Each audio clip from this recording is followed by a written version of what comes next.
On Literature. Umberto Eco. This book gathers together a series of occasional writings, though all of them are concerned with the problem of literature. They are occasional in the sense that they were stimulated by the title of a conference, symposium, congress, or volume to which I had been invited to contribute. Sometimes being constrained by a theme, even though one clearly goes to conferences whose theme is closely linked to one's own interests, helps to develop a new thought, or simply to restate old ones. All the pieces have been rewritten for this volume, sometimes abbreviated, sometimes expanded, sometimes trimmed of references that were too closely tied to the occasion. But I have not tried to hide this very quality, their occasional character. The reader will be able to spot the return, in different essays, and perhaps even at some years' distance, of the same example or theme. This seems natural to me, since each one of us carries our own baggage of illustrative literary places. And repetition, so long as it does not actually disturb the reader, serves to highlight these. Some of these writings are also, or, rather, especially, autobiographical or autocritical, in the sense that I speak of my own activity not as a theorist but as a practicing writer. As a general rule, I do not like to confuse the two roles, but sometimes it is necessary, in order to explain what one means by literature, to turn to one's own experience, at least in informal occasions like the majority of those in this book. Moreover, the genre of statement of poetics is one that is authorized by a venerable tradition. On some functions of literature. Legend has it, and if it is not true it is still a good story, that Stalin once asked how many divisions the Pope had. Subsequent events have proved to us that while divisions are indeed important in certain circumstances, they are not everything. There are non-material forces, which cannot be measured precisely, but which nonetheless carry weight. We are surrounded by intangible powers, and not just those spiritual values explored by the world's great religions. The power of square roots is also an intangible power. Their rigid laws have survived for centuries, outliving not just Stalin's decrees but even the Pope's. And among these powers I would include that of the literary tradition, that is to say, the power of that network of texts which humanity has produced and still produces not for practical ends, such as records, commentaries on laws and scientific formulae, minutes of meetings or train schedules, but, rather, for its own sake, for humanity's own enjoyment, and which are read for pleasure, spiritual edification, broadening of knowledge, or maybe just to pass the time, without anyone forcing us to read them, apart from when we are obliged to do so at school or in the university. True, literary objects are only partly intangible, since they usually come to us on paper. But at one stage they came to us through the voice of someone who was calling on an oral tradition, or written on stone, while today we are talking about the future of e-books, which apparently will allow us to read a collection of jokes or Dante's Divine Comedy on a liquid crystal screen. Let me say at once that I do not intend to dwell this evening on the vexed question of the electronic book. I belong, of course, to those who prefer to read a novel or poem in the paper medium of books, whose dog-eared and crumpled pages I will even remember, though I am told that there is now a generation of digital hackers who, not having ever read a book in their lives, have now enjoyed Don Quixote for the first time thanks to the e-book. A clear gain for their minds but at a terrible cost for their eyesight. If future generations come to have a good, psychological and physical, relationship with the e-book, the power of Don Quixote will remain intact. What use is this intangible power we call literature? The obvious reply is the one I have already made, namely, that it is consumed for its own sake and therefore does not have to serve any purpose. But such a disembodied view of the pleasure of literature risks reducing it to the status of jogging or doing crossword puzzles, both of which primarily serve some purpose, the former the health of the body, the latter the expansion of one's vocabulary. What I intend to discuss is therefore a series of roles that literature plays in both our individual and our social lives. Above all, literature keeps language alive as our collective heritage. By definition, language goes its own way. No decree from on high, emanating either from politicians or from the academy, can stop its progress and divert it towards situations that they claim are for the best. The fascists tried to make Italians say mai seated instead of bar, coda di gallo instead of cocktail, reedy instead of goal, auto publica instead of taxi, and our language paid no attention. Then it suggested a lexical monstrosity, an unacceptable archaism like autistic instead of chauffeur, and the language accepted it. Maybe because it avoided a sound unknown to Italian. It kept taxi, but gradually, at least in the spoken language, turned this into tassi. Language goes where it wants to but is sensitive to the suggestions of literature. Without Dante there would have been no unified Italian language. When, in his De Vulgari Eloquentia, on vernacular eloquence, Dante analyzes and condemns the various Italian dialects and decides to forge a new illustrious vernacular. Nobody would have put money on such an act of arrogance, and yet with the Divine Comedy he won his bet. It is true that Dante's vernacular took several centuries to become the language spoken by all of us, but if it has succeeded it is because the community of those who believed in literature continued to be inspired by Dante's model. And if that model had not existed, then the idea of political unity might not have made any headway. Perhaps that is why Bossi does not speak an illustrious vernacular. 20 years of fascist talk of Rome's fated hills and ineluctable destinies, of unavoidable events and plows tracing furrows in the ground, have in the end left no trace in contemporary Italian, whereas traces have been left by certain virtuoso experiments of futurist prose, which were unacceptable at the time. And while I often hear people complain about the victory of a Middle Italian that has been popularized by television, let us not forget that the appeal to a Middle Italian, in its noblest form, came through the plain and perfectly acceptable prose of Manzoni, and later of Svevo or Moravia. By helping to create language, literature creates a sense of identity and community. I spoke initially of Dante, but we might also think of what Greek civilization would have been like without Homer, German identity without Luther's translation of the Bible, the Russian language without Pushkin, or Indian civilization without its foundation epics. And literature keeps the individual's language alive as well. These days many lament the birth of a new telegraphese, which is being foisted on us through email and mobile phone text messages, where one can even say I love you with short message symbols, but let us not forget that the youngsters who send messages in this new form of shorthand are, at least in part, the same young people who crowd those new cathedrals of the book, the multi-story bookstores, and who, even when they flick through a book without buying it, come into contact with cultivated and elaborate literary styles to which their parents, and certainly their grandparents, had never been exposed. Although there are more of them compared with the readers of previous generations, these young people clearly are a minority of the 6 billion inhabitants of this planet, nor am I idealistic enough to believe that literature can offer relief to the vast number of people who lack basic food and medicine.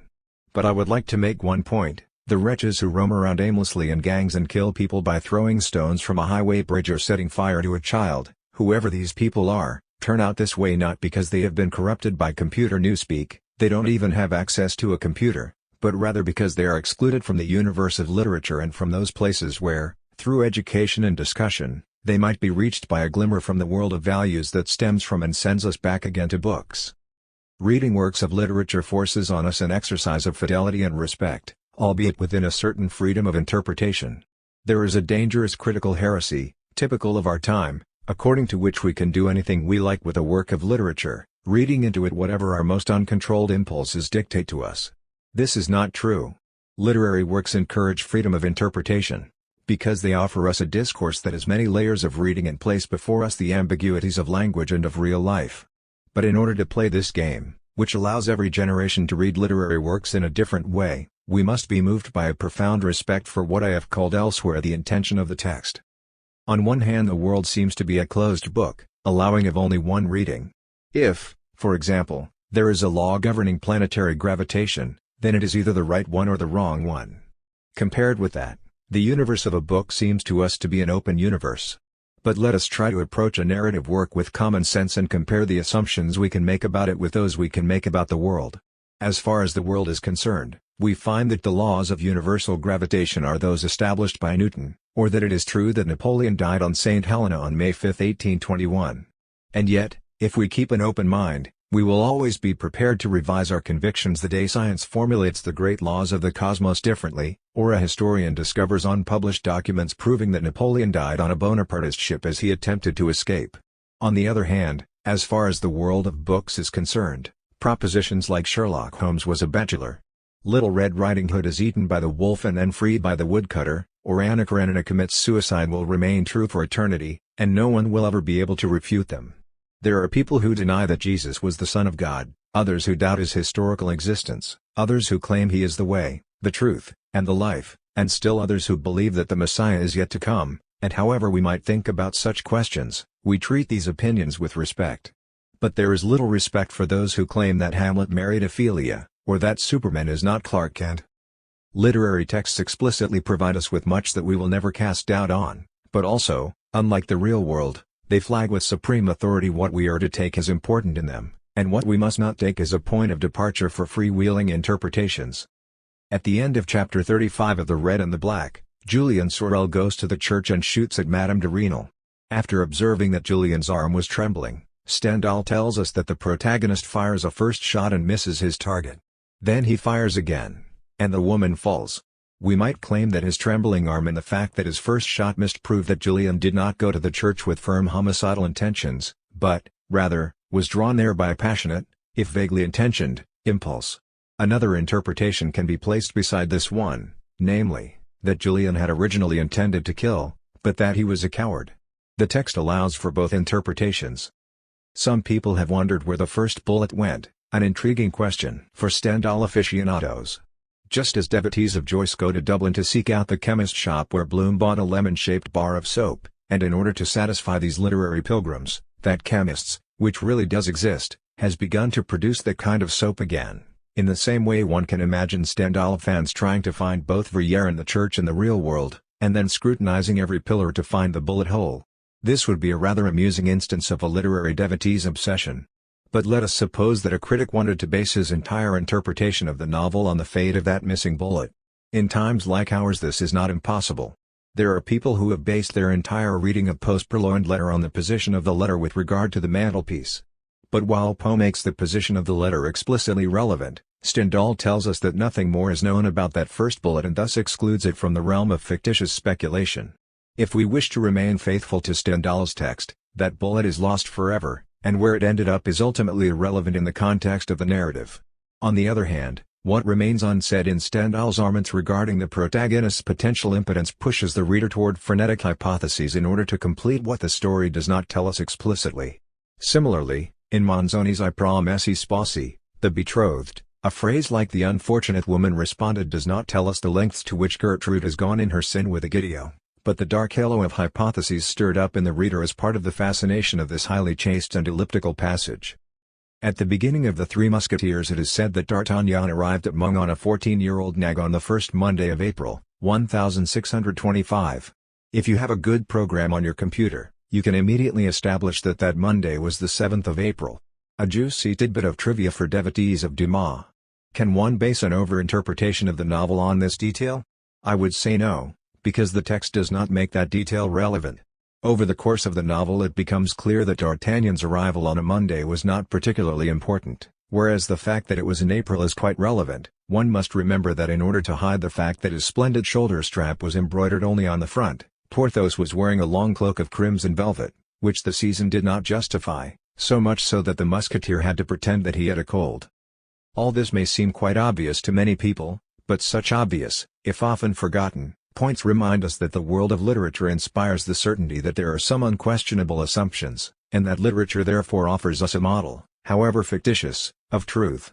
This literal truth impinges on what are often called hermeneutic truths, because whenever someone tries to tell us that D'Artagnan was motivated by a homosexual passion for Porthos, that Manzoni's Innominato was driven to evil by an overwhelming Oedipus complex, that the nun of Monza was corrupted by communism, as certain politicians today might wish to suggest, or that Pinochet acts the way he does out of hatred for nascent capitalism, we can always reply that it is not possible to find in the texts referred to any statement, suggestion, or insinuation that allows us to go along with such interpretative drift. The world of literature is a universe in which it is possible to establish whether a reader has a sense of reality or is the victim of his own hallucinations. Characters migrate. We can make true statements about literary characters because what happens to them is recorded in a text, and a text is like a musical score. It is true that Anna Karenina commits suicide in the same sense that it is true that Beethoven's Fifth Symphony is in C minor, and not in F major, like the Sixth, and begins with G, E flat. But certain literary characters, not all of them by any means, leave the text that gave birth to them and migrate to a zone in the universe we find very difficult to delimit. Narrative characters migrate, when they are lucky, from text to text, and it is not that those who do not migrate are ontologically different from their more fortunate brethren, it is just that they have not had the luck to do so, and we do not encounter them again.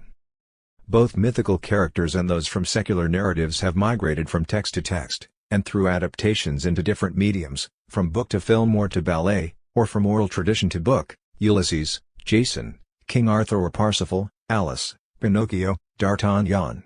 Now, when we talk about such characters, are we referring to a particular score? Let's take the case of Little Red Riding Hood. The most famous scores, Perrault and the Grimms, display profound differences. In the former, the little girl is eaten by the wolf and the story finishes there, inspiring severe moralistic reflections on the risks of not being careful. In the latter, the huntsman arrives, kills the wolf, and restores the child and her grandmother to life. Happy ending. Now let us imagine a mother telling the tale to her children and stopping when the wolf devours Little Red Riding Hood. The children would protest and demand a true story, in which Little Red Riding Hood comes back to life, and it would be pointless for the mother to claim that she was a strict textual philologist. Children know the true story, in which Little Red Riding Hood really does revive, and this story is closer to the Grimm's version than to Perrault's.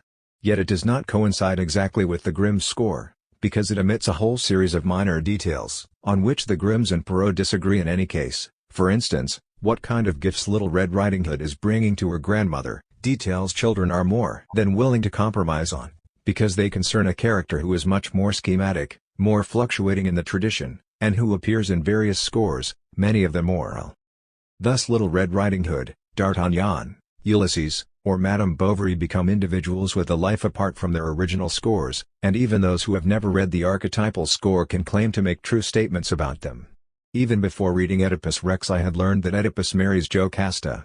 However fluctuating, these scores are not unverifiable. Anyone who claimed that Madame Bovary reconciles with Charles and lives happily ever after with him in the end would meet with the disapproval of people of sound common sense, who share a set of assumptions regarding Emma's character. Where exactly are these fluctuating individuals? That depends on the format of her ontology, whether it also has room for square roots, the Etruscan language, and two different ideas on the Most Holy Trinity, the Roman one, which holds that the Holy Spirit proceeds from the Father and the Son, ex patre filioque proceeds, and the Byzantine one, which has it that the Spirit proceeds only from the Father. But this region has a very imprecise status and contains entities of varying substance, for even the Patriarch of Constantinople, who is ready to fight the Pope over the filioque question, would agree with the Pope, at least I hope he would, in saying that it is true that Sherlock Holmes lives on Baker Street, and that Clark Kent is the same person as Superman.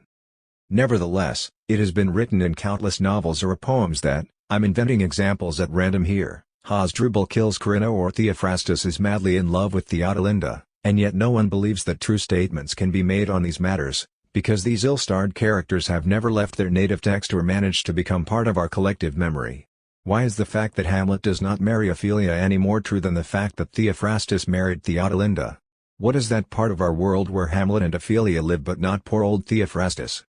Certain characters have become somehow true for the collective imagination because over the course of centuries we have made emotional investments in them. We all make emotional investments in any number of fantasies, which we dwell on either with open eyes or half awake.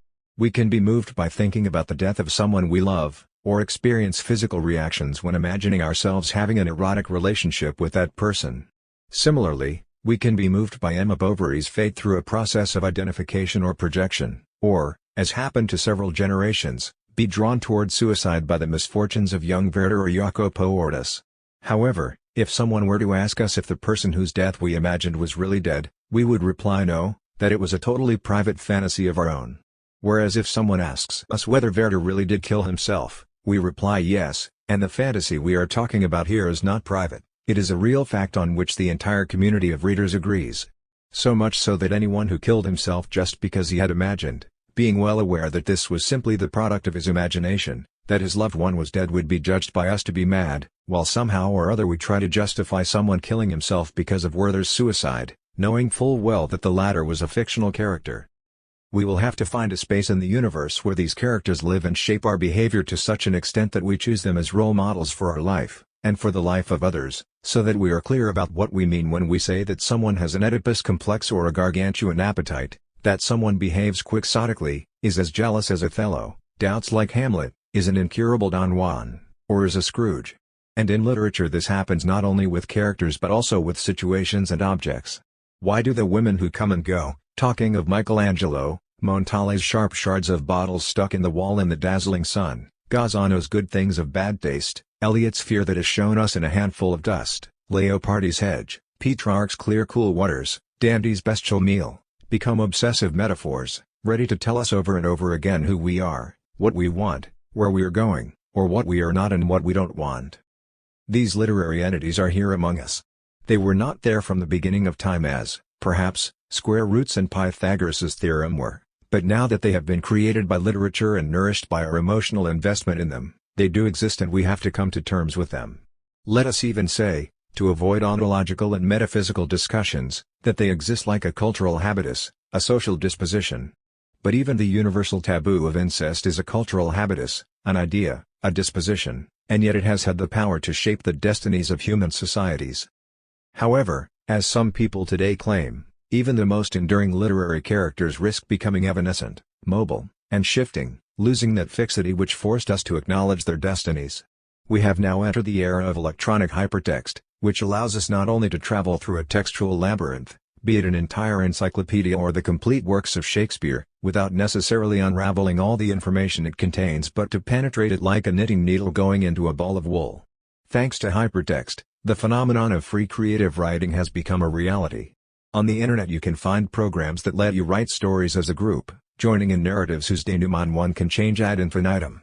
And if you can do this with a text that you are jointly creating with a group of virtual friends, why not do the same with already existing literary texts, buying programs that allow you to change the great narratives that have obsessed us for millennia?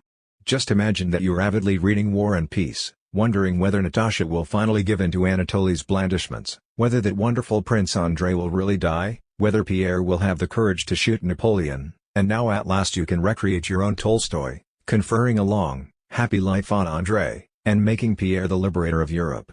You could even reconcile Emma Bovary with poor Charles and make her a happy and fulfilled mother, or decide that Little Red Riding Hood goes into the woods and meets Pinocchio, or rather, that she gets kidnapped by her stepmother, given the name Cinderella, and made to work for Scarlett O'Hara, or that she meets a magic helper named Vladimir J. Prop in the woods, who gives her a magic ring that allows her to discover, at the foot of the thug's sacred banyan tree, the olive, that point from which the whole universe can be seen.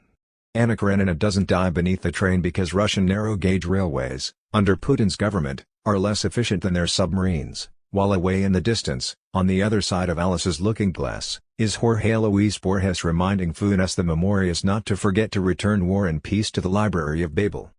Would this be so bad?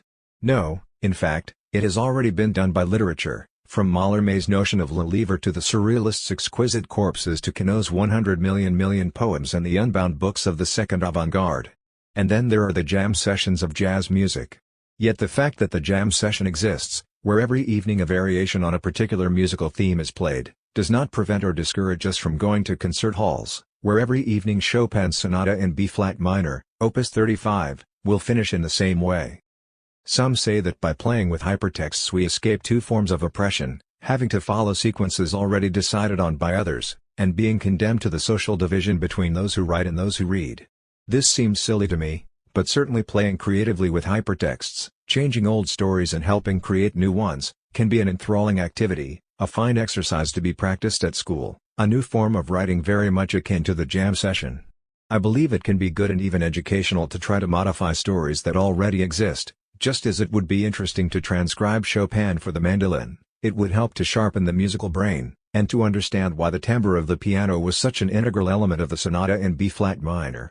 It can be educational for one's visual taste and for the exploration of forms to experiment with collages by putting together fragments of The Marriage of the Virgin, of Les Demoiselles d'Avignon and the latest Pokémon story. This is essentially what great artists have always done. But these games cannot replace the true educational function of literature, an educational function that is not simply limited to the transmission of moral ideas, whether good or bad, or to the formation of an aesthetic sense. Yuri Lotman, in his Culture and Explosion, takes up Chekhov's famous advice, namely, that if a story or play mentions or shows a shotgun hanging on the wall, then before the end that gun has to go off. Lotman suggests that the real question is not whether the gun will actually be fired or not. The very fact that we do not know whether it will be fired confers significance on the plot. Reading a story means being seized by attention, a thrill. Discovering at the end whether the gun has gone off or not involves more than a simple piece of information. It is the discovery that things happen, and have always happened, in a particular way, no matter what the reader wants. The reader must accept this frustration, and through it sense the power of destiny. If you could decide on characters' destinies, it would be like going to the desk of a travel agent who says, "So where do you want to find the whale, in Samoa or in the Aleutian Islands? And when? And do you want to be the one who kills it or let Queequeg do it?" Whereas the real lesson of Moby Dick is that the whale goes wherever it wants. Think of Victor Hugo's description of the Battle of Waterloo in Les Miserables. Unlike Stendhal's description of the battle through the eyes of Fabrizio del Dongo, who is in the midst of it and does not know what is going on, Hugo describes it through the eyes of God, seeing it from above. He is aware that if Napoleon had known that there was a steep descent beyond the crest of the Mont Saint-Jean plateau, but his guide had not told him so, General Meau's cuirassiers would not have perished at the feet of the English army, and that if the little shepherd guiding Bülow had suggested a different route, the Prussian army would not have arrived in time to decide the outcome of the battle. With a hypertextual structure we could rewrite the Battle of Waterloo, making Grouchy's French arrive instead of Blücher's Germans. There are war games that allow you to do such things, and I'm sure they are great fun. But the tragic grandeur of those pages by Hugo resides in the notion that things go the way they do, and often in spite of what we want. The beauty of War and Peace lies in the fact that Prince Andrei's agony ends with his death, however sorry it makes us. The painful wonder that every reading of the great tragedies evokes in us comes from the fact that their heroes, who could have escaped an atrocious fate, through weakness or blindness fail to realize where they are heading, and plunge into an abyss they have often dug with their own hands. In any case, that is the sense conveyed by Hugo when, after showing us other opportunities Napoleon could have seized at Waterloo, he writes, "Was it possible for Napoleon to win that battle? We reply no. Why? Because of Wellington? Because of Blücher? No. Because of God." This is what all the great narratives tell us, even if they replace God with notions of fate or the inexorable laws of life. The function of unchangeable stories is precisely this: against all our desires to change destiny, they make tangible the impossibility of changing it. And in so doing, no matter what story they are telling, they are also telling our own story, and that is why we read them and love them. We need their severe, repressive lesson. Hypertextual narrative has much to teach us about freedom and creativity. That is all well and good, but it is not everything. Stories that are already made also teach us how to die. I believe that one of the principal functions of literature lies in these lessons about fate and death. Perhaps there are others, but for the moment none spring to mind. Lecture given at the Literature Festival, Mantua, September 2000. A reading of the Paradiso. As a result, the Paradiso is not read or appreciated very much. Its monotony is particularly tedious, it reads like a series of questions and answers between teacher and pupil. Thus Francesco de Sanctis in his History of Italian Literature, 1871. He articulates a reservation many of us had in school, unless we had an outstanding teacher. Whatever the case, if we look through some more recent histories of Italian literature, we find that Romantic criticism downgraded the Paradiso, a disapproval that also carried weight into the next century. Since I want to maintain that the Paradiso is the finest of the three canonicas of the Divine Comedy, let us go back to De Sanctis, a man of his time certainly, but also a reader of exceptional sensibilities, to see how his reading of the Paradiso is a masterpiece of inner torment. On the one hand I say one thing, on the other another, a revealing mixture of enthusiasm and misgivings. De Sanctis, a very acute reader, immediately realizes that in the Paradiso Dante speaks of ineffable things, of a spiritual realm, and wonders how the realm of the spirit can be represented. Consequently, he says, in order to make the Paradiso artistic Dante has imagined a human paradise, one that is accessible to the senses and the imagination. That is why he tries to find in light the link with our human potential for comprehension. And here De Sanctis becomes an enthusiastic reader of this poetry where there are no qualitative differences, only changes in luminous intensity, and he cites the throngs of splendors, par. 23.82, the clouds like diamonds whereon the sun did strike, par. 2.33, the blessed appearing like a swarm of bees delving into flowers, par. 31.7, rivers from which living flames leap out, lights in the shape of a river that glows tawny with brightness, par. 30.61-64, the blessed disappearing like something heavy into deep water, par. 3.123. And he observes that when St. Peter denounces Pope Boniface VIII, recalling Rome in terms that smack more of the inferno, he, Boniface, has made a sewer of my burial place, a sewer of blood and stench, par. 27.25-26, all the heavenly host expresses its contempt by simply turning red in color. But is a change in color an adequate expression of human passions? Here De Sanctis finds himself a prisoner of his own poetics. In that whirlwind of movement, the individual disappears, there is no change in features, just one face, as it were. This disappearance of forms and of individuality itself would reduce the Paradiso to just one note, if the earth did not come into it, and with the earth other forms and other passions. The songs of the souls are devoid of content, mere voices not words, Music not poetry, it is all just one wave of light, individuality disappears in the sea of being. If poetry is the expression of human passions, and if human passion can only be carnal, this is an unacceptable flaw. How can this compare with Paolo and Francesca kissing each other on the mouth, all trembling? Or with the horror of Ugolino's bestial meal, or the sinner who makes the foul gesture toward God? The contradiction in which De Sanctis is caught rests on two misunderstandings. First, that this attempt to represent the divine merely through intensity of light and color is Dante's original but almost impossible attempt to humanize what human beings cannot conceive, and second, that poetry exists only in representations of the carnal passions and those of the heart, and that poetry of pure understanding cannot exist, because in that case it would be music. And at this point, we might well pause to mock not good old De Sanctis but the desanctism of those fools who assert that Bach's music is not real poetry, but that Chopin's comes a bit closer, lucky for him, and that the well-tempered clavier and the Goldberg variations don't speak to us of earthly love, but the raindrop prelude makes us think of George Sand and the shadow of consumption hanging over her, and this, for God's sake, is true poetry because it makes us cry. Let us begin with the first point. Cinema and role-playing games encourage us to think of the Middle Ages as a series of dark centuries. I don't mean this in an ideological sense, which is not important in the cinema anyhow, but rather in terms of nocturnal colors and brooding shadows. Nothing could be more false. For while the people of the Middle Ages certainly did live in dark forests, castle halls, and narrow rooms barely lit by the fire in the hearth, apart from the fact that they were people who went to bed early, and were more used to the day than to the night, so beloved by the Romantics, the medieval period represents itself in ringing tones. The Middle Ages identified beauty with light and color, as well as with proportion, and this color was always a simple harmony of reds, blues, gold, silver, white, and green, without shading or chiaroscuro, where splendor is generated by the harmony of the whole rather than being determined by light enveloping things from the outside, or making color drip beyond the confines of the figures. In medieval miniatures light seems to radiate outward from the objects. For Isidore of Seville, marble is beautiful because of its whiteness, metals for the light they reflect, and the air itself is beautiful and bears its name because air derives from the splendor of aurum, i.e., gold, and that is why when air is struck by light, it seems to shine like gold. Precious gems are beautiful because of their color, since color is nothing other than sunlight imprisoned in purified matter. Eyes are beautiful if luminous, and the most beautiful eyes are sea-green eyes. One of the prime qualities of a beautiful body is rose-colored skin. In poets this sense of flashing color is ever present. The grass is green, blood is red, milk is white.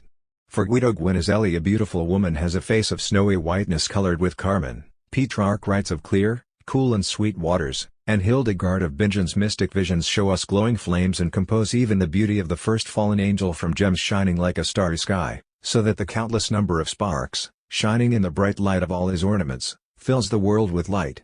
In order to allow the divine to penetrate its otherwise dark naves, the Gothic church is cut through with blades of light from its windows, and it is to make room for these quarters of light that the space increases thanks to the side windows and rose windows, so that the walls almost disappear in a play of buttresses and climbing arches. The whole church is built on this system of light bursting through a fretwork of structures.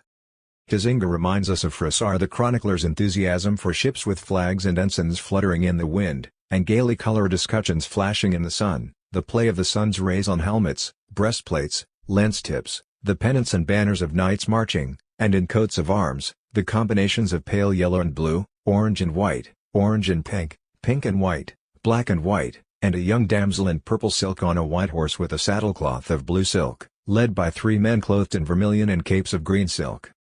At the root of this passion for light there were theological influences of distant Platonic and Neoplatonic origin. The supreme good is the sun of ideas, the simple beauty of a color given by a shape that dominates the darkness of matter, the vision of God as light, fire, or luminous fountain. Theologians make light a metaphysical principle, and in these centuries the study of optics develops, under Arab influence, which leads in turn to ideas about the marvels of the rainbow and the miracles of mirrors. In Dante's Third Cantica the mirrors often appear to be liquid and mysterious. Dante did not, therefore, invent his poetics of light by playing on a subject matter that was recalcitrant to poetry. He found it all around him, and he reformulated it, as only he could, for a reading public who felt light and color as passions. In rereading one of the best essays I know on Dante's Paradiso, Giovanni Ghetto's Aspetti della Poesia di Dante, Aspects of Dante's Poetry, 1947, one can see that there is not a single image of paradise that does not stem from a tradition that was part of the medieval reader's heritage, I won't say of ideas, but of daily fantasies and feelings. It is from the biblical tradition and the church fathers that these radiances come, these vortices of flames, these lamps, these suns, these brilliances and brightnesses emerging like a horizon clearing, par. 14.69, these candid roses and ruby flowers. As Ghetto says, Dante found before him a terminology, or, rather, a whole language already established to express the reality of the life of the spirit, the mysterious experience of the soul in its catharsis, the life of grace, a stupendous joy, a prelude to a joyous, sacred eternity. For medieval man, reading about this light and luminosity was equivalent to when we dream about the sinuous gracefulness of a movie star, the elegant lines of a car, the love of lost lovers, brief encounters, or the magic of old films and love songs, and they read it all with a deeply passionate intensity that is unknown to us. This is anything but doctrinal poetry and debates between teacher and pupil. We now come to the second misunderstanding, that there cannot be poetry of pure intellect, capable of thrilling us not just at the kiss of Paolo and Francesca but at the architecture of the heavens, at the nature of the Trinity, at the definition of faith as the substance of things hoped for and the evidence of things unseen. It is this appeal to a poetry of understanding that can make the Paradiso fascinating even for the modern reader who has lost the reference points familiar to his medieval counterpart. Because in the meantime this reader has known the poetry of John Donne, T.S. Eliot, Valery, or Borges, and knows that poetry can also be a metaphysical passion. Speaking of Borges, from whom did he get the idea of the olive, that fateful single point which showed the populous sea, dawn and dusk, the multitudes of the Americas, a silver cobweb in the center of a black pyramid, a broken labyrinth that was London, an inner courtyard in Calle Soler with the same tiles he had seen 30 years previously in the entryway of a house in Calle Fray Bentos, bunches of grapes, snow, tobacco, veins of metal, steam coming off waters, convex equatorial deserts, an unforgettable woman in Inverness, an exemplar of the first translation of Pliny in a house in a drogue, and simultaneously every letter on every page, a sunset at Querétaro that seemed to reflect the color of a rose in Bengal, a terraqueous globe placed between two mirrors that multiplied it endlessly in his study in Alkmaar, a beach on the Caspian Sea at dawn, a pack of tarot cards in a shop window at Mirzapur, pistons, herds of bison, tides, all the ants that live on the earth, a Persian astrolabe, and the shocking remains of what had once been the delicious Beatrice Viterbo. The first Aleph appears in the final canto of the Paradiso, where Dante sees, and, as far as he can, makes us see, bound with love in a single volume whatever is spread throughout the universe, substances and accidents and their behavior, almost fused together. Par. 33.88-89. In describing the universal form of this bond, with mind suspended and inadequate language, in that clear subsistence, Dante sees three circles of three colors, and not, like Borges, the shocking remains of Beatrice Viterbo, because his Beatrice, who had turned into shocking remains some time previously, has come back again as light, and so Dante's Aleph is more passionately rich in hope than the one in Borges's hallucination, which is clearly informed by the understanding that he would not be allowed to see the Empyrean, and that all he had left was Buenos Aires. It is in the light of this centuries-old tradition of metaphysical poetry that the Paradiso can best be read and appreciated today. But I would like to add one further point, to strike the imagination of young readers, or of those who are not particularly interested in God or intelligence. Dante's Paradiso is the apotheosis of the virtual world, of non-material things, of pure software, without the weight of earthly or infernal hardware, whose traces remain in the Purgatorio. The Paradiso is more than modern, it can become, for the reader who has forgotten history, a tremendously real element of the future. It represents the triumph of pure energy, which the labyrinth of the web promises but will never be able to give us. It is an exaltation of floods and bodies without organs, an epic made of novas and white dwarf stars, an endless Big Bang, a story whose plot covers the distance of light years, and, if you really want familiar examples, a triumphant space odyssey, with a very happy ending. You can read the Paradiso in this way too, it can never do you any harm, and it will be better than a disco with strobe lights or ecstasy.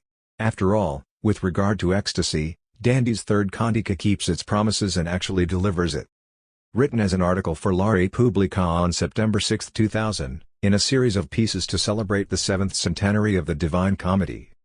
On the style of the Communist Manifesto. It is difficult to imagine that a few fine pages can single-handedly change the world. After all, Dante's entire oeuvre was not enough to restore a Holy Roman Empire to the Italian city-states.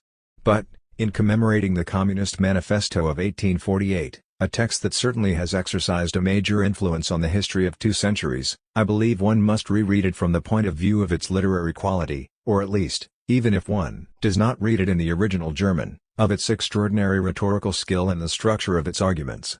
In 1971 a short book by a Venezuelan author was published, Ludovico Silva's Marx's Literary Style. An Italian translation was published in 1973, I think it is no longer available, but it would be worthwhile reprinting it.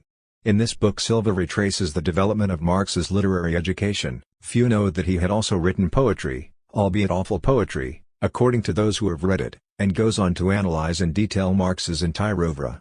Curiously, he devotes only a few lines to the manifesto, perhaps because it was not a strictly personal work. This is a pity, for it is an astonishing text that skillfully alternates apocalyptic and ironic tones, powerful slogans and clear explanations, and, if capitalist society really does want to seek revenge for the upheavals these few pages have caused it, even today it should be read like a sacred text in advertising agencies. It starts with a powerful drumroll, like Beethoven's Fifth, a spectre is haunting Europe, and let us not forget that we are still close to the pre-romantic and romantic flowering of the Gothic novel, and spectres are to be taken seriously.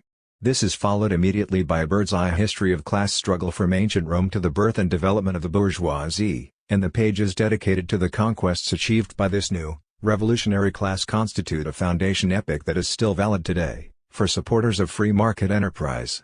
One sees, I really do mean one sees, in an almost cinematographic way, this unstoppable force, which, urged on by the need for new markets for its goods, pervades the whole world on land and sea, and, as far as I am concerned, here the Jewish, Messianic Marx is thinking of the opening of Genesis, overturns and transforms distant countries because the low prices of products are its heavy artillery, which allows it to batter down any Chinese wall and force surrender on even the barbarians who are most hardened in their hatred for the foreigner. It sets up and develops cities as a symbol and as the foundation of its own power, and it becomes multinational, globalized, and even invents a literature that is no longer national but international. At the end of this eulogy, which is convincing and borders on sincere admiration, suddenly we find a dramatic reversal. The wizard discovers that he is unable to control the subterranean powers he has conjured up, the victor is suffocated by his own overproduction and is forced to bring forth from his loins the digger of his own grave, the proletariat. This new force now enters the scene, at first divided and confused. It is forged in the destruction of machinery and then used by the bourgeoisie as shock troops forced to fight its enemies, the absolute monarchies, the landed property holders, the petite bourgeoisie, until gradually it absorbs the artisans, shopkeepers, and peasant landowners who once were its adversaries but have now been turned into proletarians by the bourgeoisie. The upheaval becomes struggle as workers organize thanks to another power that the bourgeoisie developed for its own profit, communications. And here the manifesto cites the example of the railways, but the authors are also thinking of new mass media, and let's not forget that in the Holy Family Marx and Engels were able to use the television of that age, namely, the serial novel, as a model of the collective imagination, and they criticized its ideology by using the very language and situations the serials had made popular. At this point the communists come on stage. Before saying in a programmatic way what they are and what they want, the manifesto, in a superb rhetorical move, puts itself in the position of the bourgeois who fears them, and advances some terrified questions. Do you want to abolish property? Do you want common access to women? Do you want to destroy religion, the nation, the family? Here things become more subtle, because the manifesto seems to reply to all these questions in a reassuring way, as though to mollify its adversaries. Then, in a sudden move, it hits them in the solar plexus, winning the cheers of the proletarian public. Do we want to abolish property? Of course not. But property relations have always been subject to change. Did not the French Revolution abolish feudal property in favor of bourgeois property? Do we want to abolish private property? What a crazy idea. There is no chance of that, because it is the property of a tenth of the population, which works against the other 9/10. Are you reproaching us for wanting to abolish your property? Well, yes, that is exactly what we want to do. Common access to women? Come on, we prefer to relieve women from their role as instruments of production. Do you see us having common access to women? Possessing women in common was invented by you, since apart from using your own wives you take advantage of workers' wives, and as your ultimate sport you practice the art of seducing your peers' wives. Destroy the nation? But how can you take from the workers something they have never possessed? On the contrary, We want to turn ourselves into a nation and triumph. And so on up to the masterpiece of reticence that is the reply to the question of religion. We can intuit that the reply is we want to destroy this religion, but the text does not say so. Just when it broaches such a delicate topic, it glides over it and lets us infer that all transformations come at a price, but for goodness sake, let's not take up such delicate issues immediately. There then follows the most doctrinal part, the movement's program, the critique of different kinds of socialism, but by this stage the reader is already seduced by the preceding pages. And just in case the programmatic part is too difficult, here we find a final sting in the tail, two breathtaking slogans, easy, memorable and destined, it seems to me, to have an extraordinary future. Workers have nothing to lose but their chains, and workers of the world, unite.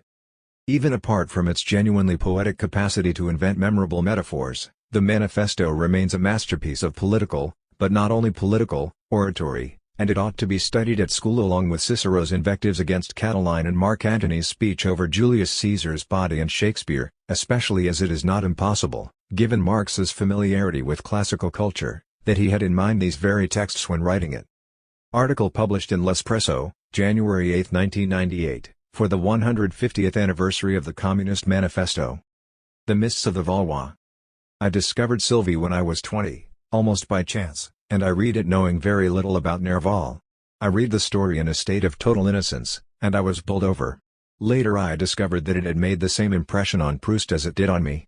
I do not remember how I articulated this impression in the vocabulary I had then, especially as now I can only express it in Proust's words from the few pages he devotes to Nerval in Contre Sainte-Beuve, against Sainte-Beuve.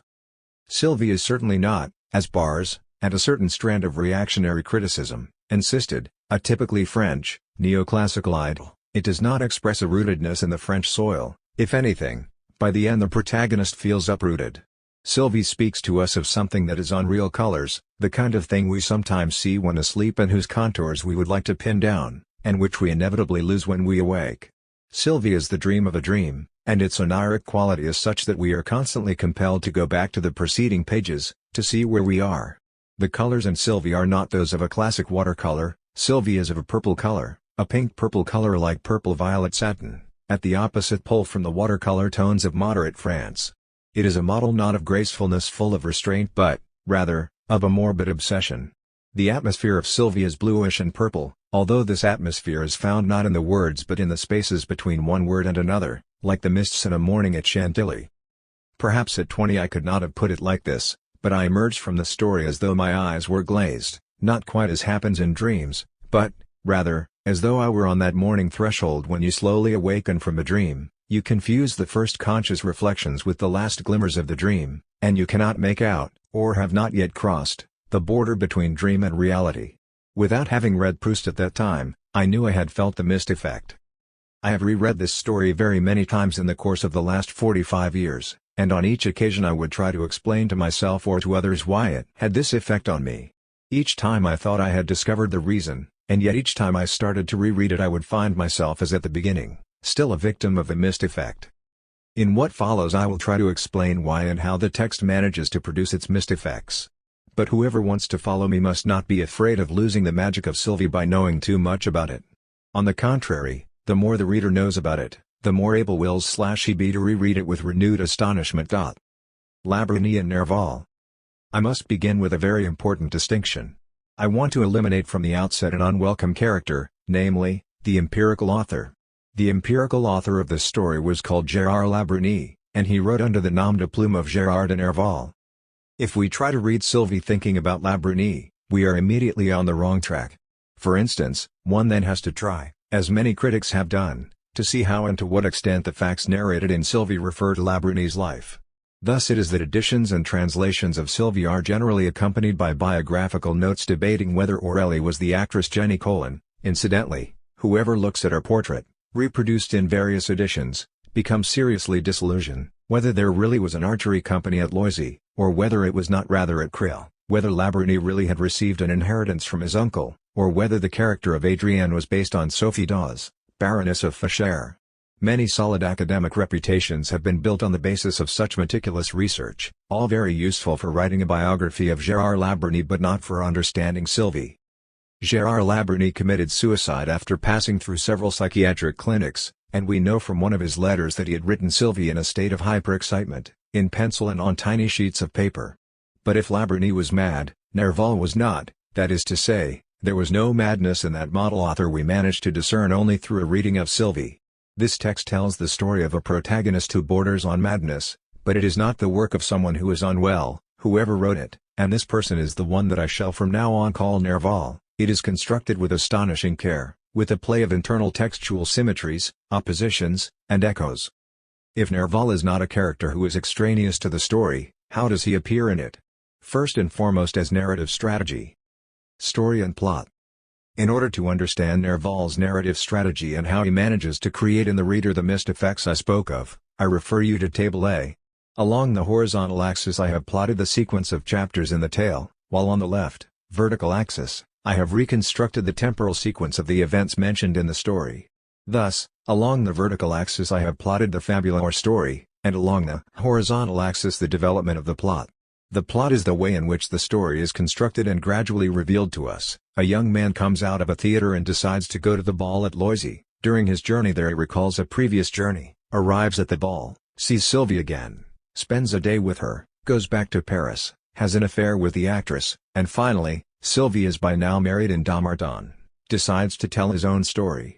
Seeing that the plot begins on the evening when the protagonist was coming out of a theater, conventionally represented as time 1, the development is represented by the black line that proceeds from that evening, through successive moments in time 1, time 14, to the end of the story. But in the course of these events previous times are recalled, represented by the arrows pointing upward to times preceding time 1.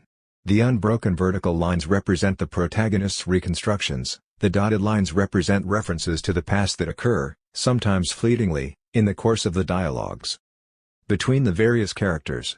For instance, between 1 am and 4 am the protagonist recalls his previous journey to Loisy, in time 1, which on the plot level takes up 3 chapters, whereas in chapters 9 and 10 there are fleeting evocations of episodes in Sylvie's life as a young girl in the wider event, in time 3. Thanks to these flashbacks one can reconstruct the story by fits and starts, or, rather, the temporal sequence of all the events the plot mentions. Initially, when the protagonist was small, he loved Sylvie, then, when slightly older, he meets Adrienne at a ball, later he goes back to Loisy, finally, one evening, when the boy has become a man, he decides to go back there, and so on. The plot is just that, we have it before our eyes as we read. The story, on the other hand, is not so obvious, and it is in the attempt to reconstruct the story that some missed effects are created, since we never quite catch precisely what time the narrating voice is referring to. I do not claim to dissolve the missed effects with my table, but rather to explain how they come about. And the story is reconstructed in a hypothetical way, in the sense that it is probable that the events evoked correspond to experiences lived through initially at age 10 or 11, then between 14 and 16, and finally between 16 and 18, but one could even count this differently. The protagonist might have been extremely precocious, or a very late bloomer. The extent to which the reconstruction, and it is only a probable one, must be based on the text and not on elements of Labrini's biography is confirmed by the experience of some commentators who try to place the evening at the theatre in 1836, since the moral and political climate evoked seems to fit the one obtaining at that time, and the club mentioned is apparently the Café de Valois, which was subsequently closed at the end of 1836, along with other gaming houses. If we collapse the protagonist onto Labrini, a rather grotesque series of problems ensues. How old was the young man, then, in 1836, and how old was he when he saw Adrienne at the ball? Since Labrini, born in 1808, stopped living with his uncle at Mortefontaine in 1814, at age 6, when did he go to the ball? If he started at the Collège Charlemagne in 1820, at the age of 12, is that when he goes back in the summer to Loisy and sees Adrienne? But in that case is he 28 that evening at the theatre? And if, as many accept, the visit to Sylvie's aunt at Athis happens 3 years before, is it not a rather big boy of 25 who plays with Sylvie, dressing up as gamekeepers, and is treated by her aunt as a nice little blonde lad? A big boy who has received an inheritance of 30,000 francs in the meantime, 1834, and who has already travelled to Italy, a genuine initiation rite, and in 1827 has already translated Goethe's Faust. As you see, there is no solution here, and so one must reject such biographical calculations. Gerard and Nerval. The story begins, Je sortais d'un théâtre. We have here 2 entities, an I and a theatre, and one verb in the imperfect. Since it is not Labrini, whom we have abandoned to his sad fate, who is the J who is speaking? In a first-person narrative, the person who says I is the protagonist of the story, and not necessarily the author. Therefore, having excluded Labrini, Sylvie is written by Nerval, who brings onto the scene an I who tells us something. We thus have the narration of a narration. To eliminate any doubt, let us decide that the I who is coming out of a theater at the beginning is a character we will call Gerard. But when does Gerard speak? He speaks in what we will call the time of narrative enunciation, or timon, that is to say, at the point when he begins writing and recalling his past by telling us that one day, time 1, the beginning of the plot, he was coming out of a theater. If you like, given that the story was published in 1853, we could think that timon is that year, but this would be pure convention, just to allow us to attempt a backward calculation.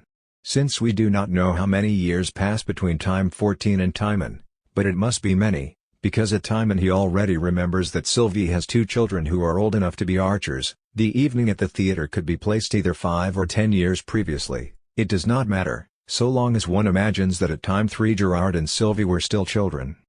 So the Gerard speaking at timon tells us about a self of many years previously, who in turn was recalling events concerning Gerard the child and adolescent. Nothing strange here, we too can say, when I one, who am speaking now, was 18, I too, then, I could not get over the fact that I at 16, I 3, had been involved in an unhappy love affair.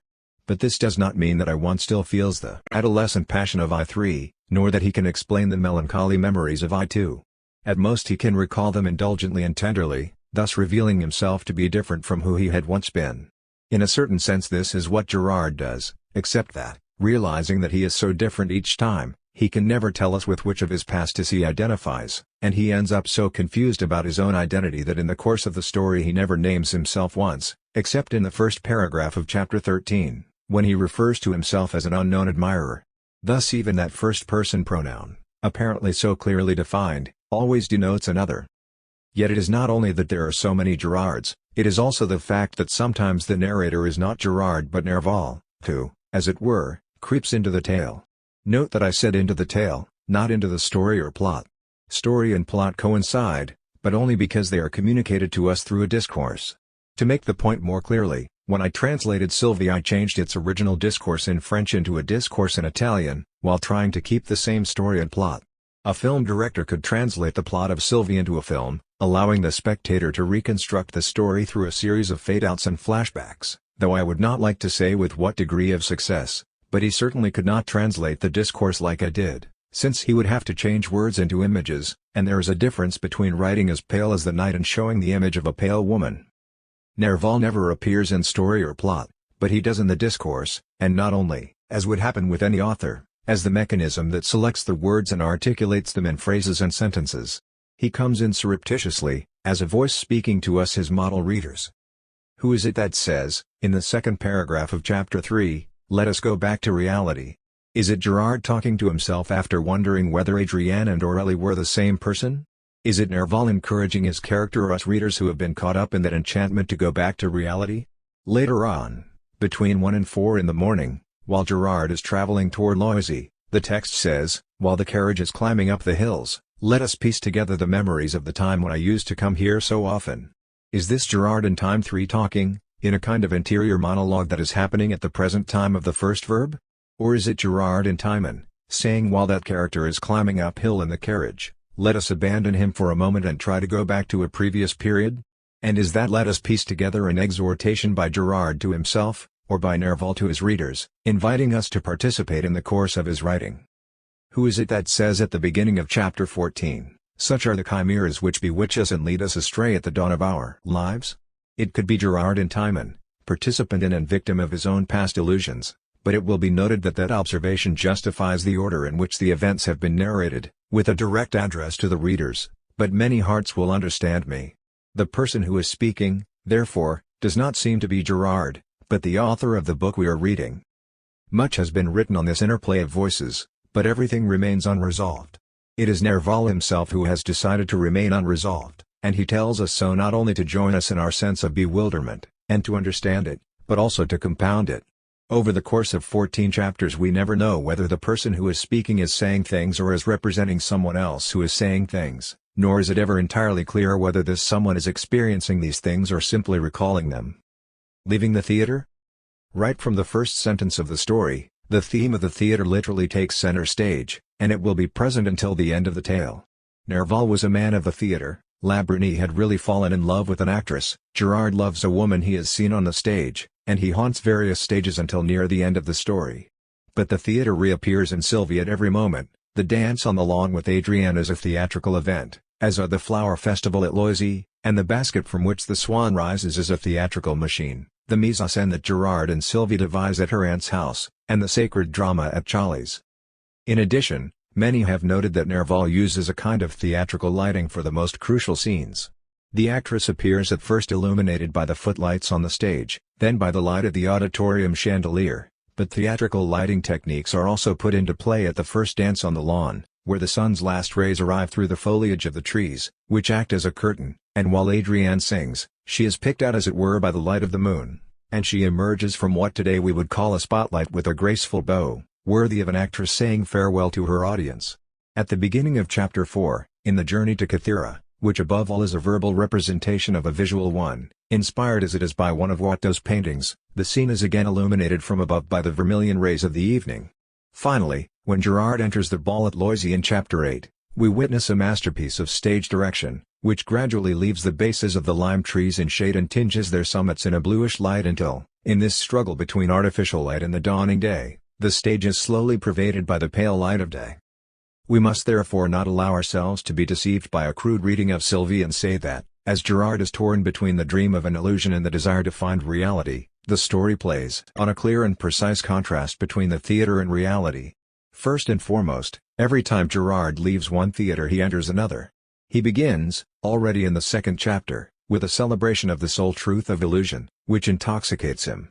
In Chapter 3 he seems to begin a journey toward reality, since the Sylvie he wants to reach does exist, but again he finds her to be no longer a creature of nature but one steeped in culture, who sings with musical phrasing, and who by now uses her aunt's wedding clothes to go to a masked ball, and is prepared, like a consummate actress, to imitate Adrienne and sing once more the song she sang at Charlie's, with Gerard acting as director.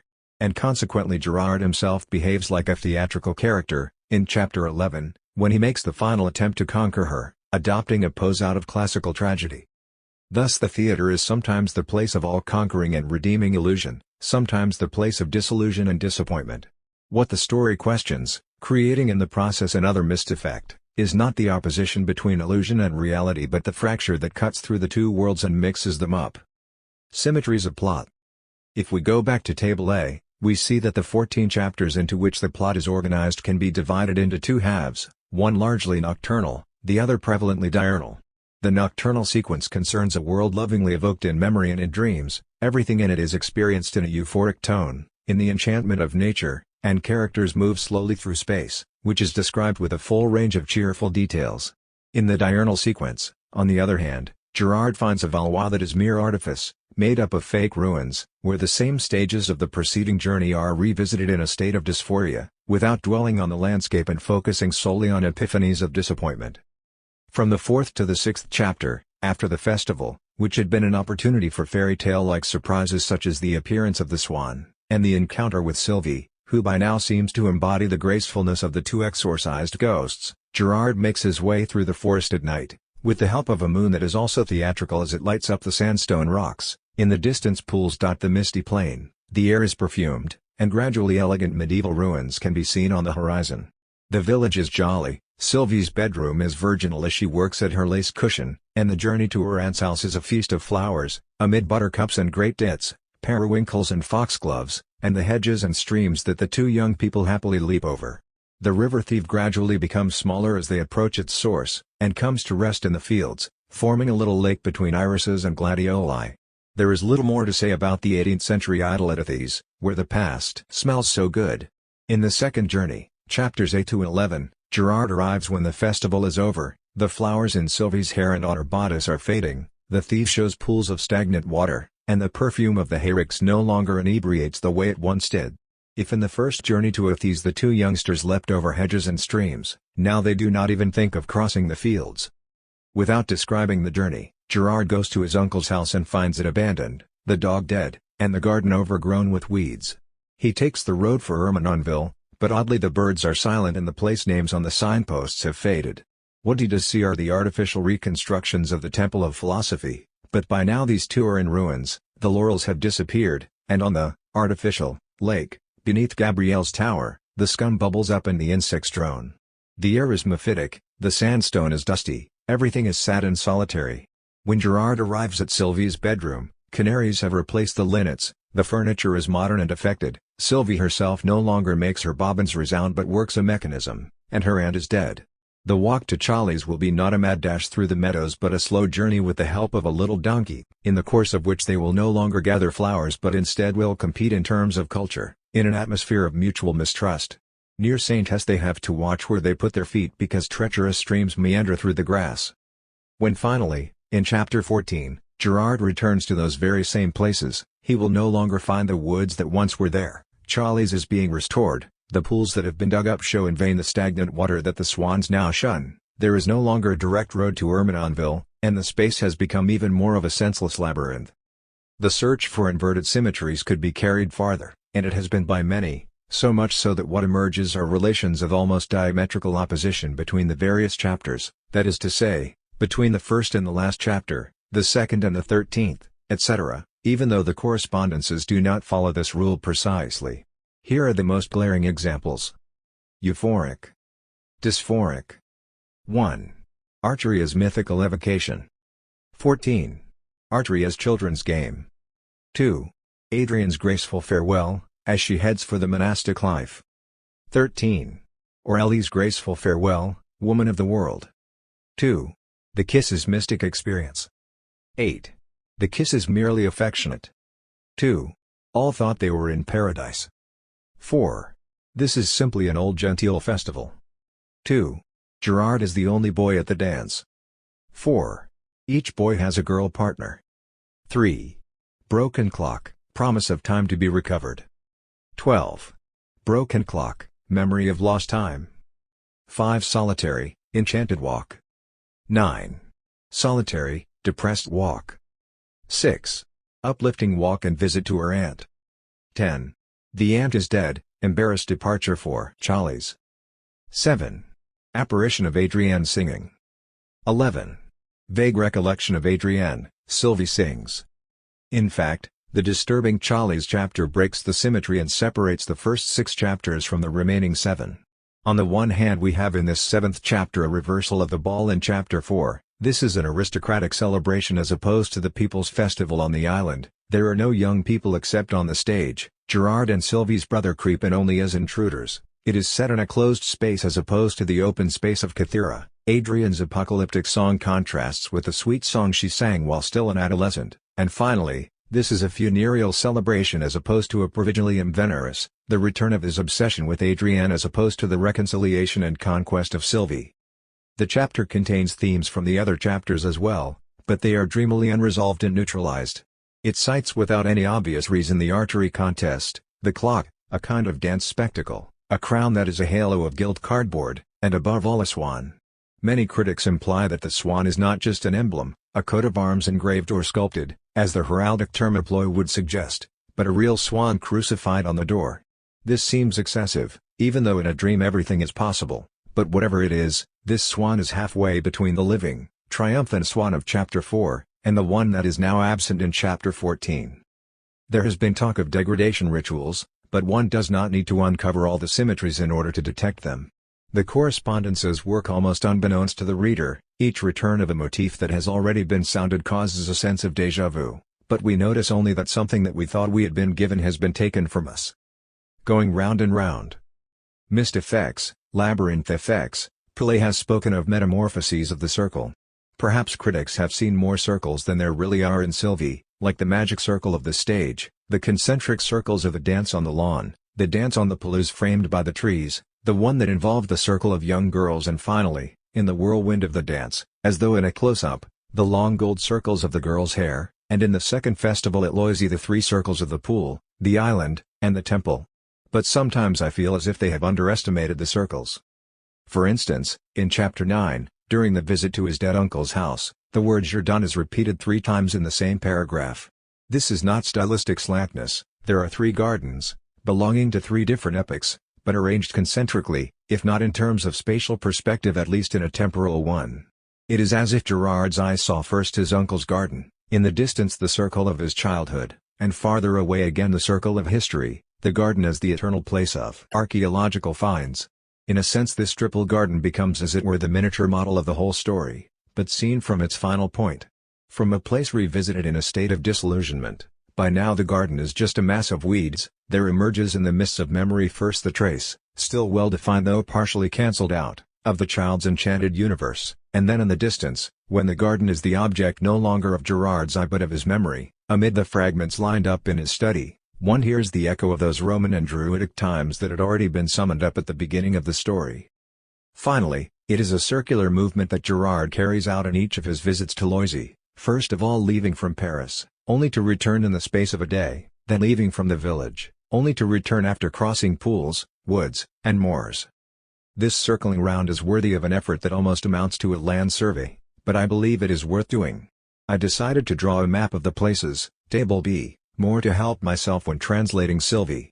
Even though I kept my eye on several maps of the Valois, I did not go in for the excessive nuances of meridians and parallels, and I tried to give an approximate visualization of the mutual relationships between villages and forests.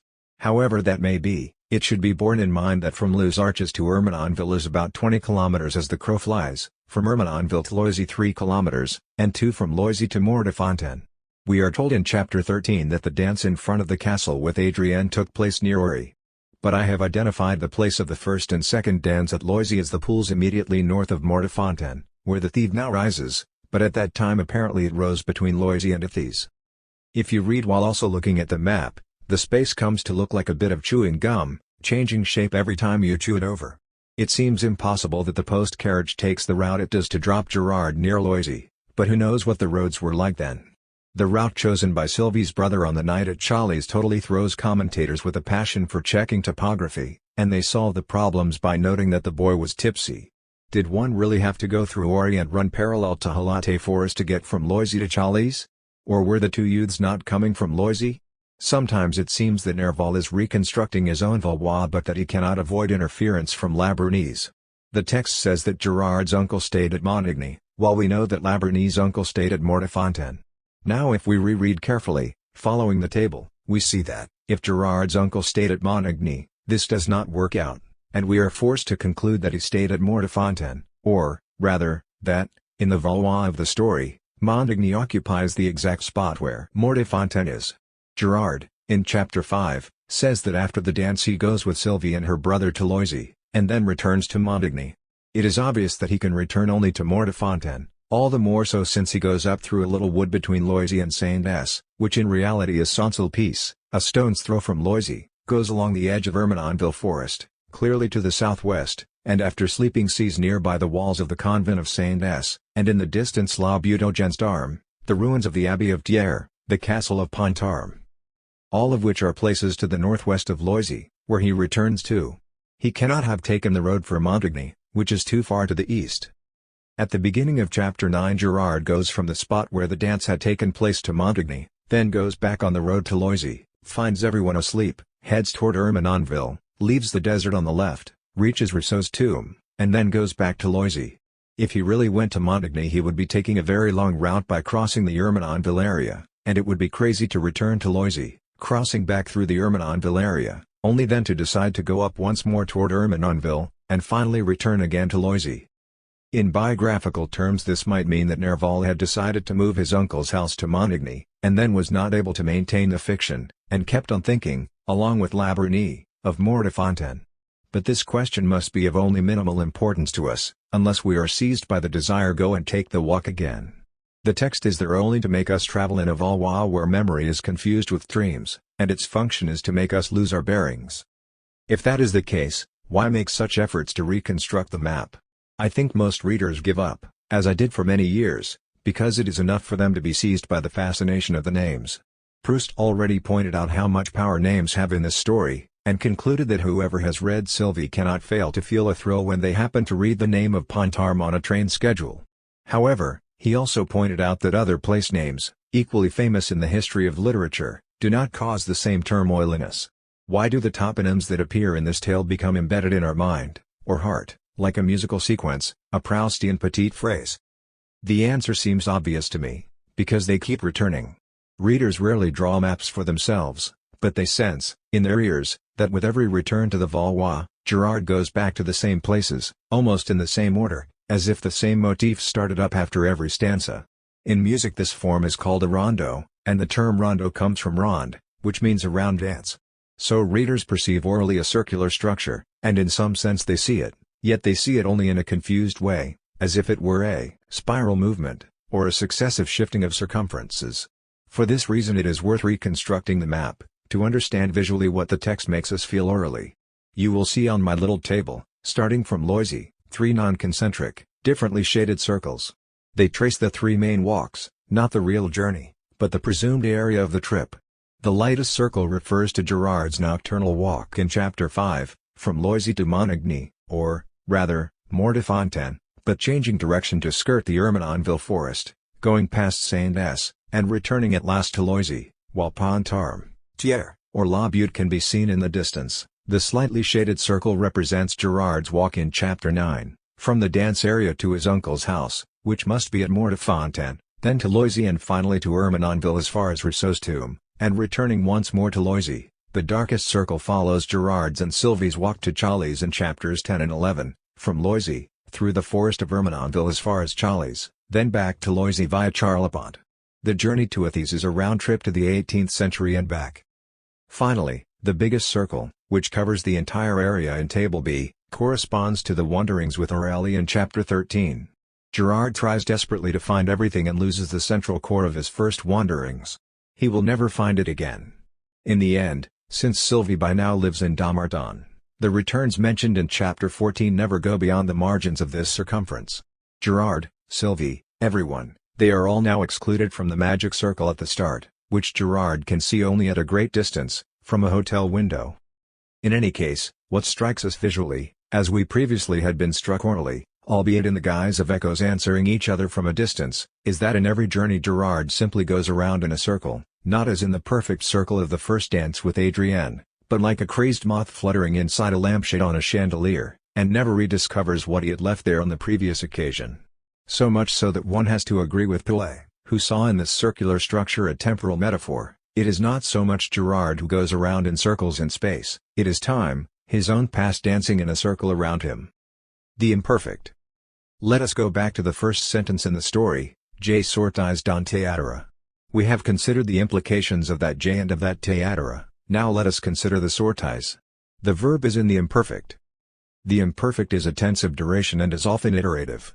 It always expresses an action not fully completed, and all we need is a tiny contextual hint to establish whether the action is also iterative, that is to say, is carried out several times. The fact is that Gerard came out of that theatre every evening, and had been doing so for a year. I apologize for the apparent tautology, but the imperfect is so called because it is in fact imperfect. It moves us to a time before the present in which we are speaking, but it does not tell us exactly when or how long it went on for. Hence its fascination.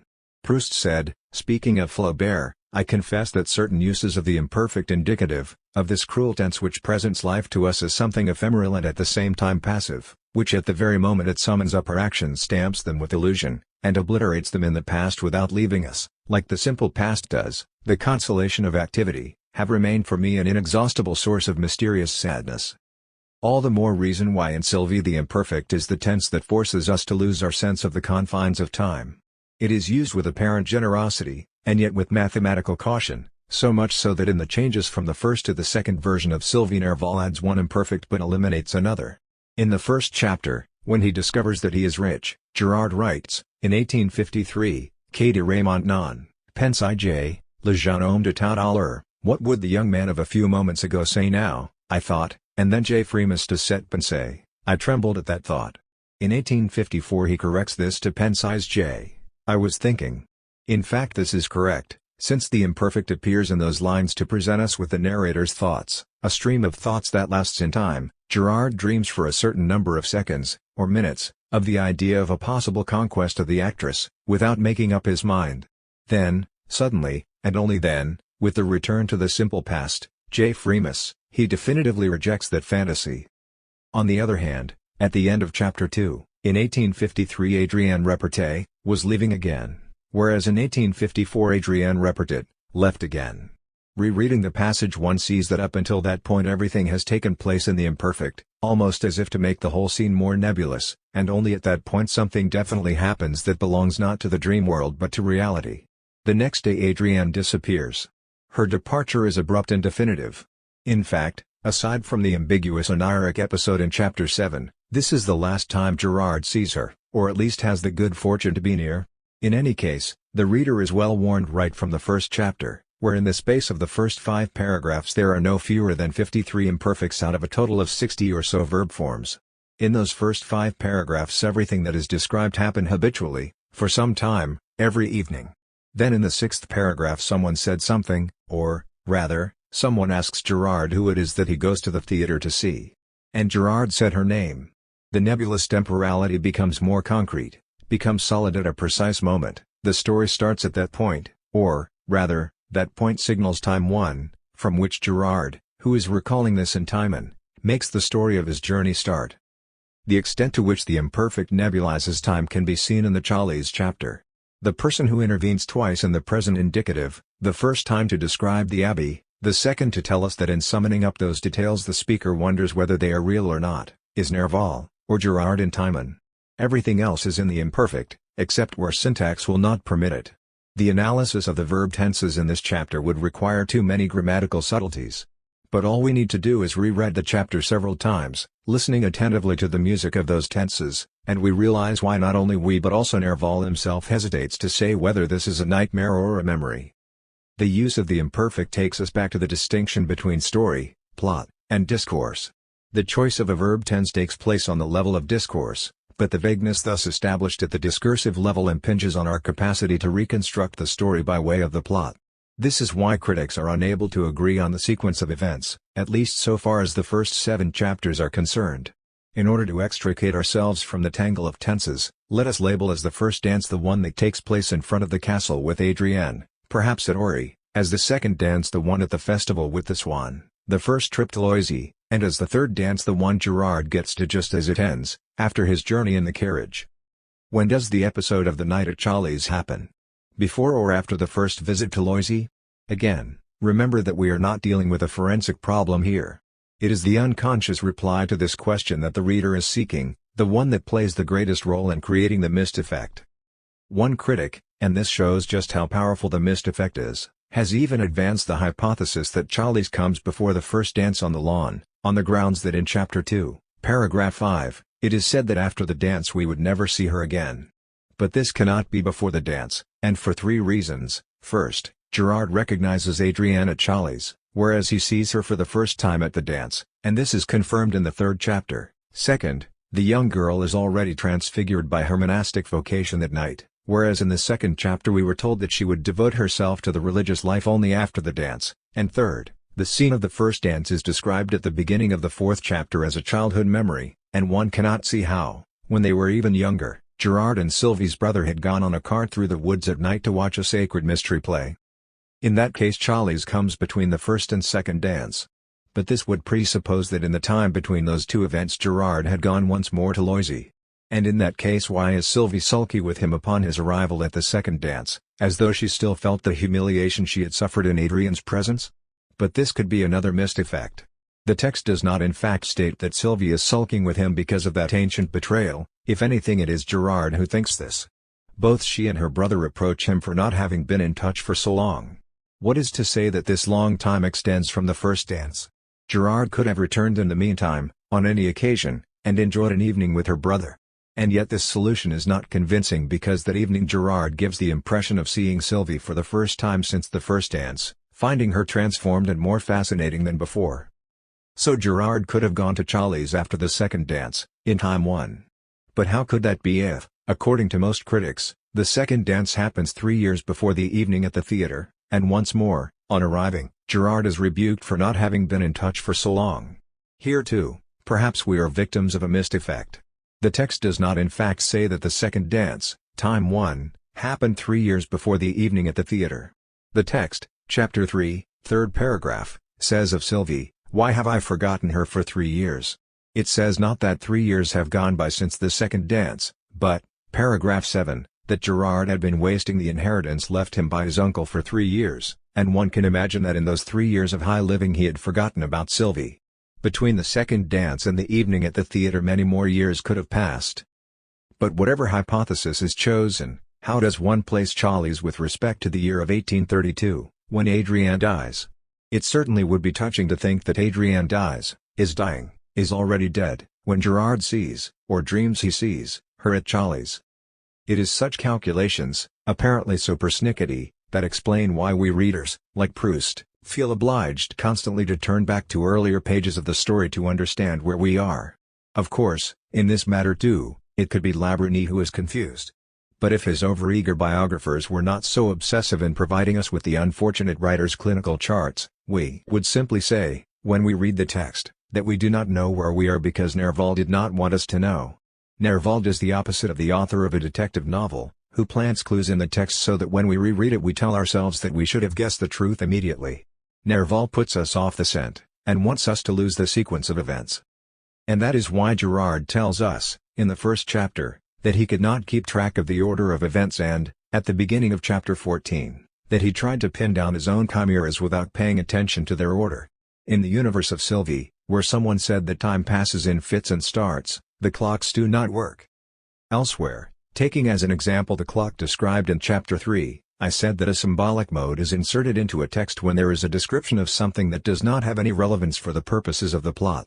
The case of the clock in the second chapter is a perfect illustration. Why stop to describe that antique when it cannot actually say what even the concierge's cuckoo clock knows? Because it is a condensed symbol of the whole story, and first of all for the Renaissance world it evokes, which is the world of the Valois, and secondly because it is there to tell us, to tell the reader more than Gerard, perhaps, that we will never recover the sequence of time. Through a symmetry that has already been mentioned, a broken clock returns in chapter 12. If it appeared only there, it would be simply an enjoyable childhood detail, but it is the return of a theme. Nerval is telling us that right from the beginning, for him, time was destined to become confused or, as Shakespeare would have said, the time is out of joint, for Gerard as much as for the reader. Objects of desire. Why is it that the order of events cannot be recovered? Because in the course of time Gerard shifts his desire onto 3 different women, though the sequence is not linear and heading in one direction, but goes in a spiral. Inside this spiral Gerard identifies, in sequence, one or other of the women as the object of his desire, but often he confuses them, and in any case, as each woman reappears in turn, rediscovered or remembered, she no longer possesses the properties she had previously. Gerard has an object of desire, and he draws its outline for us right from the start of the tale. It is an ideal of femininity as either goddess or queen, so long as she is inaccessible. However, in the following chapters he does still try to reach something. But as soon as his object of desire comes close to him, Gerard finds a reason for distancing himself from it. So the mist effect concerns not just the time sequences, and space, but also desire. In the first chapter it seems that Gerard desires dreams and finds reality repugnant, and that his ideal is incarnated by the actress. Dream. Actress. Reality. Uncertainty and indolence. What does it matter if it is him or someone else? Heroic gallantry. Vague enthusiasms. She satisfied my every desire. Chasing after benefices. Religious aspirations. The divine hours of Herculaneum. The lost hours of day. Drunk with poetry and love. She made people thrill with joy and love. Skepticism, bacchanalia. Metaphysical phantoms. Pale as the night. The real woman. Inaccessible goddess and queen. He did not care who she was. Vice. Up until this point the stage is certainly more real than the auditorium, and compared with the actress the spectators are nothing but empty appearances. But in the second chapter Gerard seems to desire something more tangible, even if only by recalling the one moment when he came close to it. The person who has all the virtues of the actress, who had been seen all alone on the stage, is now Adrienne, glimpsed in the pale circle of the lawn by night. Aurélie. Chapter 1. Adrienne. Chapter 2. Pale as the night. The brightness of the rising moon falls only on her. She lived only for me. I was the only boy in that dance. The warble of her voice. with a fresh, penetrating voice. Magic mirror. A will-o'-the-wisp escaping. An apparition. A phantom barely touching the green grass. Beautiful as the day. A mirage of glory and beauty. Like the divine hours. The blood of the Valois ran in her veins. Her smile fills him with bliss. They thought they were in paradise. This is why Gerard wonders, in the 3rd chapter, 2nd paragraph, whether he is not in love with a religious woman in the guise of an actress, and this question will haunt him till the end. However, Adrienne possesses not only, let's say, ideal qualities but also physical properties, thanks to which, in the 2nd chapter, she wins out over Sylvie, who bears the hallmarks of a rather slight rustic gracefulness. But in chapter 4, when some years later Gerard sees Sylvie again, now that she is no longer a child but a young girl in the bloom of adolescence, it is she who has acquired all the graces of Adrienne, who has now disappeared, and of Aurélie, albeit in a pale reflection of the latter, whose memory now fades. Adrienne. Sylvie. Sylvie. Chapter 2. Chapter 2. Chapter 4. Grand. Petite fille. C'est nette plus cette petite fille. Beautiful. Lively and fresh. She had become so beautiful. Blonde. Tan complexion. White arms. Tall and slim. Still a child. Her slender figure. Descendant of the Valois. From the nearby village. Worthy of ancient art. Mirage of glory and beauty. Regular profile. Athenian features. She remained alone and triumphant. She did not deserve the crown. Irresistible charm. Intangible, vague love. Tender friendship. Her divine smile. Not only does Gerard entertain suspicions, fears, desires, illusions right to the end, and in the face of considerable evidence that Aurélie and Adrienne are the same person, but at times he thinks that what he desired in the first 2 women can be given to him by Sylvie. For reasons never stated, after the 2nd dance, when he has even celebrated a kind of symbolic marriage with her, he leaves her. When he comes to her at the 3rd dance, to escape the impossible fascination of Aurélie, he finds her similar to the woman he is fleeing, and understands that either Sylvie is lost for him or he is lost to her. It could be said that at each fade-out, when one female figure dissolves and becomes another, what was unreal becomes real, but precisely because it is now within reach, it changes again into something else altogether. Gerard's secret curse is that he always has to reject what he previously desired, and precisely because it becomes just what he wanted it to become. Look how in chapter 13 Aurélie becomes exactly what he had dreamed of unconsciously. She had belonged to another, and the other man disappears overseas. Actresses did not have a heart, and now she shows herself ready to love. But alas, what becomes approachable can no longer be loved. Precisely because she has a heart, Aurélie will go off with the person who really does love her. This agonizing wishing and then unwishing is given an almost neurotic manifestation in the interior monologue in chapter 11. Stung by the ambiguous allusion to Adrienne's fate, Gerard, who up until a moment before had desired Sylvie, discovers that it would be sacrilegious for him to seduce someone he regarded as a sister. Immediately, and with irritating fickleness, his thoughts and desire turn once more to Aurélie. Yet at the beginning of the next chapter he is once more ready to throw himself at Sylvie's feet and offer her his house and his uncertain fortune. With 3 women around his heart, dancing around him, as Dante might have said, Gerard loses his sense of their identity and desires and loses all 3. 1832. In any case, Nerval encourages us to forget. And to help us, or lose us, he puts on stage a forgetful Sylvie, who only at the end remembers that Adrienne died in 1832. This is the element that most upsets the critics. Why give such a crucial piece of information only at the end, whereas, as a rather naive note in the play-out edition remarks, we would have expected it at the beginning. Here Nerval performs one of those completing analepses or returns, as Jeanette calls them, where the narrator, pretending he has forgotten a detail, remembers it much later in the development of the action. It is not the only one in the story. The other is the incidental remark about the actress's name, which appears only in chapter 11, but there seems to be more of a reason for this latter return, because it is only then that Gerard, sensing that his idyll with Sylvie is about to end, begins to think of the actress as a woman whom he might perhaps approach. The completing analepsis regarding the date seems to be at the very least scandalous, all the more so since it is preceded by a delaying tactic, which is difficult to justify at first sight. In chapter 11 we find one of the most ambiguous expressions of the whole story, cela mal tourné. For whoever rereads the tale, that allusion by Sylvie in some way anticipates the final revelation, but for whoever reads it for the first time it delays it. Sylvie does not quite say that Adrienne ended up unhappily, but that her story ended unhappily. Consequently, I cannot agree with those who translate it into Italian as lei andata male, she ended up unhappily, nor with the more cautious translators who say andata male, ended up unhappily, not daring to interpret that very obvious Sella leaves one with the suspicion that the subject is Adrienne. In fact, Sylvie says that that story ended unhappily. Why do we have to respect that ambiguity, so much so that some people understand it to mean that, hearing this hint, Gerard convinces himself even more that it means Adrienne has become the actress? Because it reinforces and justifies the delay, which means that it is only in the last line of the text that Sylvie definitively destroys all of Gerard's illusions. The fact is that Sylvie is not reticent. For whom would this information be essential? For Gerard, who on the basis of his memory of Adrienne, and of her possible identity with Aurélie, has created an obsession. But would it be essential for Sylvie, to whom Gerard has not yet revealed his own obsessions, as he will with Aurélie, except through vague illusions? For Sylvie, an earthly creature, Adrienne is even less than a phantom, she is only one of the many women who would pass that way. Sylvie does not say that Gerard has been tempted to identify the religious woman with the actress, she does not even know for certain whether this actress exists, nor who she is. She is totally outside this metamorphic world in which one image fades into another and overlays it.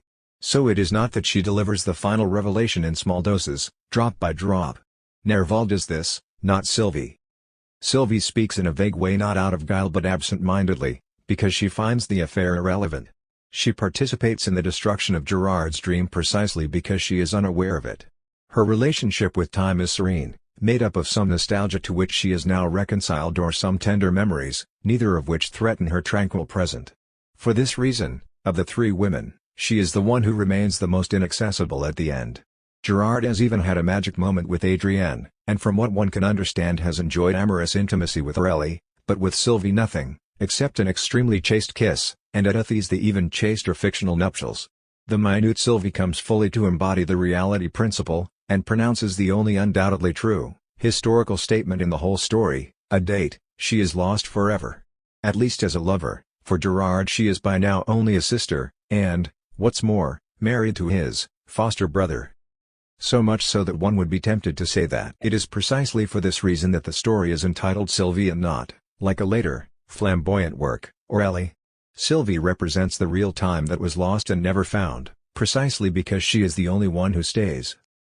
But this would imply a thesis, an ambitious thesis, and one that acquires all its importance precisely from the comparison between Proust and Nerval. Nerval seems to go in search of lost time but is incapable of finding it, and he celebrates only that emptiness of his own illusion.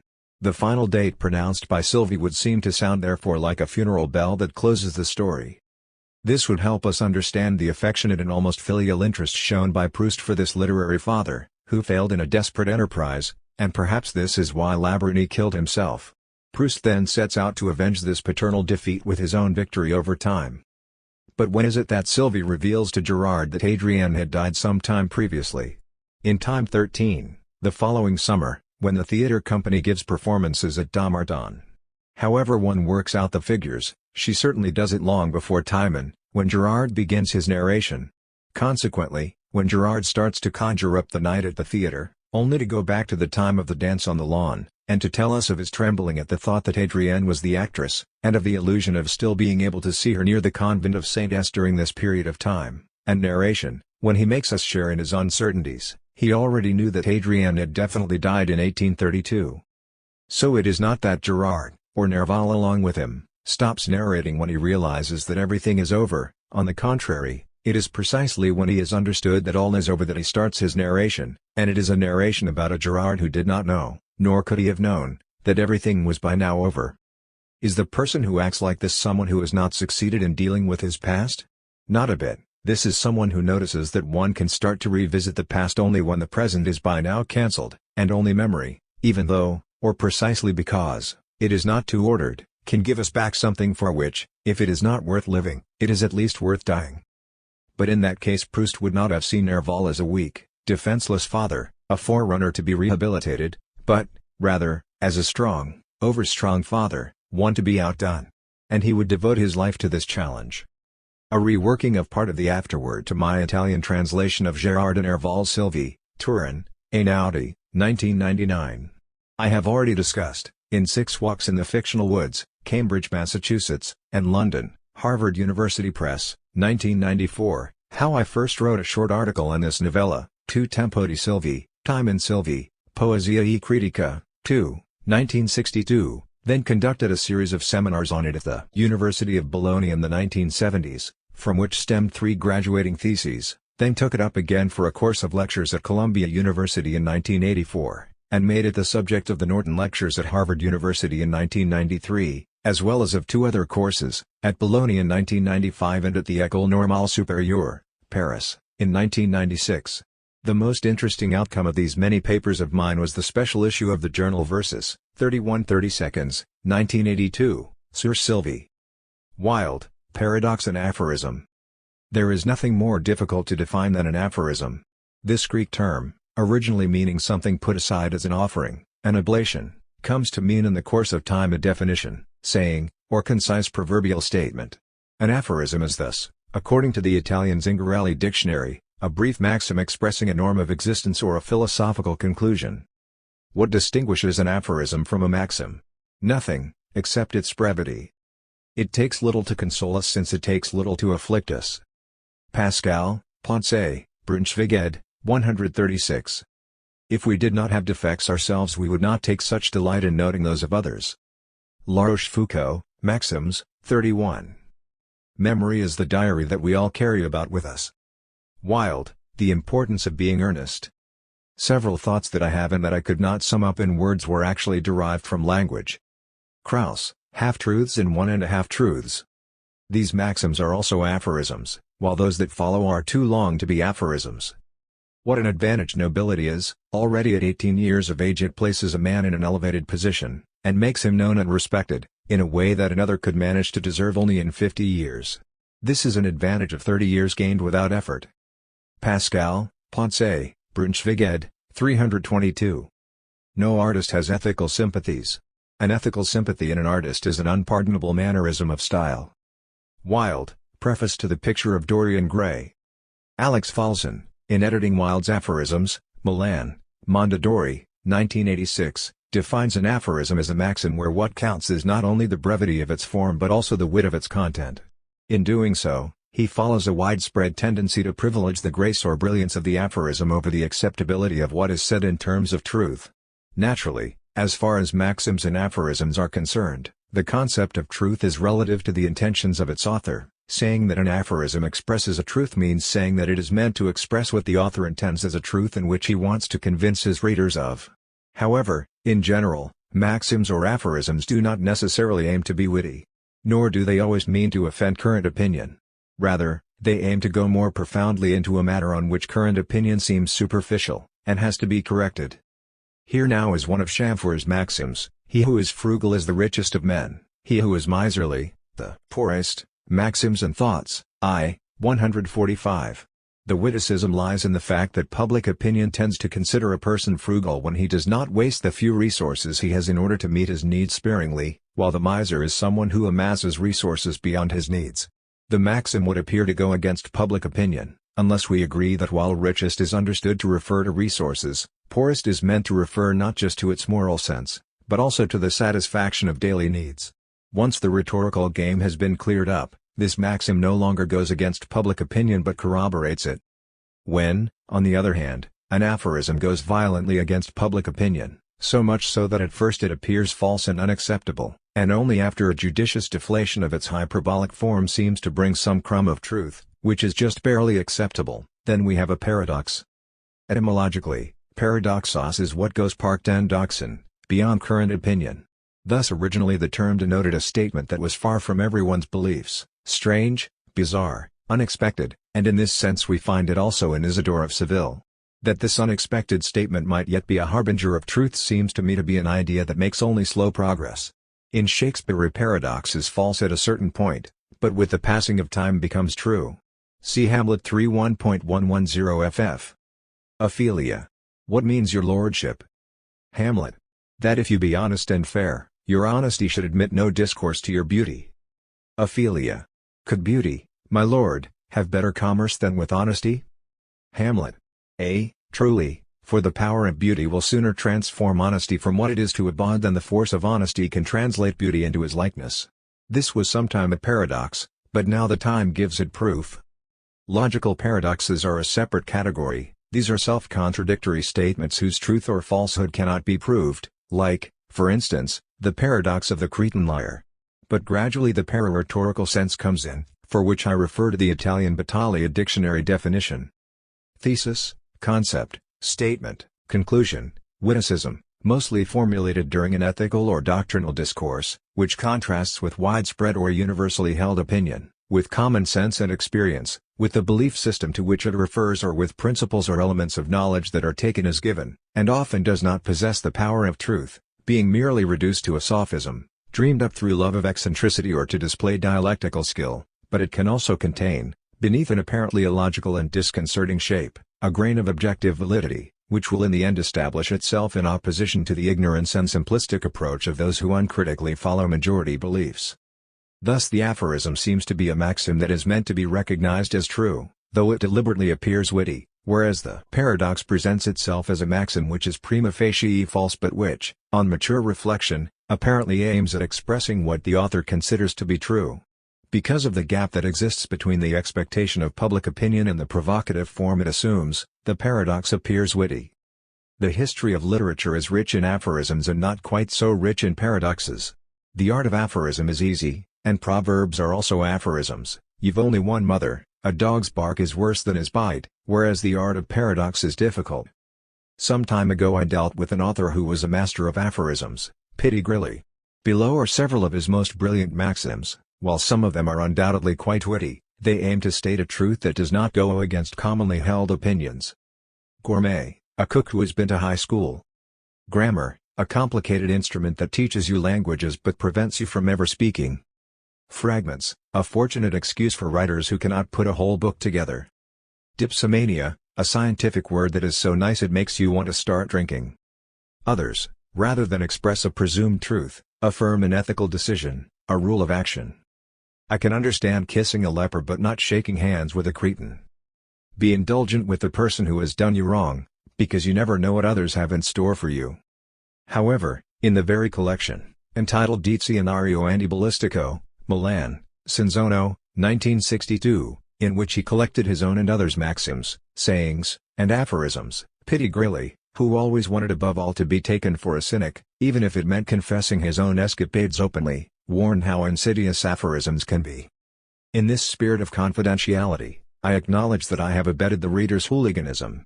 Let me explain. In the street, when a fight breaks out or there is a traffic accident, there suddenly emerges from the bowels of the earth an individual who tries to poke one of the two disputants with his umbrella, usually the driver. The unknown hooligan has thus projected his latent anger. The same happens in books. When the reader who has no ideas, or only ideas in an amorphous state, finds a picturesque, brilliant or explosive phrase, he falls in love with it, adopts it, comments on it with exclamations like excellent, quite right, as though he had always seen things that way, and as if that phrase were the quintessence of his way of thinking, of his philosophical system.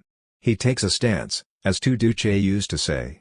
I offer the reader a chance to take a stance without having to go deep into the jungle of various literatures. In this sense an aphorism expresses a commonplace in a brilliant way.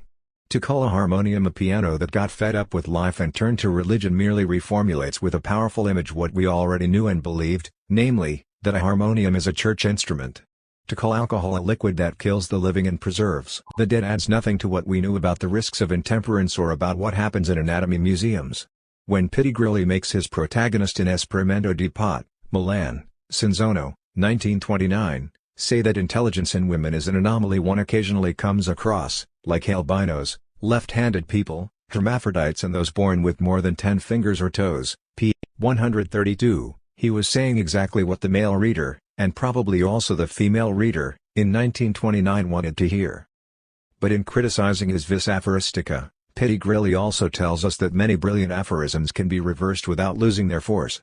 Let us look at some examples of reversal that Pitti Grilli gives us in his Dizionario, Op.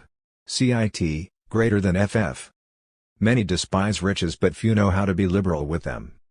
Many know how to be liberal with riches, but few despise them. We make promises according to our fears and keep them according to our hopes.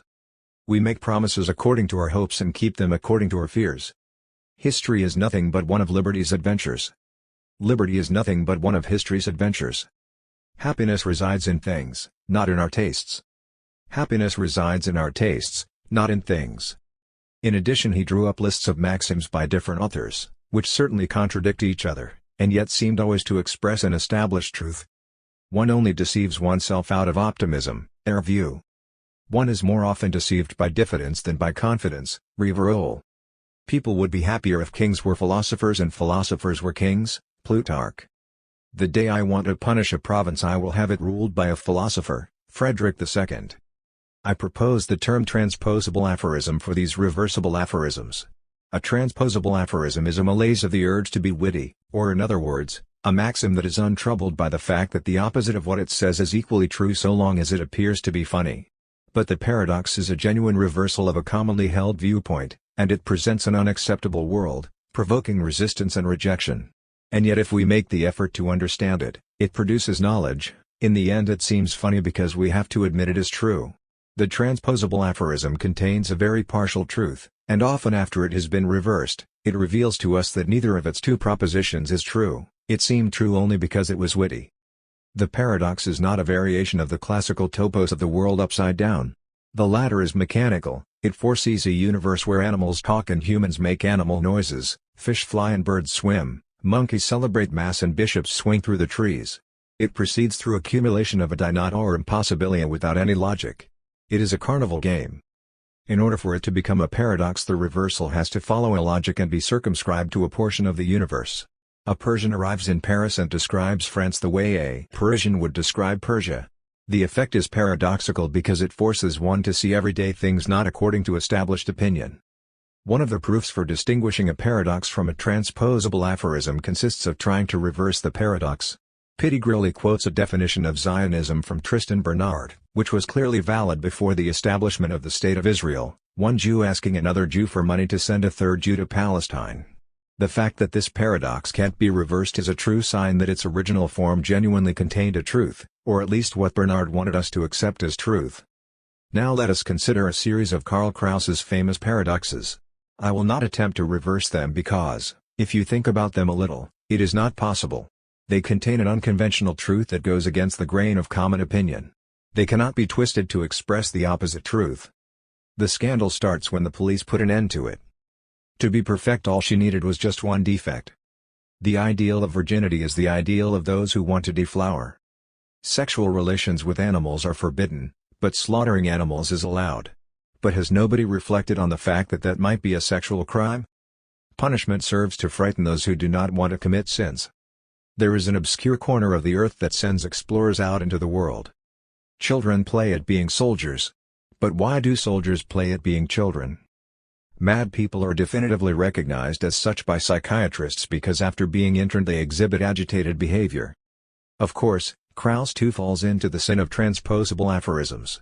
Here are some of his sayings that can be contradicted easily, and therefore reversed. The reversals are, obviously, my own. Nothing is more unfathomable than the superficiality of a woman.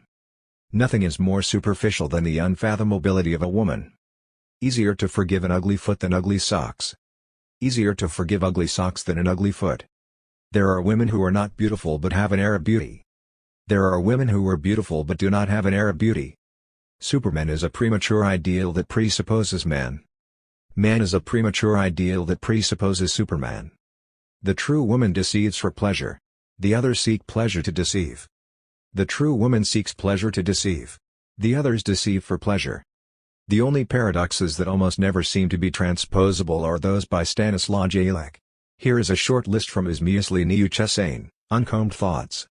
If one could only pay the death penalty by sleeping through it in installments. I dreamed of reality, what a relief to wake up. Open sesame, I want to get out. Who knows what Columbus might have discovered had America not blocked his way. Horrible is the gag smeared with honey. The prawn goes red after death, what exemplary refinement in a victim.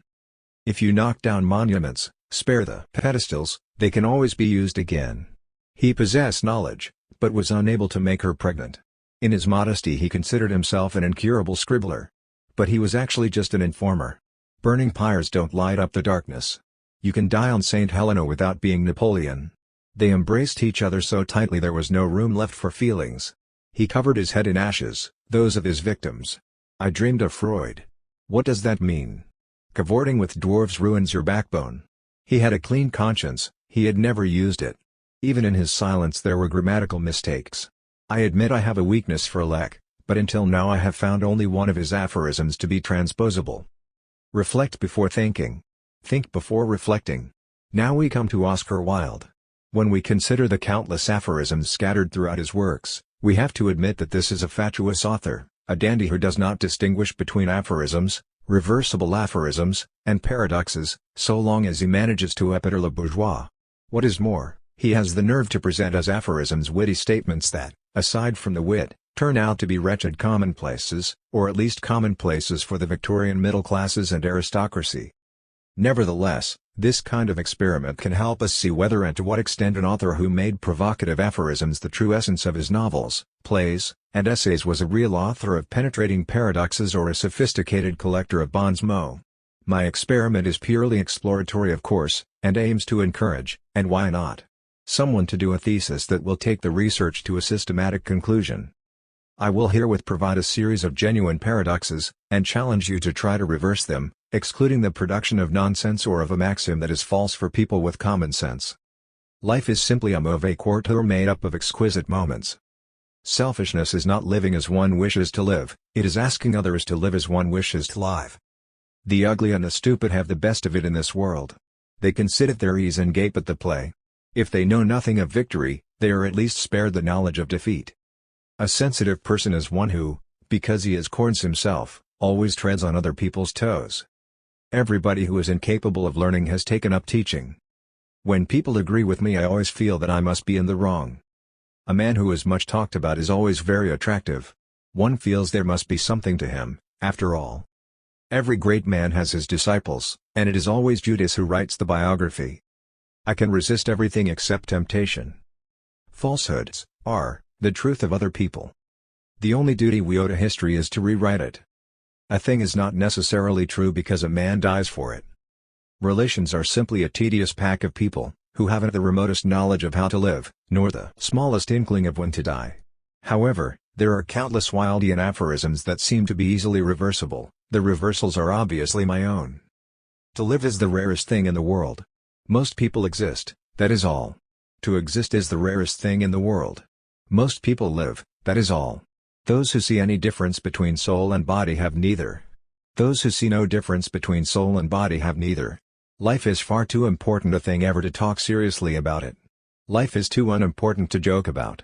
The world is divided into two classes, those who believe the incredible, like everyone else, and those who do the improbable, like me. The world is divided into two classes, those who believe the improbable, like everyone else, and those who do the incredible, like me.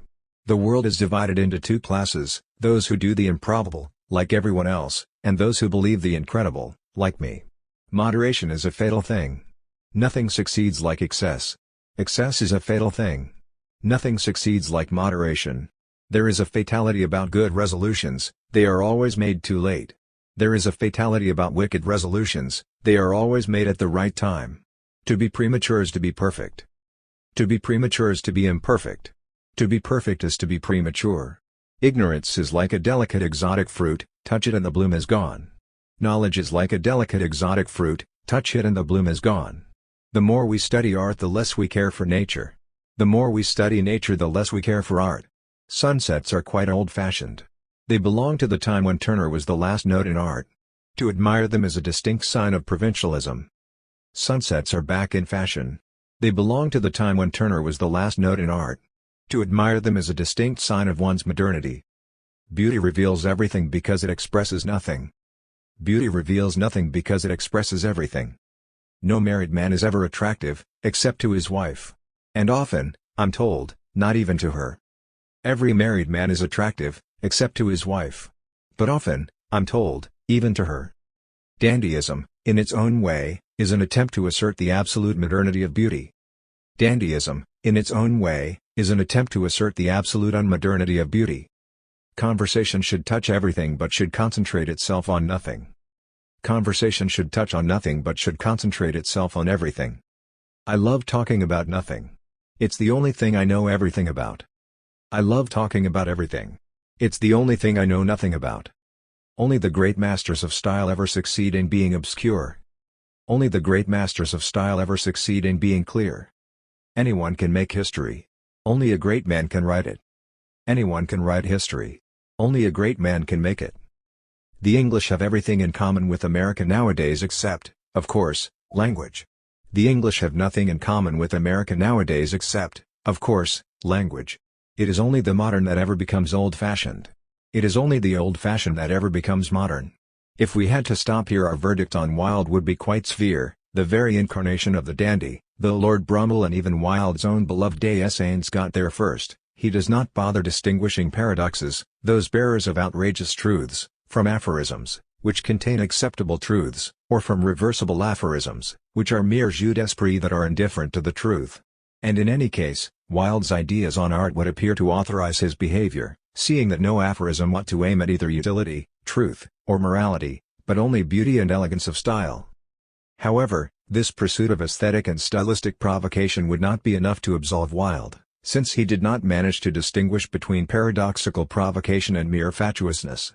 As we know, to be true to his own principles, he should have been sent to prison not for having loved Lord Douglas but for having sent him letters with lines like this: "It is a marvel that those red rose-leaf lips of yours should have been made no less for music of song than for madness of kisses, and not only for this, but also for having maintained during his trial that the letter was a stylistic exercise and a kind of sonnet in prose." The Picture of Dorian Gray was condemned by the London judges for thoroughly stupid reasons, but from the point of view of literary originality, despite its undoubted charm, it is merely an imitation of Balzac's Peau de Chagrin, The Wild Ass's Skin, and broadly copies, even though this was admitted indirectly, Haussmann's A Rabor. Mario Praz noted that Dorian Gray also owes very much to Lorraine's Monsieur de Foucault's, and even one of Wilde the aesthete's fundamental maxims: "No crime is vulgar, but all vulgarity itself is a crime," is a version of Baudelaire's "A dandy can never be a vulgar man. If he commits a crime, he would lose none of his reputation, but if this crime were caused by a trivial motive, the damage done to his honor would be irreparable." Nevertheless, as Alex Falzon commented in the Italian edition of Wilde's aphorisms cited above, it is difficult to collect aphorisms by an author who has never written a book of aphorisms, so that what we consider aphorisms were created not to shine alone, devoid of any context, but in a narrative or theatrical work, and therefore said by someone in a particular context. For instance, can one consider an aphorism weak if the author puts it in the mouth of a ludicrous character? Is what Lady Bracknell says in The Importance of Being Earnest an aphorism: "To lose one parent, Mr. Worthing, may be regarded as a misfortune. To lose both looks like carelessness"? Hence the legitimate suspicion that Wilde did not believe in any of the aphorisms he pronounced, nor even in the best of his paradoxes. He was only interested in putting on stage a society capable of appreciating them. In places he actually says as much. Consider this dialogue from The Importance of Being Earnest.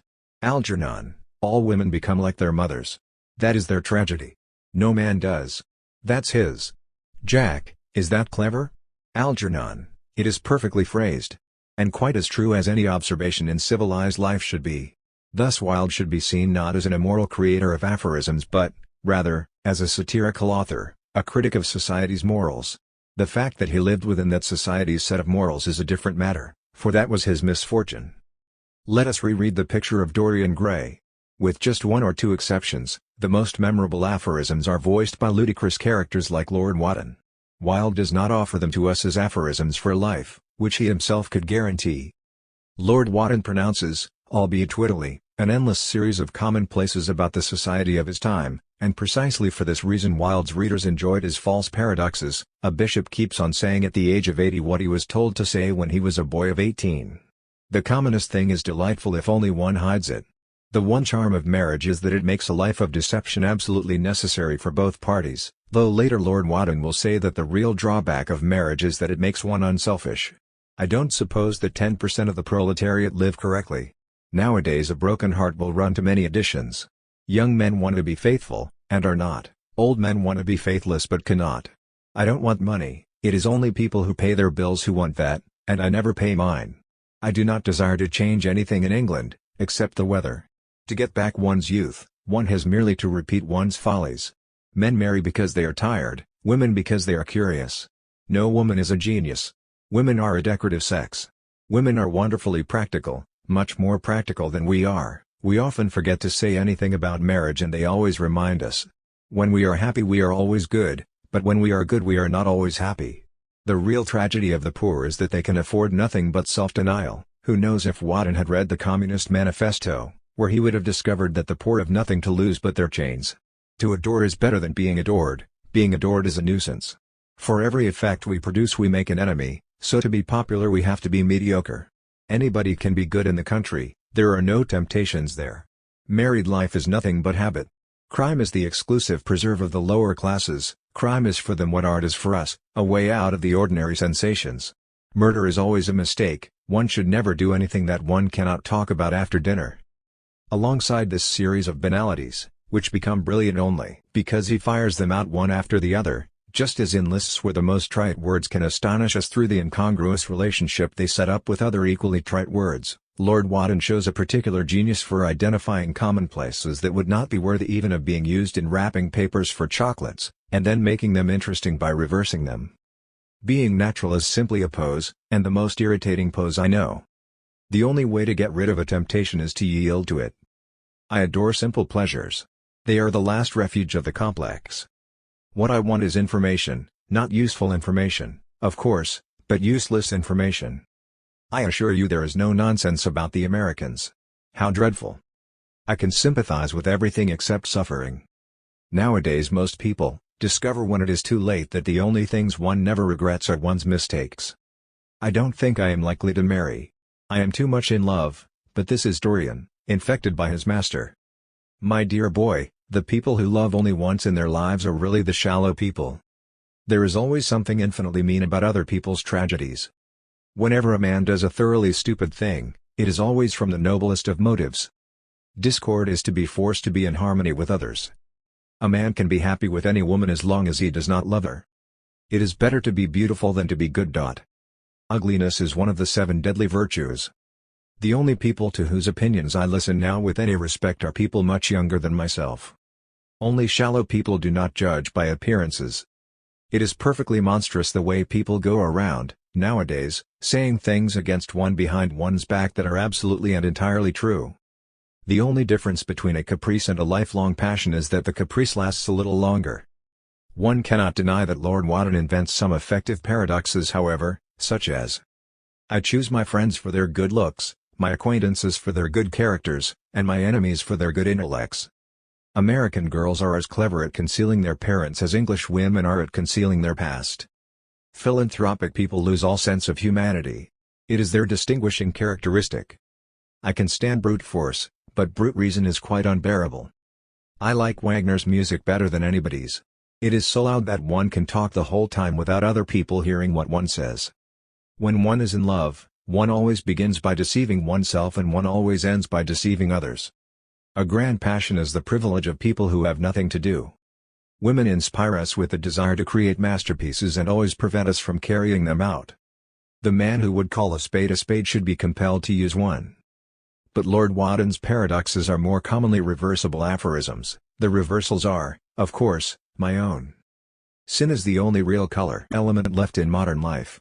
Virtue is the only real color element left in modern life. Humanity takes itself too seriously. It is the world's original sin. If the cavemen had known how to laugh, history would have been different. Humanity does not take itself seriously enough. It is the world's original sin. If the cavemen had known how not to laugh, history would have been different. Women represent the triumph of matter over mind, just as men represent the triumph of mind over morals. Men represent the triumph of matter over mind, just as women represent the triumph of mind over morals. The truth is that Dorian Gray portrays the inanity of Lord Wadden, and at the same time denounces it. One character says of him, "Don't mind him, my dear, he never means anything he says." The author says of him, "He played with the idea and grew willful, tossed it into the air and transformed it, let it escape and recaptured it, made it iridescent with fancy and winged it with paradox." He felt that the eyes of Dorian Gray were fixed on him, and the consciousness that amongst his audience there was one whose temperament he wished to fascinate seemed to give his wit keenness and to lend color to his imagination. Lord Wadden delights in what he thinks are paradoxes, but his acquaintances do not hold paradoxes in high esteem. They say that when good Americans die they go to Paris, chuckled Sir Thomas, who had a large wardrobe of Humour's cast-off clothes. "Paradoxes are all very well in their way," rejoined the baronet. "It is true that Lord Erskine says, was that a paradox? I didn't think so. Perhaps it was. Well, the way of paradoxes is the way of truth. To test reality we must see it on the tightrope. When the verities become acrobats, we can judge them. Lord Erskine was not wrong, but Lord Wotton, not having anything to believe in, was mean with paradoxes, and on his tightrope it was common sense rather than truth that performed acrobatics. But what did matter to Lord Wotton in any case? And now, my dear young friend, if you will allow me to call you so, may I ask if you really meant all that you said to us at lunch?" "I quite forget what I said," smiled Lord Henry. "Was it all very bad?" "In Dorian Gray few terrible things are said, but many are done. But basically Dorian does them because his friends have ruined him with their false paradoxes. In the end this is the lesson we can take from the novel. But Wilde would even deny this lesson, because he says clearly in the preface that no artist has ethical sympathies. An ethical sympathy in an artist is an unpardonable mannerism of style. And the style of Dorian Gray resides totally in the portrayal of fatuousness. Consequently, even though Wilde was himself a victim of the very cynicism that he so ostentatiously displayed, and that so delighted readers and audiences, we should not do him the injustice of quoting his aphorisms in isolation, as though they were intended or were able to teach us something. It is true that some of the best Wildean paradoxes appear in those phrases and philosophies for the use of the young, which he published as maxims for life in an Oxford journal. Wickedness is a myth invented by good people to account for the curious attractiveness of others. Religions die when they are proved to be true. Science is the record of dead religions. The well-bred contradict other people. The wise contradict themselves. Ambition is the last refuge of the failure. In examinations the foolish ask the questions that the wise cannot answer. Only the great masters of style ever succeed in being obscure. The first duty in life is to be as artificial as possible. What the second duty is no one has discovered. Nothing that actually occurs is of the smallest importance. Dullness is the coming of age of seriousness. When one tells the truth, one is sure, sooner or later, to be found out. Only the shallow know themselves. The extent to which he considered these teachings to be true is evident in the replies he gave at his trial, when those sentences were objected to. "I rarely think that anything I write is true." Or, "That is a pleasing paradox, but I do not set very high store on it as an axiom." In any case, if a truth ceases to be a truth when more than one person believes in it, to what collective consensus could a truth uttered by Wilde aspire? And since in all unimportant matters, style, not sincerity, is the essential, and in all important matters, style, not sincerity, is the essential, it is right not to ask Wilde for a strict distinction between true paradoxes, obvious aphorisms, and false, or devoid of any truth value, reversible aphorisms. What he exhibits is a juror sententialis, which is a pleasurable rhetorical incontinence, not a passion for philosophy. Wilde would have sworn by one single aphorism, and he staked his life on it in the end: all art is quite useless. Paper given at a conference on Oscar Wilde held at the University of Bologna on November 9, 2000. A portrait of the artist as bachelor. I am probably the least suitable speaker to celebrate Joyce's Bachelor of Arts degree. After all, an article published in St. Stephen's Magazine in 1901 claimed that it was ideas from Italy that had corrupted Joyce. But I did not ask to give this commemorative address, that is the responsibility of University College. As for the title of my lecture, perhaps my intertextual wordplay is not terribly original, but then I am only a playboy of the southern world. I do, however, feel ill at ease with the title I have chosen. I would have liked to speak of the time when Jim, at Clongowes Wood College, announced his age by saying, "I am 6:30. But let us not stray from the subject, which is, of course, Joyce as bachelor. All of you know probably that bachelor has become a magic word in many studies of contemporary semantics, ever since it was passed down from author to author as the supreme example of an ambiguous term possessing at least 4 different meanings. A bachelor is, I, an unmarried male adult; 2, a young knight in the service of another; 3, a person who has obtained his first degree; and 4, a male seal who has not yet managed to mate during the mating season. Nevertheless, Roman Jacobson has pointed out that despite their semantic differences, these 4 homonyms have an element of incompleteness in common, or at least of something unfinished. In any context, a bachelor is, then, someone who has not yet reached a state of maturity. The young male is not yet a husband or mature father, the page is not yet a knight who has received investiture, The young BA graduate is not yet a PhD, and the poor male seal has not yet discovered the joys of sex. When our Jim left University College he was still an incomplete Joyce, in that he had not yet written those works without which Joyce would have remained little more than a big-headed novice. However, I would like to underline the fact that despite this, at the end of his studies Jim was not so incomplete as one would like to believe, and that it was precisely during those years of study that he clearly outlined, in his first attempts at writing, the directions he would later take in his maturity. Jim began his degree in 1898, studying English under the supervision of Father O'Neill, a pathetic enthusiast of the Bacon-Shakespeare controversy, Italian with Father Ghezzi, and French with Edward Caddick. This was the period of neo-Thomist studies, which often provide the quickest route to misunderstanding Aquinas, but while he was at the college, and before the Pola Notebook and Paris Notebook, Jim had certainly understood something about Aquinas. He once said to Stanislaus that Thomas Aquinas is a very complex thinker because what he says resembles exactly what ordinary people say, or what they would like to say, and for me this means that he had understood an awful lot, if not everything, of the philosophy of St. Thomas. In Drama and Life, a lecture read on January 20, 1900 to the University College Literary and Historical Society, Joyce announced in advance the poetics of Dubliners. Still I think out of the dreary sameness of existence, a measure of dramatic life may be drawn. Even the most commonplace, the deadest among the living, may play a part in a great drama. In Ibsen's new drama, published April 1, 1900 in the Fortnightly Review, we can identify that fundamental idea of artistic impersonality, which we find later in the portrait. Referring to a work of drama, he writes, Ibsen sees it steadily and whole, as from a great height, with perfect vision and an angelic dispassionateness, with the sight of one who may look on the sun with open eyes, and the God of the portrait will be within or behind or beyond or above his handiwork, invisible, refined out of existence, indifferent, paring his fingernails. In James Clarence Mangan, a lecture also given to the Literary and Historical Society on February 15, 1902 and published the following May in St. Stephen's Magazine, we find that beauty, the splendor of truth, is a gracious presence when the imagination contemplates intensely the truth of its own being, or the visible world, and the spirit which proceeds out of truth and beauty is the Holy Spirit of joy. These are realities and these alone give and sustain life. This is without doubt the first adumbration of the notion of epiphany as it would be developed in his subsequent works.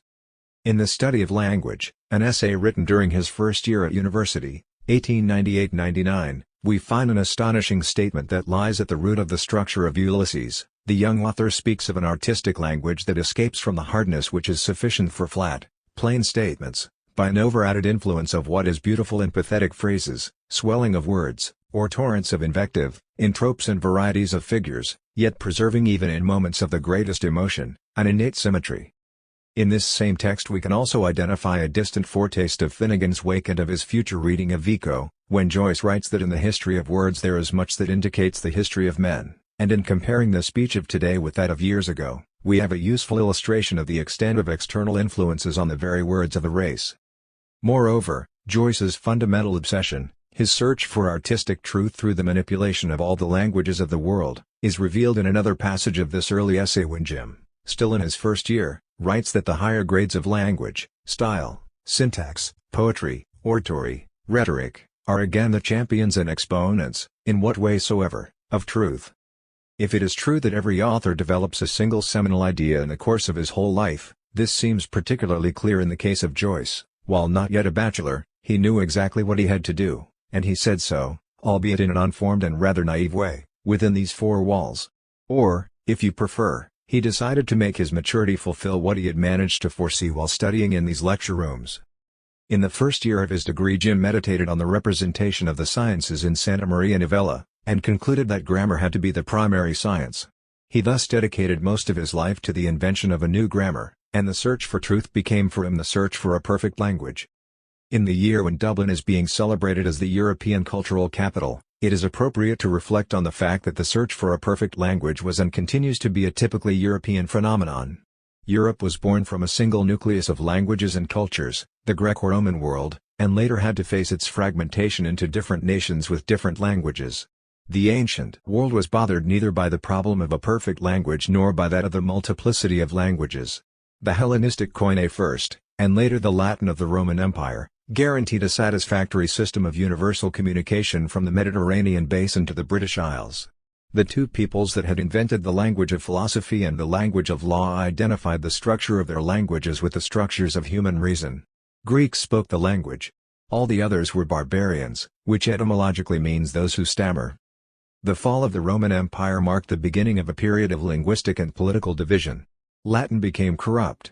The barbarians invaded, with their own languages and customs. Half of the Roman lands went to the Greeks of the Eastern Empire. Part of Europe and the whole Mediterranean basin began to speak Arabic.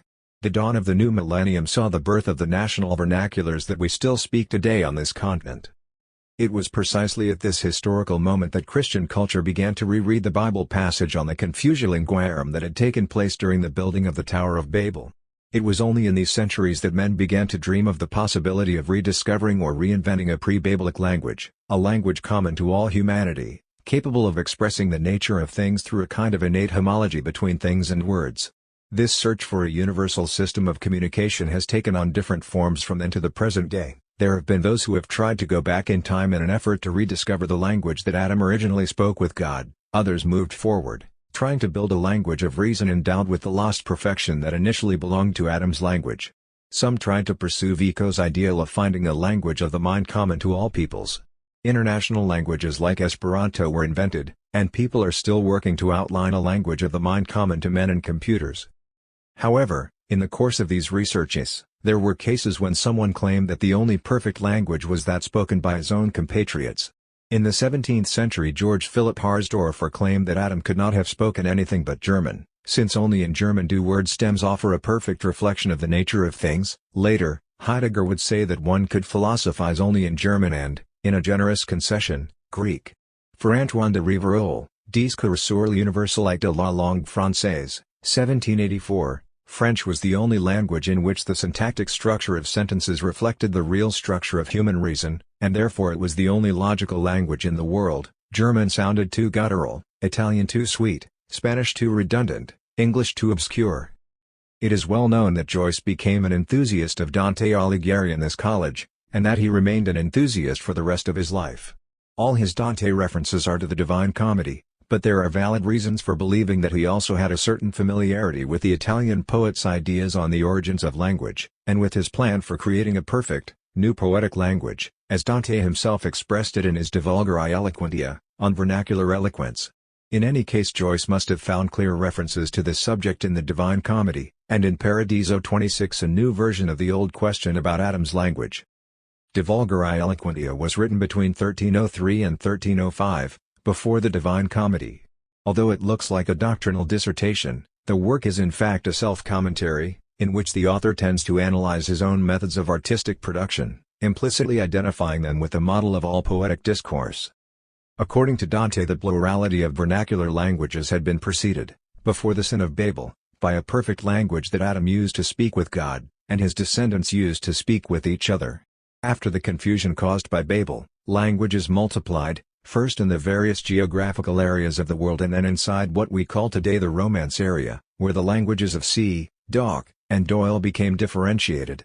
The language of C, or Italian, divided into a multiplicity of dialects, which at times differed even from one area of a city to another.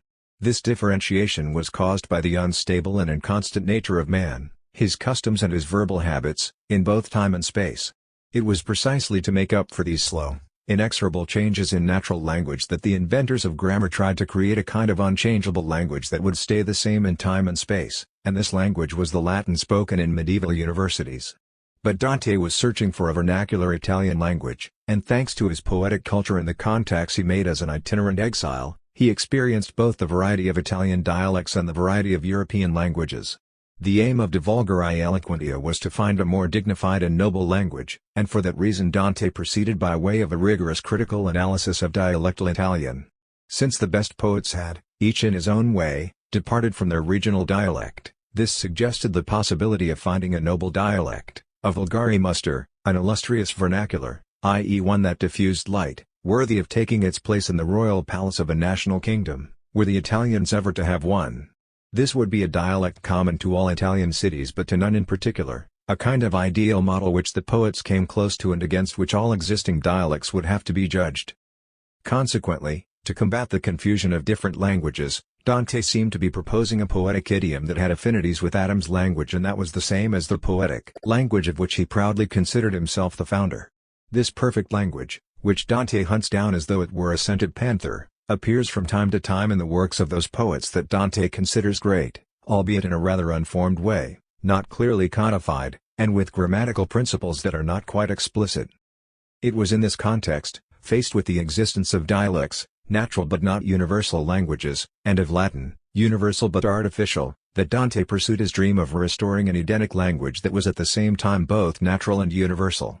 But unlike those who would later seek to rediscover the original Hebraic language, Dante intended to recreate the Edenic condition with a stroke of modern invention.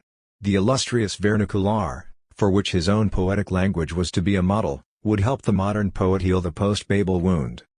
This audacious conception of his own role as restorer of a perfect language explains why, instead of condemning the multiplicity of languages, Dante brings out their biological strength and de vulgari eloquentia, their capacity for a renewal in the course of time. It is precisely on the basis of this creativity of language that he believes himself capable of inventing and launching a perfect, modern, and natural language, without going back to lost models. If Dante had believed that the primordial language was to be identified with Hebrew, he would have immediately decided to learn it and write in the language of the Bible. But Dante never thought about that possibility, because he was certain he could still find, through a perfecting of the various Italian dialects, that universal language of which Hebrew had simply been the most venerable incarnation. Many of the arrogant statements of the young Joyce seem to allude to the same task of restoring the conditions of a perfect language through his own personal literary invention, with the aim of forging the uncreated conscience of his race, a language that would be not arbitrary like ordinary language but necessary and existing for a reason. In this way the young bachelor understood Dante's idea perfectly, and also mysteriously, and he would pursue it throughout his life. However, Dante's project, like every other blueprint for a perfect language, involved finding a language that would allow humanity to escape the post-Babelic labyrinth. One can, as Dante did, accept the positive plurality of languages, but a perfect language ought to be clear and lucid, not labyrinthine.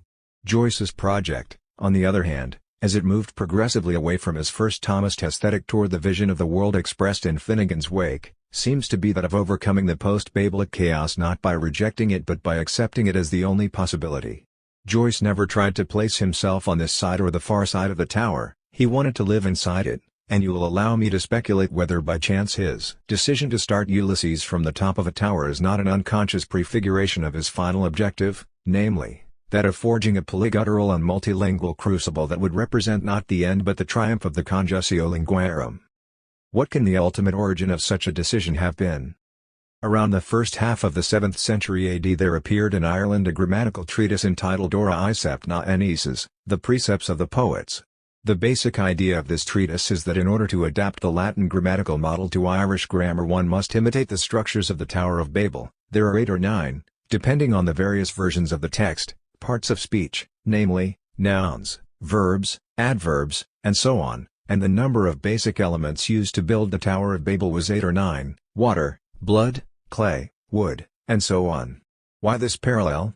Because the 72 doctors of the school of Phineas Farsi, who had planned the first language to emerge after the chaos of Babel, and it goes without saying that this language was Gaelic, had tried to build an idiom that, like the original, was not only homologous with the nature of things but also able to take into account the nature of all the other languages born after Babel. Their plan was inspired by Isaiah 66.18, I shall come, that I will gather all nations and tongues. The method they had used consisted in selecting the best from every language, fragmenting, so to speak, the other languages, and recombining the fragments into a new and perfect structure. One is tempted to say that, by doing this, they were really genuine artists, since, as Joyce says, the artist who could disentangle the subtle soul of the image from its mesh of defining circumstances most exactly and embody it in artistic circumstances chosen as the most exact for it in its new office, he was the supreme artist. Stephen Hero, greater than cutting into segments, which is the basic concept in the analysis of linguistic systems, was so important for these 72 learned men that, as my source suggests, the word type, which was used for to segment and therefore to select, to model, indicated automatically the Irish language as a burlotapide. Consequently, the Ora Icept, as a text that defined this event, was considered to be an allegory of the world. It is interesting to note that a somewhat similar theory had been expressed by a contemporary of Dante, the great 12th-century Kabbalist Abraham Abulafia, according to whom God had given Adam not a specific language but a kind of method, a universal grammar, which, although it was lost after the sin of Babel, had survived among the Jewish people, who had been so skillful in using this method that they had created the Hebrew language, the most perfect of the 7 post-Babelic languages. The Hebrew that Abulafia talks about was not a collage of other languages, however, but rather a totally new corpus produced by combining the 22 original letters, the elementary segments, of the divine alphabet. By contrast, the Irish grammarians had decided not to go back and look for the Adamic language, but had preferred to build a new, perfect language, their own Gaelic. Did Joyce know of these early medieval grammarians? I have not found any reference to the Ora Isept in his work, but I was intrigued by the fact, quoted by Ellman, that on October 11, 1901 young Jim went to John F. Taylor's lecture to the Law Students' Debating Society. This lecture not only celebrated the beauty and perfection of Irish but also formulated a parallel between the right the Irish people had to use its own language and the right Moses and the Jews had to use Hebrew as the language of revelation, rejecting the Egyptian language that had been imposed on them. As we know, Taylor's idea was amply exploited in the Aeolus chapter of Ulysses, which is dominated by the parallel between Hebrew and Irish, a comparison that represents a kind of linguistic counterpart to the parallel between Bloom and Stephen. Allow me then to raise a doubt. In Finnegan's Wake, p. 356, there is the word Taylorized, which Atherton interprets as a reference to the Neoplatonist Thomas Taylor. I, on the other hand, would like to interpret this as a reference to John E. Taylor. I have no proof of it, but I find it interesting that this quotation comes in a context, Finnegan's Wake, p. 353 if, where Joyce begins speaking of the abnihilization of the Edom, and uses expressions like vocifer adjutant, vice-versounding, and old confusulum, and ends with how comes every body in our Taylorized world to self out this eyes, with a reference to the Primium Nobilis and to the word notomize. It seems probable that the idea of inventing languages by dissecting and cutting up the roots of words was inspired by that early lecture by Taylor, accompanied by some indirect knowledge of the Ora Isept. But since there is no textual proof of all this, I cannot present my suggestion as anything other than an attractive hypothesis, or simply a personal fancy.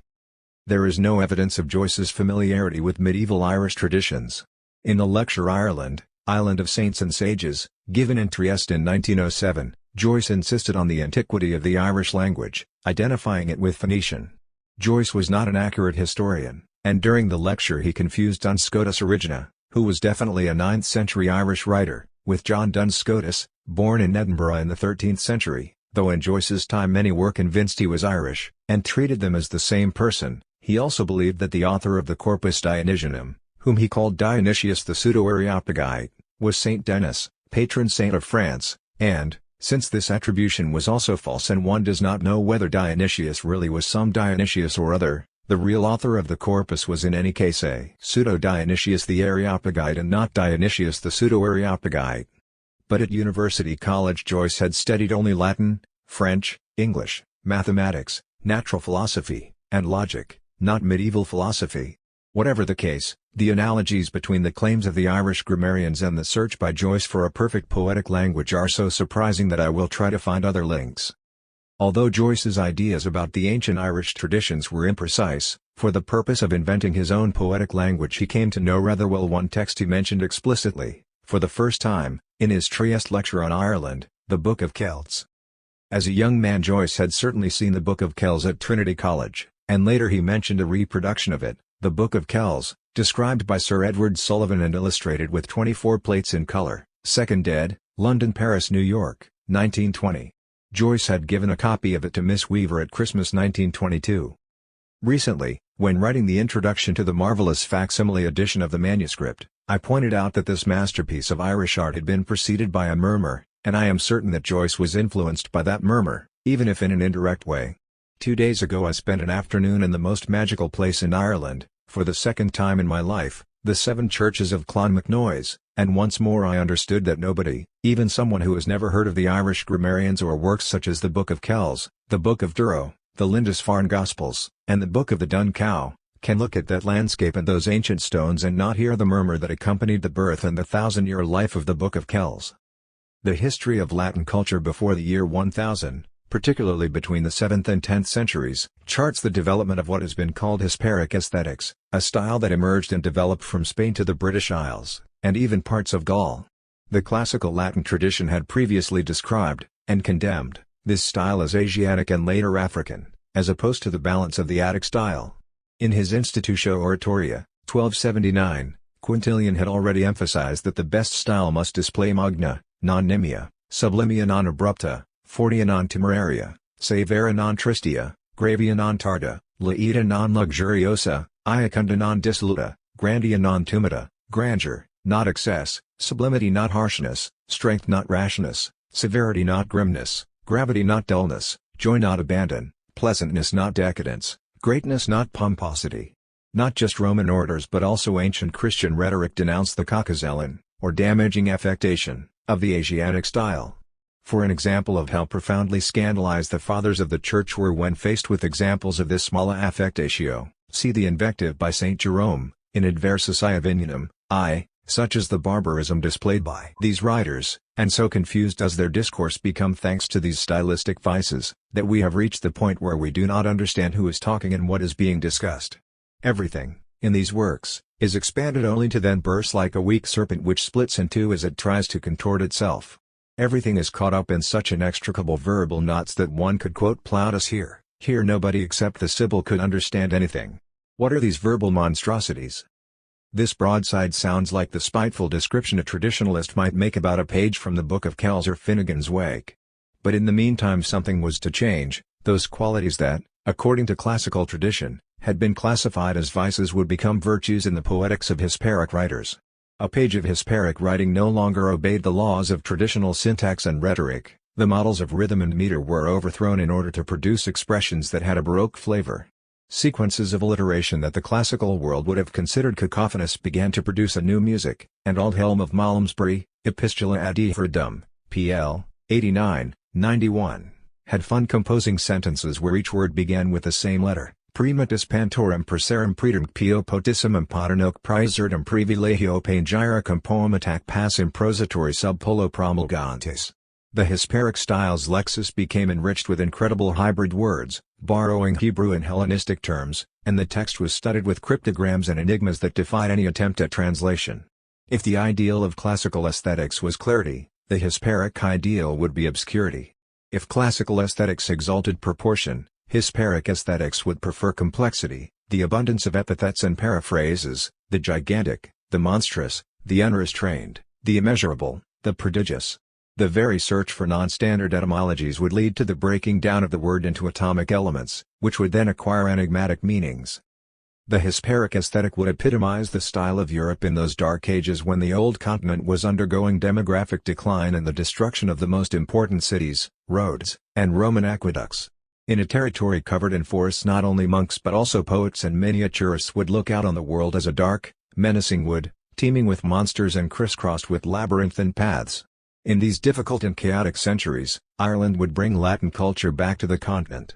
But those Irish monks who wrote down and preserved for us that small amount of the classical tradition they had managed to salvage would take the initiative in the world of language and visual imagination, groping for the right path in the dense forest, like St. Brendan's comrades, who sailed the seas with him, encountering monsters and lost islands, meeting a giant fish on which they disembarked when they mistook it for an island inhabited by white birds, the souls who fell with Lucifer, miraculous fountains, paradise trees, a crystal column in the middle of the sea, and Judas on a rock, beaten and tormented by the incessant pounding of the waves. Between the 7th and 9th centuries, it was perhaps on Irish soil, but certainly in the British Isles, that there appeared that Liber Monstrorum de Diversus Generibus, which seems to describe many of the images that we find in the Book of Kells. The author admits in the opening pages that although many authoritative books had already recounted similar lies, he would never have thought of presenting them again if the impetuous wind of your requests had not unexpectedly arrived to throw me, a terrified sailor, headlong into a sea of monsters, and without doubt it is impossible to count the number of kinds of monstrous marine animals which with enormous bodies the size of high mountains whip up the most gigantic waves and shift huge expanses of water with their torsos, almost seeming to uproot the water from the depths only to then heave themselves toward the quiet estuaries of rivers, and as they swim along, they raise spume and spray with a thunderous noise. In huge ranks, that monstrous, enormous army crosses the swollen plains of blue water, and sweeps the air with lashes of the whitest spray, white as marble. And then churning up the waters with a tremendous backwash, waters already in a ferment because of the huge mass of their bodies, they head for land, offering to those standing on the shore watching them not so much a spectacle as a scene of horror. However fearful the author may have been about telling lies, he cannot resist the colossal beauty of this fascinating falsehood because it allows him to weave a tale as infinite and varied as a labyrinth. He tells his story with the same pleasure as the Vita S. Columbani describes the sea around the island of Hibernia, or as in the Hesperica Femina, a work with which the author of the Liber Monstrorum must have had a certain familiarity, where adjectives like astriferous or glossicomus are used to describe the breakers, and Hesperic aesthetics would privilege neologisms such as spectarius, placorius, sonorius, alborius, propriferous, flammiger, and gaudifluous. These are the same lexical inventions praised by Virgil the grammarian in his Epitome and Epistolae. Many scholars now maintain that this mad grammarian from Biggar, near Toulouse, was in fact an Irishman, and everything, from his Latin style to his vision of the world, would seem to confirm this. This Virgil lived in the 7th century and therefore, presumably, 100 years before the production of the Book of Kells. He would cite passages from Cicero and Virgil, the famous one, that these authors could never have written, but then we discover, or presume, that he belonged to a circle of rhetoricians, each of whom had taken the name of a classical author. Perhaps, as has been surmised, he wrote to mock other orders. Influenced by Celtic, Visigoth, Irish, and Hebrew culture, he described a linguistic universe that seems to spring from the imagination of a modern surrealist poet. He maintains that there exist 12 varieties of Latin and that in each of them the word for fire can be different: ignis, quoquehabin, ardon, calax, spiridon, russin, fragan, fumiton, ostrax, vitius, silulius, anon, epitome. 4. 10. A battle is called prelium because it takes place at sea, prelum, because its importance brings about the supremacy, prelatum, of the marvelous, epitome. 4. 10. Geometry is an art that explains all the experiments with herbs and plants, and that is why doctors are called geometers, epitome. 4. 11. The rhetorician Aemilius made this elegant proclamation, SSSSSSSSSSS. pp. NNNNNNN. GGGG.R. MM. TTT.D. CC. Fying O. A. E. This is supposed to mean the wise man sucks the blood of wisdom and must be rightly called leech of the veins, epitome. X.1. Galbungus and Terentius clashed in a debate that lasted 14 days and 14 nights, discussing the vocative of ego, and the matter was of supreme vastness because it was a question of determining how one should address oneself with emphasis. Oh, have I acted correctly? Oengon, recte feci? This and much more is told us by Virgil, making us think of the young Joyce wondering whether baptism with mineral water was valid. Each one of the texts I have mentioned could be used to describe a page of the Book of Kells or, for that matter, a page of Finnegan's Wake, because in each of these texts language does what the images do in the Book of Kells. Using words to describe the Book of Kells is tantamount to reinventing a page of Hesperic literature.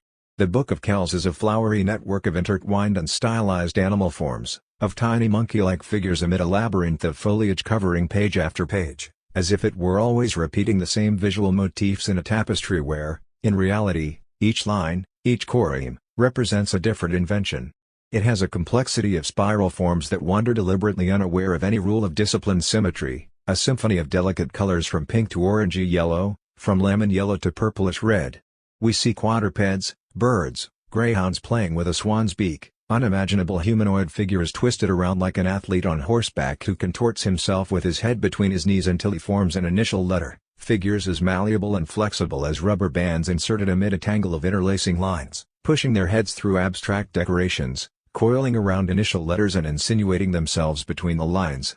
As we look, the page never sits still, but seems to create its own life. There are no reference points, everything is mixed up with everything else.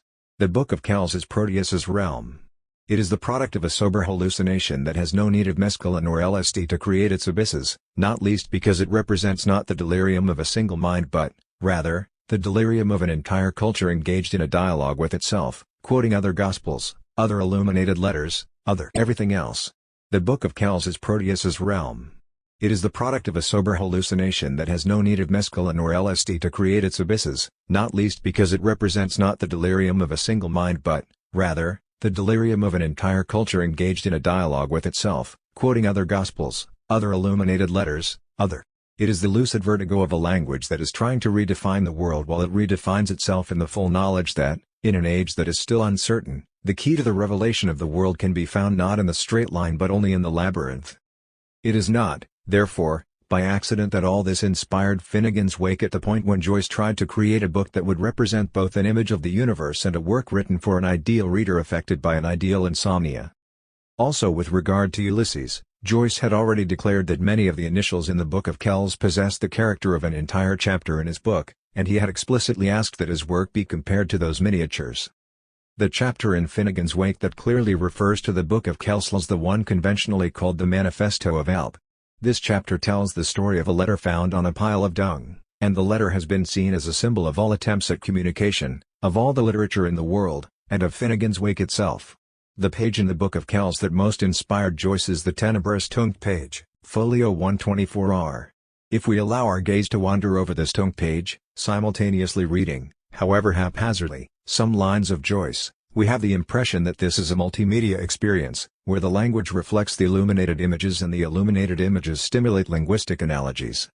Joyce speaks of a page where every person, place and thing in the cosmos of all anyway connected with the gobbly-dump turkey was moving and changing every part of the time. He talks of a steady monologue of interiors, where a word as cunningly hidden in its maze of confused drapery as a field mouse in a nest of colored ribbons becomes an Ostrogothic cacography affected for certain phrases of Etruscan stable talk, made of utterly unexpected synestregeric return to one peculiar sore point in the past, indicating that the words which follow may be taken in any order desired. What, then, does the Book of Kells represent? The ancient manuscript speaks to us of a world made up of paths that fork in opposite directions, of adventures of the mind and imagination that cannot be described. It is a structure in which every point can be connected to any other point, where there are no points or positions but only connecting lines, each of which can be interrupted at any moment because it will instantly resume and follow the same direction. This structure has no center nor periphery. The Book of Kells is a labyrinth. This is the reason it succeeded in becoming in Joyce's excited mind the model of that infinite book that was still to be written, to be read only by an ideal reader affected by an ideal insomnia. At the same time the Book of Kells, along with its descendant, Finnegan's Wake, represents the model of human language and, perhaps, the model of the world in which we live. Perhaps we are living inside a Book of Kells, whereas we think we are living inside Diderot's Encyclopédie. Both the Book of Kells and Finnegan's Wake are the best image of the universe as contemporary science presents it to us. They are the model of a universe in expansion, perhaps finite and yet unlimited, the starting point for infinite questions. They are books that allow us to feel like men and women of our time, even though we are sailing in the same perilous sea that led St. Brendan to seek out that lost island that every page of the Book of Kells speaks of, as it invites and inspires us to continue our search to finally express perfectly the imperfect world we live in.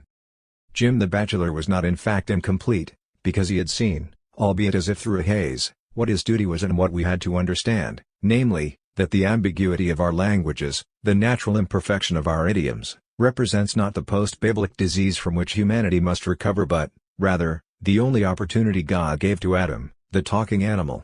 Understanding human languages that are imperfect but at the same time able to carry out that supreme form of imperfection we call poetry represents the only conclusion to every search for perfection. Babel was not an accident, we have been living in the tower from the beginning. The first dialogue between God and Adam may well have taken place in Finneganian, and it is only by going back to Babel and taking up the one opportunity we have that we can find our peace and face the destiny of the human race. This whole story began in Dublin, when a boy began to be obsessed by the images in the Book of Kells, and perhaps by those in the Book of Durrow, of Lindisfarne and the dun cow. Once upon a time there was a dun cow coming down along the maze, and this dun cow that was down along the maze met a nice little boy named Baby Jim the Bachelor. This is translated from a revised Italian version of a lecture given on October 31, 1991 at University College Dublin to commemorate the anniversary of the conferral of the degree of Bachelor of Arts on James Joyce. The original English version is now at Umberto Eco and Liberato Santoro Talking of Joyce, Dublin, University College Dublin Press, 1998. Between La Mancha and Babel. In thanking this university, Castilla-La Mancha, for the honorary degree bestowed on me, I am pleased to see that this ritual is taking place in La Mancha, and at the very time we are celebrating Jorge Luis Borges. For there once was, and perhaps there still is, a library in a village in this region, whose name people have never wanted to mention. This library, filled entirely with adventurous romances, was a library with a way out. Indeed, the wonderful story of Don Quixote begins at precisely the moment when our hero decides to leave the side of his bookish fantasies to venture out into life. He does so essentially because he is convinced that he has found truth in those books, so that all he needs to do is to imitate them, and reproduce their feats. 350 years later, Borges would tell us the story of a library with no way out, where the search for the true word is endless and utterly hopeless. There is a profound analogy between these two libraries. Don Quixote tried to find in the world the facts, adventures, and damsels his library had promised him, and consequently he wanted to believe and did believe that the universe was like his library. Borges, less of an idealist, decided that his library was like the universe, and one understands then why he never felt the need to leave it. Just as one cannot say, "Stop the world, I want to get off," likewise one cannot escape from the library. There are many stories of libraries. There are the lost libraries, like that of Alexandria, and there are the libraries we enter and leave immediately, because we realize that they contain only absurd stories and ideas. The library of Saint Victor was like that, the one Pantagruel entered several decades before Quixote was born, where he was delighted by those hundreds of volumes that promised the wisdom of ages, but as far as we know he left it almost instantly to do something else.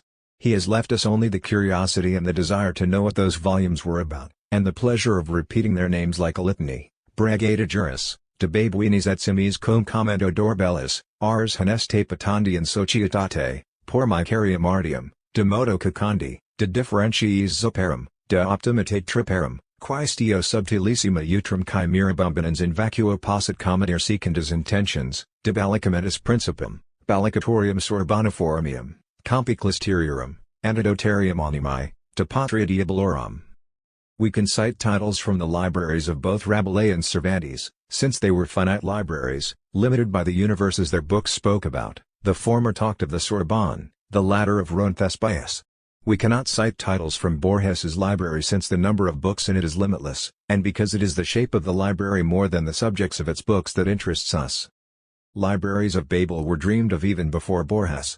One of the properties of Borges's library is that it not only contains countless volumes in endless, repeated rooms but can display volumes containing all the possible combinations of 25 letters of the alphabet, so that one cannot imagine any combination of characters that the library has not foreseen.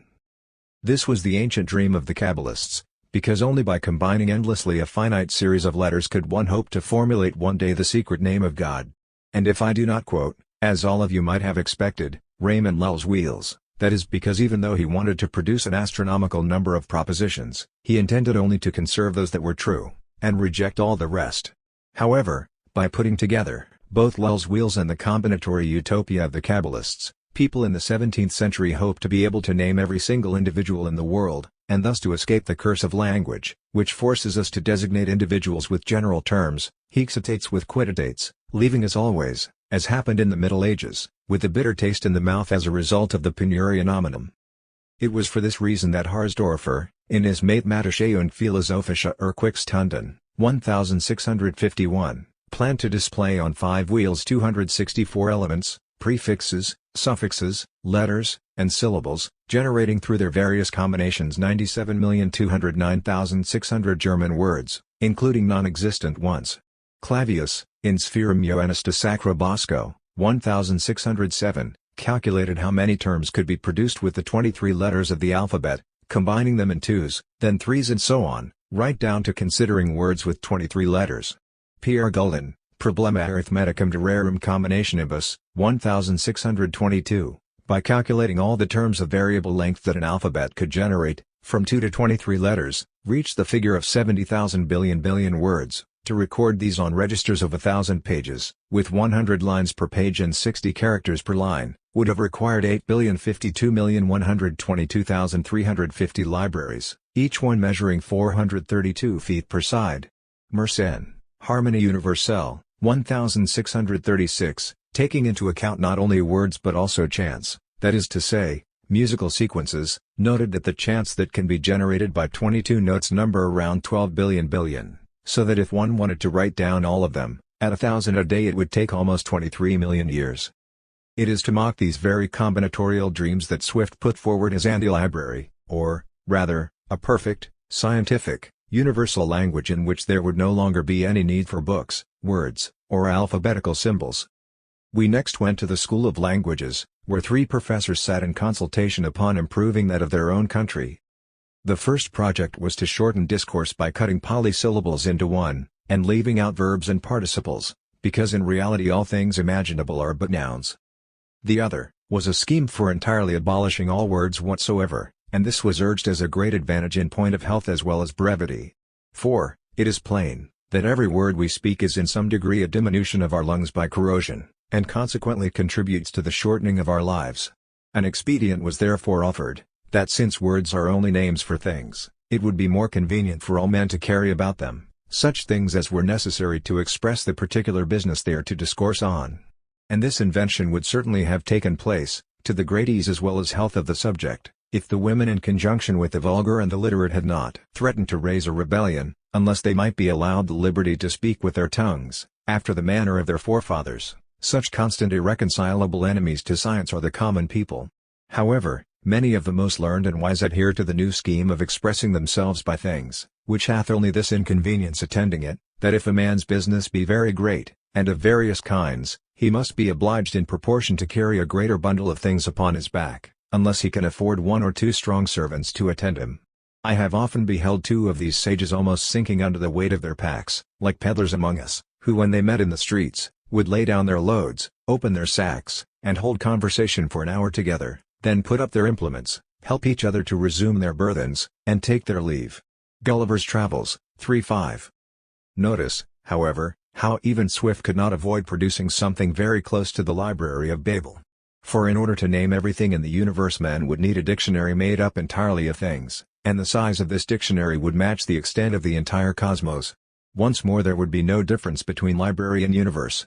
In Swift's project we would be in the library, or rather, part of the library itself, and we would not be able to come out of it, nor could we even speak of it since, just as in the Library of Babel one can only be in one hexagon at a time, in the world we live in we could speak only of what is around us depending on the place we are in, pointing with our finger at what surrounds us.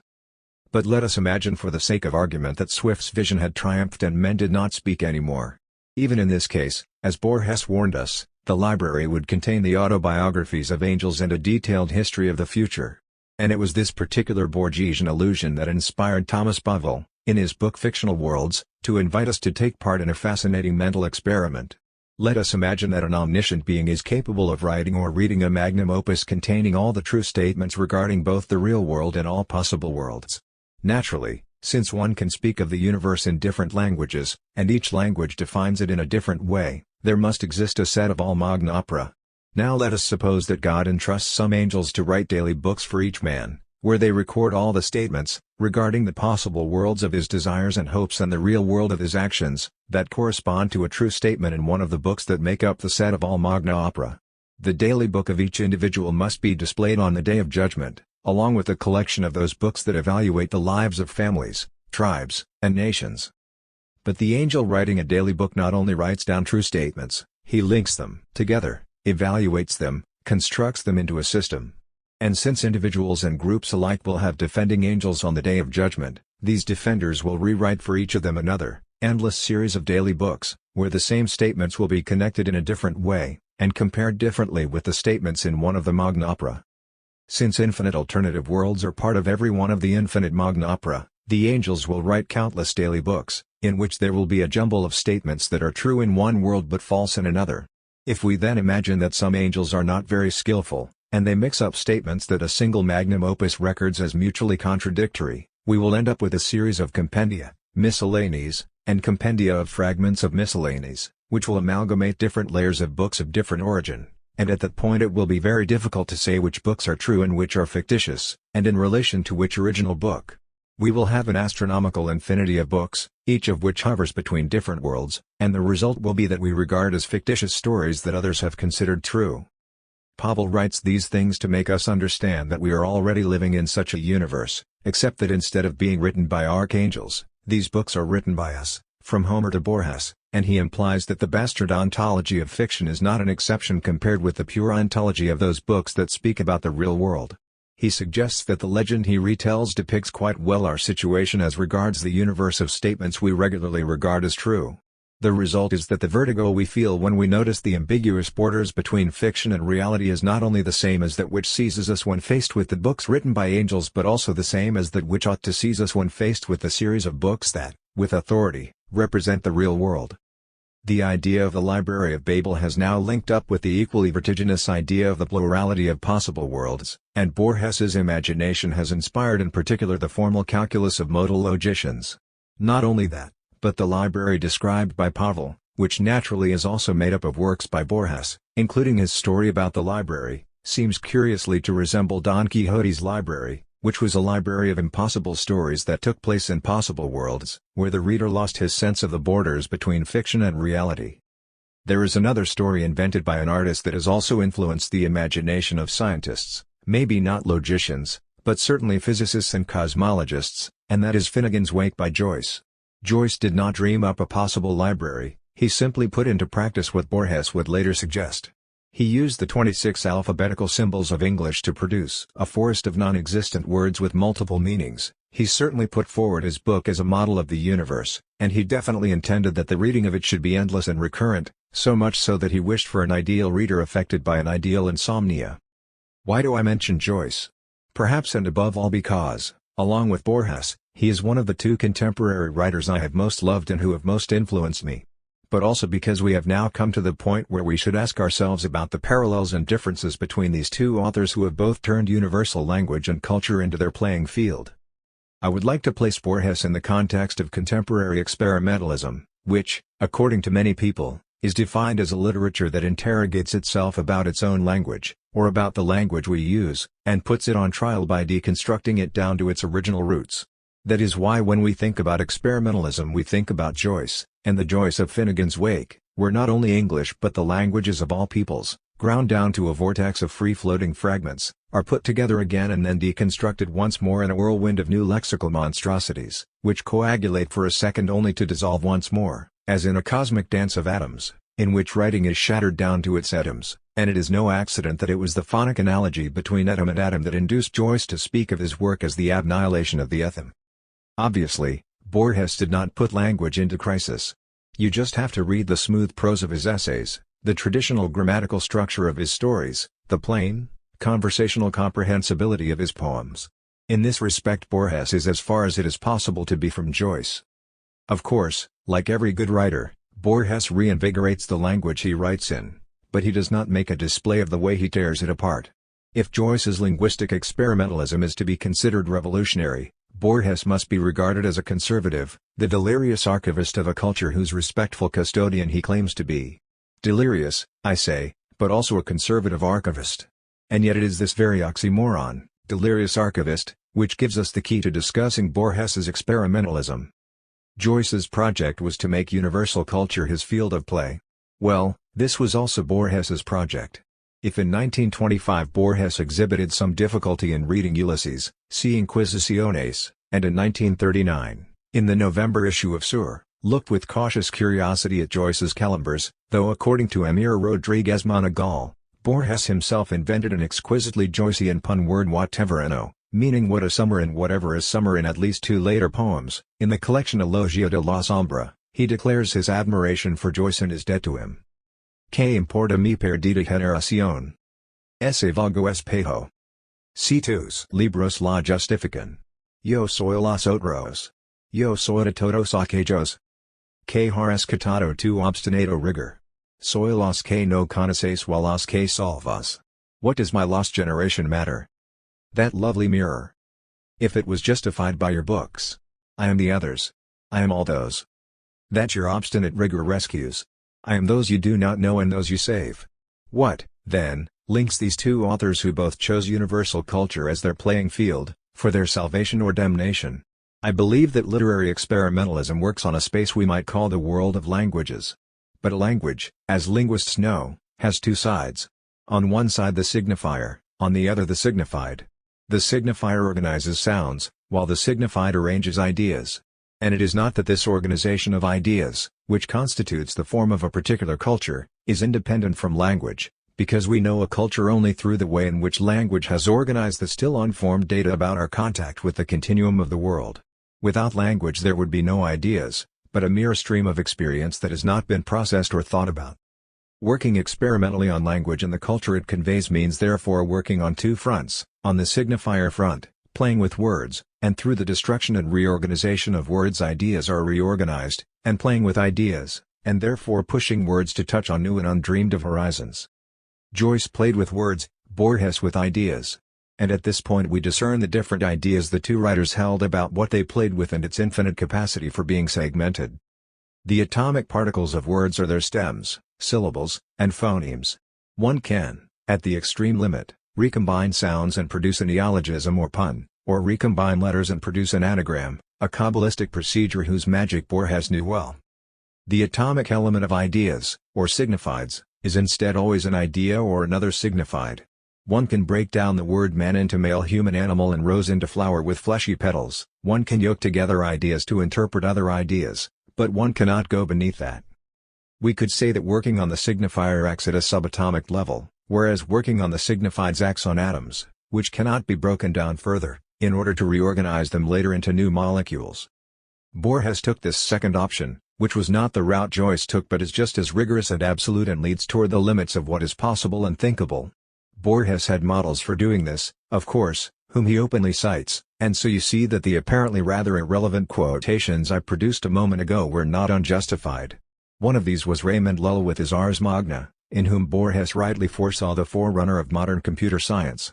The other, less well known, is John Wilkins, who, in his essay Towards a Real Character, 1688, tried to achieve that perfect language sought after by Mersenne, Gulden, and the other authors of his century, except that Wilkins did not wish to combine letters devoid of sense to assign a name to every single person or thing, but wanted to combine what he and others called real characters, which were inspired by Chinese ideograms, in which an idea corresponds to every basic sign, so that by combining these signs in order to name things, the nature of the thing itself was to be made manifest through its name.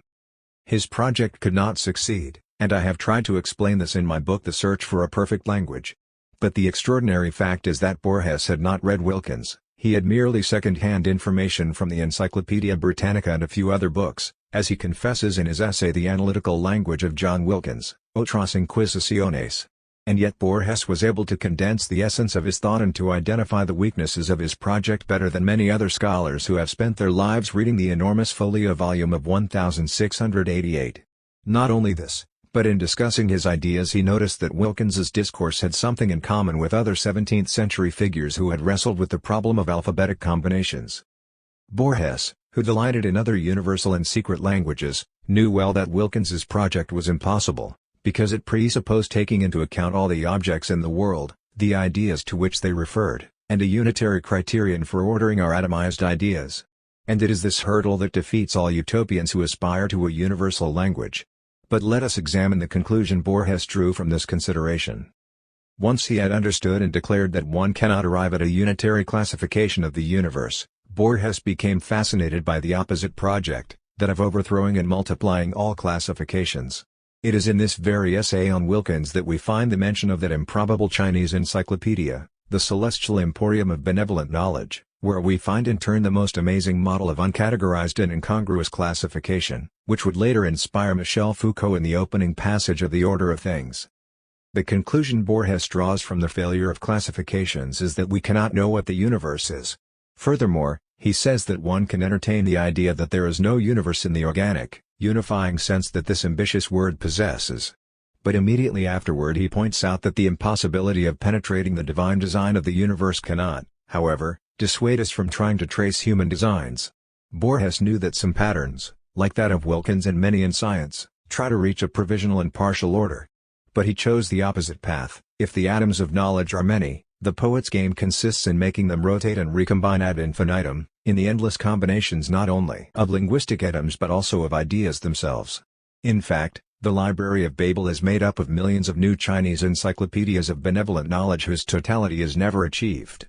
Borges found this library to be a storehouse of the culture of several millennia and of diaries of each archangel, but he did more than just explore it, He played at putting different hexagons in contact with one another, at inserting pages from one book into those of another, or at least at discovering the possible books in which this disorder had already taken place. When it comes to the latest form of contemporary experimentalism, postmodernism, there is much talk of playing with intertextuality. But Borges had gone beyond intertextuality to anticipate the age of hypertextuality, in which one book not only talks of another, but one can penetrate one book from within another. In not only designing the form of his library but also prescribing in every page how one should peruse it, Borges had designed the World Wide Web ahead of its time. Borges had to choose between dedicating his life to the search for God's secret idiom, a search he tells us about, or celebrating the millennial universe of knowledge as a dance of atoms, an interweaving of quotations, a welding together of ideas to produce not only everything that is and has been but also that which will be or could be, as is the duty or the potential of the librarians of Babel. Only in the light of this Borgesian experimentalism, playing with ideas, not words, can one understand the poetics of the Aleph, that magic object in which one can see at a glance the countless and separate objects that make up whatever populates the universe. One has to be able to see everything at once, and change the criterion of what links things together, and be able to see something else, changing at every vision of the celestial emporium. At this point the question of whether the library is infinite or of indefinite size, or whether the number of books inside it is finite or unlimited and recurring, becomes a secondary question. The true hero of the Library of Babel is not the library itself but its reader, a new Don Quixote, on the move, adventurous, restlessly inventive, alchemically combinatory, capable of overcoming the windmills he makes rotate ad infinitum. For this reader, Borges has suggested a prayer and an act of faith, and it comes in the other poem dedicated to Joyce. Entre el alba y la noche está la historia. Universal. Desde la noche veo. A mis pies los caminos del Hebreo. Cartago aniquilada, infierno y gloria. Dame, Señor, coraje y alegría. Para escalar la cumbre de estia. Between dawn and night lies universal history. From the depths of night I see at my feet the wandering of the Jew. Carthage annihilated, hell, and the glory of heaven. Grant me, Lord, the happiness and courage to touch the summit of my day. This is a revised version of a lecture given on May 22, 1997 at the University of Castilla-La Mancha on the occasion of being awarded an honorary degree. Borges and my anxiety of influence. I have always maintained that one should never invite heart patients to a cardiologist's conference. However, now that I am here, my duty should be, apart from thanking you for the many kind things you have said about me in the last few days, to stay silent and be consistent with my idea that a written text is a manuscript in a bottle. This does not mean that a manuscript can be read any way we like, but it should be read when the old man's gone, to use another popular expression. That is why, as I listen to each paper over the past few days, I have been jotting down questions to answer and points to elaborate, but in the end I have decided not to discuss the papers individually. I prefer to take advantage of the suggestions received from all of you to discuss the concept of influence. It is a crucial concept for criticism, for literary history, for narratology, but it is also dangerous. Over the last few days I have noticed this danger repeatedly, and for that reason I wish to pursue these reflections. When we speak of a relationship of influence between two authors, A and B, we are in one of two situations. 1. A and B were contemporaries. We could, for instance, discuss whether there was any influence between Proust and Joyce. There was not, they met just once, and each of them said more or less of the other, I don't like him, and I have read little or nothing of anything he's written. 2. A came before B, as was the case with the two writers discussed in the last few days, so the debate is concerned only with the influence of A on B. Nevertheless, one cannot speak of influence in literature, in philosophy, or even in scientific research, if one does not place an X at the top of the triangle. Shall we call this X culture, the chain of previous influences?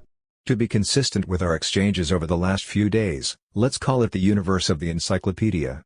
One has to take this X into account, and above all in the case of Borges, since, like Joyce, although in a different way, he used universal culture as an instrument of play.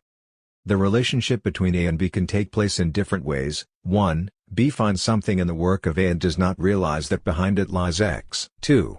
B finds something in the work of A and through it goes back to X. 3. B refers to X and only later discovers that X was already in the work of A.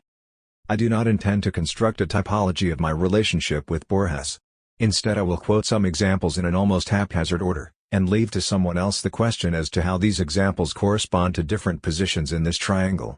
Moreover, it is often the case that these moments are confused because any consideration of influence must take account of the temporality of memory. An author can easily recall something he read in another author in, let's say, 1958, forget that thing in 1980 while writing something of his own, and rediscover it, or be induced to remember it, in 1990. One could carry out a psychoanalysis of influences. For instance, in the course of my fictional work critics have found influences of which I was totally conscious, others that could not possibly have been influences because I had never known the source, and still others that astonished me but that I then found convincing, as when Giorgio Celli, discussing The Name of the Rose, spotted the influence of the historical novels of Dmitry Merezhkovsky, and I had to admit that I had read them when I was 12, even though I never thought of them while I was writing the novel.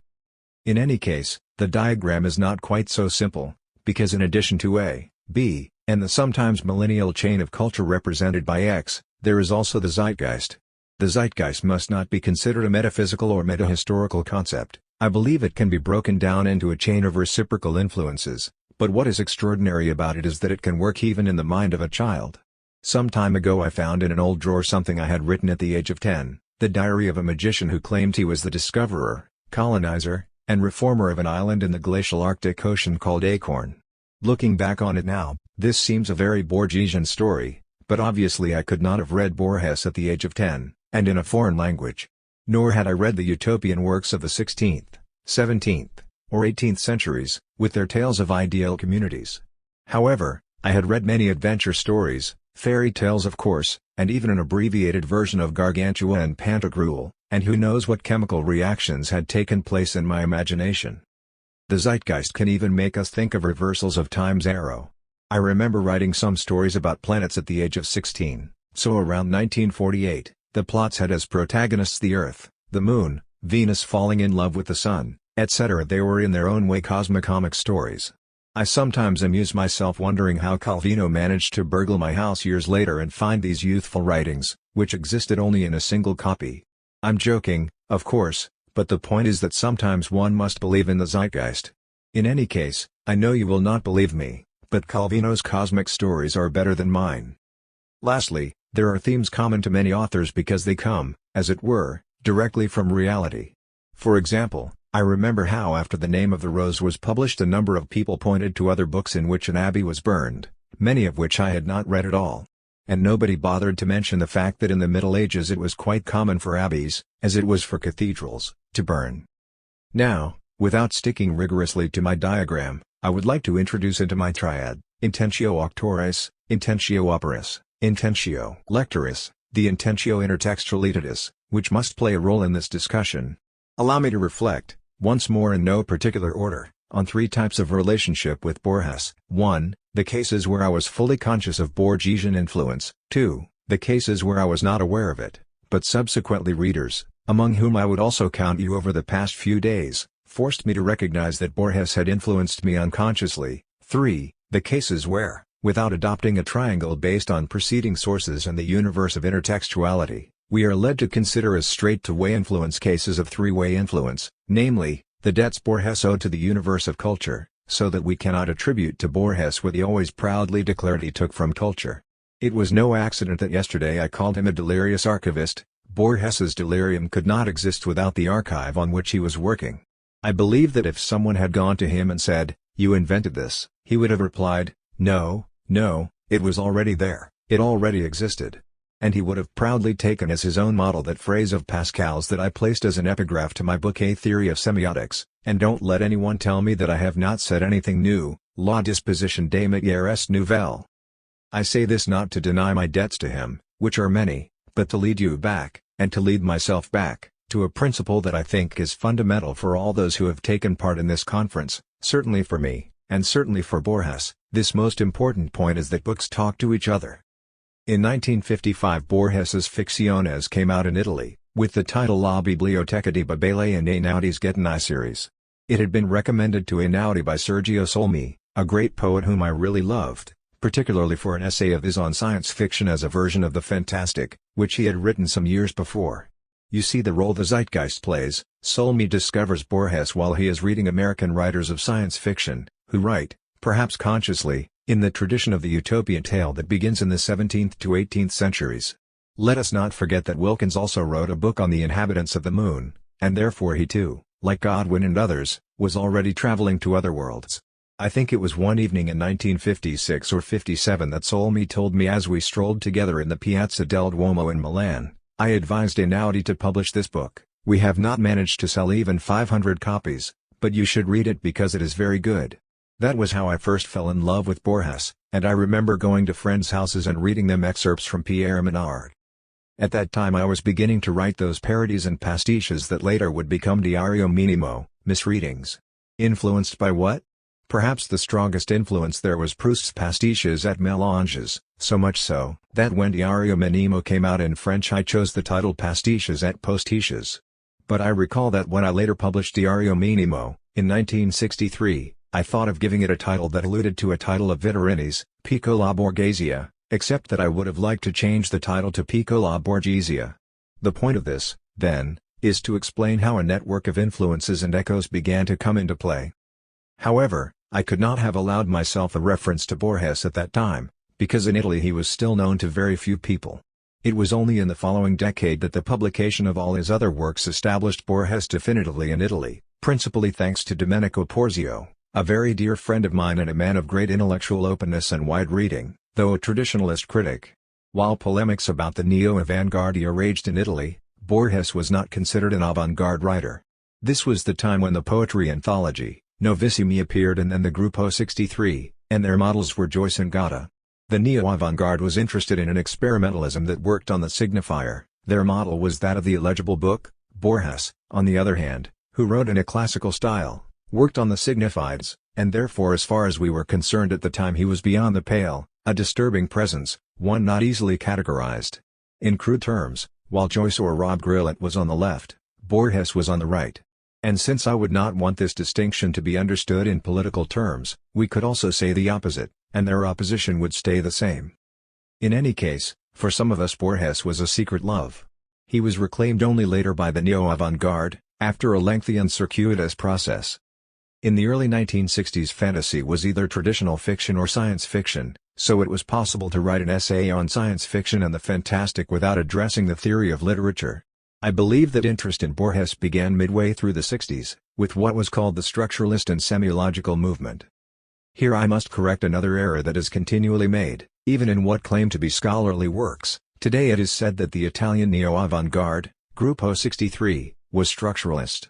In truth, nobody in that group was interested in structuralist linguistics except myself, but in my case it was a private hobby that began in university circles, between Pavia, Segre, Corti, Aval, and Paris, my own and others' encounters with Barthes. Why do I say that the interest in Borges began with structuralism? Because Borges carried out his experimental work not on words but on conceptual structures, and it was only with a structuralist methodology that one could begin to analyze and understand his work. When I later wrote The Name of the Rose it was more than obvious that in constructing the library I was thinking of Borges. If you go and read my entry Codice, Codex, in the Einaudi Encyclopedia, you will see that in one of its sections I carry out an experiment on the Library of Babel. That entry was written in 1976, 2 years before I began The Name of the Rose, which indicates that I had been obsessed by Borges's library for some time. When I began the novel later, the idea of the library came naturally to me and with it the idea of a blind librarian, whom I decided to call Jorge de Burgos. I really do not remember whether it was because I had decided to give him that name that I went to see what was happening at Burgos, or whether I called him that because I already knew that in that period pergamino de pano, that is to say, paper instead of parchment, had been produced at Burgos. Sometimes things happen very quickly, as one reads here and there, and one cannot remember what came first. After that everyone asked me why Jorge becomes the bad guy in my story, and I could only reply that when I gave my character this name I did not know what he would do later, and that is what happened in my other novels as well, so that the game of finding precise allusions to this or that, which many people play, is generally a waste of time. Nevertheless, I cannot rule out the possibility that at the point when this ghost of Borges appeared I was influenced by the plot of his Death and the Compass, which certainly had made an enormous impression on me. But you see how strange the game of influences is. If someone had asked me about influences at the time when I was depicting the mutual seduction between Jorge and William, I would have said that I was thinking of Proust, Of that scene where Shirley tries to seduce Jupian, which is described with the metaphor of the bee buzzing around the flower. I also had other models. For instance, the model of man's Dr. Faustus was fundamental, because the way Adzo relives his own story as an old man, telling us how he saw it as a young man, was in some sense the way old Serenus Zeitblom looked at the story of Adrian Leverkuhn. Here is another good example of unknown influences, because few critics have spotted the Dr. Faustus model, whereas many have seen instead an allusion to the dialogues between Nafta and Settembrini in The Magic Mountain. To turn to other examples, I was grateful to the speaker who underlined the possible influence of Bouvard-Pécuchet on Foucault's Pendulum. For the fact is that while writing that novel, I thought a lot about Flaubert's book. I even promised to go and reread it, but then in the end I decided not to, because in some sense I wanted to be its Pierre Menard. An opposite case is provided by my encounter with the Rosicrucians, which determined the structure of Foucault's Pendulum. Right from my youth I had devoted a shelf of my library to occult sciences, then one day I came across a totally stupid book on the Rosicrucians, and that was where I got the idea of doing a Bouvard and Pécuchet for occult idiocy. After that I collected texts by second-rate occultists on one hand, and on the other historically reliable literature on the Rosicrucians. Only when my novel was far advanced did I reread Tlon, where Borges talks of the Rosicrucians, as he often did, taking information at second hand, from De Quincey, and yet understanding everything about it better than scholars who have dedicated their whole lives to the subject. In the course of this research I found a photocopy of an out-of-print book, Arnold's monograph. When the Pendulum eventually came out, I said that Arnold's old work should be translated into Italian. Immediately afterward a French publisher decided to reprint the book and asked me to write a preface for it, and only in that preface do I refer, this time consciously, to Borges, beginning precisely with Tlon, Eucbar, Orbis Tertius. But who can deny that from the time I read Tlon so many years previously, the word Rosicrucian might have lodged in some remote corner of my brain, so that decades later, when I read the book by the idiotic Rosicrucian, it reappeared thanks also to a Borgesian memory. These past few days I have been led to reflect instead on how much I have been influenced by the Pierre Menard model. This is a story that I have never tired of quoting since I first read it. In what sense has it determined the way I write? Well, I would say that the real Borgesian influence on the Name of the Rose does not lie in having imagined a labyrinthine library. After all, the universe is full of labyrinths from the time of Knossos onward, and theorists of postmodernism regard the labyrinth as a recurring image in almost all contemporary literature. It lies rather in the fact that I knew I was rewriting a medieval story, and that this rewriting of mine, however faithful to the original, would have a different meaning for contemporary readers. I knew that if I rewrote what had really happened in the 14th century, with the Fraticelli movement and Francis Dolcino, the reader, even if I did not want him to, would see almost literal references to the Red Brigades, and I was really delighted to discover that Francis Dolcino's wife was called Margherita like the wife of Renato Curcio. The Menard model worked, and consciously so, since I knew that I was writing the name of the wife of Dolcino, and that the reader would think that I was thinking of Curcio's wife. After the Menard model I would like to discuss the Averroes model. The story of Averroes and the theatre is another of Borges's tales that have come to fascinate me more and more. In fact, the only essay I have ever written on the semiotics of the theatre begins with the story of Averroes. What is so extraordinary about that story? It is that Borges's Averroes is stupid not in personal terms but culturally, because he has reality before his eyes, the children playing, and yet he cannot make that relate to what the book is describing to him.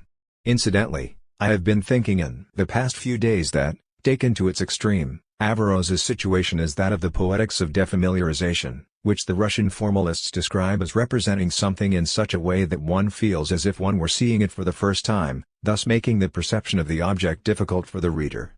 I would say that in my novels I reverse the Averroes model. The culturally ignorant character often describes with astonishment something he sees and about which he does not understand very much, whereby the reader is led to understand it. That is to say, I work to produce an intelligent Averroes. As someone said, it may be that this is one of the reasons for the popularity of my fiction. Mine is the opposite of the defamiliarization technique. I make the reader familiar with something he did not know until then. I take a reader from Texas, who has never seen Europe, into a medieval abbey, or into a Templar commandery, or a museum full of complicated objects, or into a Baroque room, and make him feel at ease. I show him a medieval character who takes out a pair of glasses as if it were completely natural, and I depict his contemporaries, who are astonished at this sight. At first the reader does not understand why they are amazed, but in the end he realizes that spectacles were invented in the Middle Ages. This is not a Borgesian technique, mine is an anti-Averroes model, but without Borges's model before me I would never have been able to conceive of it. These are the real influences, much more so than others, which are only apparent. Let us go back to the labyrinthine disorder of the world, which seems to be directly Borgesian. But in this instance I had found it in Joyce, as well as in some medieval sources. The Labyrinth of the World was written by Comenius in 1623, and the concept of the labyrinth was part of the ideology of mannerism and the Baroque.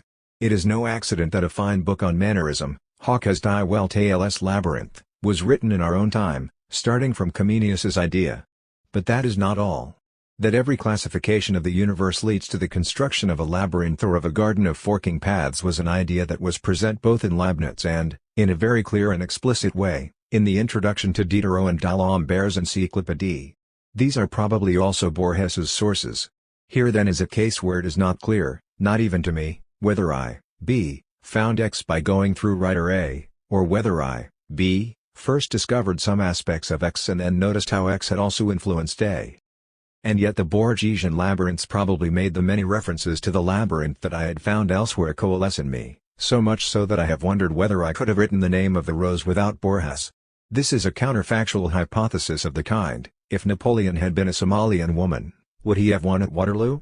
In theory, taking Father Emanuele's machine, seeing that someone here quoted the Jesuit from my book The Island of the Day Before, and making it rotate at maximum speed, the libraries already existed, the arguments over laughter did take place in the medieval world, the collapse of order was a story that began, if you like, from Occam onward. Mirrors were already celebrated in the Roman de la Rose and had been researched by the Arabs, and then when I was very young I had been fascinated by a Rilke poem on mirrors. Would I have been able to catalyze all these elements without Borges? Probably not. But would Borges have written what he wrote if the texts I have mentioned had not been behind him? How is it that he catalyzed the idea of the labyrinth and the idea of the mystery of mirrors?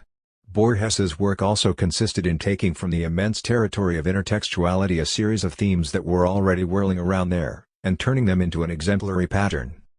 Now I would like to highlight all those cases where the search for two-way influence is dangerous, since one loses sight of the networks of intertextuality. Borges is a writer who has mentioned everything.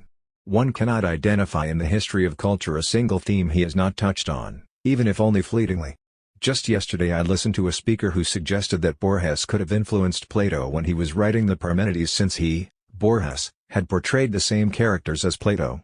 I do not remember who evoked the Bacon-Shakespeare controversy yesterday, certainly Borges talks of it, but on this subject there is an endless bibliography, which begins in the 17th century, continues with monumental, and crazy, works in the 19th century, and extends to this day with pseudo-secret societies that continue to look for the traces of Francis Bacon in Shakespeare's works. Obviously an idea like this, that the work of the great bard was written by someone else, who has left constant clues in the text if you read between the lines, could not but fascinate Borges. But that certainly does not mean that an author who cites the Shakespeare controversy today is quoting Borges. Let us consider the problem of the rose. As I have said on several occasions, the title The Name of the Rose was chosen by some friends who looked at the list of 10 titles I had scribbled down at the last minute. In fact the first title was Delitio all'Abbazia, Murders at the Abbey, a clear quotation of Murder at the Vicarage, which is a recurrent theme in English crime novels, and the subtitle was Storia Italiana del XIV secolo, an Italian tale from the 14th century, a quotation from Manzoni's subtitle to The Betrothed. Subsequently this title seemed a bit heavy to me. I made a list of titles, among which I liked best Blittery. Blittery, like Babazouf, is a term used by the late scholastics to indicate a word devoid of meaning, and then, seeing that the last line of the novel quoted a verse by Bernard of Merlet that I had chosen, for its allusion to nominalism, Stat Rosa Pristina Nomine, etc., I also put down The Name of the Rose. As I have said elsewhere, it seemed a good title to me because it was generic, and because in the course of the history of mysticism and literature the rose had taken on so many different meanings, often contradictory ones, that I hoped it would not lend itself to one-sided interpretations. But it was pointless. Everyone tried to find a precise meaning and many saw in it a reference to Shakespeare's A Rose by Any Other Name, which means exactly the opposite of what my source intended. At any rate, I can swear that I never gave a thought to the appearances of the rose in Borges. Nevertheless, I find it wonderful that Maria Kodama made an allusion to Angelus Silesius the other day, probably unaware of the fact that some years ago Carlo Ossola wrote a very learned article on the links between my title and Silesius. Also, I'll notice that in the closing pages of my novel there is a collage of mystic texts from the period when the aged Adzo is writing, but that I also inserted, in a wicked anachronism, a quotation from Angelus Silesius, which I had found somewhere or other, without knowing, at the time, that Silesius had also dealt with the rose. Here is a fine example of how the triangle of influences becomes more complex, but there was no straight two-way influence. Another Borgesian theme that has been mentioned is the golem. I inserted this theme into the pendulum because it is part of the bric-a-brac that makes up occult lore, but my most direct source was obviously Meyerink, not to mention the famous film, closely followed by the Kabbalistic texts I had studied through Sholem. It has been pointed out in these last few days that many ideas that Borges later worked on had been expounded by Peirce and Royce. I believe that if you scour the index of names for all of Borges's works you will find neither Peirce nor Royce. And yet it is highly possible that Borges was influenced by them via other writers. I have many experiences that are, I think, common to all who possess very many books. I now have around 40,000 volumes, between Milan and my other houses, and to all who consider a library not just a place to keep books one has already read but primarily a deposit for books to be read at some future date, when one feels the need to read them. It often happens that our eye falls on some book we have not yet read, and we are filled with remorse. But then the day eventually comes when, in order to learn something about a certain topic, you decide finally to open one of the many unread books, only to realize that you already know it. What has happened? There is the mystical biological explanation, whereby with the passing of time, and by dint of moving books, dusting them, then putting them back, by contact with our fingertips the essence of the book has gradually penetrated our mind. There is also the casual but continual scanning explanation, as time goes by, and you take up and then reorder various volumes. It is not the case that that book has never been glanced at, even by merely moving it you looked at a few pages, one today, another the next month, and so on until you end up by reading most of it, if not in the usual linear way. But the true explanation is that between the moment when the book first came to us and the moment when we opened it, we have read other books in which there was something that was said by that first book, and so, at the end of this long intertextual journey, you realize that even that book you had not read was still part of your mental heritage and perhaps had influenced you profoundly. I think one can say this of Borges and his relation to Royce or Peirce. If this is influence, it is not two-way influence. The theme of the double. Why did I put a double in the island of the day before? Because Tesoro, in the chapter on novels in his Colloquiale Aristotelico, says that you have to do so if you want to write a novel in the Baroque manner. Following Tesoro's rules, I put the twin brother in the opening chapter of my novel, but then I did not know what to do with him. At a certain point I found a way of using him, however. Would I have put him in if, leaving aside Tesoro's suggestion, I had not been influenced also by the theme of the double in Borges? And what if I had in mind instead the theme of the double in Dostoevsky? And what if Borges had been influenced by Tesoro, whom he perhaps absorbed indirectly through other Baroque authors? In these games of intertextuality and influences one must always be careful not to go for the most naive solution. Some of you at this conference recalled how Borges refers to a monkey hitting the keys of a typewriter at random and in the end writing the Divine Comedy. But be careful, for the argument that, if one denies the existence of God, then one must admit that the creation of the world happened rather as in the case of the famous monkey, was used countless times by fundamentalist believers in the 19th century, and also later, against the theory of evolution, as well as against the theory of the random formation of the cosmos. In fact, this theme is more ancient even than that. We could trace it back to Democritus's and Epicurus's discussions of the Kleineman. This morning someone mentioned, referring to Fritz Mautner, the question of whether real characters are like the characters of an ancient Chinese language, which then leads to Borges's idea of the celestial emporium. But it was Francis Bacon who first said that real characters had to be the same as Chinese ideograms, and that was what started the whole search for the perfect language in the 17th century. It was against this idea that Descartes launched his attack. Borges certainly knew this, either through Mautner or directly from Descartes' famous letter to Father Mersenne. But did he also know Francis Bacon's discussion on real characters and Chinese ideograms? Or did he rediscover the topic through his reading of Athanasius Kircher? Or reading some other author? I believe it is fruitful to let the wheels of intertextuality rotate fully in order to see how the interplay of influence works in unexpected ways. Sometimes the most profound influence is the one you discover afterward, not the one you find immediately. Now I would like to underline some aspects of my work that cannot be called Borgesian, but as we are coming toward the end, I will mention only two. First and foremost is the matter of quantity. Naturally one can write Leopardi's L'Infinito, which is a very short work, and one can write Cantu's Margherita Pusterla, which is a long and unbearable book, but on the other hand the Divine Comedy is long and sublime, while a brief sonnet by Burchiello is simply entertaining. The opposition between minimalism and maximalism is not one that entails value. It is an opposition of genre or procedure. In this sense Borges certainly is a minimalist, while I am a maximalist. Borges writes under the sign of rapidity, moves quickly to the conclusion of his story, and in this sense it is hardly surprising that Calvino admired him. I, on the other hand, am a writer who delays, as I wrote in my 6 Walks in the Fictional Woods. Perhaps also for quantitative reasons, I think one could define my writing as neo-Baroque. Borges is fascinated intellectually by the Baroque and the way the Baroque maneuvers concepts, but his writing is not Baroque. His style is limpidly classical. But I prefer to pick out some strong Borgesian ideas, which cannot be reduced to a single quotation, and which probably constitute his most profound legacy, and therefore represent the way he influenced not just me but many others. Someone mentioned narrative as a model of knowledge. Certainly Borges's fabulous narratives have influenced us in showing how one can make philosophical, metaphysical statements while telling a parable. Here too, of course, we have a topic that begins with Plato, or even with Jesus, if I may say so, and finishes with Lotman, with a textual modality as opposed to a grammatical modality. With Jerome Bruner's psychology, narrative models actually aid perception itself, and with the frames of artificial intelligence.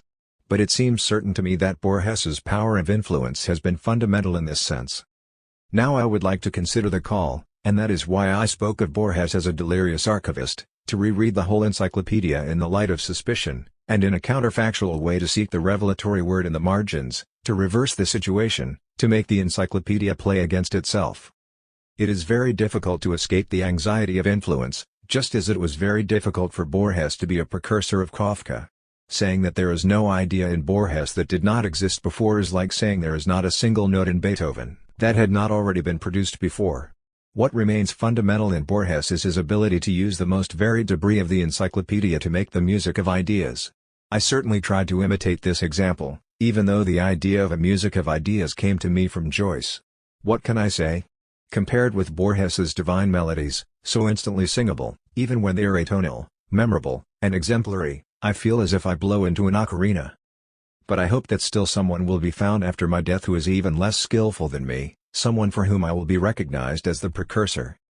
An abbreviated version of a paper given at the conference on Relaciones Literarias entre Jorge Luis Borges y Umberto Eco, held at the University of Castilla-La Mancha, with the assistance of the Department of Italian Studies and the Emilio Goggio Chair of the University of Toronto. On Camporesi, Blood, Body, Life. It is difficult to say who Piero Camporesi is. Over the course of 15 books he has studied the various aspects of what is called the material life, our customs, behaviors, and in particular the lower functions, those connected with the body, food, blood, feces, sex, and thus he is certainly a cultural anthropologist. And yet one expects a cultural anthropologist to carry out field work, exploring the customs and myths of some civilization that still exists. Camporesi, on the other hand, reads texts. He reads literary texts, or, rather, texts that belong to the history of literature. In fact, if you go and check what his academic field is, you will see that he is a historian of literature, Italian literature, as is indicated in the list of faculty at Bologna University, but Camporesi makes frequent incursions into other literatures. However, Camporesi reads and discovers texts that histories of literature have ignored, because they deal with everyday questions, moral or physical problems. Some official histories of literature have taken these texts into consideration, but from the point of view of their style, not of their content. Camporesi, on the other hand, has spent his life rediscovering and rereading them as witnesses to a way of life. Camporesi is therefore a cultural anthropologist who, in order to find material, does not go and study the men of today, whether savage or primitive, but rather the, very civilized, men of the past. I would like to explain myself better. Camporesi is the kind of man who goes into a room where there is a carpet with beautiful patterns and colors, which everyone has always looked at as a work of art. He takes it by the edge, turns it over, and shows us that the underside of that carpet was teeming with worms, cockroaches, grubs, a whole unknown and underground life. A life that nobody had ever discovered. And yet it was on the underside of the carpet all the time.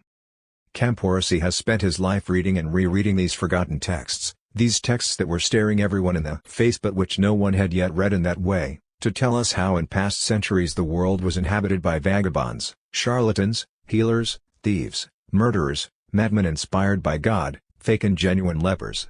He has rediscovered the millennial dreams of a land of cocaine, the dreams of peoples who were oppressed by famine. He has rediscovered the rituals of carnival, of witches' sabbaths, of diabolical hallucinations. He has brought to light texts that help us understand how in the past people had different ideas of their own bodies, and of food. Camporsi is a gourmet, and he understands what the smell of cheese or the taste of milk meant in those times. He has reread passages by religious preachers about the inferno and its torments, which meant rediscovering a vision of the body as a site and occasion of pain, punishment, and endless suffering. He has looked at the way men ate, cooked, how they clicked their tongue when swallowing, how they heightened their sexual appetite through unguents and elixirs, how in the 18th century they welcomed those exotic and, at that time, marvelous beverages such as coffee and chocolate, how miners, weavers, barbers, surgeons, doctors, and healers worked, what image was held of the poor, the disinherited, the scoundrel, the thief, the murderer, and the desperado. All the things Camporsi discovers were already there, as clear as day, in books that had piled up over the course of centuries. Camporsi simply knows how to reread these books. He is, then, a historian of literature, who invites us to rediscover the least celebrated literary texts. He is a cultural anthropologist, but one who rediscovers the customs of ancient civilizations through the traces they have left in various texts. It is difficult to say who Camporsi is. I confess that if I had to reread at a single sitting all the books he has written, I would be seized with nausea. They amount to a sequence of insights on the way bodies were loved, dismembered, fed, anatomized, devoured, rejected, humiliated. Camporsi's cultural anthropology is shocking, ruthless, richly documented, and true. If someone decided to read all of Camporsi's books one by one, the reader would feel horror, satiety, and a desire to escape from this orgy of fibers, intestines, mouths, buboes, vomit, and greed. Camporsi's books must be sipped slowly, bit by bit, to escape the obsession with the body triumphant, with all its miseries and glories. Reading them all at once would be like eating nothing but cream cakes for an entire week, or swimming for a week in one's own excrement, which amounts to much the same. The reader of this book will find just one aspect of this unbearable representation of the human body throughout the centuries: blood, its rights, myths, and reality. As we read this book we are seized by a slight, or not so slight, anxiety. We are made of bones, flesh, and blood. Blood is important. But nowadays it is analyzed only in laboratories, and we do not have a direct relationship with our blood. If we cut ourselves with a knife, we stop the bleeding with a bandage or with a styptic pencil. When a surgeon operates on us, and the blood flows, we are asleep. If there is an accident on the highway, we call the police and the ambulance, but we try not to see the blood. And yet, as Camporsi shows us, in past centuries blood was a daily reality. People knew its smell and its stickiness. Are we really strangers to blood? Are we really that far from those centuries Camporsi tells us about? And if so, why are there still so many satanic sects, so many blood cults? One can even find them advertised on the internet. Have we solved the problem of our relationship with blood? True, we no longer have public ceremonies of dismemberment, where blood flowed in rivers. But as I write, the Italian newspapers feature accounts of a Madonna who weeps blood. A superstition, of course, but is there not also an element of superstition in those charismatic sects who order their faithful to carry out a bloodbath? What is the relationship between the Madonnas who weep blood and the taste for blood that hung over the slaughter of Sharon Tate?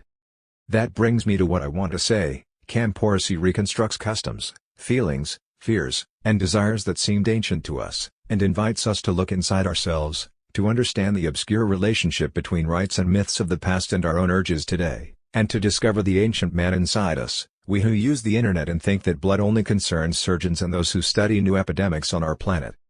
Perhaps Camporsi must be read in small doses, because if we read all his books, we would invariably ask ourselves, who are we civilized men? This is a short book. Let us read Camporsi in a homeopathic dose. That is enough for the moment. Later perhaps you will want to read his other books. Written as a preface to Piero Camporsi, The Juice of Life, New York, Continuum, 1995. On Symbolism. I know already that whatever I say about the topic of symbolism will be refuted in an erudite essay by my friend Sandra Briosi. Moreover, I have already devoted a number of articles to this subject, in particular the entry on symbolism in the Encyclopaedia Einaudi, which later became a chapter in my Semiotics and the Philosophy of Language, Bloomington, Indiana University Press, 1984. Whether it is because of the aging process or the persistence of adolescent hubris, I do not believe I have changed my thinking on this question. To amend one's thinking constantly is a desirable practice, and one I often engage in, sometimes to the point of being almost schizophrenic. But there are cases where one should not parade changes just to prove one is up to date. In the field of ideas, as much as in other fields, monogamy is not necessarily a sign of absence of libido. In order not to repeat what I have already said on symbols, I would like to deal with a particularly topical aspect of this vexed question, namely, the phenomenon of symbolic paranoia. But in order to get to that point I will have to reiterate in part what I have already said on the subject, since omitting it would in the end create an excessive gap. Symbol is a word I advise my students to use very sparingly and to note the contexts in which they find it, in order to decide the meaning it has there and not elsewhere. In fact, I no longer know what a symbol is. I have tried to define the symbolic mode as a particular textual strategy. But leaving aside this textual strategy, which I will return to later, a symbol can be either something very clear, an unambiguous expression with a definable content, or something very obscure, a polyvalent expression, which summons up a whole nebula of content. The ambiguity of symbols comes from distant roots and is justified not only by the etymology of symbol but by the very practice its etymology denotes. For one could say of those two matching pieces of token that they will be seamlessly put together again the day someone places them in the presence of each other and makes them fit together, removing them from the free flow of semiosis and turning each of them once more into a thing in the world of things. And yet what is so fascinating about each of the two separated elements is the very absence of the other, for it is only on absence and in absence that the most overpowering passions thrive. But let us leave aside etymology. The first quandary facing us is that in certain contexts, mostly scholarly ones, we use the expression symbol to indicate semiotic processes that are extremely clear and incontrovertible, objects that are not ambiguous but, rather, aim at being read in the most univocal way possible. The proof of this is the chemical symbol, or certain definitions of symbol that indicate, as opposed to the fluctuating openness of the icon, the conventionality of the linguistic or grammatical sign. Of course, even symbols in logic have something of the openness of what, from Romanticism onward, we consider to be symbolic in the obscure and polyvalent sense of the term. For they represent variables, and as such they can be linked to highly unpredictable contents. Think, for instance, of an expression of symbolic logic such as if P, then Q. We have the impression that P and Q can stand for anything we like, but that is not the case. Let us imagine that instead of P we put the entire Divine Comedy and in place of Q the assertion that 6 times 6 equals 36. This proposition would appear to be true because of the laws of material implication. However, it is impossible to invert the order of the equation. If, for example, I place the Divine Comedy in the position of Q, because the totality of assertions constituted by Dante's text is false from the point of view of truth function, it is not true that a Florentine ascended to paradise while still alive, or that Charon exists, then by the same laws of material implication the inference would be false, despite having a true premise. Whereas everything would work if in place of 6 times 6 makes 36 we assign to P the entire text of Mein Kampf, in that, according to the famous paradox of material implication, false plus false makes true. Semiotic balancing acts aimed at finding a relationship between symbolic logic and the obscure symbols of Romantic poetics are therefore pointless. They each have different ways of functioning, different syntax, and different natures with regard to truth.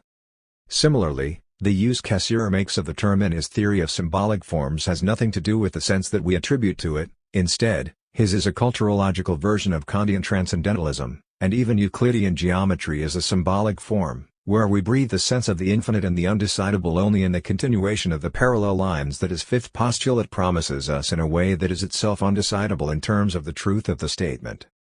We could stick to a sensible definition, which also applies to a whole series of daily experiences. The symbolic is identified by the existence, in every language, of levels of secondary meaning. This is the route taken by Todorov in his book on symbols. But to identify the symbolic with every instance of secondary meaning would lead us to confuse phenomena that are very different from each other. There are two levels of meaning in any discourse that has two senses. The classic riddle is an example. But the two levels are structured, often on the basis of treacherous homonyms, according to two isotopes that can be traced without difficulty. Just like a message in code, the double sense needs to be deciphered, and once it has been decoded we have two senses that are indisputable, without any room for demurral. Metaphor does not belong to the order of the symbolic. It can be open to multiple interpretations and can, as it were, be continued along the line of the second or third isotopy that it generates. But there are rules governing interpretation, that our planet is, as Dante says, the threshing floor that makes us all so fierce. Par.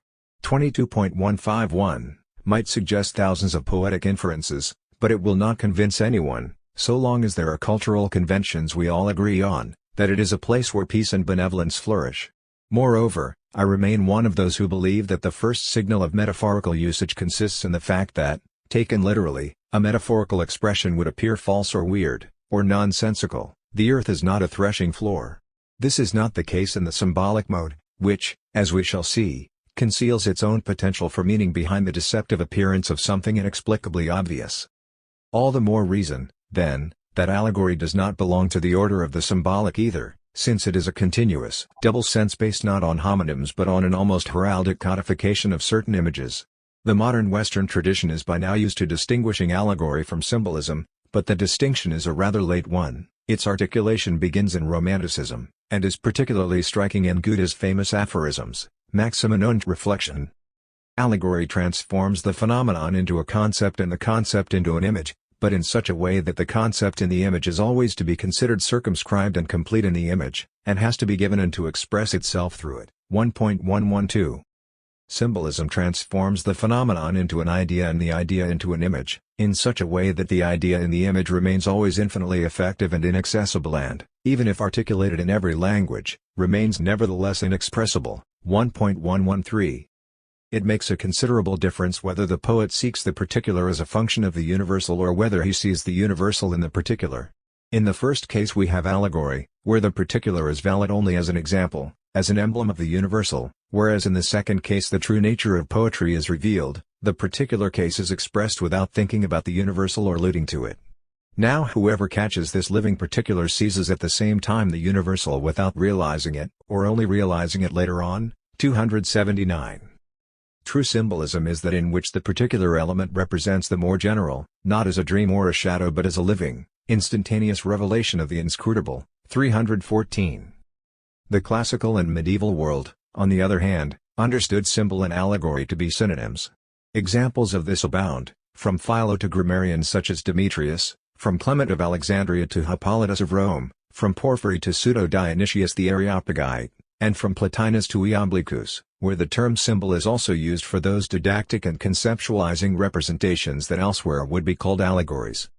It is true that scholars have described the world of the High Middle Ages as the symbolic universe, a universe where, ac according to the words of Duns Scotus Origina, de Division Naturae, v.3, nihil enim visibilium rerum corporalium quest, uturbitur, quod non incorporate quid et intelligible significit, there is, I believe, no visible or corporeal thing that does not signify something non-corporeal and intelligible. The world, then, is apparently, as Hugh of St. Victor would say later, quasi quidam liber scriptus digito Dei, like some book written by the finger of God. So must it not have been the case that that world where nostrum statum pinget rosa, a rose depicts our condition, pseudo oblio, rutmus salter, was a world populated by symbols? According to Izinga, chapter 15 of his Waning of the Middle Ages, the medieval symbolic universe was very close to the universe of Baudelaire's correspondences. The medieval spirit was never so convinced of any great truth as it was of the words of St. Paul, Videmus nunc per speculum et enigmate, tunc autem facie ad faciem, now we see through a glass darkly, then we will see face to face. The Middle Ages never forgot that any object would be absurd if its meaning were limited to its immediate function and its place in the world of phenomena, and that all things extend far into the world beyond. This idea is familiar also to us, as an unformulated sensation, when for instance the noise of the rain on the leaves in the trees or the light of the lamp on the table, in a moment of tranquility, gives us a more profound perception than daily observation, which merely serves practical activity. It can sometimes appear in the form of a morbid oppression, which makes us see things already laden with personal menace or with a mystery that one ought to recognize but cannot. More often, however, it will fill us with the tranquil and reassuring certainty that our existence too participates in that secret sense of the world. But this is the interpretation of someone who has already seen Verlaine and Rimbaud wandering, on the borders of his own country, as exiles searching for the absolute, listening to the sound of the same rain on the leaves and letting their hearts fill with languor, or hallucinating about the chromaticism of vowels. Was this really the symbolism of the High Middle Ages, not to mention the late medieval period? In order to accept the Neoplatonic inheritance, it was essential to conceive, as Dionysius the Areopagite does, an idea of the one as unfathomable and contradictory, where the divinity is called the most luminous obscurity of the silence which arcanely teaches, the most luminous darkness, theologia mystica, passum. It is true that for Dionysius the concepts of the one, the good, and the beautiful are applied to God, as though they were on a par with light, lightning, and jealousy, but these concepts will be used to describe him solely in a hypersubstantial way. He may be these things, but in a way that is commensurately but also incomprehensibly more intense. What is more, Dionysius reminds us, and this is emphasized by his commentators, precisely in order to make clear that the names we attribute to God are inadequate, that it is important for them to be, as far as possible, different, incredibly unsuitable, almost provocatively offensive, extraordinarily enigmatic, as though the common quality that we are searching for between the symbolizing element and what is symbolized were indeed recognizable, but only at the cost of inferential gymnastics and disproportionate proportions, and in order that the faithful, when naming God as light, should not get the wrong idea that there exist celestial substances that are luminous and surrounded by halos. It will be much better to name God using the names of monstrous beings, such as the bear or the panther, or, through obscure dissimilarities, decoelesti hierarchia, too. Now this way of speaking, which Dionysius himself calls symbolic, for example, decoelesti hierarchia, 2 and 15, has nothing to do with that illumination, that ecstasy, that rapid, lightning vision that all modern theories of symbolism see as peculiar to a symbol.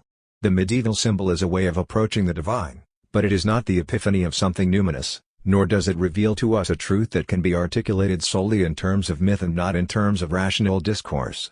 Rather, it is the preamble to a rational discourse, and its duty is to make clear, at the point when it seems didactically useful and appropriate to its role as preamble, its own inadequacy, its own, almost Hegelian, destiny to become real by a subsequent rational discourse.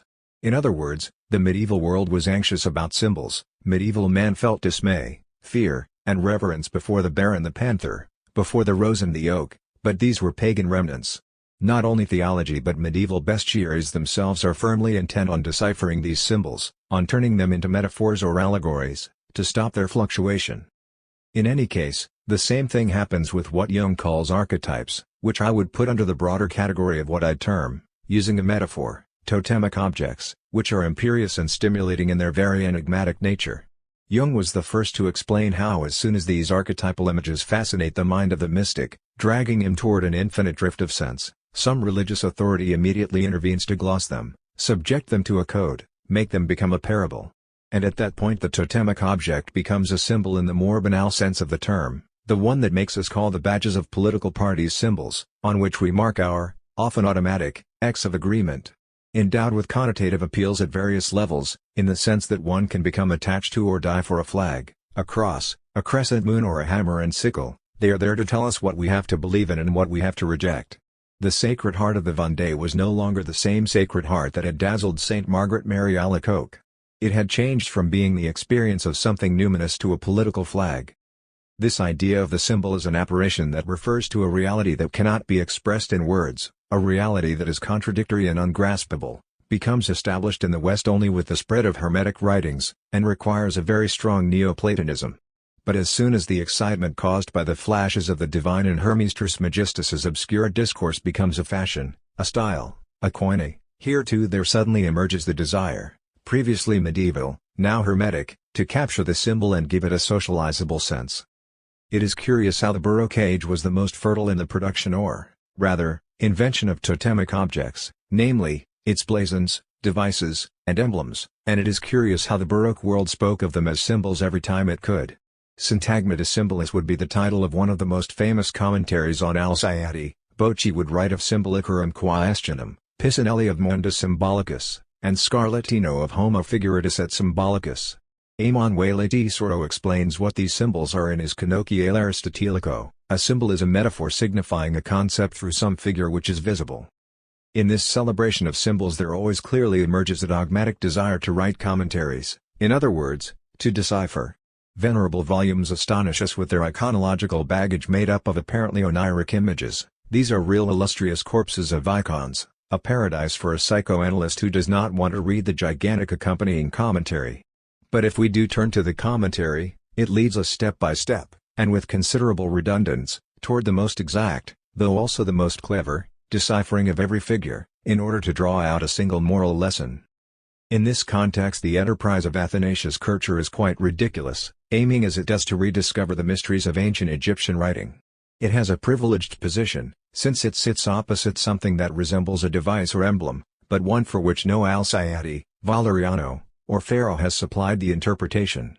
These are old and well-known images, and once they are handed down no longer by a Christian, or pagan, tradition but by Egypt's own divinities, they acquire a sense that is different from the one they had in moralizing bestiaries.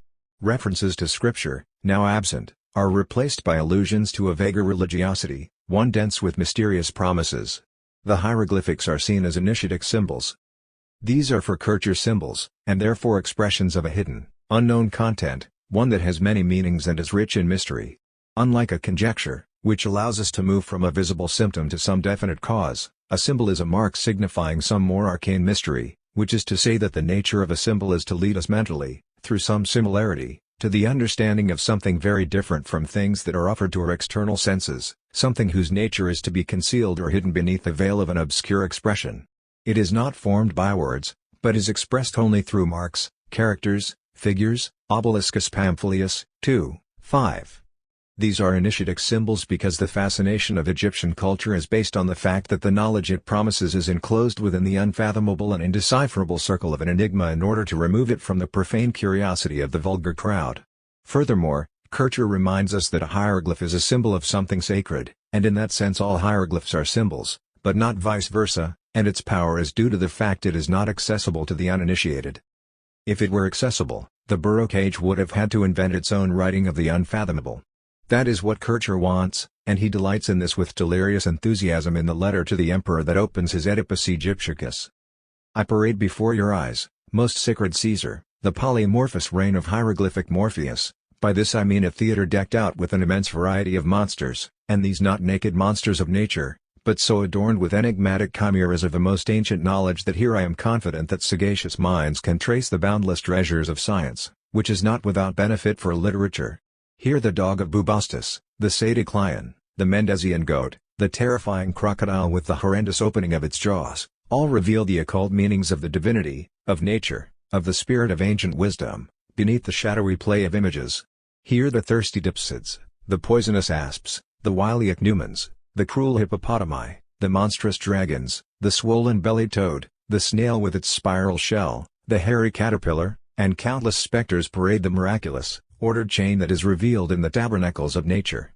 Here are presented 1,000 exotic species of things transformed into one image and then another by metamorphosis, turned into human figures and then restored again to their former shape in a mutual intertwining, the feral with the human with the craft of the divine, and finally the divinity who, as Porphyry says, flows throughout the universe, and engineers a monstrous marriage with all beings, where now, sublime in their variety of faces, raising their canine necks, are displayed the cynocephalus, and the fowl ibis, and the sparrowhawk covered with its beaked mask, and where also, luring us with its virginal looks, under the covering of the scarab, the sting of the scorpion is concealed. All this and more in a list that goes on for 4 pages, we can meditate in this all-changing theater of nature, spread out as it is before our gaze, under the allegorical veil of an occult meaning. It is precisely because of the fascination of the secret meanings in the ancient Egyptian language that Kircher celebrates it as opposed to the bland and highly codified iconic language of the Chinese, where every ideogram corresponds to a precise idea, something that might have fascinated Bacon but not him. Egyptian symbols integris conceptas ideal involvement, enclosed complete ideal concepts, and by involvement Kircher did not mean collected, or offered, but concealed. Enclosed Egyptian icons had to be like flirtatious women, constantly luring their admirers into the vortex of an unsatisfied cognitive passion but never yielding themselves up to them. But what does Kircher do after this preamble, for thousands of pages and throughout at least 3 entire works? He tries to decipher it all, makes his victory as an Egyptologist consist in revealing to us the secret meaning of these signs. He translates them, convinced that he is translating them in the only correct way possible. He makes an enormous mistake, we know. But what we object to now are not his results but his intentions. Champollion would carry out the same operation as Kircher in a more secular spirit, and without making a mistake, He would tell us that those were conventional signs, endowed with phonetic values, and would try to rid every symbol of any ambiguity. Yet Kircher had already begun the process. Those who, in a less Catholic and theological spirit than Kircher, try to preserve a charge of unresolved mystery in these hieroglyphics would turn them into party badges for down-market occultism, and in fact would be fascinated not by their unfathomable qualities but by the sense of confidence they give, these rigid emblems that they have now become. But somewhere a mystery exists, a mystery that will never be revealed, not because it is unfathomable, but because those who administer it will have decided not to fathom it so as to be able to sell it as a kind of trademark, or promise of an elixir, to collectors of the absolute or those who frequent Masonry's Grand Guignol. Our notion of the symbolic is rooted in a universe that is by now secular, where a symbol no longer has to reveal or hide the absolutes of religion, but the absolute of poetry.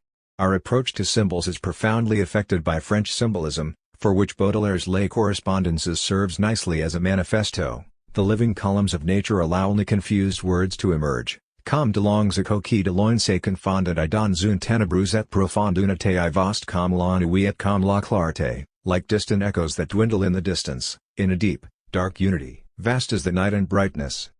Only then can one say with Muller mais une fleur and not decide on what the word should summon up for us, because that will be only the very absence, a pregnant absence, of all flowerness, and therefore everything and nothing, and we will sit in a daze asking ourselves endlessly what is meant by La Vierge, Le Vivace et la Belle aujourd'hui. But at this point objects no longer exist, whether they are emblems, mysterious figures, or isolated words that have symbolic value in themselves.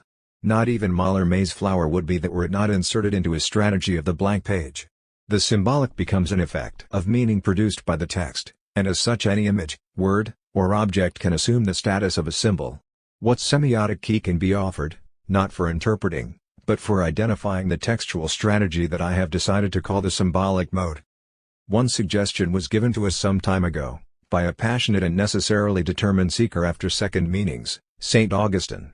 When something in Scripture appears semantically understandable but seems to us out of place, excessive, inexplicably emphatic, that is where we have to seek a hidden second meaning. Sensitivity to the symbolic mode stems from having noticed that there is something in the text that is meaning and yet could easily not have been there, and one wonders why it is there. This something is not a metaphor, because otherwise it would have gone against common sense, it would have polluted the stark purity of the degree zero of writing. It is not allegory, because it does not refer to any heraldic code. It exists, it is there, it does not disturb us that it is there, at most it might slow down our reading, but it is the surplus that it represents, its blameless incongruity, its presence looming so large in the economy of the text, that makes us suppose that its placement means it may be saying something else as well. It is this figure's superfluity, its gratuity, that makes it totemic. It is the question it inspires in us, why are you here, and at this particular point? That forces us to this interrogation that will elicit no answer. This is one of the rare cases when it is not our deconstructive hubris but the very will of the text that invites us to drift this way. Why does Montale have to spend a good 60 old lines to tell us in the poem of that name how a horrible moth with its sharp beak ate through the thin fibers of a lampshade, insanely fluttering its wings over the papers on the table? It is the very irrelevance of the experience that makes it totemic. E fu per sempre, con le cose che chiudono in un giro, sicuro come il giorno, e la memoria, in se la cresce, and it was forever, one with those things that close in a circle, as certain as the day, and are enhanced by memory. Why, after warning us that he intends to show us something different from our shadow at morning striding behind us, or our shadow at evening rising to meet us, does Eliot tell us in The Wasteland, and it is up to us to determine whether the sense of these lines is literal or metaphorical. I will show you fear in a handful of dust. In this example the symbol exceeds the very powers of the metaphor. This handful of dust could certainly be a metaphor for many things, but traditionally, through association, it is for failure. How many times in our life have we ended up with nothing but a handful of dust, and we have said so using this very idiom? But is it the fear announced and produced by this that Eliot wants to evoke? Failure disappoints, hurts, and diminishes us, but it does not frighten us, since it no longer contains anything unexpected. That handful of dust stands for something else there, perhaps it has been there since the Big Bang, and if it is someone's failure it is that of the demiurge. Or perhaps not, perhaps it is the epiphany of a universe without a Big Bang and without a demiurge, the proof of our living for death. But then The Wasteland was written 5 years before Heidegger's Being and Time. Epiphany, there, I've said it.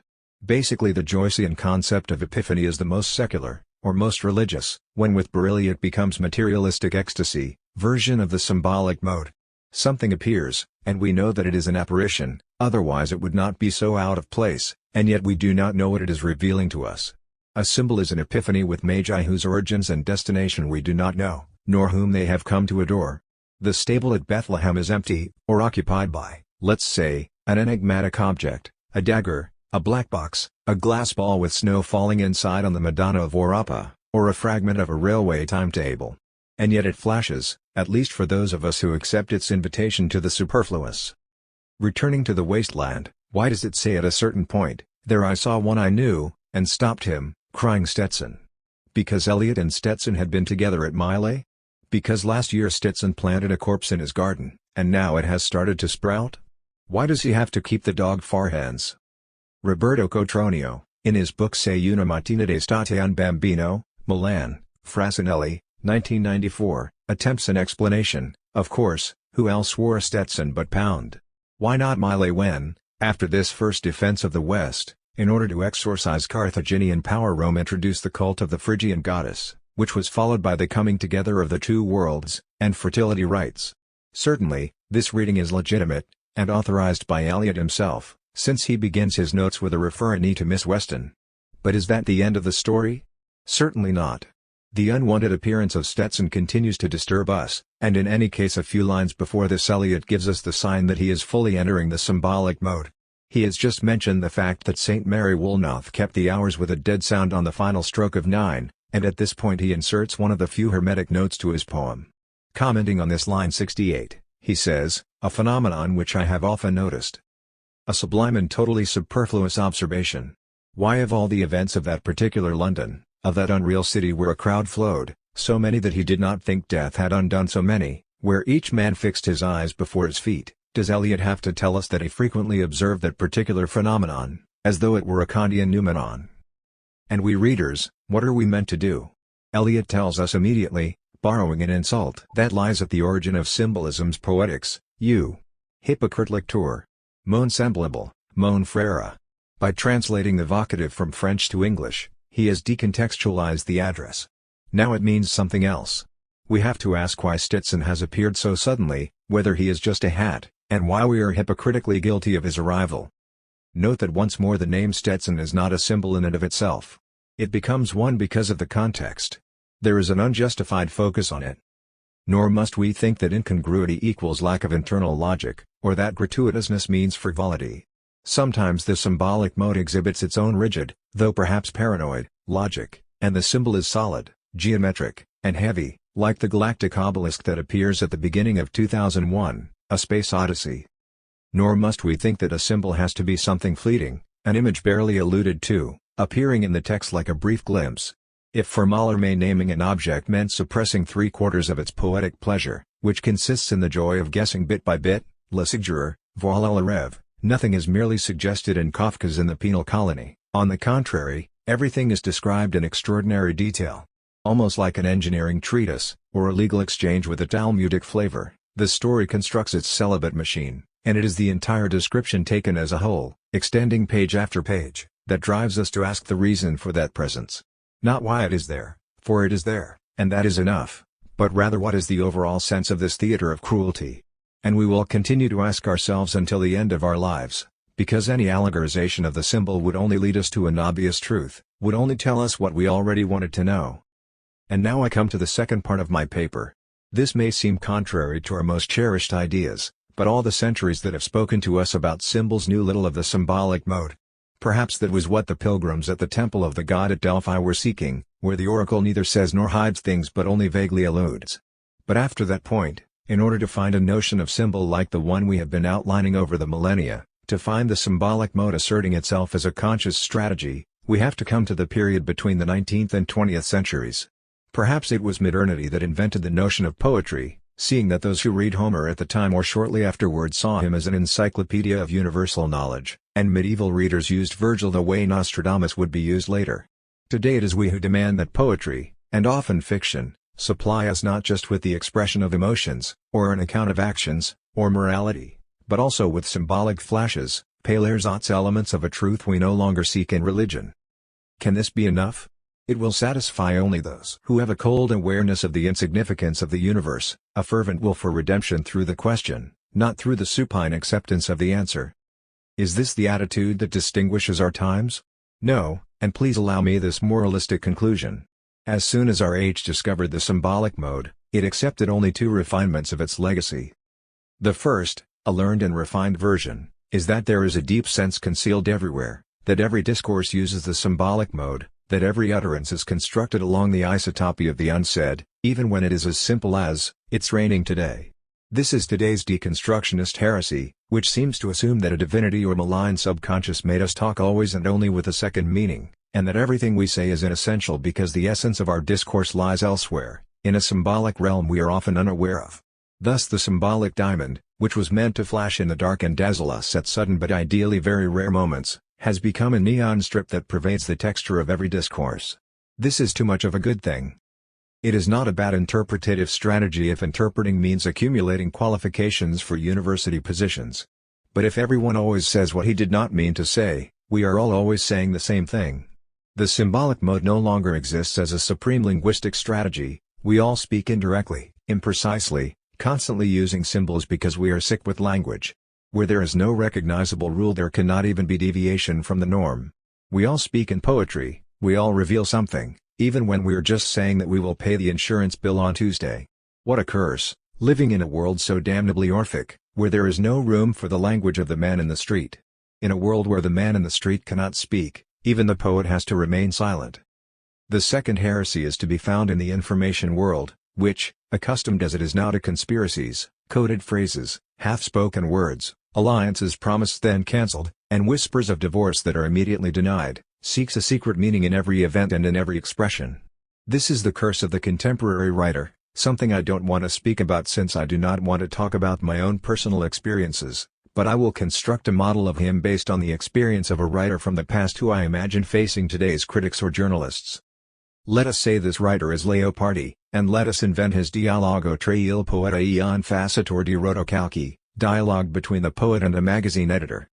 Signor Leopardi, the fact that you very briefly, for about 15 lines, conducted a certain discourse on a hill where you reflected on the infinite is very stimulating and intriguing. Why did you call the hill Ermo deserted? Allow me to say that you were obviously alluding to the mutilation of the Herms, the incident which placed Alcibiades in conflict with the Athenian government, as though you were clearly, or at least up to a point, talking about the conflict which has seen left-wing politicians lining up against Forza Italia. Not at all. I called the hill Ermo because I indulged in the taste for archaism, and I admit that this is the worst line of that idyll, but the hill was certainly dear to me, because I was born near there. And why do you imagine the most profound rest? Do not try to tell me that this is not a clear and explicit allusion to the current political situation, the anxiety of the markets, and the uncertain fate of the budget bill. Look, I wrote L'Infinito between the spring and autumn of 1819, so I could not have alluded to your political situation. Allow a poet to dream, on top of a hill, deserted almost by accident, but in a totally literal way. There is no allegory, and just four rather modest metaphors, the profound rest, but even your own Lakoff would say that spatialization is an everyday way of making metaphors, the dead seasons, which is almost a mixed metaphor, the drowning of my thoughts, and the shipwreck in a sea that is not a sea, but as for the rest of it, there is no symbol and no allegory. Poetry does not fade into rhetoric, nor rhetoric into a legal speech. I was there that day, and I suddenly said to myself, Mamma mia, the infinite. Perhaps the only symbolic element lies in the very fact that I did this even though there was no need to. But do not try to decode this. Let my moment of weakness be, just as it is, read the poem again, and then follow any line you like in your reply. Oh come on, my little count, you can't pull the wool over our eyes. 3 years, just 3 years after the Congress of Vienna, you are going on about timeless abandons. While Europe is in the process of becoming what it is, will you at least allow us to read your text for what it really says? That is the end of my little game.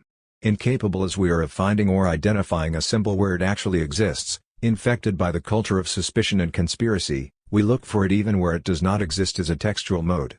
Or where, at best, not every single feature but rather the text taken as a whole, its unavoidable and open unintentionality, which makes it appear when nobody would have expected it, becomes a symbol, if you like, of the human condition.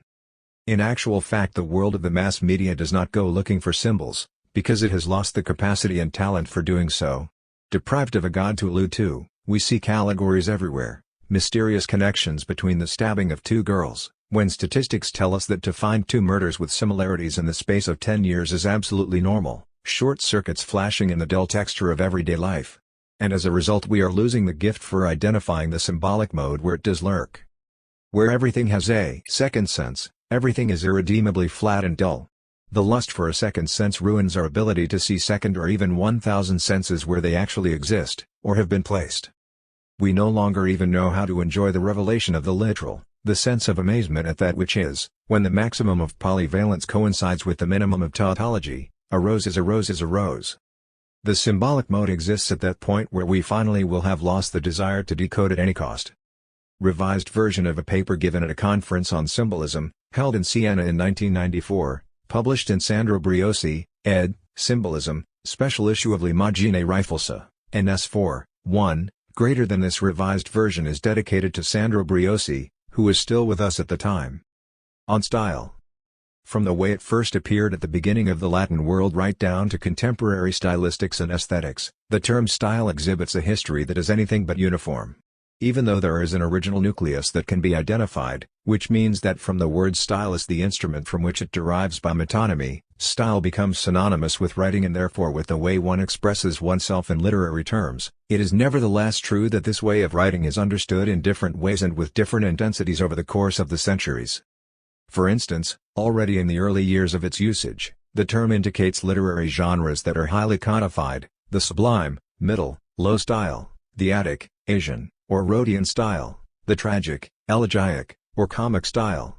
In this, as in so many other cases, style is a way of writing dictated by rules, usually very prescriptive rules, and it was accompanied by the idea of precepts, imitation, and close adherence to models. Usually we think that it is only with mannerism and the Baroque that the idea of originality and genius becomes associated with the notion of style, and not only in the arts, but also in life, since with the Renaissance idea of spraezza disinvoltura, effortless nonchalance, the man of style will be he who has the wit, courage, and social standing, to behave in violation of the rules, or to show that he has the privilege to break them. Nevertheless, even Buffon's famous saying, "Le style est l'homme même," must be understood not in an individualistic sense at this stage but rather in the sense that style is human virtue. The idea of a style that goes against the rules appears rather with Cesare Beccaria's Ricerca intorno alla natura dello stile, Inquiry into the Nature of Style, and reappears later in Organicis' Theories of Art, so that with good a style will emerge when the work acquires an original, complete, inimitable harmony of its own. Finally we arrive at the romantic notion of genius. Leopardi himself will say that style is the particular manner or facility that is called originality. So much so that by the end of the 19th century, with the advent of the dandy and decadence, the concept has turned 360 degrees, to the point where style is identical with bizarre originality, the contempt for all models, and it is from this source that the aesthetics of the historical avant-garde movements will emerge. I would single out two authors for whom style is a distinctly semiotic concept, namely, Flaubert and Proust.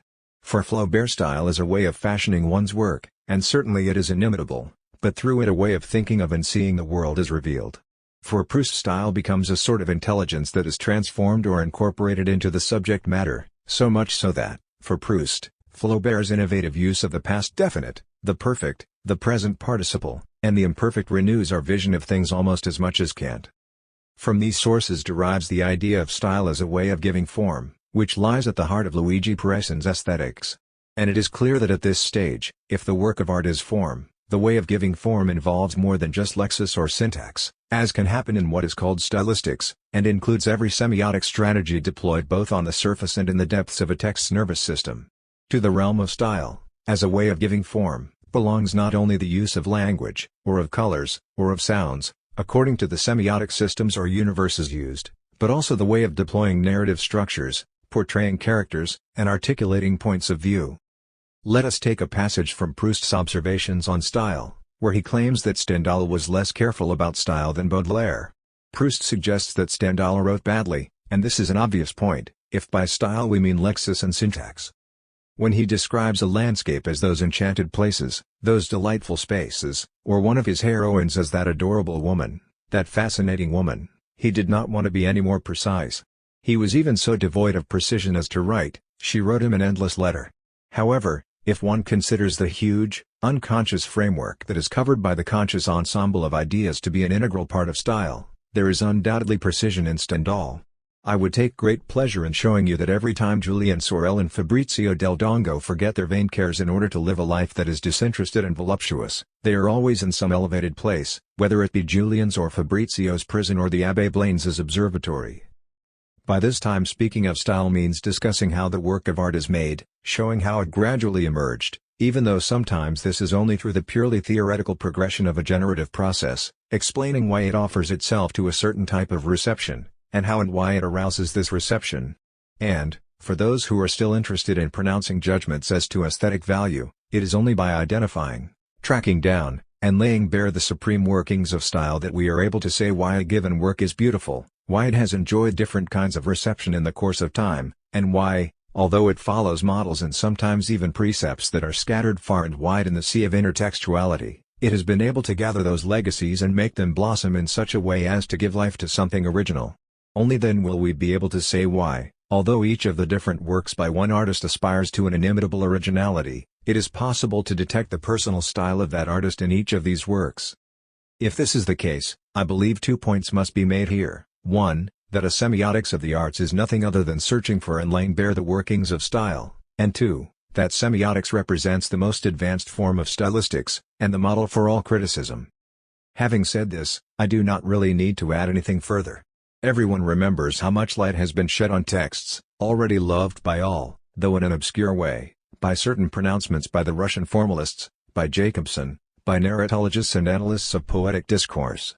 But we really are living in obscure times, at least in Italy, where one hears with increasing frequency polemical voices accusing semiotic studies, which they sometimes also call, with pejorative connotation, formalist or structuralist studies, of being guilty of a decline in criticism, of being pseudo-mathematical discourses, full of illegible diagrams, in whose mush the flavor of literature evaporates, and where the ecstasy to which the reader succumbs is plotted out as in double-entry bookkeeping, where the je ne sais quoi and the sublime, which were supposed to be the supreme effects of art, evaporate in an orgy of theories that crudely abuse, insult, humiliate, and crush the text, removing its freshness, magic, and capacity for ecstasy. We must therefore ask ourselves what is meant by criticism, of art or literature, and for the sake of convenience I will restrict myself to dealing with literary criticism. I think that first and foremost we must distinguish between discussing literary works and literary criticism. One can have the most varied discussions of literary works, and a work can be taken as a field of sociological inquiry, a document in the history of ideas, a psychological or psychiatric report, or as a pretext for a series of moral considerations. There are cultures, above all the Anglo-Saxon world, where, at least until the advent of the new criticism, the discussion of literary works was conducted above all in moral terms. Now all these approaches are legitimate in and of themselves, except that as soon as they come into play, they presume, imply, suggest, or refer to a critical or aesthetic judgment that someone else, or perhaps even the author himself in another work, already pronounced. This kind of discussion is the discourse of criticism in its proper sense, and it can be articulated in 3 ways, although we must be clear about the fact that these 3 ways are critical genres, ideal types of criticism, and it is often the case that, under the aegis of one genre or mode, someone provides illustrious examples of another genre, or mixes, to good or bad effect, the 3 types together. Let us call the first type the review, where one tells readers about a book they have not yet read. A good review can also turn to more complex modes, such as the other 2 types, which I shall discuss later, but it is inevitably linked to immediacy, to the brief space that intervenes between a work appearing, then being read and subjected to a written verdict. In the best cases, a review can restrict itself to giving its readers a summary idea of a work that they have not yet read, and then imposing on them the critic's judgment, of taste. Its function is clearly to inform. It says that a work has been published that is roughly as described, and to offer a reliable diagnosis. The reader believes the reviewer just as he trusts the doctor who makes him say ah, and then immediately identifies the beginnings of bronchitis and prescribes a cough mixture. Such a diagnostic review has nothing to do with the chemical analyses or exploratory probes that nowadays the patient himself can follow on a television screen, and during which he can see and understand what the problem is, and why his body is reacting in that manner. In a review, as in the doctor's home visit, the reader does not see the work, he only hears it spoken of by a third party. The second critical mode, the history of literature, discusses texts that the reader does know or at least ought to know, since he has previously heard people talk about them. These texts are often only mentioned, or sometimes summarized, maybe with the help of some typical quotation, and are then grouped together, assigned to various schools, and organized in chronological sequence. A history of literature can be just a dreary manual, but occasionally it becomes at the same time a survey of the works and a history of ideas, as in De Sanctis' History of Italian Literature. In the best cases, historical criticism pushes the reader toward a final and comprehensive understanding of the work, establishes the reader's horizon of expectations and his tastes, and opens up infinite panoramas. Both these modes can be practiced in two different ways, which, according to Croce, can be defined as the artifex aditus artifici, an artist writing about an artist, approach, or the philosophus aditus artifici, a philosopher writing about an artist, approach. In the first case, rather than explaining the work to us, the critic provides us with a diary of his emotions in reading it, and unconsciously seeks to outdo in virtuosity the object of his humble devotion. Sometimes he succeeds. We know very well passages on literature that are finer, in a literary sense, than the literature they discuss, just as Proust's pages on bad music are of the highest musicality. In the second approach, the critic tries to show us, in the light of certain critical categories and criteria, why the work is beautiful. But in the case of a review, he does not have sufficient space to tell us in depth how the work is made, and therefore to reveal to us the machinations of its style, while a history of literature has to maintain its analysis on a level of enforced generality. Unfortunately, it takes 100 pages to lay bare the style of one page, and in a history of literature the proportions are inevitably the inverse. Let us now come to the third mode, textual criticism. In it, the critic has to assume that the reader knows nothing about the work, even if it is as well known as the Divine Comedy. He has to make the reader discover it for the first time. If the text is not brief enough to be quoted in its entirety, and subdivided into sections of prose or verse, he has to presume that the reader has access to it in some other way, since the goal of this discourse is to lead him, step by step, in the discovery of how the text has been put together and why it functions as it does. This discourse can be put forward as a confirmation. Now I will show you why everyone considers this to be a brilliant text, as a revaluation, or as the destruction of a myth. The ways in which one can show how a text is put together, and why it is right that it is put together in this way, and how it could not be composed in any other way, and why it has to be considered as sublime precisely because it is composed in this way, can be countless. No matter how these discourses are articulated, such criticism cannot be anything other than a semiotic analysis of the text.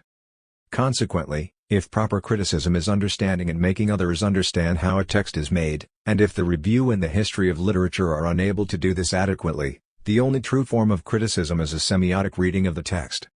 Like proper criticism, which must lead to an understanding of the text in all its aspects and potential, the semiotic reading of a text possesses a quality that is usually and indeed inevitably missing in a critical review or history of literature. It does not prescribe the various ways in which the text can be pleasurable, but, rather, it shows us why the text can produce pleasure. Because it has to make recommendations, a critical review cannot be exempt, except in cases of exceptional cowardice, from pronouncing a verdict on what the text says. Historical criticism shows us at most that a work has enjoyed a varied and fluctuating critical fortune, and has aroused different responses. Textual criticism, by contrast, which is always semiotic even when it does not know it is, or even when it denies it is, fulfills that function which was admirably described by Human of the Standard of Taste, which cites a passage from Don Quixote. Two of my kinsmen were once called to give their opinion of a hogshead, which was supposed to be excellent, being old and of a good vintage. One of them tastes it, considers it, and after mature reflection pronounces the wine to be good, were it not for a final taste of leather, which he perceived in it.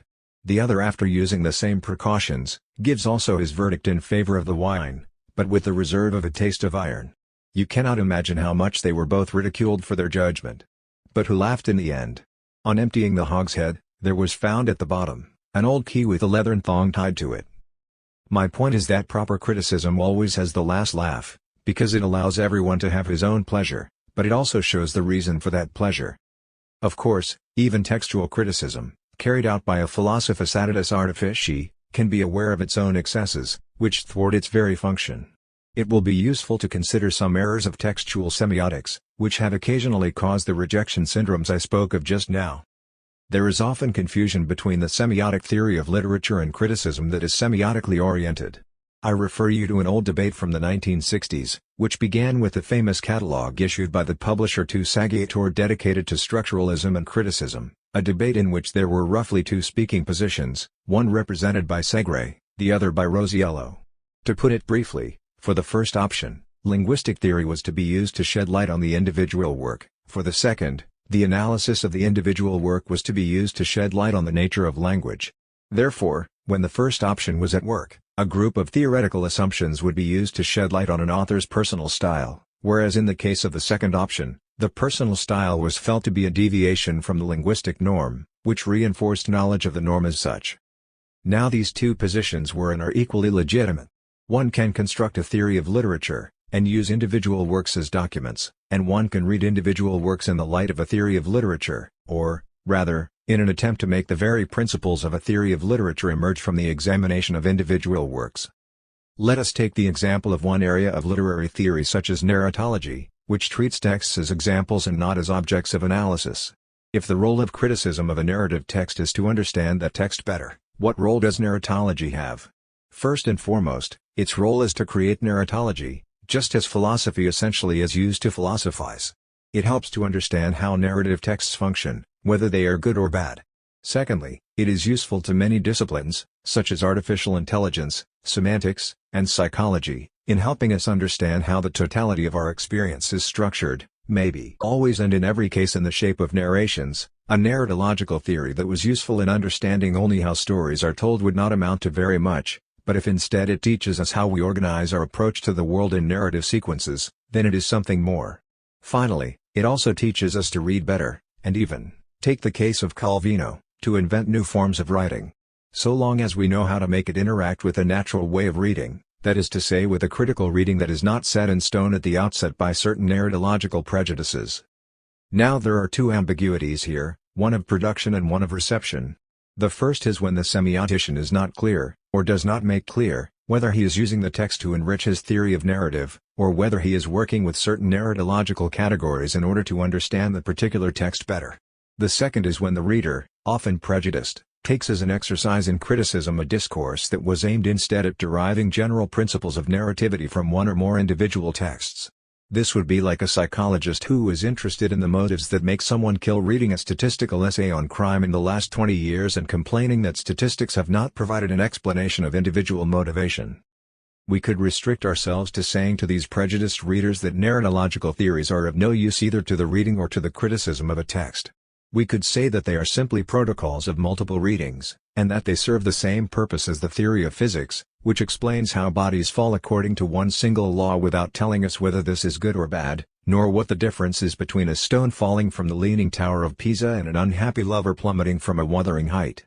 We could say that their purpose is to understand not texts but the function of storytelling in its totality, and that they therefore seem more like a chapter in psychology or cultural anthropology than like a chapter in literary criticism. And yet we would have to explain also that they have, in addition, and if nothing else, a pedagogical value. They are an instrument used by those who are teaching others to read, in order to instantly identify the crucial points to which the pupil's attention has to be drawn. And so, if nothing else, they would be useful for teaching people how to read. But since one has to teach the skill of reading even to those who are no longer illiterate, they are of use also to the mature reader, the critic, and even the writer, in order to generate reliable observation. In short, we really need to make people understand that although a dictionary is not enough to make a good writer, nevertheless good writers often consult dictionaries. Without claiming thereby that the Zingarelli dictionary and Leopardi's Connie belong to the same kind of discourse. And yet, perhaps also through the semiotician's own fault, the enemies of textual semiotics cannot distinguish between the two genres of discourse, of textual semiotics and a textual criticism that is semiotically oriented. And in confusing them they lose the sense of the third type of discourse I spoke about, the only one that can help us understand the way a text reveals how it has been given form. When preconstituted theory precedes the reading of a text, we often mean to lay bare the tools of inquiry, which are already known, in order to show that we are familiar with them, and that we have been ingenious in constructing them, instead of possessing the artistry to conceal the art, and to make what the text finally reveals to us come directly out of the text and not out of the pyrotechnics of theoretical metalanguage. It is obvious that this method of proceeding scares the reader who wants to know something about the text, and not about the metalanguage that establishes codes of reading. Since a textual theory sketches out the constants, while textual criticism should highlight the variables, it often happens that, having realized that the world of intertextuality is made up of constants and variables of invention, and that a work of literature is a miracle of invention that keeps at bay and conceals the variables on which it nevertheless plays, semiotic inquiry is reduced to the discovery of the same constants in every text, and thus loses sight of the inventions. As a result of this, we find people researching the structure of the tarot cards in Calvino, as though the author had not already revealed everything on this subject to us, or formulaic exercises on life and death, identified in every text, which as a result reduces Hamlet to be, not wanting to be, wanting not to be. In these cases, we should note, the procedure may be excellent in didactic terms, and may even succeed in showing how, whereas all of us struggle each day between wanting to be and wanting not to be, Shakespeare presents an eternal dilemma in a new way. But it is precisely from this novelty that our discourse should start, and narratological leveling is only a preamble to discovering the peaks of art. If literary theory exists to uncover the constants in different texts, when the critic applies the theory he should not limit himself to finding the same invariables in every text, for doing so goes no further than the work of the theorist, but if anything he should start from the awareness of the constants to see how the text calls them into question, makes them interact, and covers this skeleton with different skin and muscles in each different case. The drama of Oedipus's not wanting to know in Sophocles' play is given not by this modal structure, which can be found even in the most banal scenes where the wife who has been betrayed says to her gossipy female friend, "Please, I don't want to know," but by the strategy through which the revelation is delayed, by what is at stake, parricide and incest, as opposed to a banal example of conjugal betrayal, and by the surface of the discourse. Finally, semiotic discourse often fails to distinguish between manner and style, which Hegel identifies in the first case as a repetitive obsession in the author who always continually writes the same way, and in the second case as the capacity constantly to outdo himself. And yet it is textual semiotics that is the only critique capable of bringing out such differences. If numerous different excesses can be imputed to textual semiotics, what should we say about the defects of those who oppose it? It is certainly not our job to complain about the orgasms we are made to witness by the artifices aditi artifici, who invariably provide us with a diary of their moments of languor as readers, so much so that one of their passages dedicated to author A and republished by mistake in a book dedicated to author B would go unnoticed by both editor and reviewer. In fact, we could leave these orgasmic critics to their own delights, which do not harm anyone, and after a while show how those who are so orgasmic in words are in fact very unlibertine in reality, and abhor alterity, since in every one of their critical embraces they are simply making love to themselves. And we could also leave to their own devices those who want to write social criticism, or the history of literary institutions, or criticism of good and bad behavior, all of which are often useful and praiseworthy. Except that in Italy, in the last 10 years, there has been a kind of competition to see who can cast the fiercest anathemas against what they call formalist structural semiotic readings, as if the latter, and some people have even claimed this, were responsible for Tangentopolis, the Mafia, the collapse of the whining left, and the rise of the triumphant right. This could become an embarrassing incident, in the sense that these complaints could lead the young, including young teachers, astray, diverting them from a number of directions people had taken in the last 20 years, and to good effect. If you go into the ground floor of the Presses Universitaire bookstore in Paris and go to the second table on the right, you will find scores of manuals for all kinds of schools and at all levels on how to write and analyze a text. Even the very pioneers of structuralism in the 1960s have been forced to rediscover not the Russian formalists or the Prague School but the legions of good old Anglo-Saxon empiricist critics and theorists, who for decades had analyzed in depth the strategies of point of view, of narrative montage, of actants and subjects in action, as in Kenneth Burke. My generation, which was the first post-Croce generation, delighted in the revelations of Welleck and Warren, in the readings of Damaso Alonso and Spitzer.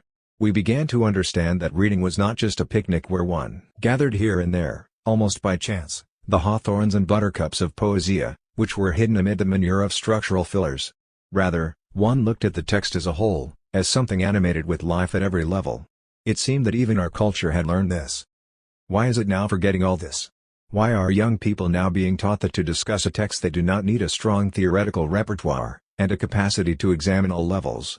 Why are they being taught that the long and lasting labors of a critic like Contini were damaging, just because, and this is true, he overrated Pete Pseudo, whereas the only ideal critic, now famous again, is one with a free mind that reacts freely to the occasional solicitations provided by the text? Personally, I see in this tendency a reflection of other sectors of communication. Criticism is being leveled down to the rhythms and rate of investment of other activities that have been proved to guarantee a profit. Why bother with reviewing, which forces one to read the book, if it sells more copies of a paper to have the literary section comment on the interview given by an author to a rival paper?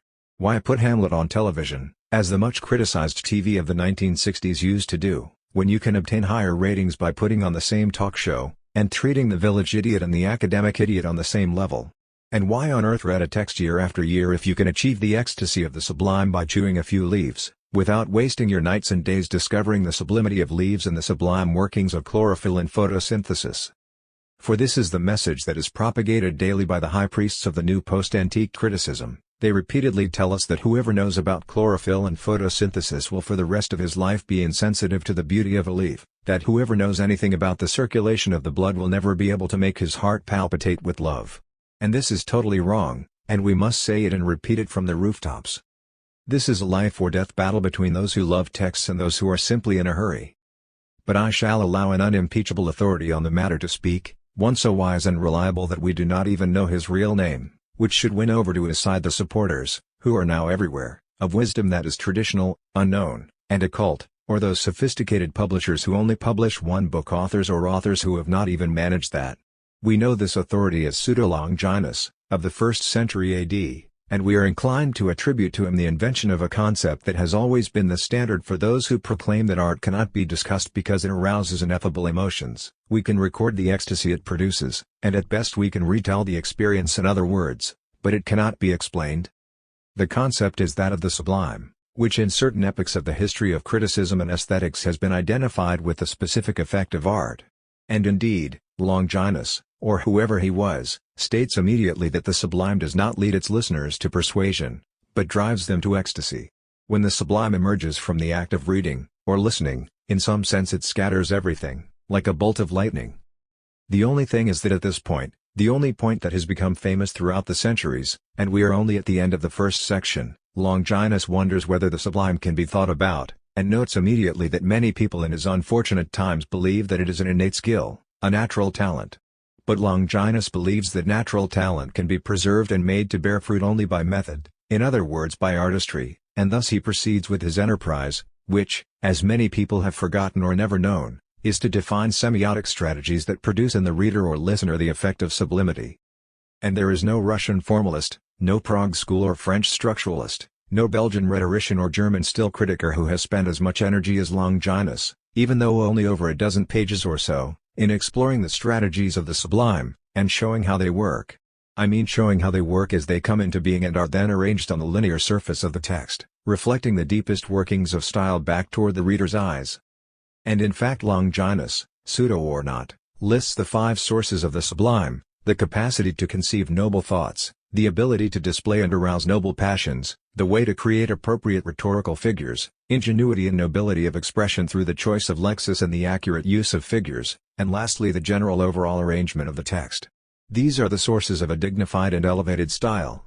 Because above anything else Longinus knew, against those who in his time identified the semiotic passion of the sublime with the physical experience of excitement, that there are some passions which are very far from the sublime, and rather squalid, such as lamentation, dejection and fear, and at the other extreme many examples of a sublime devoid of emotion. And we can see Longinus embark on his search for the sublime photosynthesis that produces the feeling of sublimity. He shows how in order to produce an effect of grandeur in describing the divine, Homer gives us the sense of a cosmic distance by way of a brilliant hypotyposis, and conveys the sense of this cosmic expanse through a prolonged description of physical distances. Elsewhere he sees how Sappho conveys interior pathos just by bringing to the foreground a battle that involves the eyes, tongue, skin, and ears, or he contrasts a shipwreck in Homer with one by Aratus of Saloy, where the latter in a sense anesthetizes the imminence of death with a simple choice of metaphor. Only a thin bark keeps Hades at bay, whereas in Homer Hades is not mentioned, and for that very reason looms even larger. We see him studying strategies for amplification and hypotyposis, exploring the whole panoply of figures, asyndata, sorites, and hyperbata, and noting how conjunctions weaken the discourse, polyptoton reinvigorates it, and shifting tenses dramatize it. But one should not think of this as nothing more than a series of stylistic analyses. Longinus deals with the opposition and interchange of characters, the shift from one verbal tense to another, the way the author addresses the reader, or identifies himself with the character, and examines the grammar of these narrative manipulations. He does not ignore periphrases and circumlocutions, idiomatic phrases, metaphors, similes, and hyperboles. It is all one huge stylistic rhetorical machine, of narrative structures, of voices, looks, and tenses, which is seen at work, analyzing texts and comparing them, in order to reveal and make us admire the strategy of the sublime. It seems that only the simple-minded fall into excitement, while Longinus knows the chemistry of their passions, and for that reason enjoys even greater pleasure. In section 39 Pseudo-Longinus sets out to deal with the compositional harmony and the arrangement of words, a harmony that is not only a natural positioning aimed at producing persuasion and pleasure but also an astonishing tool for achieving sublimity and pathos. Longinus knows, because of the ancient Pythagorean tradition, that the flute generates passions in listeners, reducing them to a state of frenzy like so many corybants. Even though they are not musical experts, he knows that the sounds of the lyre, which on their own are devoid of sense, produce an effect of enchantment. But he knows that the flute obtains its effects by giving a certain movement to the rhythm, and the lyre acts on the soul because of its varying modulations and the blending of its harmonies. What he wants to explain is not the effect, which is obvious to everyone, but the grammar of its production. It is in this context that, when he moves on to verbal harmony, which captures the soul along with the ear, he finds himself analyzing a phrase of Demosthenes that seems to him not just miraculous but sublime: "This decree made the danger looming over the city move on, like a cloud." And he adds, "Here the concept is as noble as the rhythm." The entire sentence is expressed in dactylic rhythm, the most noble rhythm and the one most suitable for producing grandeur, and it is for this reason that it is typical of the heroic meter, the finest we know. Try to move the words from their present position to anywhere you like: "This decree made, like a cloud, the danger looming over the city move on," or try to get rid of just one syllable, saying "moved it on, like a cloud," and you will understand how much the harmony is consonant with its sublimity. In fact, the expression "like a cloud," hospernephos, has a long first foot, with 4 beats, but if you eliminate one syllable and have "like cloud," hosnephos, you instantly mutilate its grandeur by this reduction. On the other hand, if you add a syllable, saying "made the danger move on," as though it were hospere, a cloud, you are saying the same thing but you do not have the same rhythmic cadence, because by lengthening the final syllables the spark of the sublime is weakened and diluted. Even without checking this against the original Greek, the spirit of this analysis is clear. Pseudo-Longinus is performing textual semiotics. And he is performing an act of criticism, at least according to the canons of his time, and explaining to us why we find something sublime, and what would need to be changed in the body of the text to lose that effect.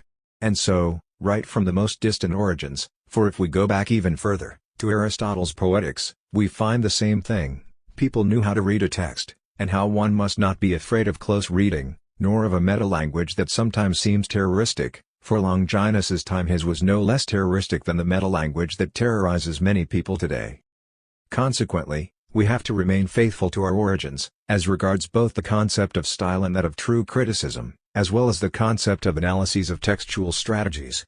What the best semiotics of style has achieved and continues to achieve is the same as what our predecessors accomplished. Our only commitment is, by serious and continued work, without giving in to any blackmail, to humiliate those who are our inferiors. Final address at the Convegno dell'Associazione Italiana di Studi Semiotici on Low Style, Lee Stili, held in Feltre, in September 1995. Les semaphores sous la pluie. How is space represented in words? This problem has a history of its own, and the rhetorical tradition classifies the techniques of verbal representation of space, as of every other visual experience, under the heading of hypotyposis, or evidentia, which is sometimes considered the same as, and sometimes judged to have affinities with, illustratio, demonstrado, ekphersis or descriptio, anargia, etc. Unfortunately, all definitions of hypotyposis are circular, which is to say that they define as hypotyposis that figure through which visual experiences are represented or evoked through verbal procedures. Look at the definitions that come from the major exponents of classical rhetoric, from Hermogenes to Longinus, from Cicero to Quintilian, which I quote from Lausberg without specifying who said what, since one seems to borrow from the other. Credibilis rerum imago quae violet in rem prosendum producer audience videator, a believable image of something that seems to lead the public into its very presence. 2. Proposita forma raremita expressa verbis ut cerni potius videatur quam audiri, a form of things proposed by the speaker in words in such a way that they seem to be visible rather than audible. 3. Quaetam dicere viditur quam ostendir, prosentens oculis quod demonstrat, things that the speaker seems to display as much as to say, presenting before our eyes what he is trying to show. 4. Quasi gestarum sub oculis inductio, a kind of parading before the eyes of things that have been done, and so on. I have before my eyes, but this time in the literal sense of the expression, the paper on hypotyposis given by Hermann Parrott at the Decade de Cerisi, which took place in July 1996, and here too this expedition into the forest of the most modern theoreticians does not seem to yield appreciable results. Dumas Eyes reminds us that hypotyposis means image, or painting, and that it comes about when, in descriptions, one depicts facts that are spoken about as though what is described were genuinely before our eyes. The speaker displays, as it were, what he recounts. De tropes, and that for others this figure of speech allows us to touch reality with our fingers, a fine metaphor, to be sure, but using one figure of speech to define another is not very helpful. All the more so since, as Aristotle observes, a figure that almost places things before our eyes is a metaphor, and no one will claim that a metaphor is the same thing as hypotyposis. The truth is that if by definition rhetorical figures endow a discourse with brilliance, vivacity, and persuasiveness, and if, according to Horace, one has to admit that poetry is to a certain extent ut pictura, like painting, then all such figures surprise the reader or listener and place something before their eyes in one way or another. But if that were the case, and if this metaphor were too generic, where would hypotyposis end up? Luckily, at those very points where theoreticians are incapable of telling us what hypotyposis is, they are nearly always able to provide us with magnificent examples of it. The first three come from Quintilian, Institutio Oratoria, August 3, 1963-69. His first one quotes a line from the Aeneid 5.426 where two boxers stood up instantly erect on the tips of their toes. The second quotes Cicero's Verrine Orations, 5.33.86, he stood on the shore, wearing sandals, with a red pallium and a long tunic down to his feet, leaning on a vulgar little woman, he, the praetor of the Roman people, and Quintilian wonders if there is anyone so devoid of imagination as not to be able to visualize this scene and its protagonists, and even more than is said, to see their faces and eyes in their obscene caresses, and the uneasiness of the onlookers. The third example, also from Cicero, is a fragment of his speech for Q. Gallius, and refers to a dissolute symposium. I seem to see people going in and coming out, some staggering in drunkenness, others yawning from the drunken excess of the day before. The floor was filthy, spattered with wine, and covered with garlands of faded flowers and fish bones. His fourth example goes like this: undoubtedly, in fact, whoever says a city has been captured, associates with that phrase the idea of all the horrors that such a calamity usually entails, but this kind of concise statement does not arouse profound emotion. If instead the concepts contained in a single word have the chance to expand, they will set before you flames spreading through houses and temples, the roar of crashing buildings and the indistinct uniform rumble produced by various sounds, the uncertain flight of some people, the last desperate embraces of others, the howling of infants and women, and the old people who have remained alive, unluckily for them, until that day, and then the devastation of things both sacred and profane, the milling around of those carrying off booty and coming back for more, and the prisoners, in chains, being pushed along, each one by his own torturer, and the mother trying not to let her child be taken away from her, and the struggle among the victors. Similarly, Dumas Eyes suggests the following extract from Racine's Phèdre as an example of hypotyposis. Cependant sur la dos de la plaine liquide. Se lit vagros bouillons une montagne humide. L'onde approche, c'est brisé, et vomit en aux yeux. Parmi des flots d'écume, un monstre furieux. Sun front large estermata corns menaçantes. Tout sun corps est couvert qui jaunissants. Ondum tob taureau, dragon impetueux. Se croupe se recourt ben replis tortueux. Meanwhile on the surface of the ocean's plains, a watery mountain arises amidst great froth. The wave approaches, breaks, and spews forth before our eyes. Amidst the spray of foam, a furious monster. Its broad forehead is armed with menacing horns. All his body is covered with yellowish scales. This indomitable bull, this aggressive dragon, has a croup that curves round in tortuous curls.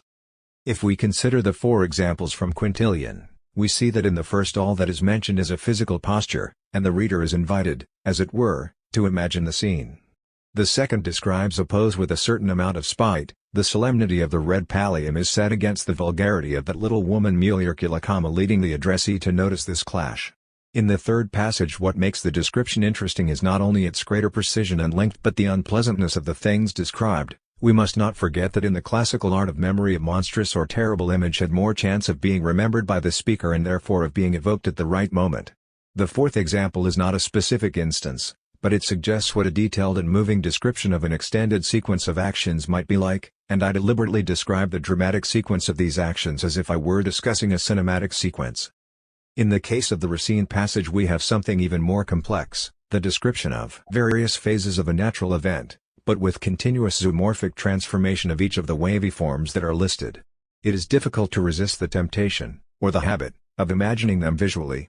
It might seem irreverent to cite Walt Disney and Snow White's flight into the woods, though this irreverence would be lessened if we suppose that Walt Disney had poetic procedures of this very type in mind, but in reality both Racine and Walt Disney are simply following one of the most natural tendencies in human beings, namely, giving substance to shadows, or, rather, seeing threatening, animal forms in the shapeless darkness of nature in turmoil, and in this context Parrott rightly sees hypotyposis as one of the figures that leads to the production of the sublime.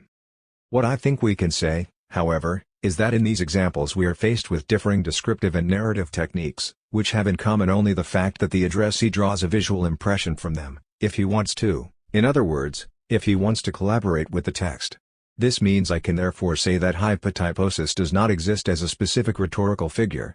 Language allows us to describe faces, forms, positions, scenes, and sequences of action, and it allows us to do this continually in everyday life. Otherwise we could not even say, "Could you please go to the hardware store and get me something that looks like this?" All the more so, then, does it encourage us to do this for artistic reasons. However, it allows this to happen by way of a multiplicity of techniques, which are not reducible to a formula or rule, as can be the case with real tropes and rhetorical figures like synecdoche, hyperbaton, zeugma, and even, to some extent, metaphor. All we need to do then is to proceed to a typology of techniques for representing or evoking space. Except that at this point we really need to ask ourselves what is meant by space, and we cannot avoid asking ourselves an analogous question about time.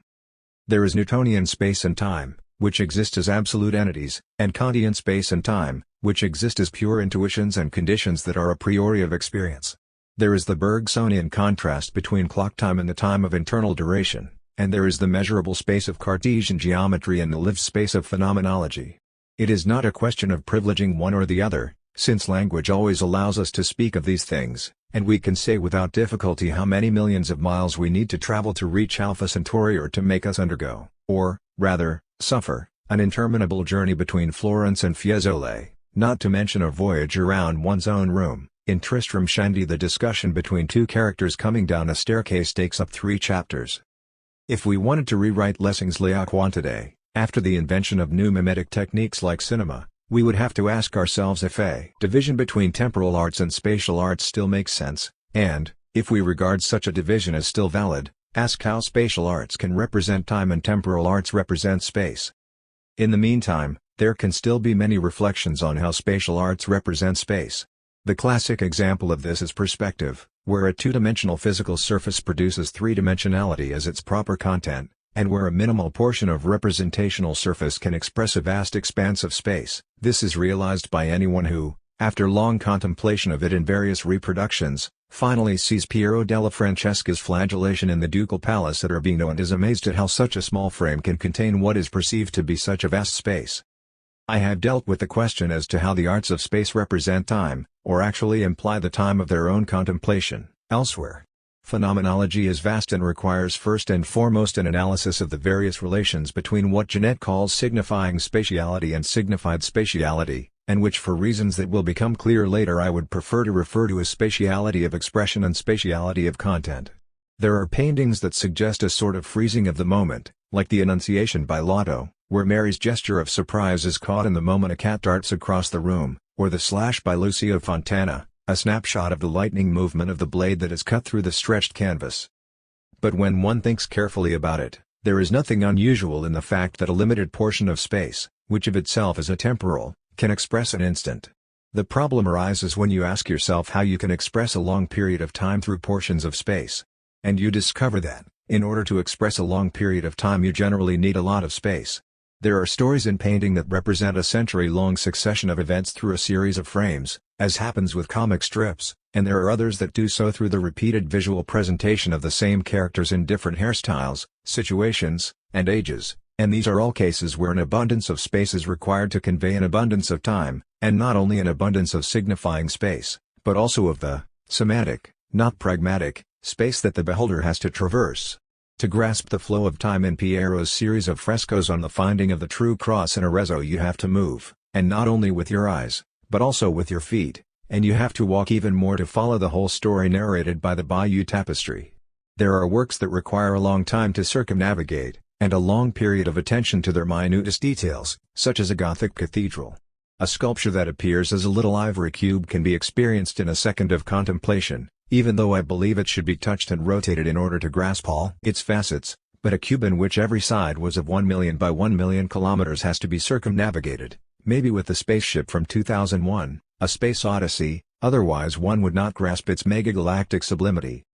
If, then, to represent a lot of time one needs a lot of space, is it not the case, with the arts of time, that to represent a lot of space one needs a lot of time? Let us start by limiting this topic. We shall not be asking ourselves whether, for instance, music can represent space, even though intuitively we would reply yes. Even if we did not want to be extreme descriptivists, it is hard to deny that Dvorak's New World Symphony or Smetana's MDV Lost conjure up vast expanses, so much so that the conductor is tempted to conduct with expansive, smooth gestures, almost as if to suggest something flowing, and that the length of these pieces contributes to the creation of that effect.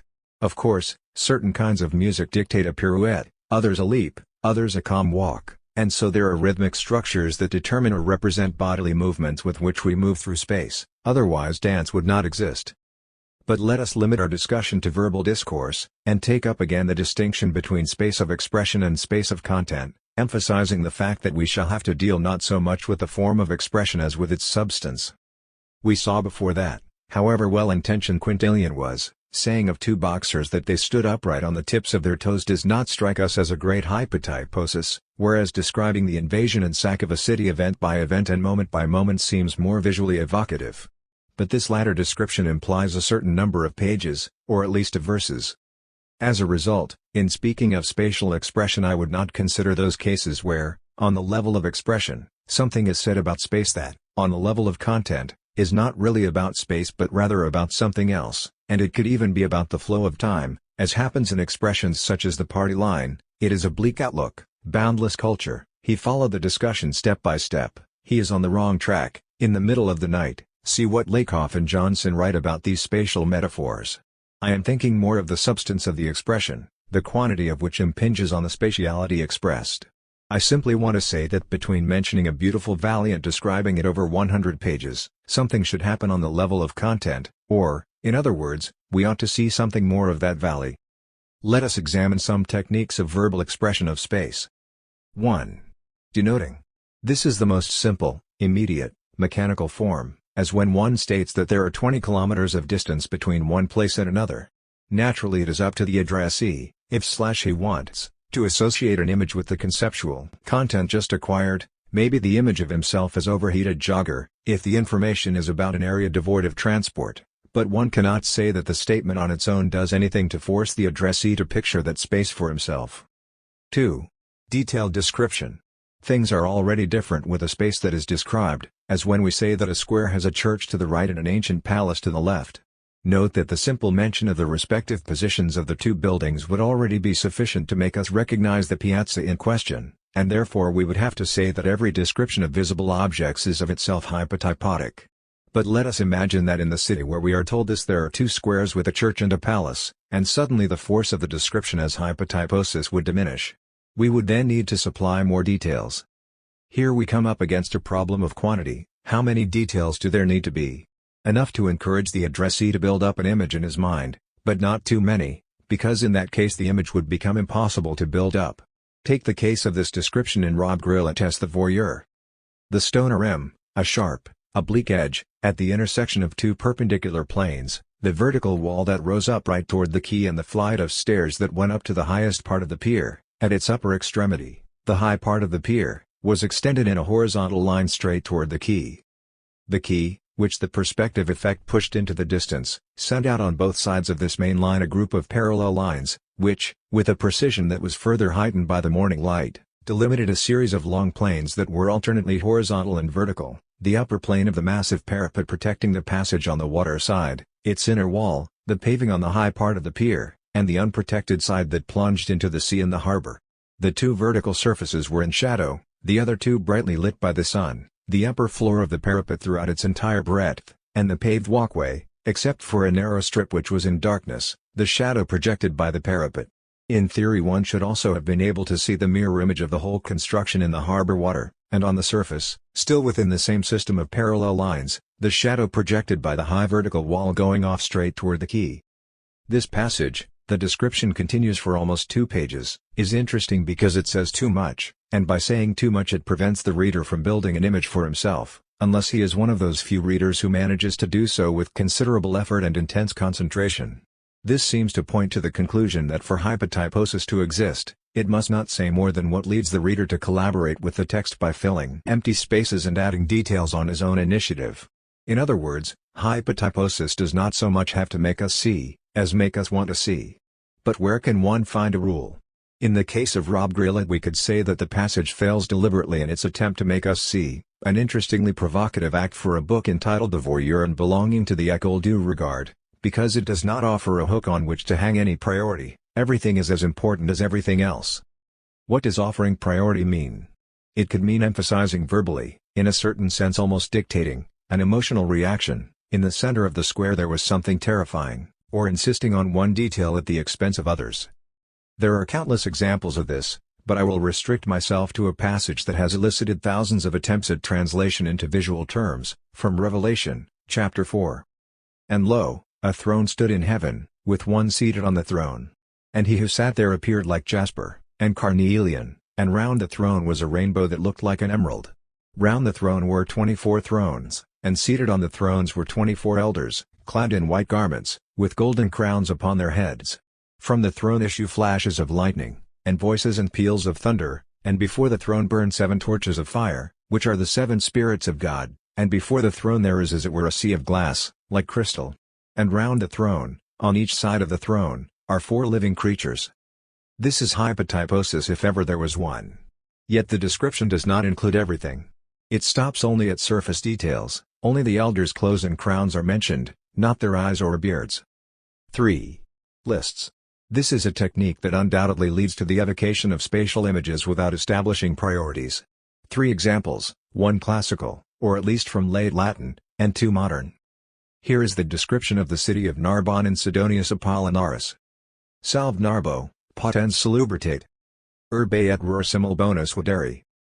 Muris, civibus, ambitu, tabernus. Portus, porticibus, foro, theatro.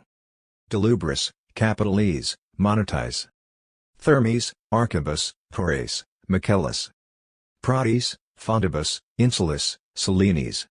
Stagnes, Flomen, Mers, Ponte, Ponto. Unisci venerir iure divos. Lenium, Cererum, Palum, Minervum. Spices, Pomite, Pascis, Tropetus. Hail, Narbonne, famous for your healthy air. Both your town and your countryside are good to see. As are your walls, citizens, periphery, shops. Harbor, colonnades, forum, theater. Shrines, capitals, banks. Baths, arches, granaries, butchers. Meadows, fountains, islands, salt flats. Pools, river, merchandise, bridge, and sea. The only town that can rightly worship the gods. Bacchus, Ceres, Pales, Minerva. With your vine sprigs, corn ears, pasture land, and olive presses. And here is a single paragraph from the description of the drawers in Leopold Bloom's kitchen, in the penultimate chapter of Ulysses. What did the first drawer unlocked contain? A Vere Foster's handwriting copybook, property of Millicent, Bloom, certain pages of which bore diagram drawings, marked papli, which showed a large globular head with 5 hairs erect, 2 eyes in profile, the trunk full front with 3 large buttons, 1 triangular foot, 2 fading photographs of Queen Alexandra of England and of Maud Branscombe, actress and professional beauty, A Yuletide card, bearing on it a pictorial representation of a parasitic plant, the legend Mizpah, the date Christmas 1892, the name of the senders, from Mr. and Mrs. M. Comerford, the versicle, "May this Yuletide bring to thee, joy and peace and welcome glee," a butt of red partly liquefied sealing wax, obtained from the stores department of Messrs. Healy's, Limited, 89, 90, and 91 Dame Street, a box containing the remainder of a gross of gilt J. Penobs, obtained from same department of same firm, an old sandglass which rolled containing sandwich rolled, a sealed prophecy, never unsealed, written by Leopold Bloom in 1886 concerning the consequences of the passing into law of William Ewart Gladstone's Home Rule Bill of 1886, never passed into law, a bizarre ticket, No. 2004, of St. Kevin's Charity Fair, price 6d, 100 prizes. And in this case the list continues for page after page. If we can say about the Narbonne passage that the presentation of architectural elements acts as a cinematic panning shot suggesting a shape, today we would say it suggests at least a skyline. For Joyce all that matters is the gargantuan abundance of irrelevant objects that opens up its unfathomable depths before our eyes, the labyrinthine richness of that drawer. Let us look at the description of another drawer, this one belonging to the old aunt in the Ifthy's chapter of Nerval's Sylvie. She rummaged once more in the drawers. What delights! How everything smelled good, how all the bits and pieces shone and shimmered with lively colors. 2 slightly damaged mother-of-pearl fans, Chinese porcelain boxes, an amber necklace and 1,000 frills, among which shone out 2 little white woolen shoes with buckles encrusted with Irish diamonds. We certainly see shining in the drawer those nice things of terrible taste that enchant the 2 young visitors, and we see them because priorities stand out, that is to say that some objects are emphasized at the expense of others. But then why do we also see Bloom's drawer, where no article has a privileged role? I would answer that Nerval wants us to see what is in the drawer, whereas Joyce wants us to see the unfathomability of the drawer. I do not know whether the reader manages to see Bloom's drawer better than Rob Grillett's pier, seeing that both are devoid of priorities. We can say, however, that Rob Grillett puts together objects that in themselves are not surprising, like a pier, a parapet, some surfaces and lines, whereas Joyce puts together things that are mutually incongruous and for that very reason surprising and unexpected. In some way, I presume, the reader has to prioritize a disordered ensemble of objects, or make some choices, perhaps by focusing on the sandglass, and by doing so collaborates in the task of making mental images. 4. Accumulation. Another technique, which was already suggested by Quintilian's third example, is the excited accumulation of events. The events have to be either incongruous or extraordinary. Naturally elements of rhythm intervene, and this is why the following hypotyposis from Rabelais lets us visualize the scene, whereas we would not be able to see the scene from a procedure that was merely one of listing, as in the wonderfully amusing list of balls in 111.26 and 28, which is more enjoyable in phonic than in visual terms. With one lot he spilled their brains, with others he broke their arms and legs, and with a third he dislocated the neck bones, split their kidneys, slit their nose, burst their eyes, battered their jaws, shoved their teeth down their throats, shattered their shoulder blades, splintered their legs, dislocated their thigh bones, and plucked their limbs from their trunks. If any tried to hide among the thicker vine leaves, he broke the whole ridge of their back, breaking their spine like a dog's. If others tried to run and escape, he knocked his head away in pieces, shattering his lambdoidal joint. If any tried to climb up a tree, thinking he was safe, he impaled him through the arse with his stick. Others he would stab beneath the ribs, wrecking their stomachs, and they died on the spot. Others he struck so fiercely on the navel that their tripes spilled out. And with others he pierced their bum gut through their balls. It was, you must believe, the most gruesome spectacle ever seen. Some died without speaking, others spoke without dying, and some died speaking, and spoke dying. 5. Description appealing to the addressee's personal experience. This technique requires that the addressee bring to the discourse something he has already seen and suffered. This activates not only pre-existing cognitive schemes but also pre-existing bodily experiences. I would suggest as a key example one of the many passages in Abbott's Flatland. Place a penny in the middle of one of your tables in space, and leaning over it, look down upon it. It will appear a circle. But now, drawing back to the edge of the table, gradually lower your eye, thus bringing yourself more and more into the condition of the inhabitants of Flatland, and you will find the penny becoming more and more oval to your view, and at last when you have placed your eye exactly on the edge of the table, so that you are, as it were, actually a Flatland citizen, the penny will then have ceased to appear oval at all, and will have become, so far as you can see, a straight line. Part of this technique involves the evocation of interoceptive and proprioceptive experiences on the part of the addressee. In other words, it makes the reader recall experiences in which he has suffered the effort of proceeding through a space. On this topic I would like to cite these two lines from Blaise Cendrar's Prose du Trans-Siberian. By the way, this is a text that, since it has to describe a very long journey, uses many of the techniques I have already defined, from the list-to-minute description. At a certain point Cendrar reminds us that toutes les femmes que j'ai rencontrées dressent nos horizons avec les gestes piteux et les regards tristes des hémophores sous la pluie. All the women I have met rise up on the horizons with the piteous gestures and sad looks of signals in the rain. If we bear in mind that in French semaphores are not our city traffic signals, which in French are feux rouges, but rather signals along the railroad tracks, those who have experienced trains proceeding slowly on misty nights will be able to evoke these ghostly shapes that slowly disappear in the drizzle, as though fading away, while one looks out of the window at the countryside immersed in darkness following the panting rhythm of the carriages, that carioca rhythm evoked by Montale and Addii, Fischi nel buio. The interesting problem is, rather, how much these lines can be appreciated by those born in the age of high-speed trains, with their hermetically sealed windows, for which there is no longer even the trilingual notice banning us from leaning out. How does one react to a hypotyposis that summons up the memory of something that has never been seen? I should say the answer is by pretending to have seen it, and on the basis of the elements that the hypotyposic expression supplies us with. The two lines appear in a context that mentions a train traveling for days and days across endless plains. The signals, specifically named, in some way remind us of eyes twinkling in the dark, and the allusion to horizons makes us imagine them lost in a distance that the train's movement can only magnify second by second. In any case, even those who only know today's express trains have seen through the window lights disappearing into the night. And suddenly the experience we have to remember becomes tentatively outlined. The hypotyposis can also create the memory it needs for it too. On the other hand, if it is actually true that those who have experienced their first kiss can easily savor a line like Dante's La bocca mi bacio tutto tremante, he kissed me on the mouth all trembling, would we say that those who read of a first kiss for the first time cannot pretend to have experienced it? If we try to deny this, then neither Paolo and Francesca's sin nor their trembling would be understandable, victims as they were, in turn, of a fine hypotyposis. If this is what happens, then we can also record under this rubric the cases where hypotyposis requires us to imagine non-human experiences. Such is the case with the fractalization of space visible only at an ant's pace, for which there is a wonderful example in Eliot's The Love Song of J. Alfred Prufrock.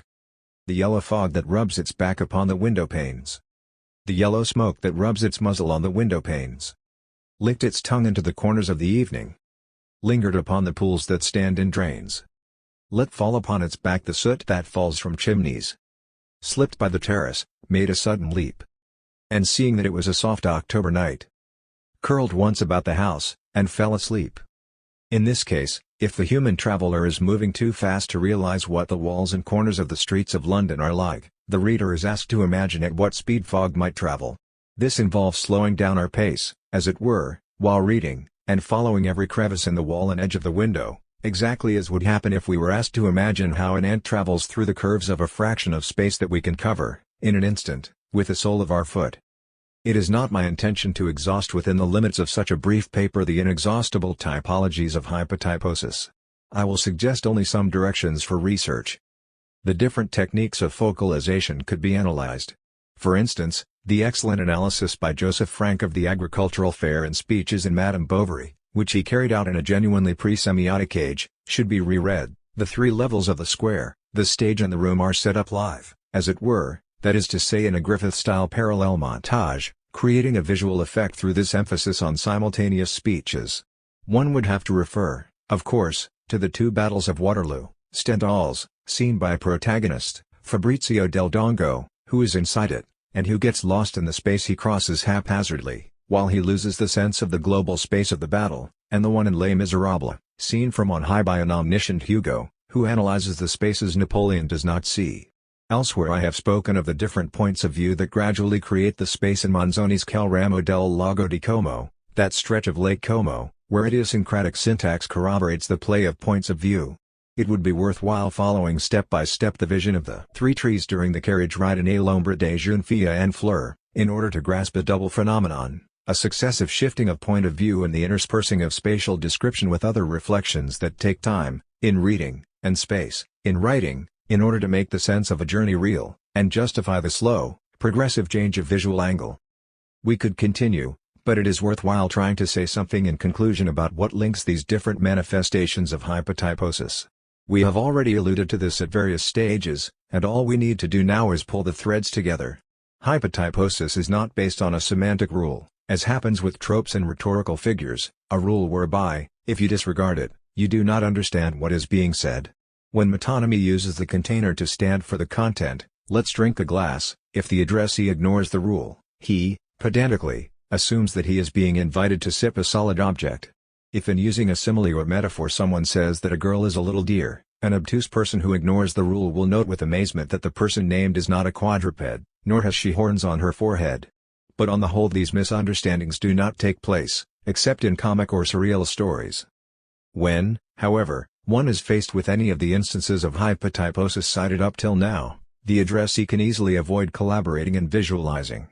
He can merely grasp that he is being told that a city is being sacked, that a drawer is full of knickknacks, or that a certain Friar John was a giant killer. We have even insinuated that in the case of Rob Grillet the reader can refuse, indeed may have to refuse, to see anything precise, because the author probably wanted to stimulate this refusal to activate an excess of visuals.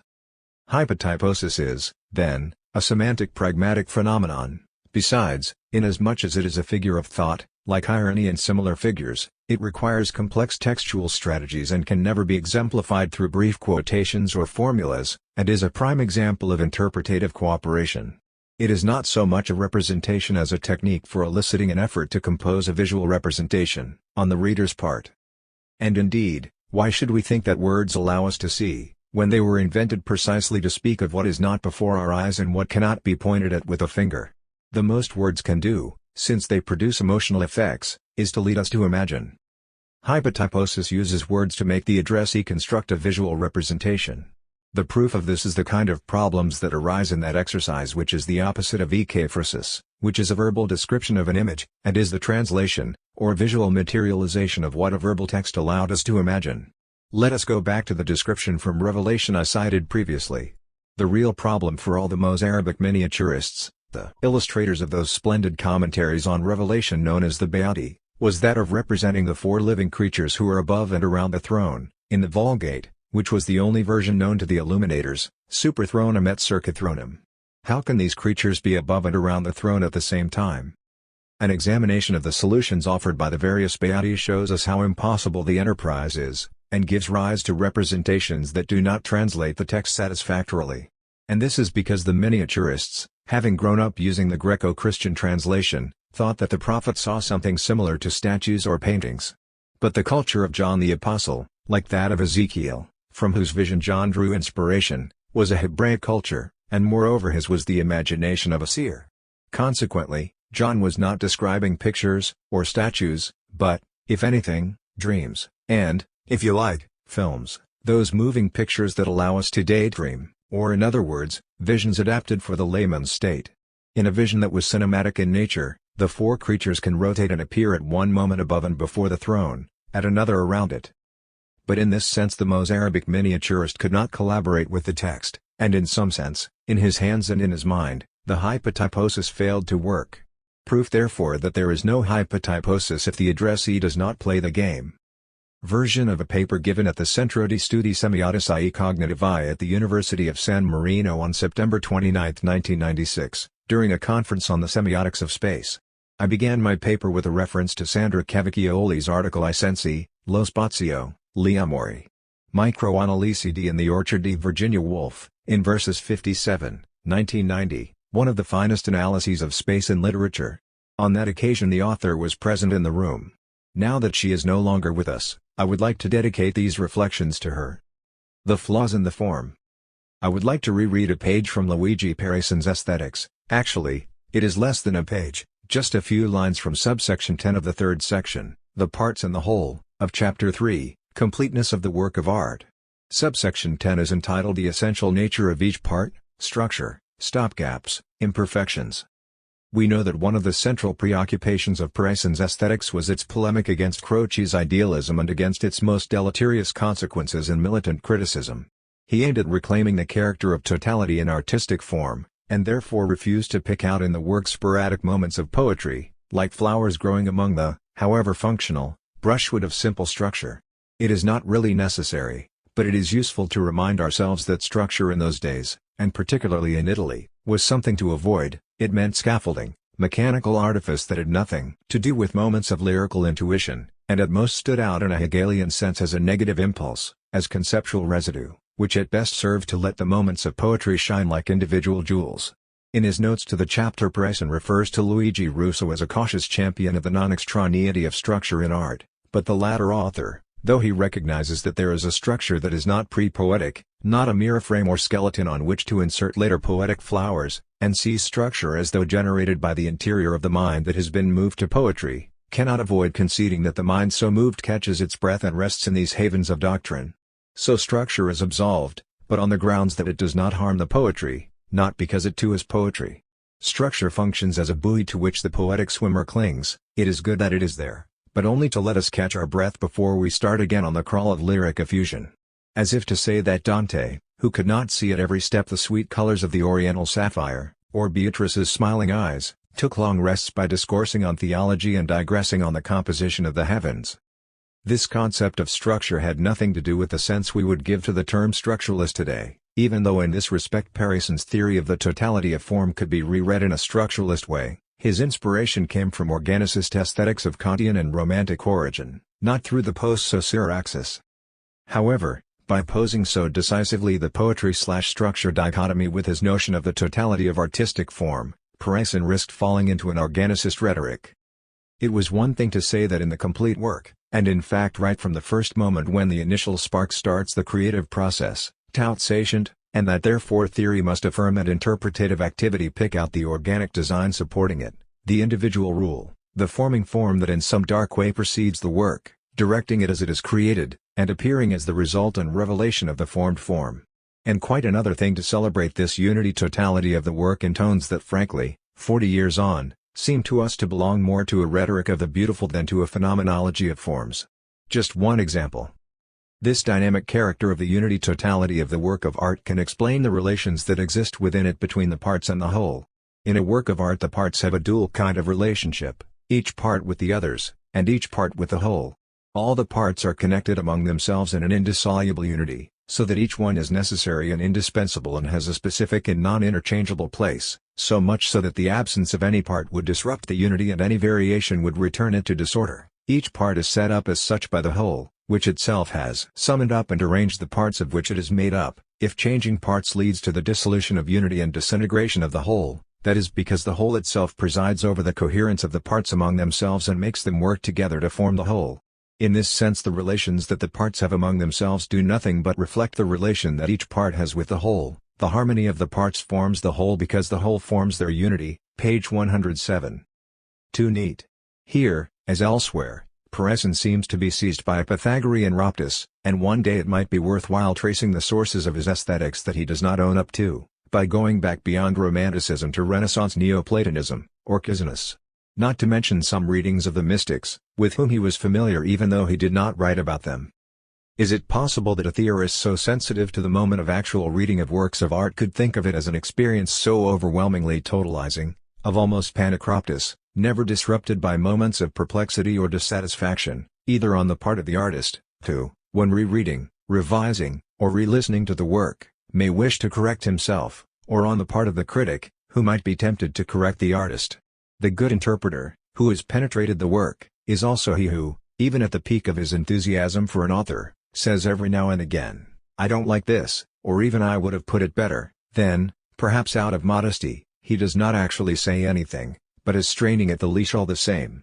Yet Parison was the first to think of interpretation as an exercise that can also accentuate, attenuate, and put into perspective the work's various aspects, and therefore, out of loyalty to the spirit of the work, also correct it.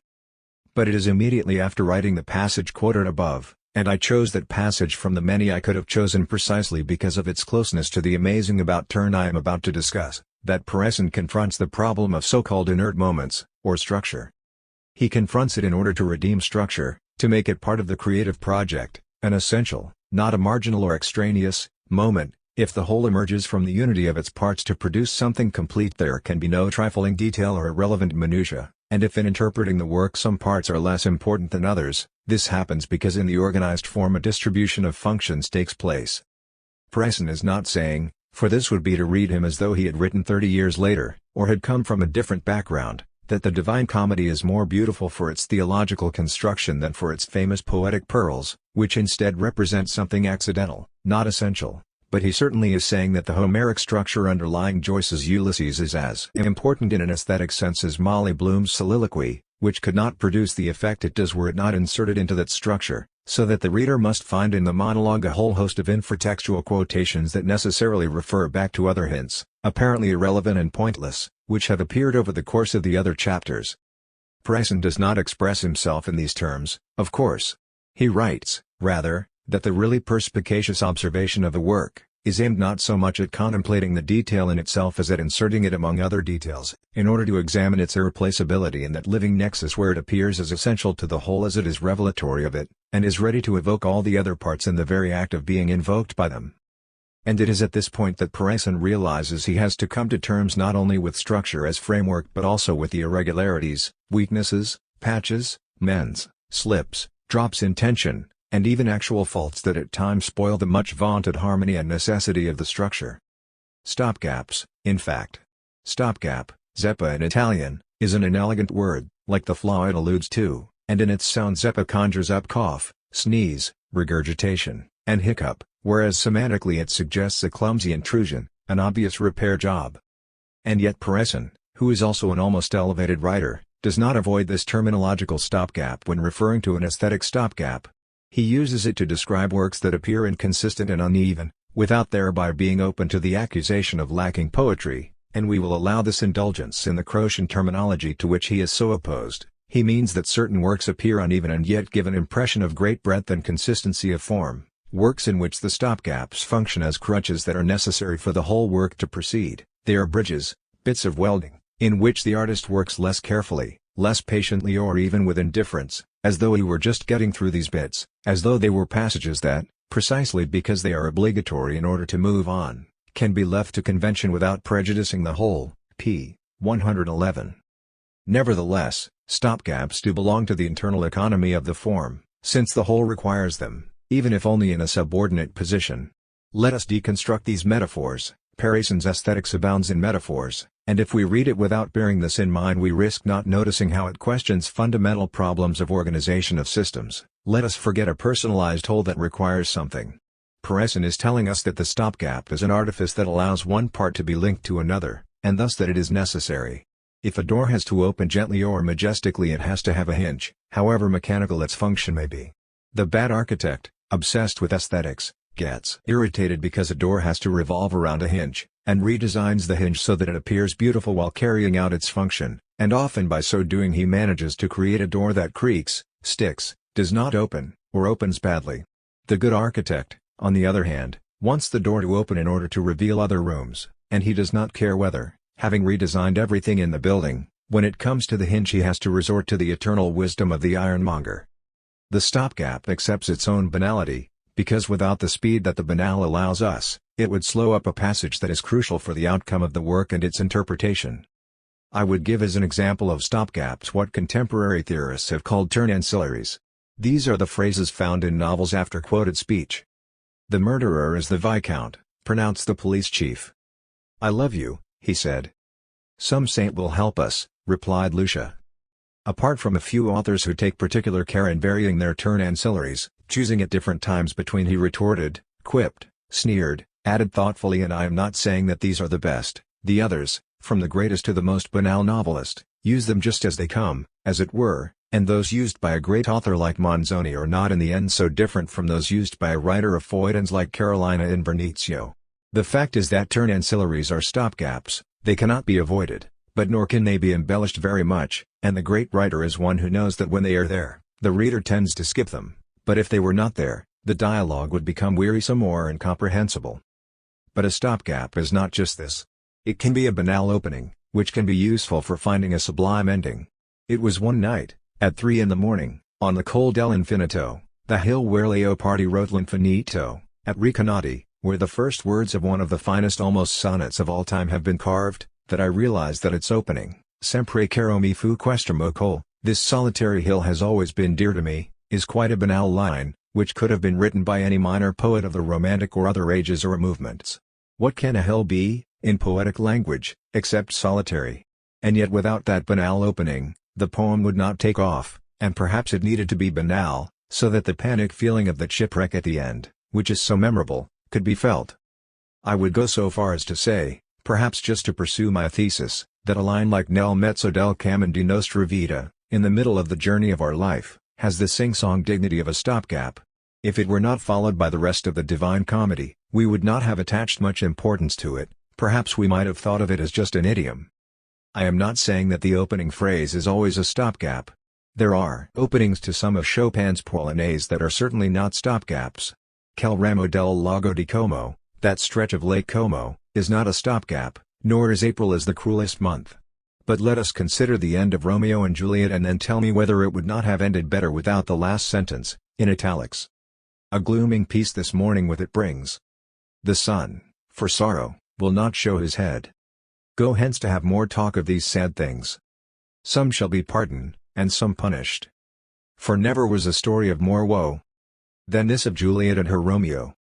However, if Shakespeare decided to conclude with this moralizing banality, it can only be because he wanted to allow the spectators to catch their breath before allowing them to leave in peace, after the bloodbath they had just witnessed. So it was right that there was a stopgap there. It was Leah who was the first to fall asleep is not bad. But then Moravia adds, Karl's unexpected, if inexperienced, assault on him had exhausted him. Come on, what can an adult who has been subjected to an adolescent amorous assault be except exhausted?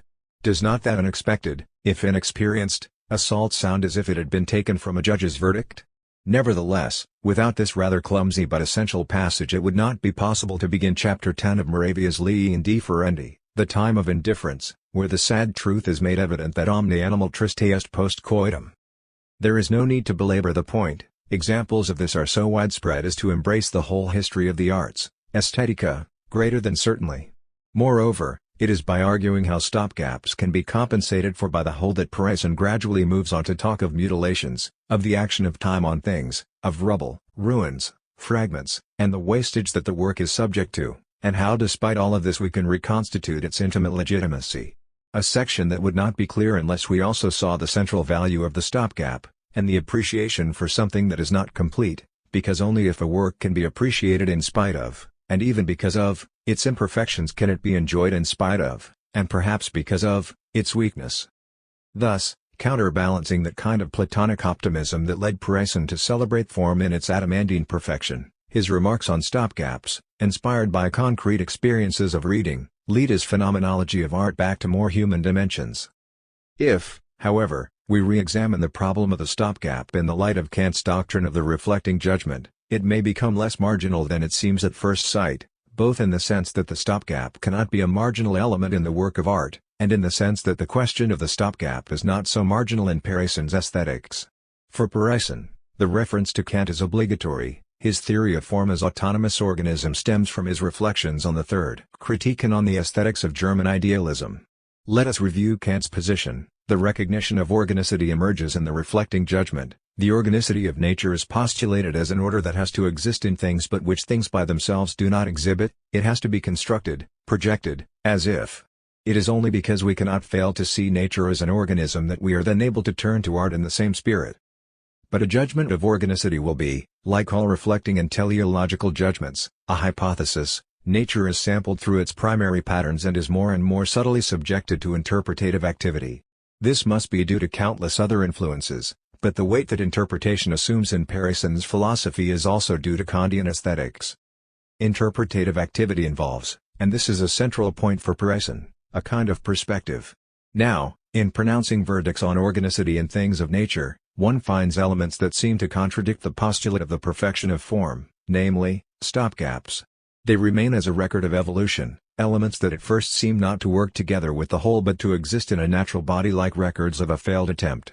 In studying the work's form, and subsequently in categorizing it and inserting it into the architecture of genus and species, sometimes these elements are dropped, or kept in the shade while the beam of interpretative attention shifts to illuminate other elements it considers central.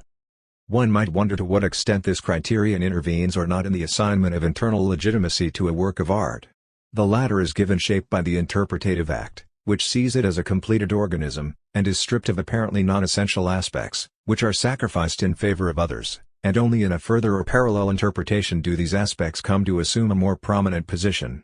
This is exemplified by the history of Dante criticism. Theological elements that were seen by Romantic criticism as stopgaps, if they were defined as such, become fundamental in the light of a criticism that has injected greater familiarity with the medieval cultural world, dealing with a Dante that is reread not only after, say, Gilson, but also after Eliot, become the essential grain of the poetic architecture, just as much as the vaults and windows do in a Gothic cathedral. The perspective of Dante's Cantica is thereby reversed. One discovers that Dante is sometimes more of a poet when he is talking of the planetary spheres and the flashes of light than when he is moved by the love affair of Paolo and Francesca. The stopgap then becomes relative, surviving like a remnant of a stage of interpretation, and as such remains in reserve, ready to assume a different light in a new reading, for which it will no longer be accidental. We looked at the example of turn ancillaries, we accept them as stopgaps, and as stopgaps we skim them. That someone said, sneered, insinuated, or replied does not seem to us to be essential to the dialogue's progress or the narrative universe that it illuminates. They are almost casual support posts. Then, suddenly, for another reader these points, in the railway sense of the term, become fundamental, for good as well as for ill. If for some authors they are pure elements of a gastronomic strategy, at times the fact that someone sighs rather than says can produce effects that are actually pornographic. For others these interjectory mechanisms become instead an element of rhythm, an indicator of harshness or restraint, or of extraordinary inventiveness. The stopgap is then redeemed, and becomes a structural element. From essential but inelegant it becomes inessential but graceful, or even supremely necessary. The work as organism has been examined from a different point of view.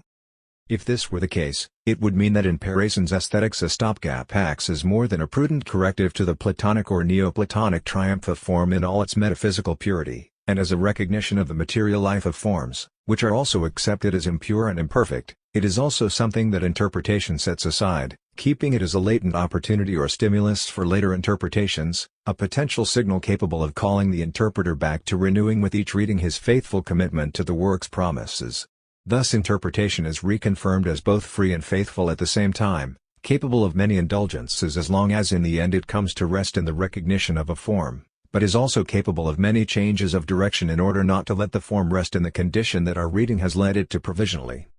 And should it turn out that a stopgap can never, despite many rereadings, be redeemed at any cost, because it is genuinely evidence of a distraction or weakness, its very presence would be there to testify how and to what extent the interrogation of the work can be collaborative and charitable, can identify a pattern drawn even where it was only a sketch, a wish, an intention, left as a bequest to the infinite work of interpretation. Intertextual irony and levels of reading. I apologize if in the course of this talk I will have to quote, among my various examples, some that come from my own work as a storyteller as well, but I shall have to dwell on certain characteristics of so-called postmodern narrative, which some literary critics and theoreticians, in particular Brian McHale, Linda Hutchian, and Ramos Azzarani, have found to be not only present in my fiction but also explicitly theorized in my reflections on the Name of the Rose. These features are metanarrative, dialogism, in Bakhtin's sense, in which, as I said in the reflections, texts talk to one another, double coding, and intertextual irony. Although I do not yet know what exactly the postmodern is, nevertheless I have to admit that the above-mentioned characteristics are present in my novels. However, I would want to distinguish between them, because it often happens that these are understood as four aspects of the same textual strategy. Metanarrative, inasmuch as it is a reflection that the text carries out on itself and its own nature, or the intrusion of the authorial voice reflecting on what it is narrating, and perhaps appealing to the reader to share its reflections, is much more ancient than the postmodern. Deep down, metanarrative in this sense is already present in Homer's Sing, Muse, and, to come closer to our own time, is evident in Manzoni's reflections, for instance, on the suitability of talking about love in the novel. I admit that in the modern novel metanarrative strategy is present with greater insistence, and it has happened to me that, in order to highlight the reflection the text is carrying out on itself, I have turned to what I would call artificial dialogism, namely, the fiction of a manuscript on which the narrating voice reflects, and tries to decipher and judge at the very moment when it is narrating, but as is all too clear, this strategy, too, was already present in Manzoni. Even dialogism, especially in its most obvious form of citationism, is neither a postmodern vice nor virtue, otherwise Bakhtin would never have been able to discuss it so far ahead of its time. In Purgatorio Canto 26 Dante meets a poet who begins freely to say, "Den mabilis vostre cortes demon. Qui no me puesc ni voil evoco briar. Le usuire no, capillary vav canton. So much does your courteous request please me, that I cannot and do not want to conceal myself from you. I am Arnaud, who weeps and goes on his way singing." Dandy's contemporary reader would have recognized easily that this Arnaud was Arnaud Daniel, but only and precisely because he is brought on stage speaking Provençal, and with lines that, although invented by Dante, are modeled on the troubadour tradition. The reader, whether modern or of that time, who is incapable of recognizing this kind of intertextual quotation is excluded from an understanding of the text. Let us now come to so-called double coding. The man who coined the expression was Charles Jenks, for whom postmodern architecture speaks on at least two levels at once, to other architects and a concerned minority who care about specifically architectural meanings, and to the public at large, or the local inhabitants, who care about other issues concerned with comfort, traditional building and a way of life. The postmodern building or work of art addresses simultaneously a minority, elite public, using high codes, and a mass public using popular codes. This idea can be understood in many ways.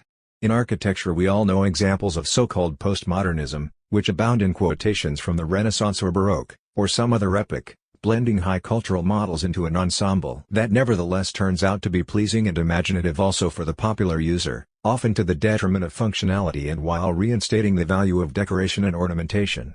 For instance, there are countless allusions to and components of extreme avant-gardism present in the Guggenheim Museum in Bilbao, which nevertheless also attracts visitors who have no knowledge of architectural history but who nonetheless say, as the statistics also show, they like it. In any case, this element was also present in the music of the Beatles, which was also, and not accidentally, arranged in Purcell style, in an unforgettable disc by Kathy Berberian, precisely because these melodies, so tuneful and pleasant, used cultured phrasing and echoes of other times, which are noticeable to the educated ear. Examples of double coding can be found today in many advertisements, which are constructed like experimental texts that at one stage would have been understandable to only small groups of cineasts, and which nevertheless attract all types of spectators because of their various popular motifs, such as the allusion to erotic situations, the appeal of a well-known face, the rhythm of the editing, the musical accompaniment. Many works of literature, because of their rediscovery of typical novel plots, have been appreciated even by the wider public, which ought to have been put off by avant-garde stylistic elements, such as the use of interior monologue, meta-narrative play, the plurality of voices that are nested inside each other in the course of the narration, the unhinging of temporal sequences, leaps in stylistic register, intermingling of third and first-person narration, and free indirect speech. But this seems to mean only that one of the characteristics of so-called postmodernism is to provide stories that are capable of attracting a wide public even though they employ learned allusions and arty stylistic devices. In other words, in the most successful cases, if they can blend the two components in a non-traditional way. It is undoubtedly an interesting feature, and it is no accident that it has aroused perplexed attempts at explanations from theoreticians of the so-called quality bestseller, a work that pleases even though it contains some artistic virtues and involves the reader in problems and procedures that were once the exclusive prerogative of high literature. It has never been clear whether a quality bestseller is to be understood as a popular novel that uses some cultured strategies, or as a cultured novel that for some mysterious reason becomes popular. In the first case the phenomenon should be explained in terms of a structural analysis of the work, concluding, for example, that its appeal to popular taste is due, say, to the reworking of a plot, maybe a thriller plot, that hooks the reader and allows him to overcome the stylistic or structural difficulties. In the second case the phenomenon comes under the rubric of reception aesthetics, or, rather, reception sociology. One ought, for instance, to say that a quality bestseller depends not on the poetics of the project but on a transformation of the reading public's tendencies, seeing that, one cannot underestimate the growth of a category of popular readers who, sated with easy and instantly consolatory texts, realize the fascination of works that challenge them to a more demanding though somehow more satisfying experience, and agree to reread them several times, and, 2. Many readers, whom the publishing industry obstinately still considers naive, have absorbed many of the techniques of contemporary literature through various channels, and consequently feel less embarrassed when faced with a quality bestseller than some sociologists of literature. In this sense, the quality bestseller appears to be a phenomenon that is as old as the world. Certainly the Divine Comedy was a quality bestseller, if we are to give credence to the legends that say Dante took revenge on the blacksmith who sang his poetry badly. Even if he did sing it badly, the fact is he sang it and therefore knew it. Shakespeare was also a quality bestseller, judging by the size of the audience that followed him, even though they did not perhaps catch many of his subtleties and recycling of previous texts. Manzoni's The Betrothed was also a bestseller, even though, with its at times essay-like qualities, it conceded very little to the tastes of those who had up until then fed themselves on Gothic novels and popular romances, and yet it was the victim of countless pirated editions, and Manzoni was persuaded to accommodate popular tastes by personally supervising Gonin's illustrations for the 1840 edition. In fact, when you think carefully about it, the definition of quality bestseller applies to all the great works that have come down to us in multiple manuscripts and printed editions on the wave of a success that has affected more than an elite readership, from the Aeneid to Orlando Furioso to Pinocchio. Consequently, this is not a unique phenomenon but a recurrent one in the history of art and literature, even if it must be accounted for in a different way in each individual age. Now, in order to underline the differences between double coding and intertextual irony, allow me to reflect on my personal experience as a writer. The Name of the Rose begins by telling how the author came across an ancient manuscript. We are in full citationism here, since the topos of the rediscovered manuscript is of venerable antiquity, and as a direct consequence we immediately enter the area of double coding. If the reader wants to get access to the story as it is told, he has to accept some quite learned observations as well as a meta-narrative technique raised to the nth degree, because not only is the author inventing out of the blue a text that he can dialogue with, but he is presenting it as a 19th century, neo-Gothic version of the original manuscript, which went back to the end of the 14th century. The popular reader cannot enjoy the narrative that follows unless he has agreed to this game of Chinese boxes of sources, which confers on the story an aura of ambiguity stemming from the fact that the source is uncertain. But, if you remember, the title on the page that talks about the manuscript is naturally, a manuscript. That naturally has various resonances, because on the one hand it is intended to stress that we are dealing with a literary topos, and on the other it lays bare an anxiety of influence, since the reference is intended to be, at least for an Italian reader, to Manzoni, who begins his novel with a 17th century manuscript. How many readers will have grasped or could grasp the various ironic resonances in that naturally? And supposing they have not grasped them, will they still have access to the rest of the story without losing much of its flavor? So we see that naturally suggests what intertextual irony is. Let us return to the various characteristics attributed to postmodern fiction. As far as metanarrative is concerned, it is impossible for the reader not to notice metanarrative observations. He might feel disturbed by them, he might ignore, or skip, them, but he notices they are there. The same goes for explicit citationism, as in the Dante example.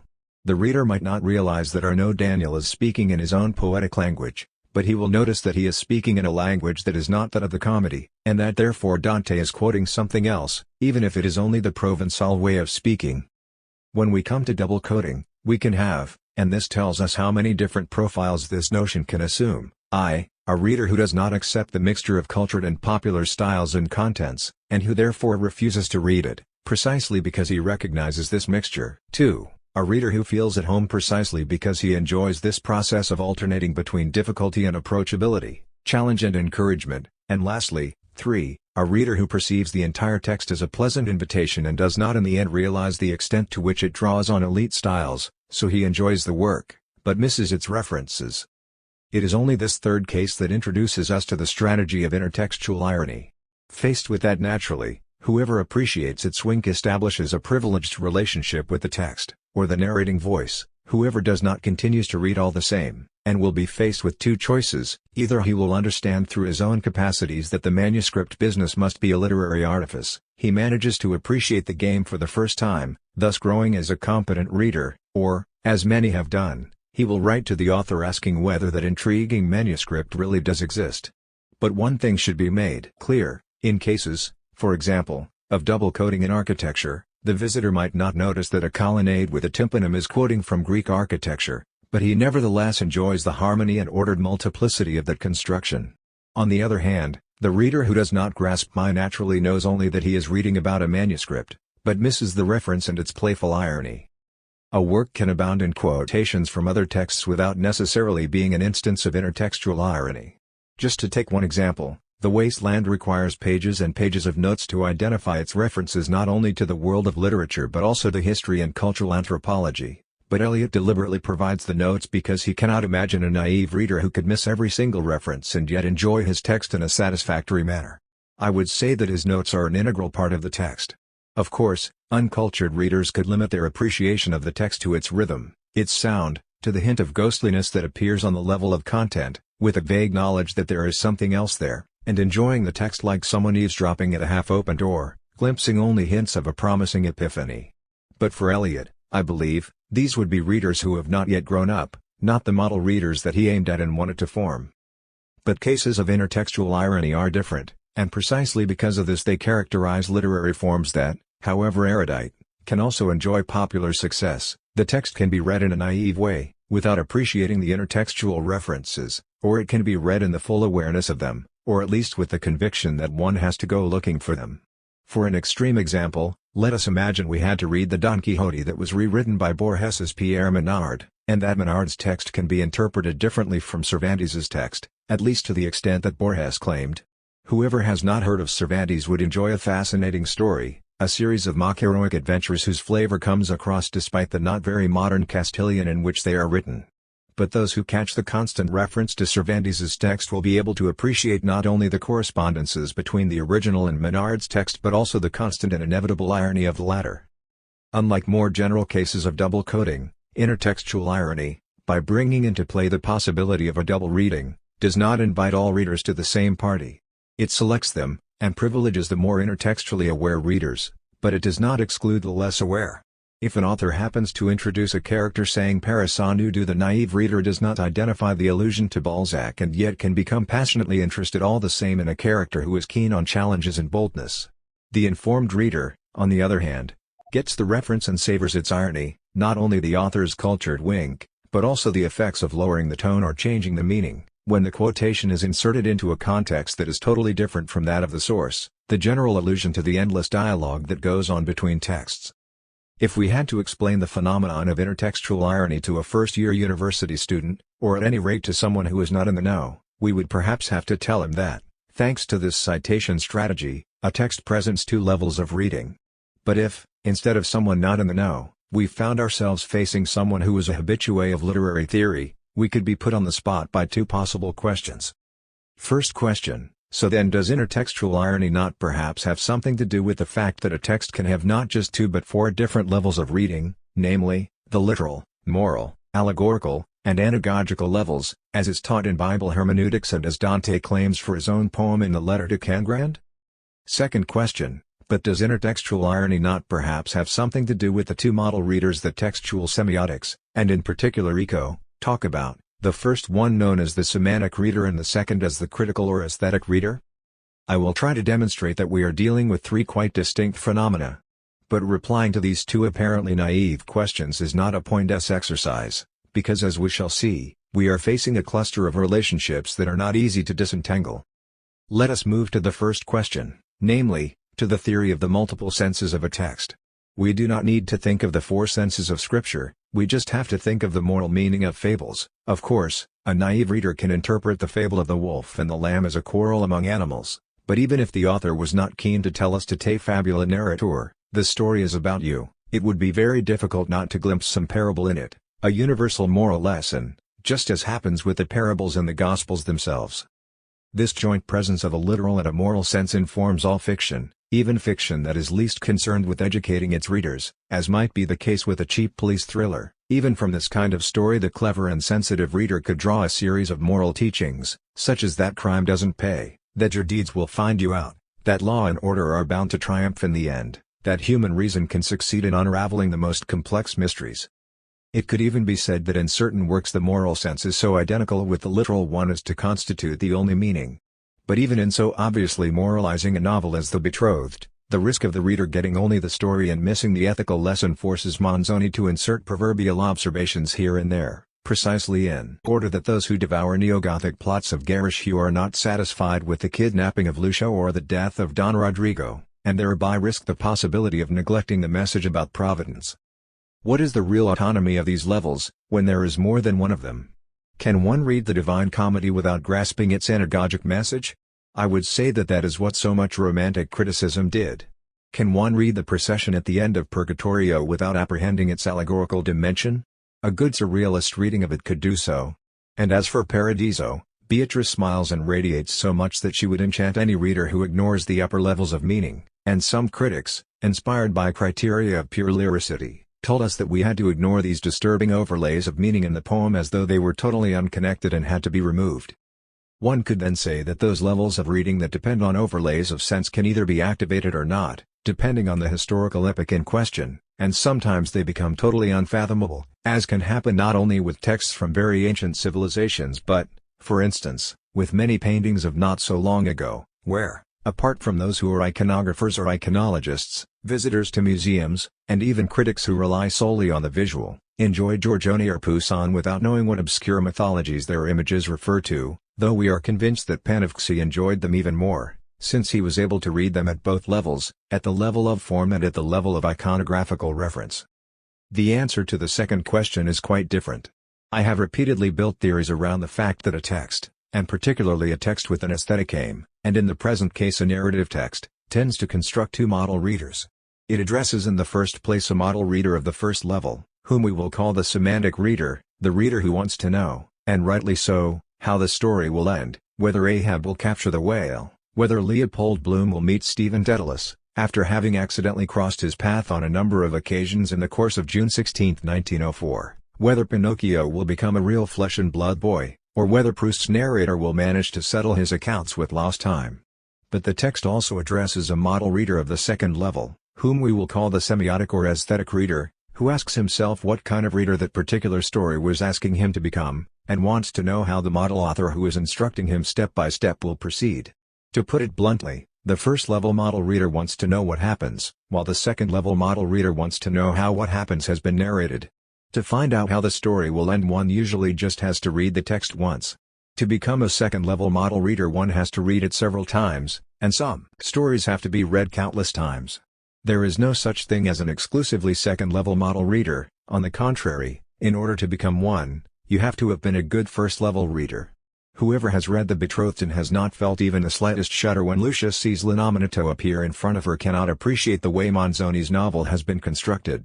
But it is certainly the case that you can be a first-level reader without ever reaching the second level, as happens with those who are equally enthused by The Betrothed and Gargantua without realizing that the latter is much richer in lexical terms than the former, or as happens with those who, not unreasonably, get bored reading Hypnerotomachia Polyphily because amid all those made-up words it is impossible to understand how things will turn out. On close examination, it is in the play between these two levels of reading that we can observe the two ways of understanding catharsis in Aristotle's Poetics, and in aesthetics in general, for we know that there is either a homeopathic or an allopathic interpretation of catharsis. In the first case, catharsis stems from the fact that the spectator of a tragedy is genuinely seized by pity and terror, even to the point of paroxysm, so much so that in suffering these two passions he is purged of them, and emerges liberated by the tragic experience. In the second case, the tragic text places us at a distance from the passion that is represented in it, through an almost Breachian kind of estrangement, and we are liberated from passion not by experiencing it but by appreciating the way it is represented. You can easily see that for a homeopathic catharsis a first-level reader is sufficient. This is, after all, the kind of reader that cries when the cavalry arrives in a western. Whereas for an allopathic catharsis one needs a second-level reader, and this is what, perhaps erroneously, makes people attribute a greater degree of philosophical dignity, a more purified and purifying vision of art, to allopathic catharsis, whereas the homeopathic theory becomes linked to the celebration of Corribantism and the Eleusinian mysteries with their perfumes and drugs, or to the celebration of Saturday Night Fever. We should beware of understanding this distinction of levels as though on one side there were an easily satisfied reader, only interested in the story, and on the other a reader with an extremely refined palate, concerned above all with language. If that were so, we would have to read the Count of Monte Cristo on the first level, becoming totally enthralled by it, and maybe even shedding hot tears at every turn, and then on the second level we would have to realize, as is only right, that from a stylistic point of view it is very badly written, and to conclude therefore that it is a terrible novel. Instead, the miracle of works like The Count of Monte Cristo is that, while being very badly written, they are still masterpieces of fiction. Consequently, the second-level reader is not only he who recognizes that the novel is badly written but also the one who is aware that, despite this, its narrative structure is perfect, the archetypes are all in the right place, the coups de scène judged to perfection, its breadth, though at times stretched to breaking point, almost Homeric in scope, so much so that to criticize The Count of Monte Cristo because of its language would be like criticizing Verdi's operas because his librettists, Francesco Maria Piave and Salvatore Camerano, were not poets like Leopardi. The second-level reader is then also the person who realizes how the work manages to function brilliantly at the first level. However, it is certainly at this second level of critical reading that one is able to decide whether the text has two or more levels of meaning, whether it is worthwhile looking for an allegorical sense, or whether the tale is also saying something about the reader, and whether these different senses blend together in a solid, harmonious form or whether they can float about independently of one another. It is the second-level reader who will decide that it is difficult to decouple the literal from the moral sense in the fable of the wolf and the lamb, as though it were pointless without the moral sense to tell the story of that diatribe between animals.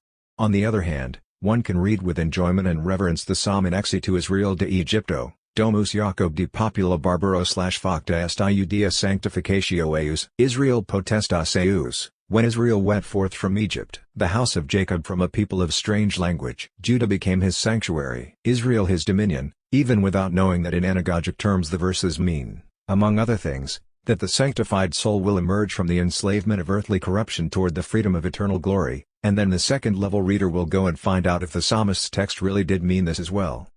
There are certainly many analogies between the aesthetically and critically aware second-level reader and the reader who, faced with examples of intertextual irony, catches the references to the universe of literature. But the two positions cannot be identical. Let us take some examples. In the fable about the wolf and the lamb there are two senses, one literal, one moral, and certainly two readers, the first-level reader who understands not just the story, the literal sense, but also the moral, and the reader who recognizes the stylistic and narrative merits of Phaedrus as teller of fables. But there is no intertextual irony because Phaedrus is not quoting anyone, or if he does cite a previous fabulist, he simply copies him. Homer's Ulysses kills the suitors, just one meaning, but two readers, one who enjoys Ulysses' revenge and one who enjoys Homer's art, but no intertextual irony. In Joyce's Ulysses there are two meanings in the biblical dantesque mode, Bloom's story is an allegory of Ulysses' story, but it is very difficult not to notice that the story retraces the steps of Ulysses' wanderings, and if someone did not notice this, the tide would offer him a clue. The two levels of reading still remain open, since one could read Ulysses just to know how the story ends, even though such a limited and limiting form of reading is highly improbable. In fact, it is exaggeratedly wasteful, and it would be advisable to stop the experiment after the first chapter and turn to more instantly rewarding stories. It is impossible to read Finnegan's Wake except as a huge intertextual laboratory, unless you want to read it out loud to enjoy it as pure music. There are more than the four meanings of Holy Scripture here, they are infinite, or at least indefinite. The first-level reader follows the one or two possible readings of each single pun, then breathlessly comes to a halt, gets lost, moves to the second level to admire the cleverness of an unexpected and insoluble combination of etymologies and possible readings, gets lost again, and so on. Finnegan's Wake does not help us to understand the distinctions we are talking about but, rather, puts them all into question, and confuses our ideas. But it does so without deceiving the naive reader by allowing him to proceed without noticing the game he is caught up in. Instead it grabs him by the throat and kicks him out the back door. In attempting these definitions, one notices, I think, that the plurality of meanings is a phenomenon that is set up in a text even if the author was not thinking about it at all and has done nothing to encourage a reading on a multiplicity of levels. The worst hack-telling stories of blood, horror, or death, or of sex and violence, cannot avoid leaving a moral sense fluctuating in the text, even if it is none other than the celebration of indifference toward evil, or of sex and violence as the only values worth pursuing. The same can be said of the two levels of reading, the semantic and the aesthetic. In the end this possibility exists even for railway timetables.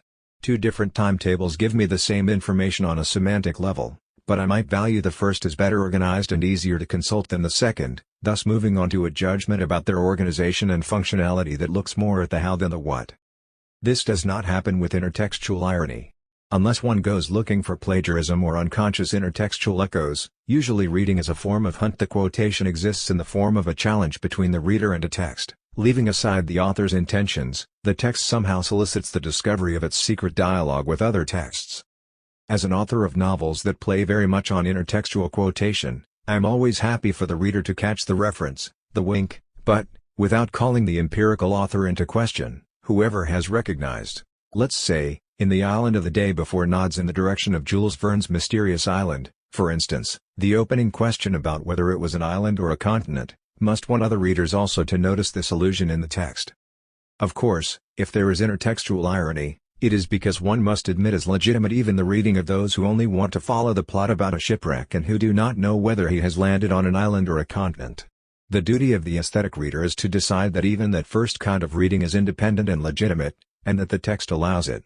If in the same novel I introduce a double, I admit that there is a reader who will be amazed and excited by this situation, but I obviously am aspiring to a reader who realizes that the presence of a double is almost obligatory in a Baroque novel.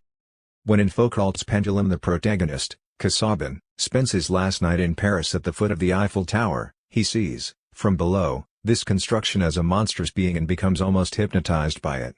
To write that passage I did two things. On the one hand, I spent some nights underneath the tower, trying to put myself at the center of its pause and to look at it from all possible angles, but always from the bottom upward.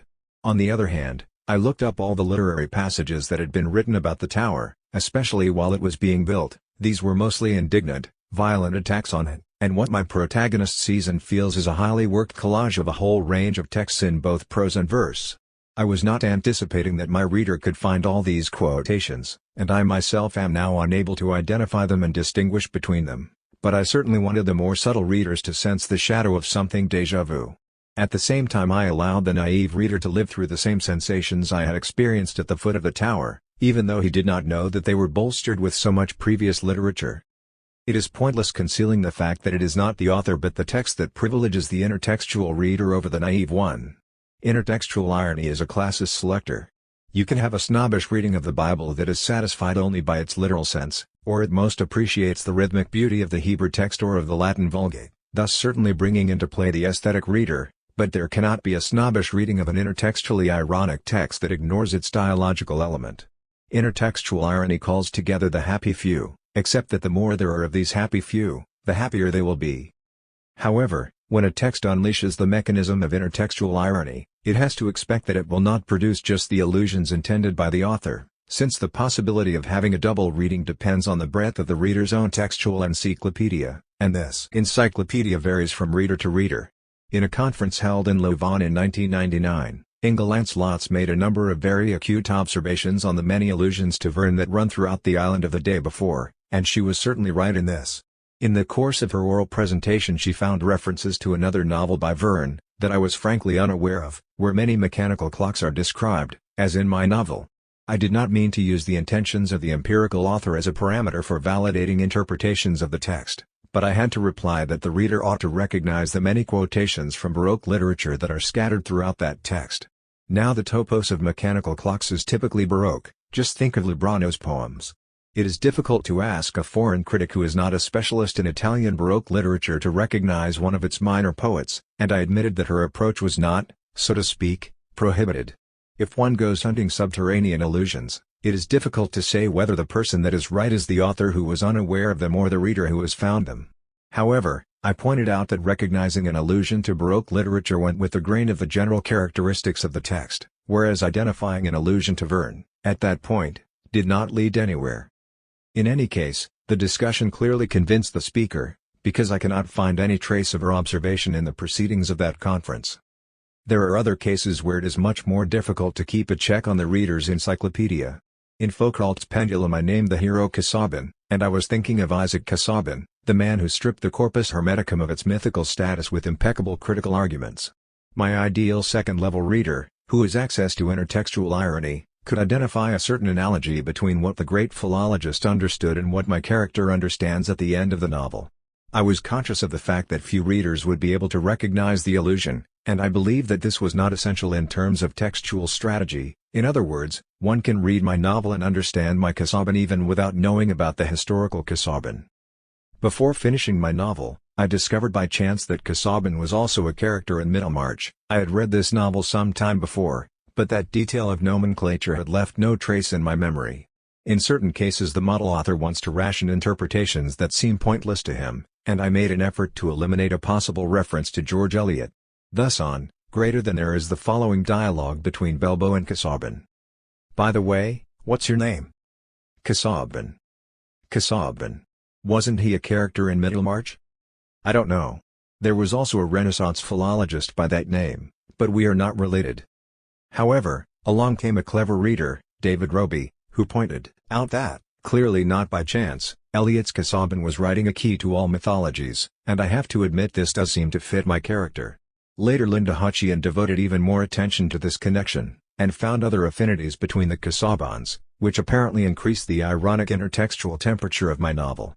As the empirical author I can say that this analogy had never even crossed my mind, but if the format of the Encyclopedia of Hutcheon the reader is such as to allow her to see this intertextual relationship, and my text encourages it, then it must be said that the operation is objectively, in the sense of culturally and socially, possible.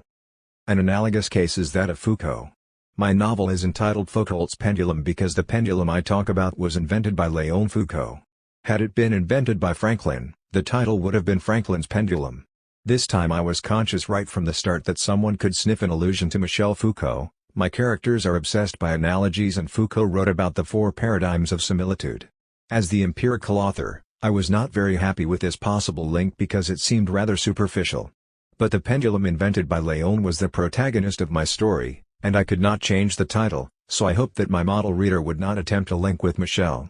I was wrong, many readers did just that. Linda Hutcheon more than anyone else, and she actually identified precise correspondences between elements of the novel and the 4 figures of similitude listed by Michel Foucault in the chapter in his The Order of Things entitled The Prose of the World. Needless to say, I had read The Order of Things when it came out in 1966, almost 20 years before starting to write my novel, and in the meantime I had come across the ghosts of analogy in the tradition of Renaissance and 17th century Hermeticism, so that when I was writing I was thinking about these direct sources, or the deranged use of such sources in current texts on commercial occultism. Probably if the novel had been entitled Franklin's Pendulum, no one would have felt authorized to link the references to the theory of library classification to Michel Foucault, it would have been easier to think of Paracelsus. But I admit that the title of the book, or at any rate the name of the inventor of the eponymous pendulum, constituted too attractive a trail for a hunter of intertextual traces, and Linda Hutcheon was perfectly within her rights to find all she did find. And who knows whether, at least on the level of a psychoanalysis of the author, she is not in fact right, and that my interests in certain aspects of Hermeticism were stimulated by my early reading of Foucault, Michel. Nevertheless, it would be interesting to establish whether my appeal to Foucault was a case of intertextual irony or simply one of unwitting influence.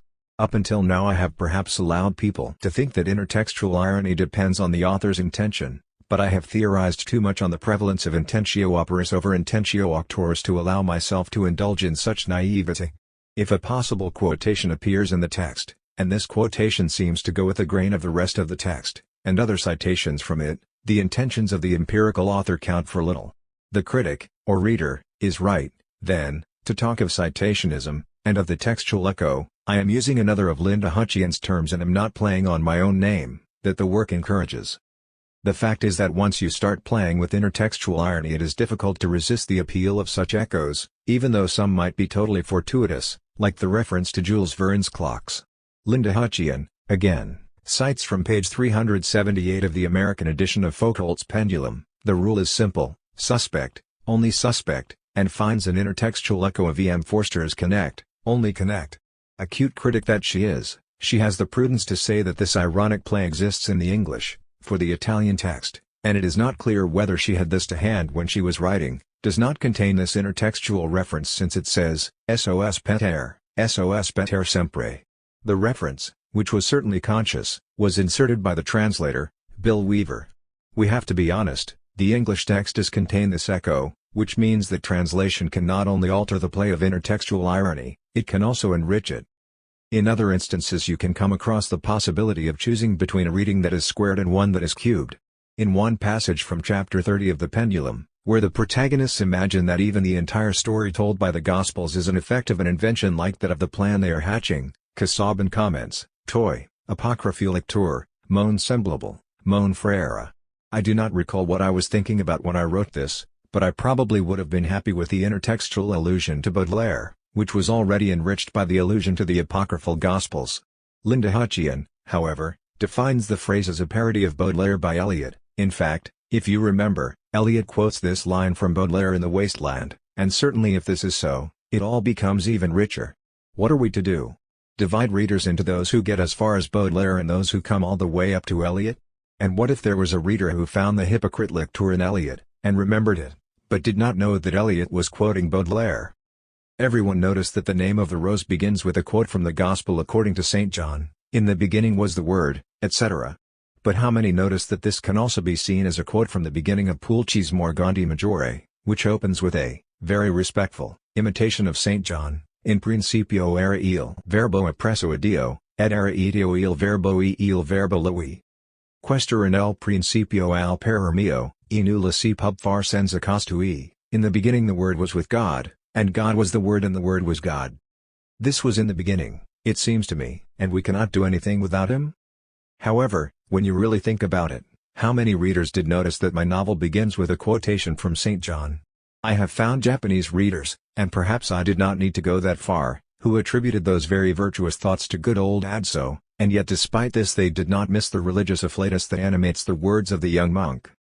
In fact, to be precise, intertextual irony is not, strictly speaking, a form of irony. Irony consists in saying not the opposite of the truth but the opposite of what one presumes the interlocutor thinks is true. It is ironic to define a stupid person as very intelligent, but only if the addressee knows that the person is stupid. If he does not know, then the irony is missed, and what one has is only false information. Thus irony becomes simply a lie when the addressee is not aware of the game. On the other hand, in terms of intertextual irony, I can tell the story of a double without the addressee sensing the reference to the Baroque topos, yet despite this the addressee will not have enjoyed any less this very respectable, literal story about a double. In The Island of the Day Before there are some coups de scène that are clearly modeled on Dumas, and my quotation of them is sometimes literal, but the reader who does not get the reference can still enjoy the coups de scène, even though in a naive fashion. Thus if I said previously that the game of intertextual irony is snobbish and aristocratic, I should correct myself, because it does not set up a conventio ad excludendum as regards the naive reader. It is like a banquet where the remains of the dinner served on the upper floor are distributed on the lower floor, but not the remains from the dinner table, rather the remains in the pot, and these are also set out nicely, and, since the naive reader thinks the feast is happening on only one floor, he will enjoy these for what they are worth, and, when all's said and done, they will be tasty and plentiful, without supposing that anyone has enjoyed more. This is exactly what happens to the naive reader of Dante's sonnet Tanto gentile e tanto onesta per who does not know how much its language has changed from Dante's time to ours, and what were the philosophical postulates of Dante's poetry. He will enjoy an elegant declaration of love, and will derive great gain from it just the same, both emotional and intellectual gain. This shows that my culinary analogy was perhaps provocative, but it was not intended to place art and gastronomy on the same level. And lastly, not even the most naive of readers can pass through the meshes of the text without entertaining the suspicion that sometimes, or often, it refers to something beyond itself. Here one sees then that intertextual irony not only is not a conventio ad excludendum, but a provocation and invitation to include, such that it can gradually transform the naive reader into a reader who begins to sense the perfume of so many other texts that have preceded the one he is reading. Links between intertextual irony and biblical or Dantesque allegory? Some. Intertextual irony provides an intertextual second sense for readers who have been secularized and who no longer have any spiritual senses to look for in the text. The biblical and poetic second senses stemming from the theory of the four meanings allowed the text to flower vertically, each sense allowing us to approach ever closer to some afterlife. The intertextual second sense is horizontal, labyrinthine, convoluted, and infinite, running from text to text, with no other promise than the continual murmuring of intertextuality. Intertextual irony presupposes an absolute immanentism. It provides revelations to those who have lost the sense of transcendence. However, I would not take too seriously anyone who started to moralize about this or drew the conclusion that intertextual irony is the aesthetics of the godless. It is a technique that can be activated even by a work that then aims at inspiring spiritual second senses, or one that presents itself as a high moral lesson, or is capable of talking about death and the infinite. Ramos Izirani has kindly pointed out that my presumed postmodernism is not without a sense of melancholy and pessimism. This is a sign that intertextual irony does not presuppose at every turn a carefree carnival of dialogism. But it is certainly true that the text, to the extent that it is tormented, asks its reader to be aware of the rumble of intertextuality that has preceded our torments, and that author and reader also know how to unite in the mystic body of worldly scriptures. Revised version of a lecture given in Forlì, Italy, in February 1999. The Poetics and U.S.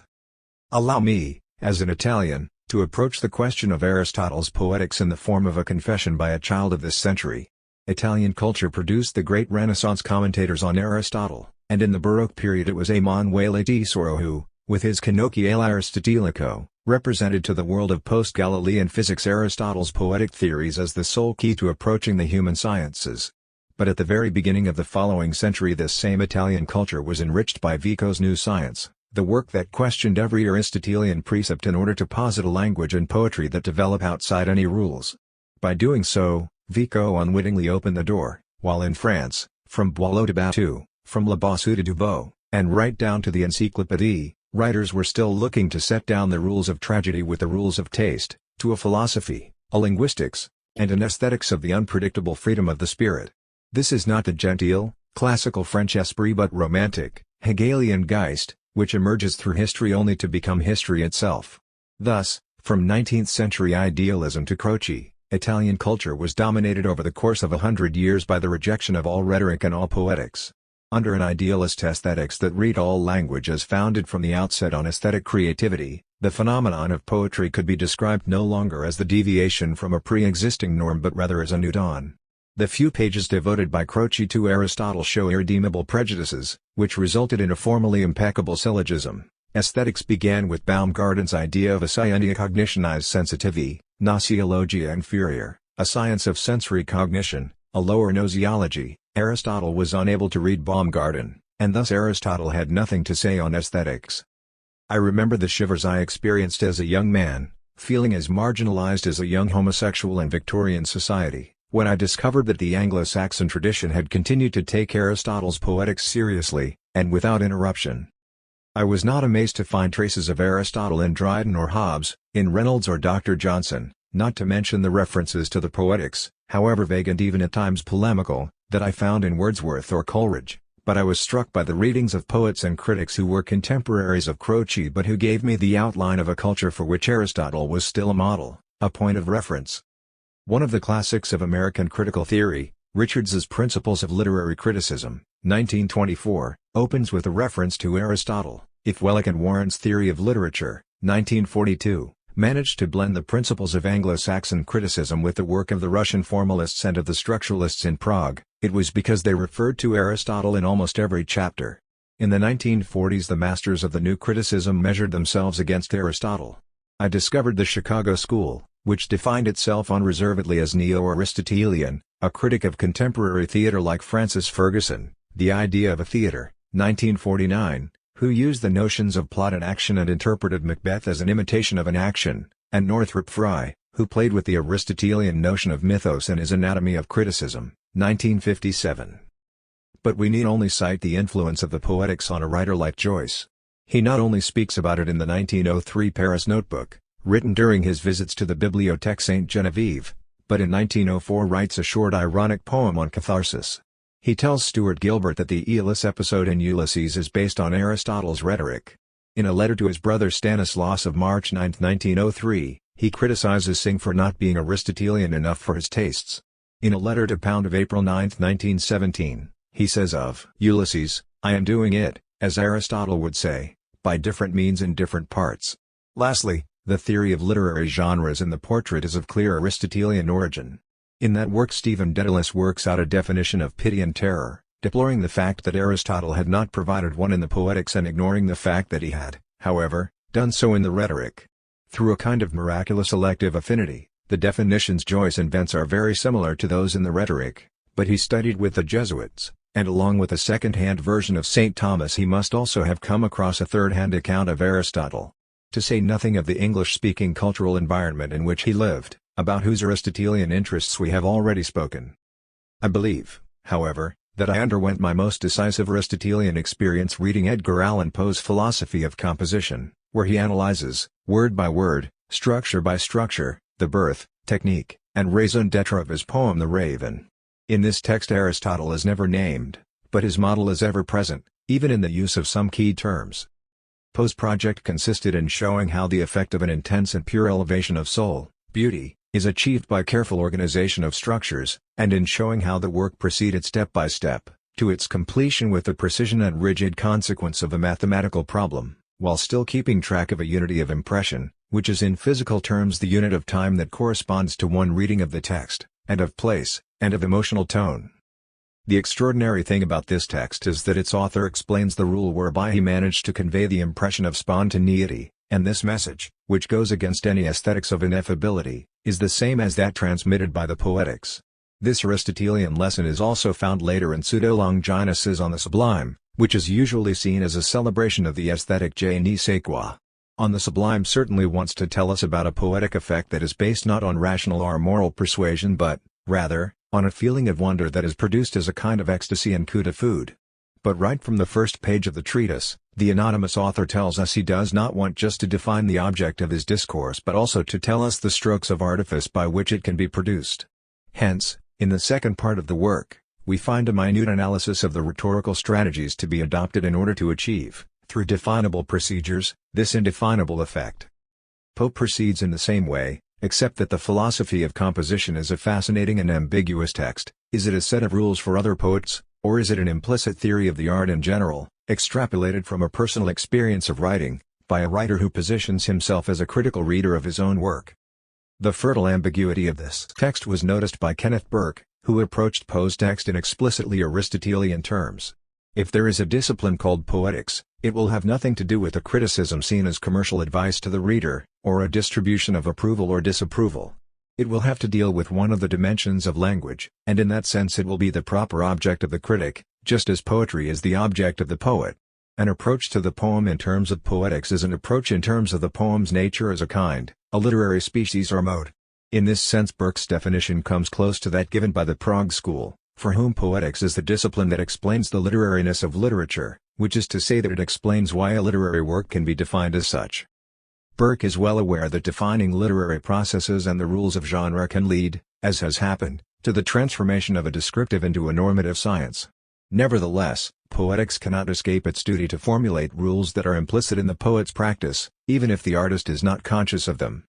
Poe, on the other hand, was conscious of them and consequently worked as a philosophus additus artifici, philosopher as well as an artist.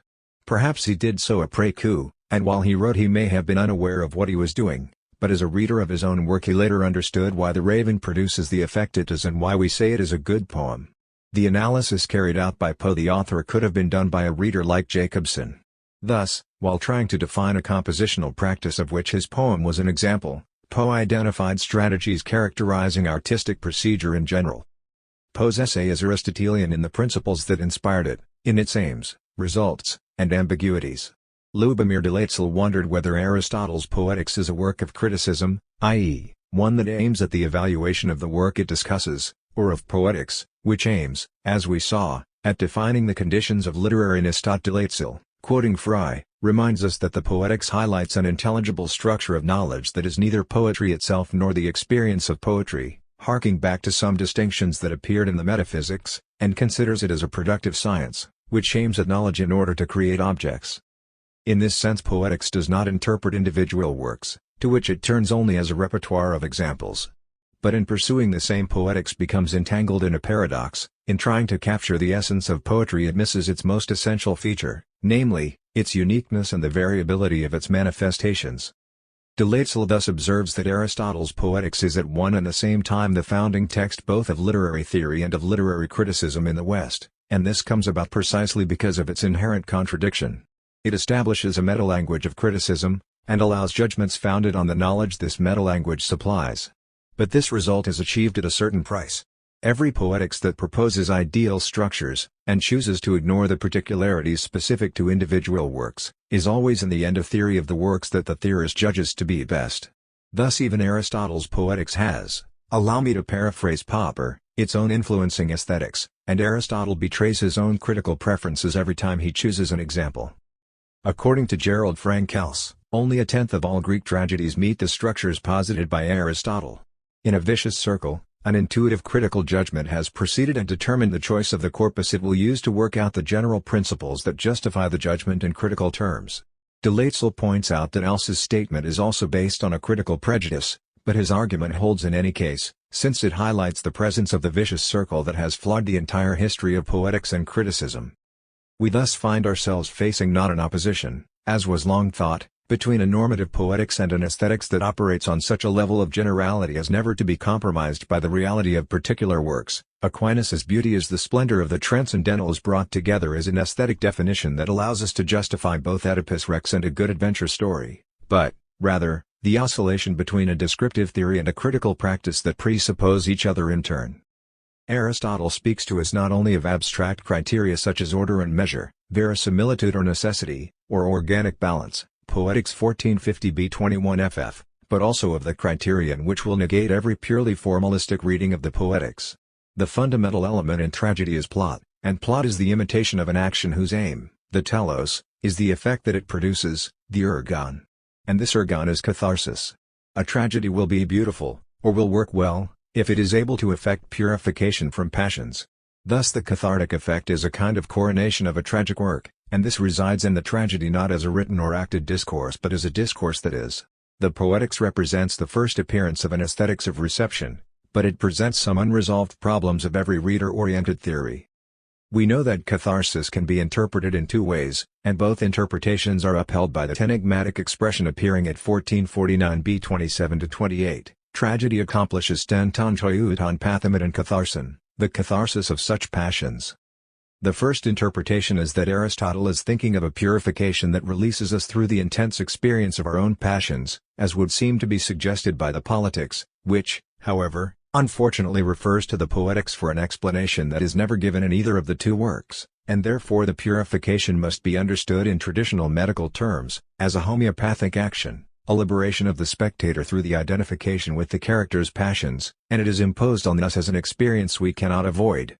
Tragedy is, in this view, a choribanic, psychagogic machine. If some detachment were possible, this would be produced solely by comedy, but we know too little about what Aristotle meant by comedy. The second interpretation understands catharsis in an allopathic sense, as a purification undergone by the passions themselves, inasmuch as they are beautifully represented and seen from afar as the passions of others, through the cold gaze of a spectator who becomes a pure, disembodied I, and who enjoys not the passions he experiences but the text that puts them on stage. Radicalizing this conflict of interpretations, we might say that in one interpretation it leads to a Dionysiac aesthetic, in the other to an Apollonian aesthetic. And, in more banal terms, on one side we have an aesthetics of the discotheque and pulp fiction, and I will talk later about how to read the Poetics as a theory of mass media emotions, and on the other an aesthetics seen as a moment of serene and detached contemplation, where art shows us the splendor of truth. This ambiguity is due to the very sources Aristotle was drawing on. The Pythagoreans had appropriate chants for the passions of the soul, some for weaknesses and others for angers, through which, by exciting and raising the passions in just measure, they would be returned to a courageous virtue, Iamblichus, Life of Pythagoras. And Pythagoras used poetic texts such as Homer, dithyrambs, threnodies, and laments for cathartic purposes.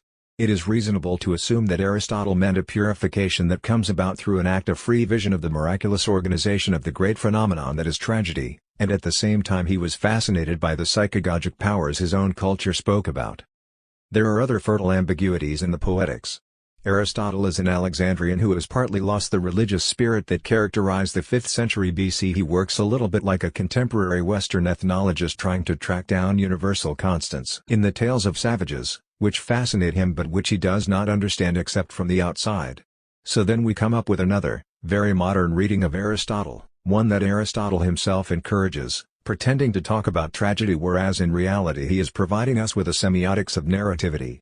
The tragic spectacle includes story, characters, diction, thought, spectacle, and music, but the most important of these elements is the composition of the actions, for the end of tragedy is the story and the facts, 1450a 15-23. I agree with Ricoeur when he says that in the Poetics narration founded on plot, This ability to compose a story, heton pragmatin systasis, becomes a kind of common genus of which the epic is a species. The genre that the Poetics discusses is the representation of an action, pragma, through a plot. Mythos, and epic diegesis and dramatic mimesis are only species of this genre. Now the theory of plot is what has perhaps most profoundly influenced our century. The first theory of narrativity emerges with the Russian formalists, who propose on the one hand the distinction between fabula and sujet, and on the other hand the deconstruction of the fabula into a series of narrative motifs and functions. It is hard to find direct references to Aristotle in the works of Shklovsky, Veselovsky or Prop, but in the first study of the Russian formalists, by Viktor Ehrlich, Russian Formalism, 1954, the debt of the formalists to the Aristotelian tradition was clearly shown, even though Ehrlich pointed out correctly that the formalist notions of fabula and sujet are not strictly coterminous with those of pragma and mythos. Similarly, one could say that Aristotle's narrative functions are less numerous than those of Prop. But the principle is the same, without a doubt, and this was noticed by the first structuralist critics at the beginning of the 1960s. But it would be unfair not to mention the dramatic situations of Polti and Soriano, vague descendants of Gozzi, and therefore of an 18th-century Italian who had not forgotten Aristotle. The narratives of the world are numberless, wrote Roland Barthes in his introduction à l'analyse structurelle des récits. It is thus legitimate that, far from abandoning any idea of dealing with narrative on the grounds of its universality, there should have been, from Aristotle on, a periodic interest in narrative form, and it is normal that the newly developing structuralism should make this form one of its first concerns. In the same issue of Communications in which Barthes's essay was first published, Volume 8, 1966, Genette's contribution, Frontières du Récit, was based on a reading of Aristotle, as was the first articulation of Bremont's semiology of the story, which could be seen as a meticulous systematization of the formal structures suggested by Aristotle. Curiously, Todorov, who would show in his other works that he knew Aristotle very well, would base his Grammaire du Decameron on a purely grammatical basis. I am not saying that a theory of plot and narrativity emerges only in our century. But it is curious that contemporary culture returned to this strong aspect of the Poetics at the very time when, as many see it, the form of the novel was entering a period of crisis. However, to tell and listen to stories is a biological function. One cannot easily escape the fascination of plots in their raw state. If Joyce avoids the rules of Attic tragedy, he does not escape the Aristotelian idea of narration. He may put it into crisis, but he recognizes it. The non-adventures of Leopold and Molly Bloom are comprehensible to us because they are patterned on the backdrop of our memories of the adventures of Tom Jones or Tillamook. Even the Nouveau Roman's refusal to make us feel pity or terror becomes exciting against the background of our conviction that a story should arouse these passions in us. Biology strikes back. When literature refused to give us plots, we went to look for them in films or newspaper reports. There is, then, another reason why our age has been fascinated by the theory of plot. The fact is that we have convinced ourselves that the model of the pair fabula/narrative discourse, pragma and mythos, serves not only to explain the literary genre that in English is called fiction. Every discourse has a deep structure that is narrative or can be developed in narrative terms. I could cite Grimes's analysis of Dumézil's introduction to his Naissance d'Archange, where the scientific text manifests a polemical structure that emerges in the shape of academic coups de scène, struggles against opponents, victories and defeats. In The Role of the Reader, Bloomington, Indiana University Press, 1981, I tried to show how one can find a story even beneath a, apparently plotless, text that opens Spinoza's Ethics, per causam sui intelligo id cuius essentia involvit existentium. Vid cuius nature non potest concipi nisi existence, by cause of itself, I understand that whose essence involves existence, or that whose nature cannot be conceived except as existing. There are at least two inset fabulae here. One concerns a grammatically implicit agent, ego, who carries out the action of understanding or signifying and by so doing moves from confusion to a clearer knowledge of God. Let's remember that if intelligo interpreted as I understand or I recognize, then God remains an object that is not modified by the action, but if one translates that verb as I want to signify or I want to say, then the agent sets up, through the act of self-definition, his object of discourse, he makes it exist as cultural object. However, this object, with its own attributes, is the subject of another story. It is a subject that performs an action through which, through the fact of being, it exists. It seems that nothing happens in this adventure about the nature of God, since there is no temporal interval between the actualization of his being and the actualization of his existence. In fact, neither of these ever moves from some preceding potential to the act, because they have always been there, nor does his existence, when it comes, change his essence. Certainly this is an extreme case, where both action and the passing of time are at 0 degrees, which equals infinity, and God acts always in his self-manifestation, uninterruptedly and forever, producing the fact that he exists through the simple fact that he is. It is not much for an adventure story, but it is enough for the essential conditions of a fabula to emerge. There is no coup de scène, perhaps, but this depends on the reader's sensitivity. The model reader of a story like this is a mystic or a metaphysics expert, a textual cooperator who is able to feel the most intense emotions at this non-story whose exceptional nature never ceases to strike him like a thunderbolt. Even the amor dei intellectualis is a burning passion, and one feels a stupefied and continual sense of surprise in recognizing the presence of necessity. If, then, our age discovers that every philosophical or scientific discourse can also be read as a narrative, this may be happening now because, more than in any other epoch, science and philosophy, perhaps even to deal with the crisis of the novel, present themselves, it has been said, as grand narratives. This does not mean, as happens for some people, that by being narratives they do not have to be judged in terms of their truth.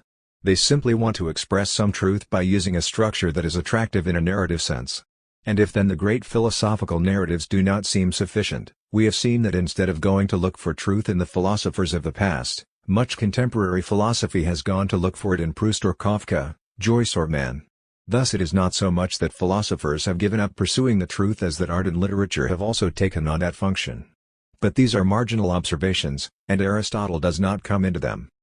The Poetics has many faces. One cannot have a fertile book without it also producing contradictory results. Among my first discoveries of the modernity of Aristotle, I remember a book by Mortimer Adler, who had worked out an aesthetics of film based on Aristotelian principles. In his Art and Prudence he gave the following definition: a film is a representation of a completed action, of a certain length, using a combination of images, sound effects, music and other things. Perhaps this definition was a bit scholastic. Adler was a Thomist who also inspired Marshall McLuhan, but the idea that although the Poetics was not capable of defining high literature, it was still of use as a perfect theory of popular literature and art was upheld by other authors as well. I do not accept the idea that the Poetics cannot define high art, but it is certainly the case that, with its insistence on the laws of plot, it is particularly suited to describing the strategies of the mass media. The Poetics is certainly the theory of, among other things, the John Ford-style Western, and not because Aristotle was a prophet but because whoever wants to put on stage or screen an action using plot, which is what a Western does without any clutter, cannot do other than follow what Aristotle had perceived. If telling stories is a biological function, Aristotle had already understood all that was needed from this biology of narrativity. The mass media are not alien to our biological tendencies, on the contrary, the media could be accused of being human, all too human. The problem, if it exists, lies in the question whether the pity and terror they provoke genuinely lead to a catharsis, but if one understands catharsis in its homeopathically minimalist sense, have a good cry and you'll feel better, they are, in this minimalist state, applied poetics. One could even say that if we stick to Aristotelian ideas for the construction of a mythos that will produce an effective ergon, we can only fall into mass media syndrome. Coming back to Poe, if we read only the pages that he devotes to the production of emotions which he saw as his aim, we would think we were dealing with a screenwriter for Dallas. Since he wanted to write a poem that would produce an impression of melancholy, since melancholy is the most legitimate of all the poetic tones, in a little over 100 lines, he wondered which was the most depressing of all melancholic subjects, and concluded that it was death, and that the most melancholy death was that of a beautiful woman, unquestionably the most poetical topic in the world. If Poe had stuck only to these principles, he would have written love story. Luckily he knew that if plot is the dominant element in every story, it must however be tempered with other elements. He avoided the mass media trap, albeit an antiliteram one, because he had other formal principles. Hence his calculation of the number of lines, his analysis of the musicality of the word nevermore, and the deliberate visual contrast between Pallas's white breast and the blackness of the raven, and everything that makes the Raven a poetic composition and not a horror film. But we are still dealing with Aristotle. Poe calculated an appropriate and organic mixture of lexis, opsis, dianoia, ethos, melos. That is how he put flesh on the bare bones of a mythos. The mass media can make us cry, and offer us consolation, but they usually do not allow us to purify ourselves while enjoying a great creation that has been well structured. When they do this, and for me the Fort of Stagecoach certainly does do this, then they really do achieve the ideals of the Poetics. We come to the last ambiguity. The Poetics is the first work to develop a theory of metaphor. Ricoeur, quoting Derrida on this topic, who says that in Aristotle the defined is implicated in the person who defines, observes that, in order to explain metaphor, Aristotle created a metaphor, borrowing it from the order of movement. In fact, the Aristotelian theory confronts us with the fundamental problem of all philosophies of language, namely, whether metaphor is a departure from an underlying literalness or the birthplace of every degree zero of writing. Although it is true that I remain faithful to a theory of interpretation that, when dealing with written texts, must presuppose a literal degree zero from which metaphor is the departure that must be interpreted, it is also true that if we look at things from the glottogonic point of view, whether at the origins of language, as Vico wanted, or at the origins of every text that comes into being, we must take account of the moment when creativity can emerge, for it does so only at the cost of a metaphorical vagueness that names an object that is as yet unknown or unnamed. The cognitive power of metaphor on which Aristotle insisted, though this was in the Rhetoric, not the Poetics, becomes manifest either when it puts something new before our eyes, working on pre-existing language, or when it invites us to discover the rules of a future language. But the final Aristotelian legacy, the heretical currents of Chomsky in linguistics, and George Lakoff in particular, present us today with the problem of a more radical nature. Even though this radicalism was already present in Vico, the problem is not so much seeing what the creative metaphor does with a language that is already established, as seeing how the already established language can be understood only by accepting, in the dictionary that explains it, the presence of vagueness, fuzziness, and metaphorical bricolage. It is not by chance that Lakoff is one of those authors who have begun to elaborate on the fragments of a semantics where definition was based on atomic properties, a semantics in which definition is represented in the form of a sequence of actions. One of the pioneers of this tendency, who recognized his Aristotelian debts, was Kenneth Burke with his Grammar, Rhetoric, and Symbolism of Motives, where philosophy and literature, and language, were analyzed in dramatic form, through a combined game using act, scene, agent, agency, purpose. Not to mention Greimas, who makes no effort to conceal the fact that a theory of narrativity presides over semantic understanding. I am thinking of that case grammar that works on a semantic structure in terms of agent, counteragent, goal, instrument, etc. Fillmore, Birvish, and of many models used in frames theory and in artificial intelligence. Dominique Nogues has recently published an amusing hoax, in which I am both hero and victim, on the semiology of the umbrella. He did not know that reality is stranger than fiction and that one of the models in artificial intelligence is that of Charniak, who, in order to explain to a computer how to interpret the sentences where the word umbrella appears, supplies a narrative description of what one does with an umbrella, how one handles it, how it is made, and what purpose it serves. The concept of umbrella is boiled down to a network of actions. Aristotle did not manage to match his theory of action with that of definition, because, imprisoned by his own categories, he thought there were substances that preceded every action they allowed or had to undergo. We had to wait for the crisis of the concept of substance to rediscover a semantics implicit not in his works on logic but in those on ethics, poetics, and rhetoric, and to think that even the definition of essences could be articulated in terms of underlying actions. And yet Aristotle could have developed a suggestion from Plato's Cratylus. We know that that work presents the myth of the nomotheta, or name-giver, a sort of atom of Greek philosophy. But the problem, which went back to before Plato, was whether the names given by the nomotheta were provided according to convention, nomos, or because they were motivated by the nature of the things, physis. The question as to which of the two solutions Socrates, and through him Plato, opted for has generated and still generates endless pages of commentary on the Cratylus. But whatever the answer, every time he seems to adhere to the theory of motivation, Plato speaks of cases where the words represent not the thing in itself but, rather, a source or result of an action. The strange difference between the nominative and genitive in Zeus/Dios is due to the fact that the original name expressed an action, dihonzen, he through whom life is given. Similarly, it is said that anthropos can be reduced to he who is capable of reconsidering what he has seen, inasmuch as the difference between man and animals is that man does not just perceive but can reason and reflect on what he has perceived. We are tempted to take Plato's etymology seriously when we remember that Thomas Aquinas, when considering the classical definition of man as a mortal and rational animal, maintained that specific differences such as rationality, which distinguishes man from every other species of living thing, are not atomistic accidents but names we give to sequences of actions and behaviors through which we recognize that there is a rationality in a certain creature that is not perceptible in other ways. Human rationality is inferred from symptoms, so to speak, like talking and expressing thoughts. We know our faculties ex ipsorum actuum qualitate, from the quality of the actions of which the faculties are origin and cause. According to one of Peirce's examples, lithium is not defined merely by its position in a periodic table of elements nor by its atomic number but through the description of the operations that must be carried out in order to produce a sample of it. If the Namatheta had known and named lithium, he would therefore have invented an expression that could, like a hook, capture a whole series of accounts of sequences of actions. He would have seen, say, tigers not as individuals embodying tigerness but rather as animals able to develop certain behaviors, interacting with other animals and in a particular environment, and this story would have been inseparable from its own protagonist. With these reflections I have perhaps strayed too far from Aristotle, but I was still on the track of his suggestions about action. In any case, the conference was devoted to contemporary strategies of appropriation of antiquity, and every act of appropriation implies a certain amount of violence.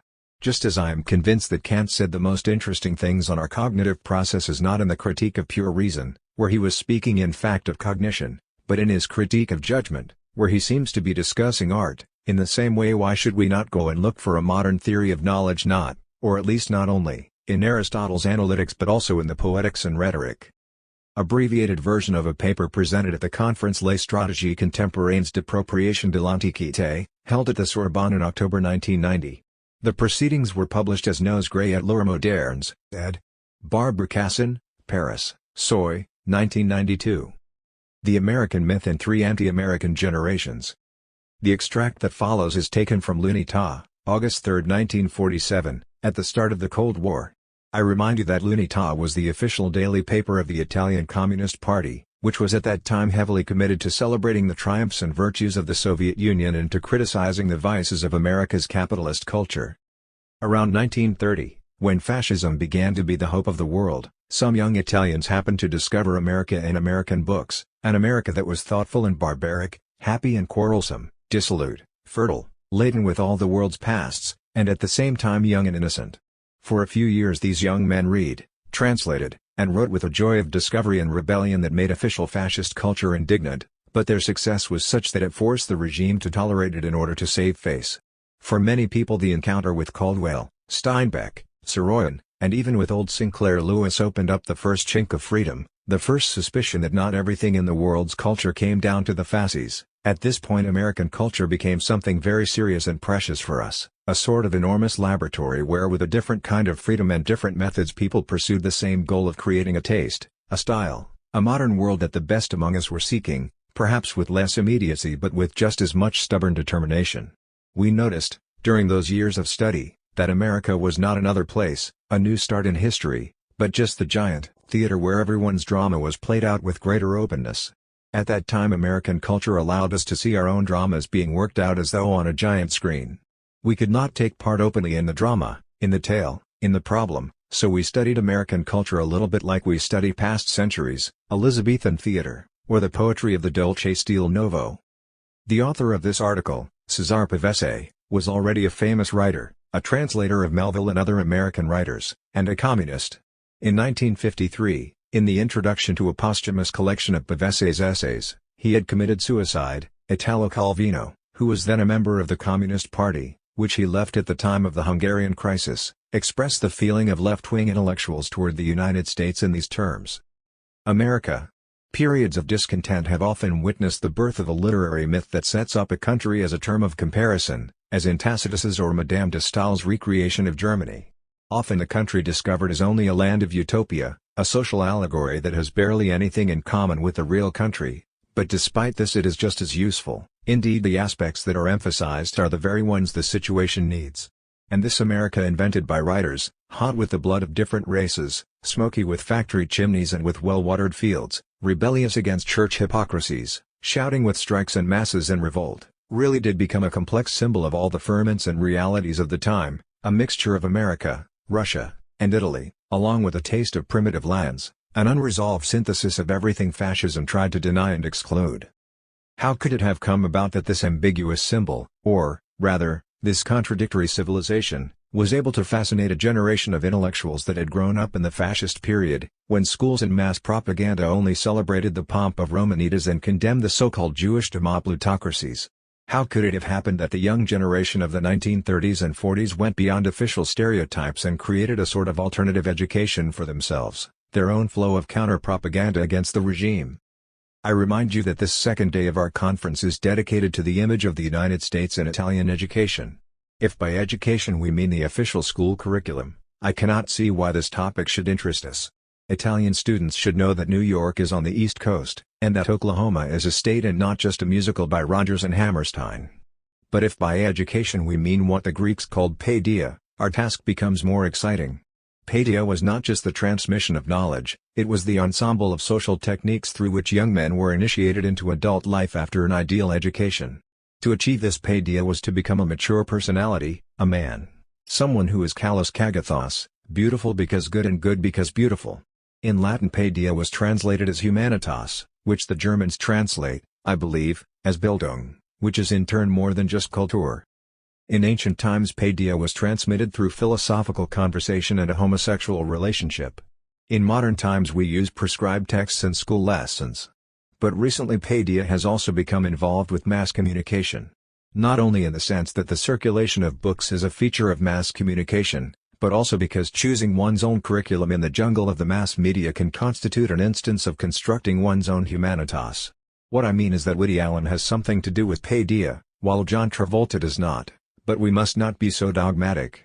If I think about my own growth in humanitas, I would have to put on the list of my spiritual sources The Imitation of Christ, No Nanette, Dostoevsky, and Donald Duck. No place for Nietzsche or Elvis Presley.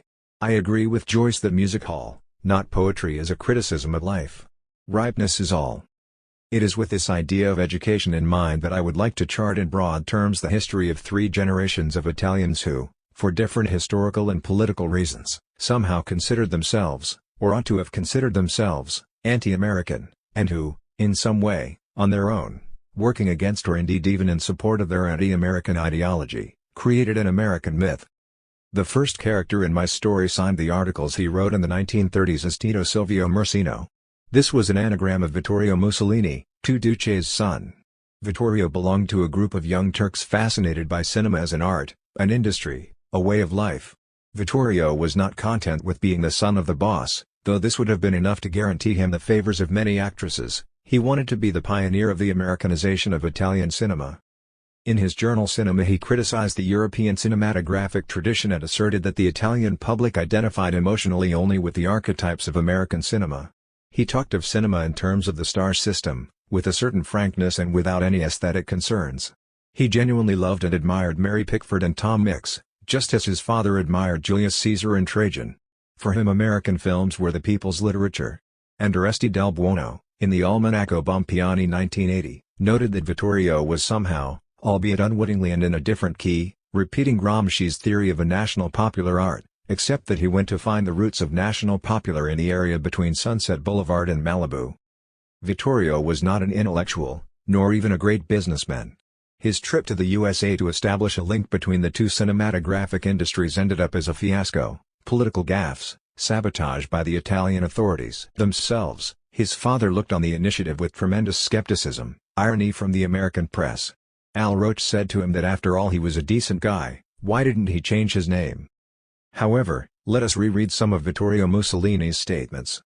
Is it perhaps heresy to state that the spirit, mentality and temperament of Italian youth, despite the logical, natural and inevitable differences in another people, are closer to those of the young people across the Atlantic than to the youth of Russia, Germany, Spain and France?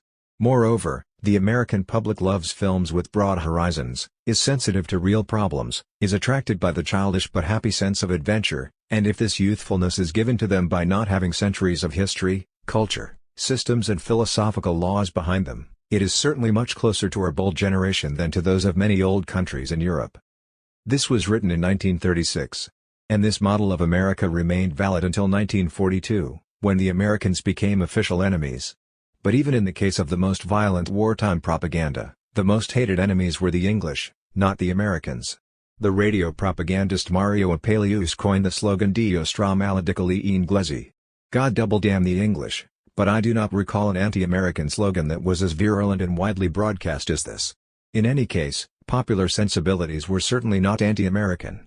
But perhaps the most interesting indication of this widespread feeling is to be found in the writings of young fascist intellectuals who wrote for the journal Promoto. Promoto came out between 1940 and 1943, with one of the most contradictory figures of the fascist regime as editor, Giuseppe Bottai. A liberal fascist and anti-Semite, he was also an Anglophile who was regarded with suspicion by his German allies. He even authored an educational reform program that was inspired in part by John Dewey. He was a supporter of avant-garde art but an enemy of the vulgar classicism that was official fascist art, an aristocratic champion of human inequalities but opposed to intervention in the Spanish Civil War. Bottai tried to gather the best young intellectuals of the time around Promoto, filling the pages of the journal with the maximum amount of dissent that was compatible with the situation. Among the young contributors to Promoto we find not only representatives of liberal anti-fascism, Montale, Brancati, Paci, Contini, Pross, but also the best of what would become future communist culture, Vittorini, Alicata, Argan, Bonfi, Delia Volpe, Gattuso, Luporini, Pavese, Pintor, Prodolini, Zavattini. It is striking to notice that, in February 1941, a brilliant young intellectual like Jaime Pintor could publish in the journal an article on the robotization of German soldiers, warning that Europe would never return to freedom so long as it was dominated by the dark shadow of German flags.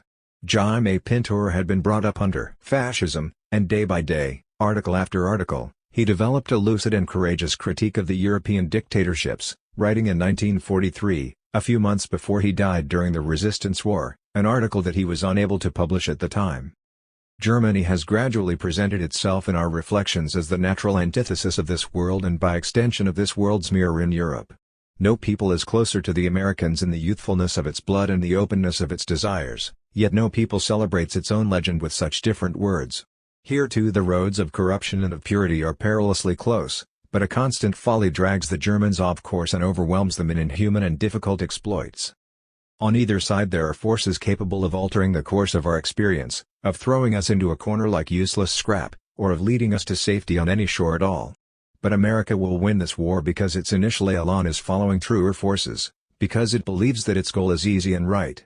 Keep smiling. This peace slogan came from America with a whole complement of edifying tunes, when Europe was an empty shop window and the austerity of behavior imposed on totalitarian countries revealed only the desperate and bitter face of fascist reaction. The extreme simplicity of American optimism at that time might have enraged all those who were persuaded of the duty to wear mourning as a sign of humanity, and those who placed pride for their dead before the well-being of those who were alive. But the great pride of America and her children today will be the awareness that they have run up the steepest road in history, that they have avoided the dangers and ambushes latent in a development that has been almost without any hold-up. Enrichment and bureaucratic corruption, gangsters and crises, all this has become part of a body that is developing. And this is the only history of America, a people that is growing, compensating with their constant enthusiasm for the mistakes they have made, and offering rescue from future dangers with their goodwill. The most hostile forces, illness and poverty, could meet on American soil, but the outcome of these risks and fears was always a positive mood, reiterating each time the exaltation of man. The stupidity of one phrase hangs over America, a materialist culture. A culture of producers. This is the pride of a race that has not sacrificed its own strength to ideological ambitions and has not fallen into the easy trap of spiritual values. It has made technology its own way of life, has felt new affections emerge from the daily practice of collective work, and new legends arise from the horizons it has conquered. Whatever romantic critics might think, such a profoundly revolutionary experience has not ended in silence. And while in Europe after the last war people took up the themes of decadence or formulas like surrealism that were devoid of a future, America expressed itself in a new narrative and in a new language. It invented the cinema. Many feel they know about American cinema, and their impressions combine those ambivalent feelings of attraction and disgust that have been described as one of our most incurable complexes as Europeans, but which no one has shed light on with the necessary vigor. Now that an enforced abstinence has cured us of its excessive publicity and of the disgust produced by habit, one can perhaps go back to the significance of that educational moment and recognize in American cinema the greatest message our generation has ever received. Pintor was extraneous to the aristocratic dismissals of mass media that would become typical of the post-war European left. Nowadays we might say he was closer to Benjamin than to Adorno. Cinema is thus seen as a revolutionary weapon abolishing all political frontiers. But even on the aesthetic front, American cinema teaches us to look at the world with fresh, innocent eyes, and has fulfilled Baudelaire's prayer by showing us how wonderful and poetic we are, with our polished shoes and bourgeois ties. Today, Pintura reminded us, Germany is perpetuating the rhetoric of the past. America, on the other hand, does not have any cemeteries to safeguard. Her mission is the destruction of idols, while the utopia of the new man, at that stage still a mere pronouncement in Marxist ideology, can be achieved wherever man learns not to surrender to mysticism and nostalgia, whether in America or in Russia. Much of what we said about America may be naive and inexact, much may have to do with topics extraneous to the historical phenomenon of the USA and its present shape. But it matters little, because, even if that continent did not exist, our words would not lose their meaning. This America has no need of Columbus, it has been discovered inside ourselves. It is the land that one sets out for with the same hope and confidence as the first emigrants and as all who are determined to defend the dignity of the human condition even though it cost much labor and error. With the image of this universal America in his heart, Jaime Pintor joined the British Army in Naples and died trying to cross the German lines to organize the partisan resistance in Lazio. Where did this image of America come from? Pintor and Vittorio Mussolini, from opposite sides of the barricade, tell us that the myth came via cinema. But novels and stories had also played a role in its spread and its inspiration. And at the origin of this dissemination we find two writers, Elio Vittorini and Cesare Pavese. Both had grown up under fascism. Vittorini tried his luck with Primato, Pavese had already been condemned to internal exile in 1935. Both were fascinated by the myth of America. Both would become communists. Vittorini collaborated with the publisher Bompiani, who had already in the 1930s started to publish Steinbeck, Caldwell, Kane, and other American writers, though Primato was constantly blocked by the Ministry of Popular Culture, the Minculpop, as is documented in a series of official letters, masterpieces of unintentional humor, that ban or threaten to confiscate this book or that because it expresses a non-heroic vision of life, or represents characters of inferior race, or portrays in too crude a language behavior that does not correspond to the fascist and Roman ideal of morality. Pavese too worked as a translator, almost clandestinely, since he could not obtain proper permits, having been condemned as an anti-fascist. In 1941 Vittorini prepared for Bompiani Americana, an anthology of over 1,000 pages, with texts by authors from Washington Irving to Thornton Wilder and Soroyan Vio Henry and Gertrude Stein, all translated by young writers with names like Alberto Moravia, Carlo Lunati, Guido Piovene, Eugenio Montale, and Cesare Pavese. From today's perspective the collection was quite comprehensive, perhaps a bit too enthusiastic, and certainly unbalanced. It undervalues Fitzgerald, overestimates Soroyan, and contains authors like John Fonte, who would not retain such a prominent position in literary chronicles. This anthology was meant to be not a history of American literature, however, but rather the construction of an allegory, a kind of divine comedy where paradise and inferno were one. Vittorini had already written in 1938, in Letteratura Volume 5, that American literature was a world literature with a single language, and that being American was the same as not being American, as being free from local traditions, and open to the common culture of humanity. In Americana the first description of the United States is almost Homeric, with its images of plains and railways, snowy mountains and endless landscapes stretching from coast to coast. There was a lithographic innocence about it, a bit like Currier and Ives, an epic based not on any direct evidence but on pure intertextual fantasy. In it we find the same freedom with which Vittorini had translated and would translate his own American authors, all written in Vittorini speak, where an intense creativity pushed philological precision into second place. But the America that Vittorini draws here is a prehistoric land shaken by earthquakes and continental drift, where instead of dinosaurs and mammoths what dominates is the gigantic outline of Jonathan Edwards waking Rip Van Winkle and challenging him to an epic duel with Edgar Allan Poe, who is riding on Moby Dick. Even his critical judgments are metaphors and hyperboles. Melville is Poe's adjective and Hawthorne's noun. He tells us that purity is ferocity. Purity is a tiger, Billy Budd hanged. He is an adjective. But in the way that happiness is an adjective of life. Or as despair is an adjective of life. America is chanson de geste. Pound and the Blacks singing the blues.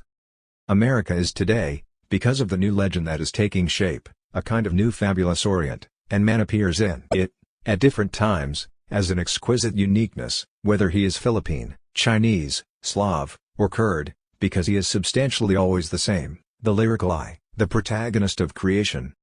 It was a multimedia book. Not just a book of literary excerpts and critical linked passages, but also a superb anthology of photographs. Images taken by the photographers of the New Deal, who worked for the Works Progress Administration. I emphasize the photographic documentation because I learned about young people of the time who were culturally and politically regenerated by the impact of those very images. Looking at them, they had the feeling of a different reality, a different rhetoric, or, rather, an anti-rhetoric. But the Minkulpop could not accept Americana. The first edition, of 1942, was confiscated. It had to be republished without Vittorini's passages, but with a new preface by Emilio Secchi, one that was more academic and more prudent, less enthusiastic and more critical, more literary.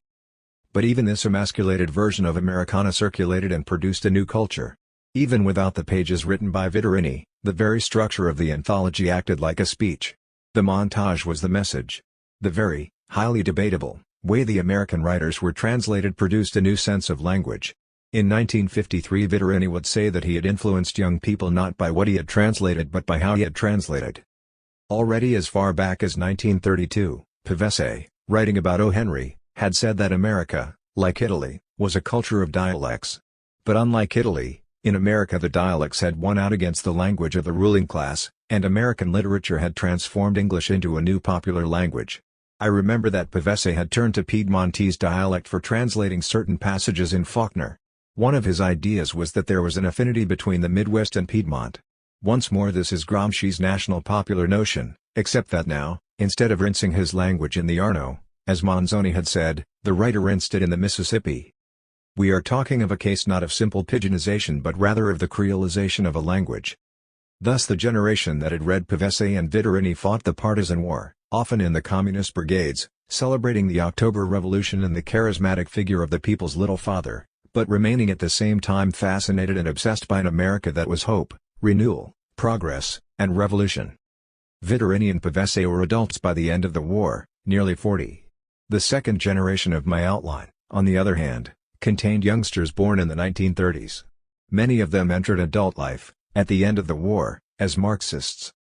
Their Marxism was not like Vittorini's or Pavese's, which was totally identified with the liberation struggle and their hatred of fascist dictatorships, more a sense of universal brotherhood than a precise ideology.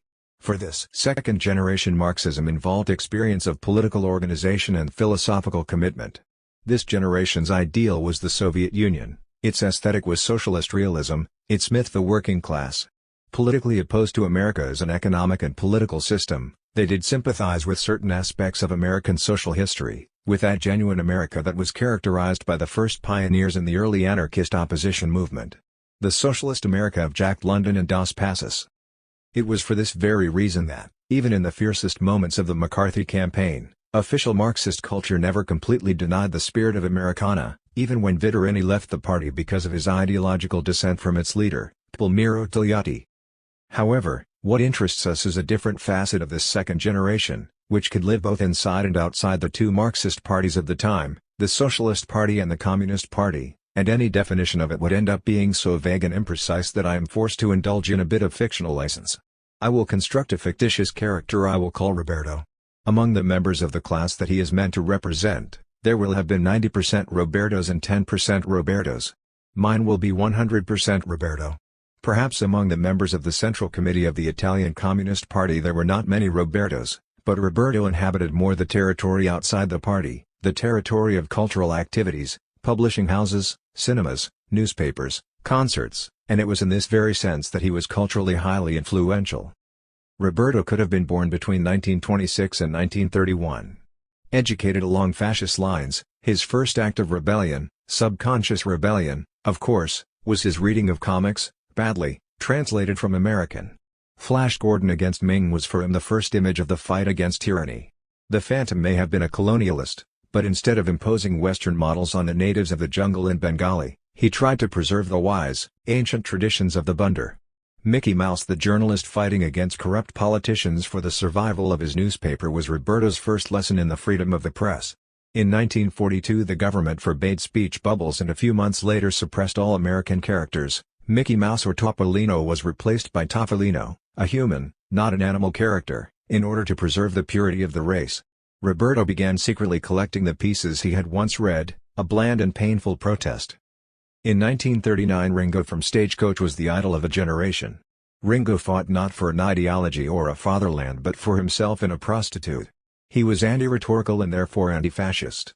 Also anti-fascist were Fred Astaire and Ginger Rogers, because they were opposed to Luciano Serra the pilot, the character in the imperialist fascist film that Vittorio Mussolini had also helped make. The human model to whom Roberto turned was an appropriate mix of Sam Spade, Ishmael, Edward G. Robinson, Chaplin, and Mandrake. I imagine that for an American, even in a period of mass nostalgia, there would be nothing that would link Jimmy Durante, the Gary Cooper of For Whom the Bell Tolls, the James Cagney of Yankee Doodle Dandy and the crew of the Pequod.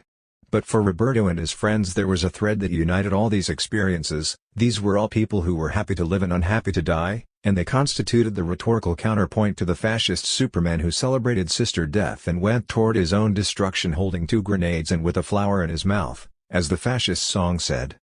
Roberto and his generation also had their own music, jazz. Not just because it was avant-garde music, which they never felt was different from that of Stravinsky or Bartók, but also because it was degenerate music, produced by blacks in the brothels. Roberto became anti-racist for the first time because of his love of Louis Armstrong. With these models in mind Roberto somehow joined the Partisans in 1944 at a very young age. After the war he was either a member or a fellow traveler of a left-wing party. He respected Stalin, was against the American invasion of Korea, and protested against the execution of the Rosenbergs. He left the party at the time of the Hungarian crisis. He was firmly convinced that Truman was a fascist and that Al Cap's Little Abner was a left-wing hero, a relation of the down-and-outs of Tortilla Flat. He loved Eisenstein but was firmly convinced that cinematic realism was also there in Little Caesar. He adored Hammett and felt betrayed when the hard-boiled novel came under the aegis of the McCarthyite Spillane. He thought that a Northwest Passage for Socialism with a Human Face was on the road to Zanzibar with Bing Crosby, Bob Hope, and Dorothy Lamour. He rediscovered and popularized the epic of the New Deal. He loved Sacco, Vanzetti, and Ben Shahn. Before the 1960s, when they became famous again in America, he knew the folk songs and protest ballads of the American anarchist tradition, and in the evening listened with his friends to Pete Seeger, Woody Guthrie, Alan Lomax, Tom Joad, and the Kingston Trio. He had been initiated into the myth of Americana, but now his bedside book was Alfred Kazan's On Native Grounds. This is why when the generation of '68 launched its challenge, perhaps even against men like Roberto, America was already a way of life, even though none of those youngsters had read Americana. And I am not talking about jeans or chewing gum, the America that dominated Europe as the model for the consumer society. I am still talking about the myth that had emerged in the 1940s, which was somehow still operational deep down. Of course, for those young people America as a power was the enemy, the world's policeman, the foe to be defeated in Vietnam as much as in Latin America. But that generation's front was by now on 4 sides. Their enemies were capitalist America, the Soviet Union that had betrayed Lenin, the Italian Communist Party that had betrayed the revolution, and lastly, the Christian Democrat establishment. But if America was an enemy as a government and as the model for a capitalist society, there was also an attitude of rediscovery and recovery of America as a people, as a melting pot of races in revolt. They no longer had in mind the image of the Marxist American of the 1930s, the man in the Lincoln Brigades in Spain, the premature anti-fascist reader of the Partisan Review. Rather, they identified a labyrinthine camp in which there was a mixture of oppositions between old and young, black and white, recent immigrants and established ethnic groups, silent majorities and vocal minorities. They did not see any substantial difference between Kennedy and Nixon, but they identified with the Berkeley campus, Angela Davis, Joan Baez, and the early Bob Dylan. It is difficult to define the nature of their American myth. They somehow used and recycled bits of American reality, the Puerto Ricans, underground culture, Zen, not so much comics as comics, and so not Felix the Cat but Fritz the Cat, not Walt Disney but Crumbs. They loved Charlie Brown, Humphrey Bogart, John Cage. I am not charting the profile of any particular political movement between 1968 and 77. Maybe I am drawing an X-ray image, revealing something that continued to live underneath the Maoist, Leninist, or Che Guevarist surface.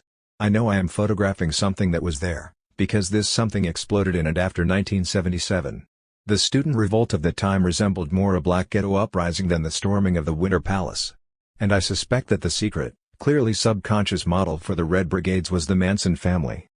I certainly cannot speak of the present generation with the same Olympian detachment with which I discuss the 1930s generation. I am trying to identify, In the confusion of the present, the model for the American image myth. Something invented like previous ones, the product of creolization. America is no longer a dream, since you can get there at low cost with a budget airline. The new Roberto was perhaps a member of a Marxist-Leninist group in 1968, threw the odd Molotov cocktail at an American consulate in 1970, some cobblestones at the police in 1972, and at the window of a communist bookshop in 1977. In 1978, after avoiding the temptation to join a terrorist group, he saved some money and flew to California, perhaps becoming an ecological revolutionary or a revolutionary ecologist. For him, America has become not the image of future renewal but a place to lick his wounds and console himself after his dream was shattered, or prematurely reported dead. America is no longer an alternative ideology, it is the end of ideology. He got his visa easily, because in fact he was never enrolled in any of the parties of the genuine left. If Pavese and Vittorini were still alive, they would not have been able to get one, because they, the authors of our American dream, would have had to reply yes on the consulate form asking whether you have ever been a member of a party that wants to subvert American society. American bureaucracy is not a dream, if anything, it is a nightmare. Is there a moral in this story of mine? None, and several. To understand the Italian attitude toward America, and in particular the attitude of anti-American Italians, you must also remember Americana and all that happened in those years, when left-wing Italians dreamed of Comrade Sam and, pointing their finger toward his image, would say, "I want you." Originally written as a paper for a conference held at Columbia University in January 1980 on the image of America in Italy and the image of Italy in America. The original paper was for an American audience, hence the abundance of information on several Italian figures, from Vittorio Mussolini to Vittorini.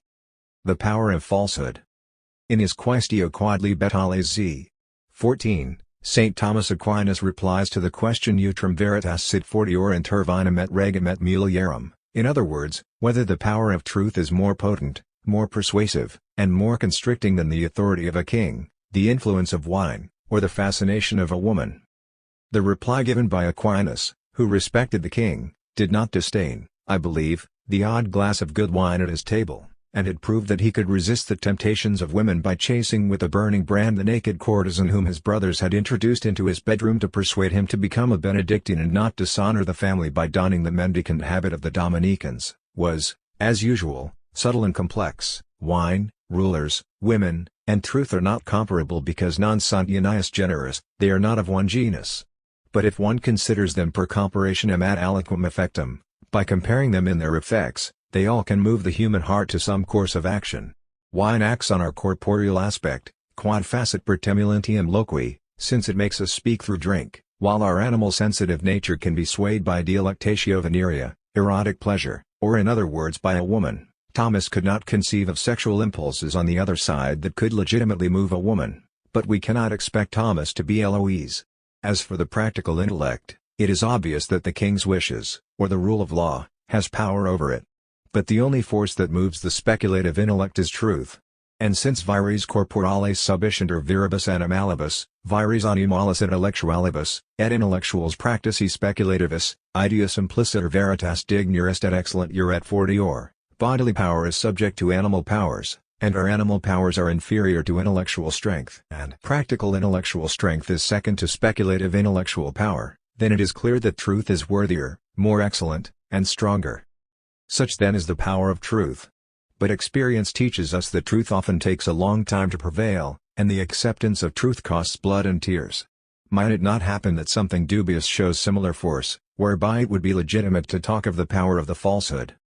To show that the falsehood, not necessarily in the form of a lie, but certainly in the form of an error, has been the engine behind many historical events, I would have to appeal to a criterion of truth. But if I chose this in too dogmatic a manner, my discourse would run the risk of ending the very moment it began. If one maintained that all myths, all revelations in every religion, were nothing but lies, then, since belief in gods, of whatever kind, has shaped human history, we could only conclude that we have been living for millennia under the rule of falsehood. However, we would then be guilty not only of banal euhemerism, the fact is that this same skeptical argument would appear singularly related to its opposite argument about the importance of faith. If you believe in any revealed religion, you have to admit that if Christ is the Son of God, then he is not the Messiah that Jerusalem is still waiting for, and if Muhammad is Allah's prophet, then it is an error to make sacrifices to the plumed serpent. If you are a follower of the most enlightened and indulgent theism, ready to believe at the same time in the communion of saints and the great wheel of the Tao, then you will reject as the fruit of error the massacre of infidels and heretics. If you are a worshipper of Satan, you will think the Sermon on the Mount puerile. If you are a radical atheist, no faith will be anything but a mistake. Consequently, since in the course of history many have acted in the belief of something that someone else did not believe in, we are obliged to admit that for each of us, in different measure, history has been largely a theater of illusions. Let us stick, then, to a less contentious notion of truth and falsehood, even though it is philosophically contestable, but we all know that if we listen to philosophers everything would be contested, and we would never get anywhere. Let us stick to the criterion of scientific or historical truth that has been accepted by Western culture, in other words, to the criterion whereby we all accept that Julius Caesar was killed on the Ides of March, that on September 20, 1870 the troops of the young Kingdom of Savoy entered Rome by the breach of Porta Pia, that sulfuric acid is H2SO4, or that the dolphin is a mammal. Naturally each of these notions is liable to revision on the basis of new discoveries, but for the time being they are recorded in the encyclopedia, and until proved otherwise we believe it to be a factual truth that the chemical composition of water is H2O, and some philosophers believe that this truth must hold true in all possible worlds. At this point we can say that in the course of history it has been the case that credit has been given to beliefs and assertions that today's encyclopedia says are factually false, and such credit as to conquer the wise, cause the birth and collapse of empires, inspire poets, who are not always witnesses to truth, push human beings to heroic sacrifices, intolerance, massacres, or the search for truth. If that is so, how can we not assert that the power of falsehood exists? The almost canonical example is that of Ptolemy's hypothesis. Today we know that for centuries humanity accepted a false representation of the universe. It tried all possible tricks to make good the falsity of the image, it invented epicycles and deference. In the end it tried with Tycho Brahe to have all the planets move around the sun provided that it continued to move around the earth. It was on the basis of this image that not just Dante Alighieri acted, which is not significant, but also the Phoenician navigators, Saint Brendan, Eric the Red, and Christopher Columbus, and one of the above was the first to reach America.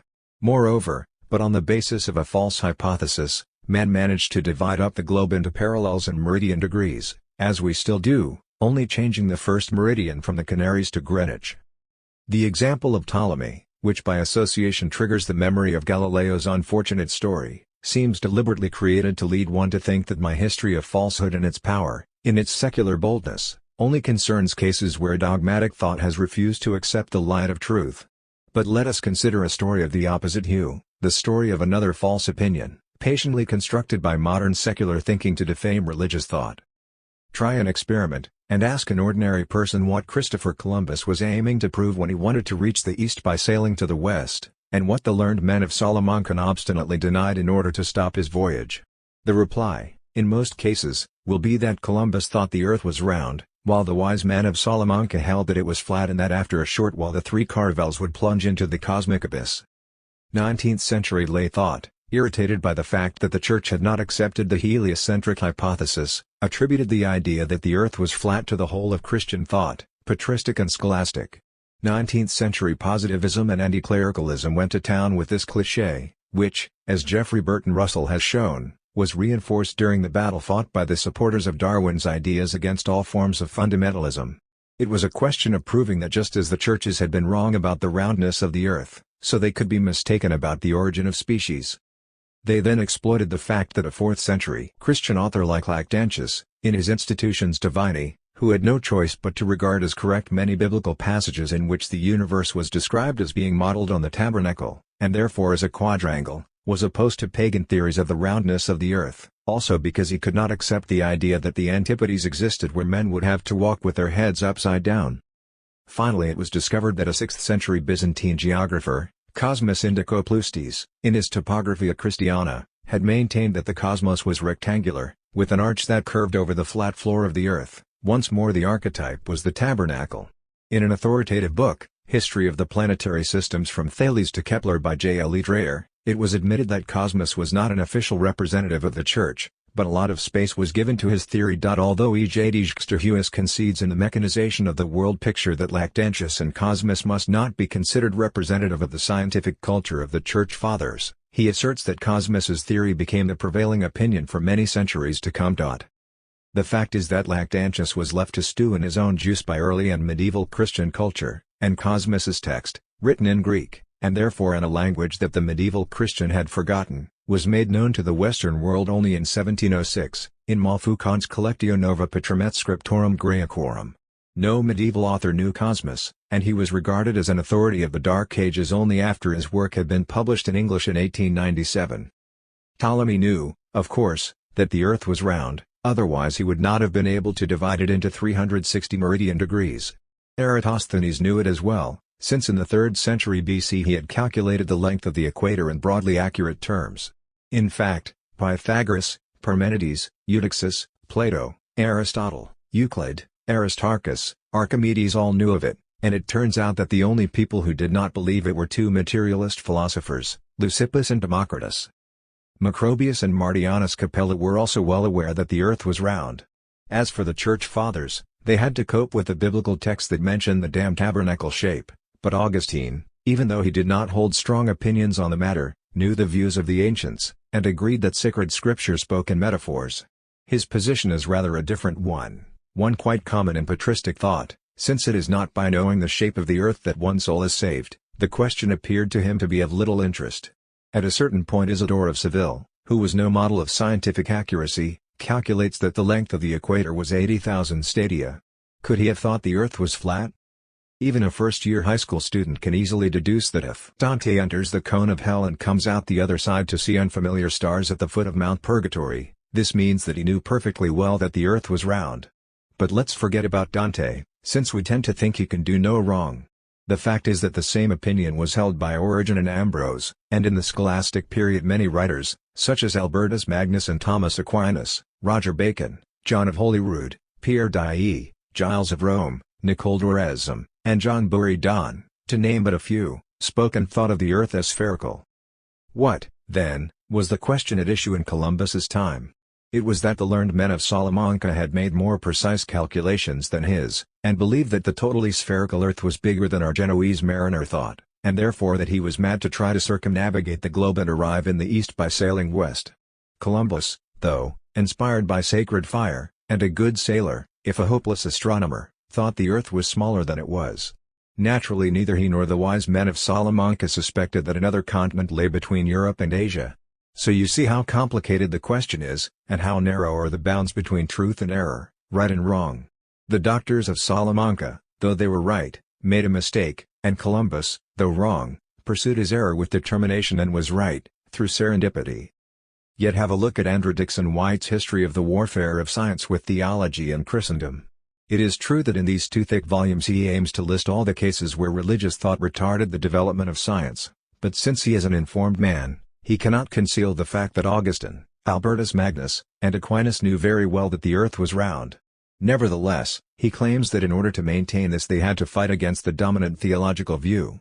But the dominant theological view was represented precisely by Augustine, Albertus, and Aquinas, who consequently did not have to fight against anyone. Once more it is Russell who reminds us that a serious work like that by F.S. Marvin, which appeared in 1921 in Studies in the History and in the Method of the Sciences, repeats that he maps of Ptolemy were forgotten in the West for 1,000 years, and that in a manual written in 1988, A. Holt Jensen, Geography, History and Concepts, it is claimed that the medieval church taught that the earth was a flat disk with Jerusalem at the center, and even Daniel Boorstin, in his Popular Discoverers of 1983, states that from the 4th to the 14th century Christianity suppressed the notion that the earth was round. How did the idea spread that the Middle Ages considered the earth a flat disk? We saw that Isidore of Seville calculated the length of the equator, yet in the actual manuscripts of his work there is a diagram that inspired many representations of our planet, the so-called T-map. The structure of the T-map is very simple, given that the circle represents the planet Earth. 3 lines forming a T separate an upper semicircle from 2 lower quarter circles. The upper portion represents Asia, upper because according to legend the earthly paradise was in Asia. The horizontal bar represents on one side the Black Sea, on the other the Nile, while the vertical line represents the Mediterranean, so the quarter circle on the left is Europe, and the one on the right is Africa. All around is the large circle of the ocean. Could it have been that these maps signified that the earth was a flat circle? In a manuscript from the Liber Floritus by Lambert of St. Omer, from the 12th century, the emperor holds a circle in his hand, on which is drawn a T map. It is not by accident that this map appears as a regal symbol in the hands of an emperor. It has a symbolic rather than a geographical value. With a little bit of goodwill one could interpret it not as a circle but as the schematic representation of a terrestrial globe, as happens in other images. However, the impression of a circle is given by the maps illustrating the commentaries on the Apocalypse by Beatus of Liébana, a text written in the 8th century but which, illustrated by Mozarabic miniaturists in subsequent centuries, had a wide influence on the art in Romanesque abbeys and Gothic cathedrals, and T-maps are found in countless illuminated manuscripts. How was it possible that people who believed that the Earth was round made maps where what one saw was a flat Earth? The first answer is that this is just what we also do. Criticizing the flatness of these maps would be like criticizing the flatness of one of today's atlases. This was simply a naive and conventional form of cartographic projection. However, there are other factors we have to bear in mind. The Middle Ages was a period of great travels, but with the roads in disrepair, forests to traverse, and stretches of sea to cross relying on any sailor who was around, there was no chance of drawing adequate maps. They were purely schematic, like the instructions for pilgrims at Santiago de Compostela, and they said more or less, if you want to go from Rome to Jerusalem proceed southward and then ask as you go along. Let us try to think of a railway map as found in any railway timetable that you buy from a newsstand. Nobody could extrapolate from that series of crisscrosses, which in themselves are clear enough if you want to take a train from Milan to Livorno, and realize that you have to go via Genoa, the exact shape of Italy. The exact shape of Italy is not of any interest to someone who has to go to the station. The Romans had charted a series of roads connecting every city in the known world. These roads were represented in what is called Peutinger's map, named after the person who rediscovered it in the 15th century. The map shows with great precision every road of the time, but it places them roughly along two stretches of land, the upper one representing Europe and the lower one Africa, so that the Mediterranean appears as a little stream. We are in exactly the same position as with the railway timetable map. The shape of the continents is not of any interest, only the information that there is a road that allows you to go from Marseille to Genoa. And yet the Romans, from the Punic Wars onward, had crisscrossed the Mediterranean and knew very well that it was not the little stream that was shown on the map. For the rest, medieval journeys were imaginary. The Middle Ages produced encyclopedias, called Imagines Mundi, that tried more to satisfy the taste for marvels, telling of distant and inaccessible countries, and these were all from books written by people who had never seen the places they wrote about, since the force of tradition counted more than actual experience. Various maps of the world of the time aimed not to represent the shape of the earth but to list the cities and peoples that could be seen there. Furthermore, symbolic representation counted more than empirical representation, and often what preoccupied the illuminator was putting Jerusalem at the center of the earth, not how to get to Jerusalem. Last point, medieval maps did not have any scientific function but met the demand for marvels that came from the public. I mean, in the same way that today glossy magazines show us the existence of flying saucers and on TV they tell us that the pyramids were built by an extraterrestrial civilization. Even in the Nuremberg Chronicle, which was actually written in 1493, or in Ortelius' atlases in the next century, maps represented mysterious monsters that were thought to inhabit those countries the maps themselves already showed in acceptable cartographic terms. Perhaps the Middle Ages were cartographically naive, but many modern historians have been even more naive and have not known how to interpret their criteria for map-making. Another fake that changed the history of the world? The donation of Constantine. Nowadays, thanks to Lorenzo Valla, we know that the Constitutum was not authentic. And yet without the profound belief in that document's authenticity, European history would have run a different course: no investiture struggles, no struggle to the death for the Holy Roman Empire, no papal temporal power, but also no Sistine Chapel, which is painted after the donation has been proved false, but it can be painted because it was believed to be authentic for centuries. In the second half of the 12th century a letter arrived in the West telling how in the Far East, beyond the areas occupied by the Muslims, beyond the lands that the Crusaders had tried to remove from the dominion of the infidels, but which had come back under Saracen control, there flourished a Christian kingdom, governed by the fabled Prester John, or Presbyter Johannes, Rex Potentia et Virtute Dei et Domini Nostri Iesu Christi, a king by the power and virtue of our Lord Jesus Christ. The letter began by saying, "You must know and firmly believe that I, Prester John, am the Lord of lords, and in all riches that exist under the heavens, in virtue and in power I outdo all the kings of the earth. 72 kings pay us tribute. I am a devout Christian and I protect and support with alms everywhere true Christians governed by the sovereignty of my clemency. Our sovereignty extends to the three Indias, from India Major, where rests the body of Thomas the Apostle. Our dominions extend toward the desert, pushing toward the borders of the Orient before bending back toward the west as far as deserted Babylon.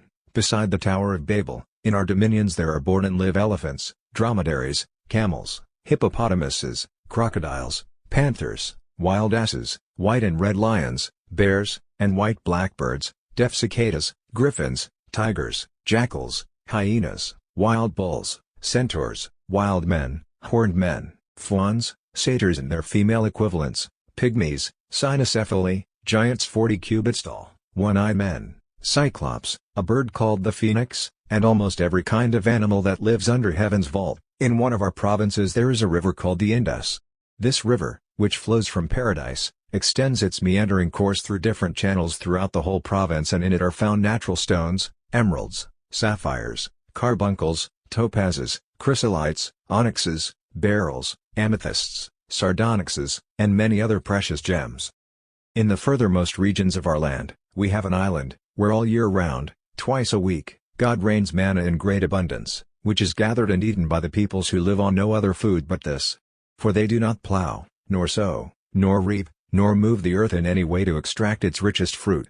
All these people, who live only on divine food, live for 500 years.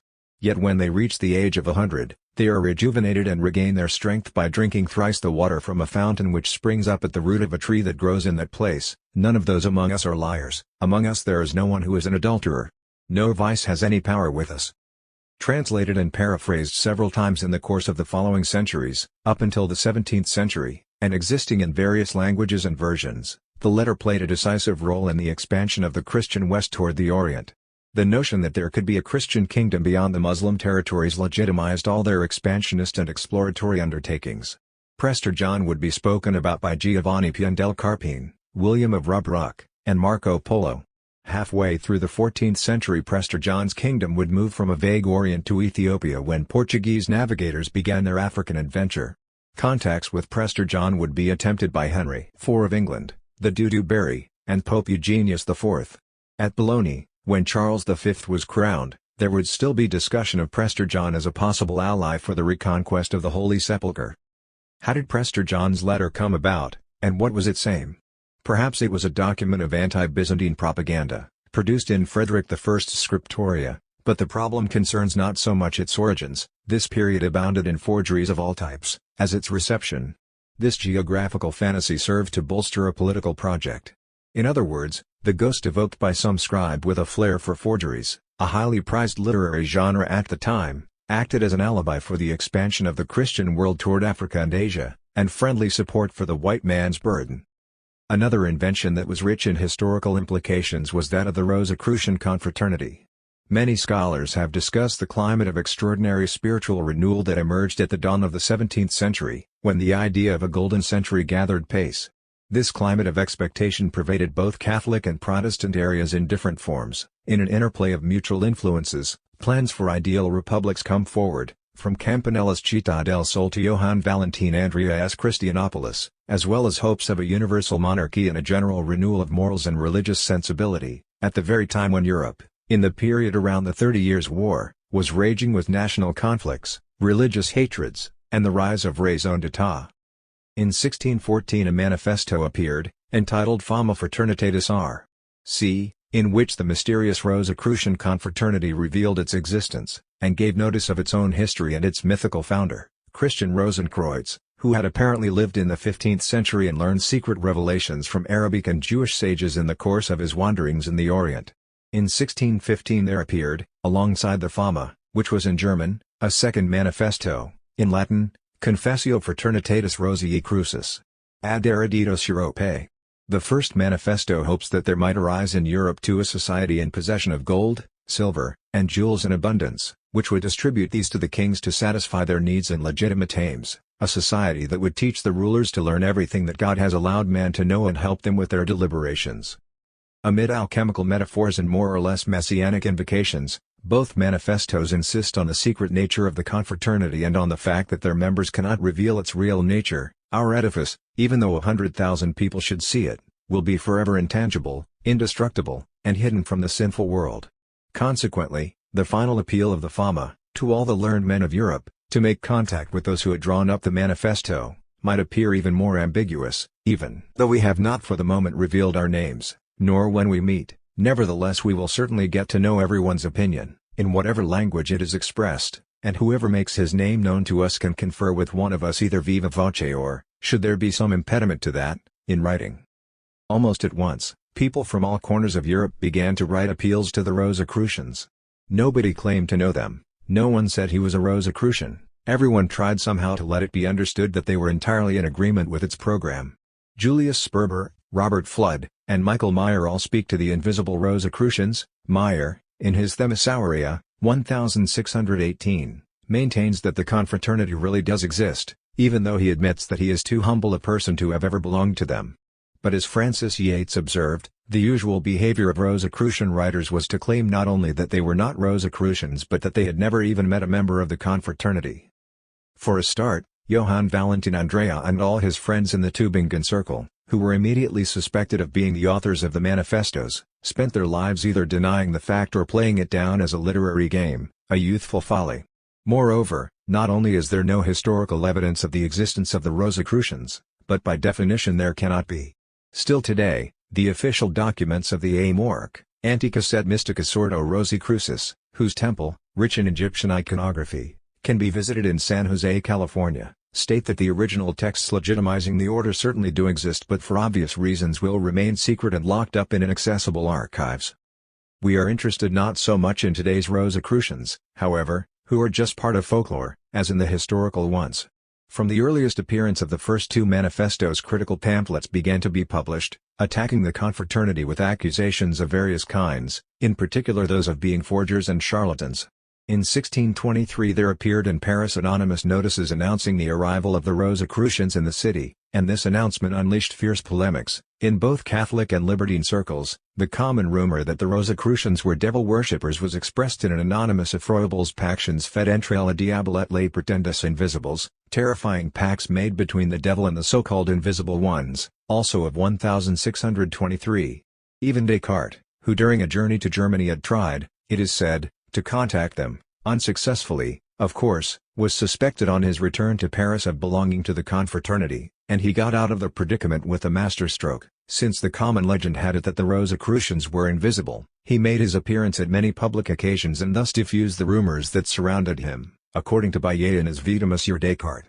A certain Neuhaus published, first in German, then in French in 1623, an advertisement Puet utile des Frères de la Rose Croix, pious and useful advertisement of the Brothers of the Rosy Cross, which asked if there were any Rosicrucians, who they were, where they took their name from, and why they revealed themselves to the public, and it concluded with the extraordinary argument that since they change and turn their names into anagrams, and conceal their age, and come here without revealing their identity, there is no logician who can deny that they must of necessity exist. This tells us that it only required someone to make an appeal for the spiritual reform of humanity for the most paradoxical reactions to be unleashed, as though everyone were waiting for some decisive event. Jorge Luis Borges, in his Lawn, Eucbar, Orbis Tertius, writes of an improbable country, described in an unfindable encyclopedia.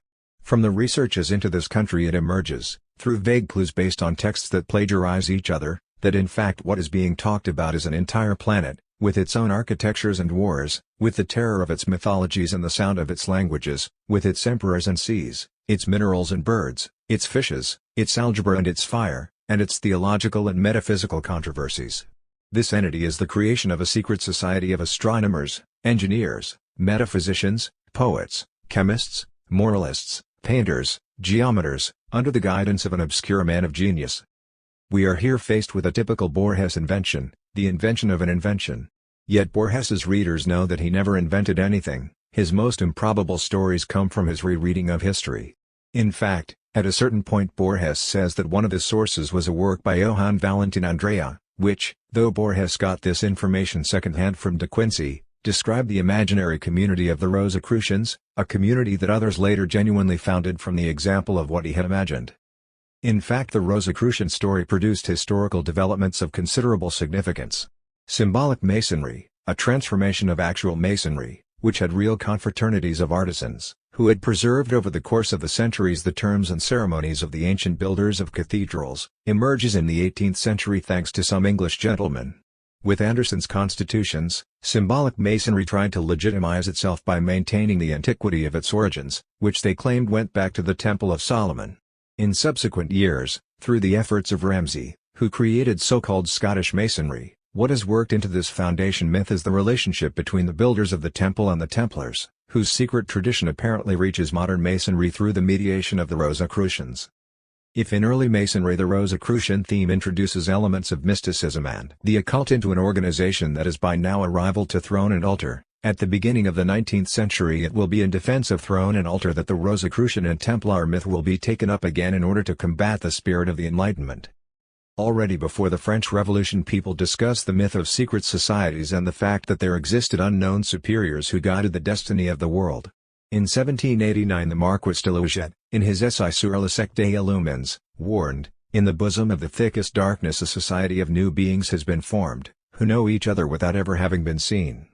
This society takes from the Jesuit rule its blind obedience, from Masonry its trials and external ceremonies, and from the Templars its subterranean echoes and incredible daring.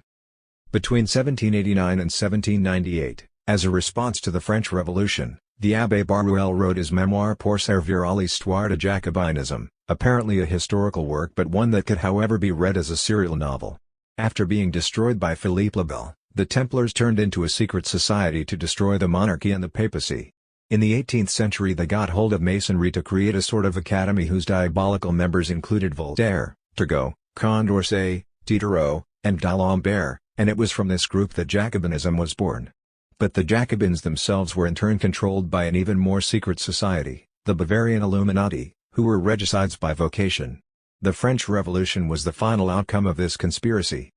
It did not matter that there were profound differences between secular, enlightened Masonry and the Masonry of the Illuminati, which was occultist and related to the Templars, nor that the Templar myth had already been exploded by one of its brothers and fellow travelers, who would later take another road. I am referring to Joseph de Maistre. No, it did not matter, it was too good a story. Barruel's book contained no reference to the Jews. But in 1806 Barruel received a letter from a certain Captain Simonini, who reminded him that both the Mahdi and the Old Man of the Mountains of Muslim memory, the Templars were suspected of being in league with the latter, were Jews, and you can see that here the network of occult ancestry becomes dizzying. Masonry then had been founded by the Jews, who had infiltrated all secret. Barruel did not take up this rumor publicly, and in any case it did not produce any interesting effects until the middle of the century, when the Jesuits began to worry about the anti-clerical originators of the Risorgimento, such as Garibaldi, who were affiliated with Masonry. The idea of showing that the Carbonari were emissaries of a Judeo-Masonic plot appeared to be useful as a polemic. But still in the 19th century, the anti-clerical supporters in turn tried to defame the Jesuits, to show that the latter were doing nothing other than plotting against the good of humanity. More than some serious authors, from Michelet and Quinet to Garibaldi and Ghiberti, the writer who made this motif popular was a novelist, Eugène Sue. In The Wandering Jew, the evil Monsieur Rodin, the quintessence of Jesuit skullduggery, clearly appears as a replica of the unknown superiors of both Masonic and clerical memory. Monsieur Rodin reappears on the scene in Sue's last novel, The Mysteries of the People, where the notorious Jesuit plot is exposed down to the last detail. Rudolph of Gerolstein, who is migrated from the mysteries of Paris to this novel, denounces the Jesuit plot, warning with what cunning this infernal plot has been organized, and what terrifying outrages, what horrendous slavery, what despotic destiny it meant for Europe. After Sue's novels came out, a certain Monsieur Joly wrote a pamphlet of liberal inspiration in 1864, directed against Napoleon III. In it Machiavelli, who stands for the cynical dictator, converses with Montesquieu. The Jesuit plot described by Sue is now attributed by Joly to Napoleon III. In 1868 Hermann Gedge, who had published other clearly libelous pamphlets, wrote a popular novel, Biarritz, under the pseudonym Sir John Redcliffe, in which he describes an occult ceremony in the cemetery in Prague.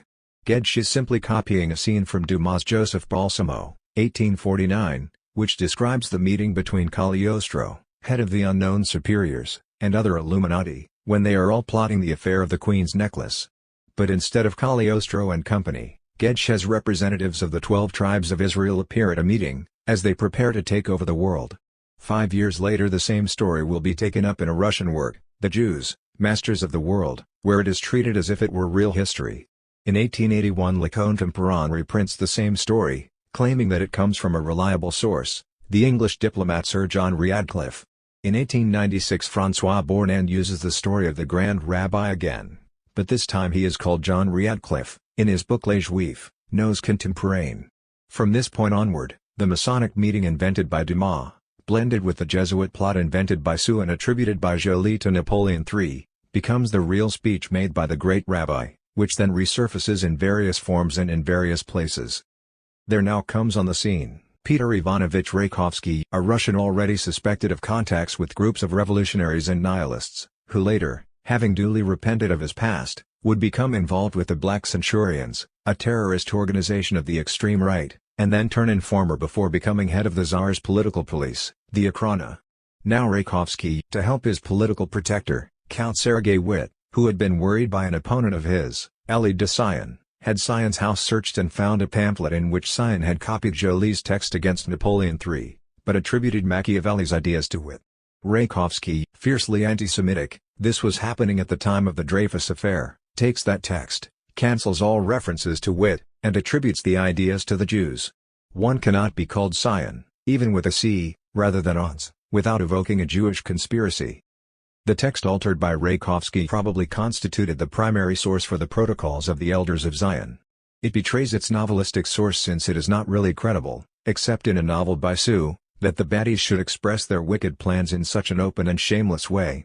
The elders openly declare that they have a vaulting ambition, an all-consuming greed, a ruthless desire for revenge and an intense hatred. They want to abolish the freedom of the press but encourage libertinism.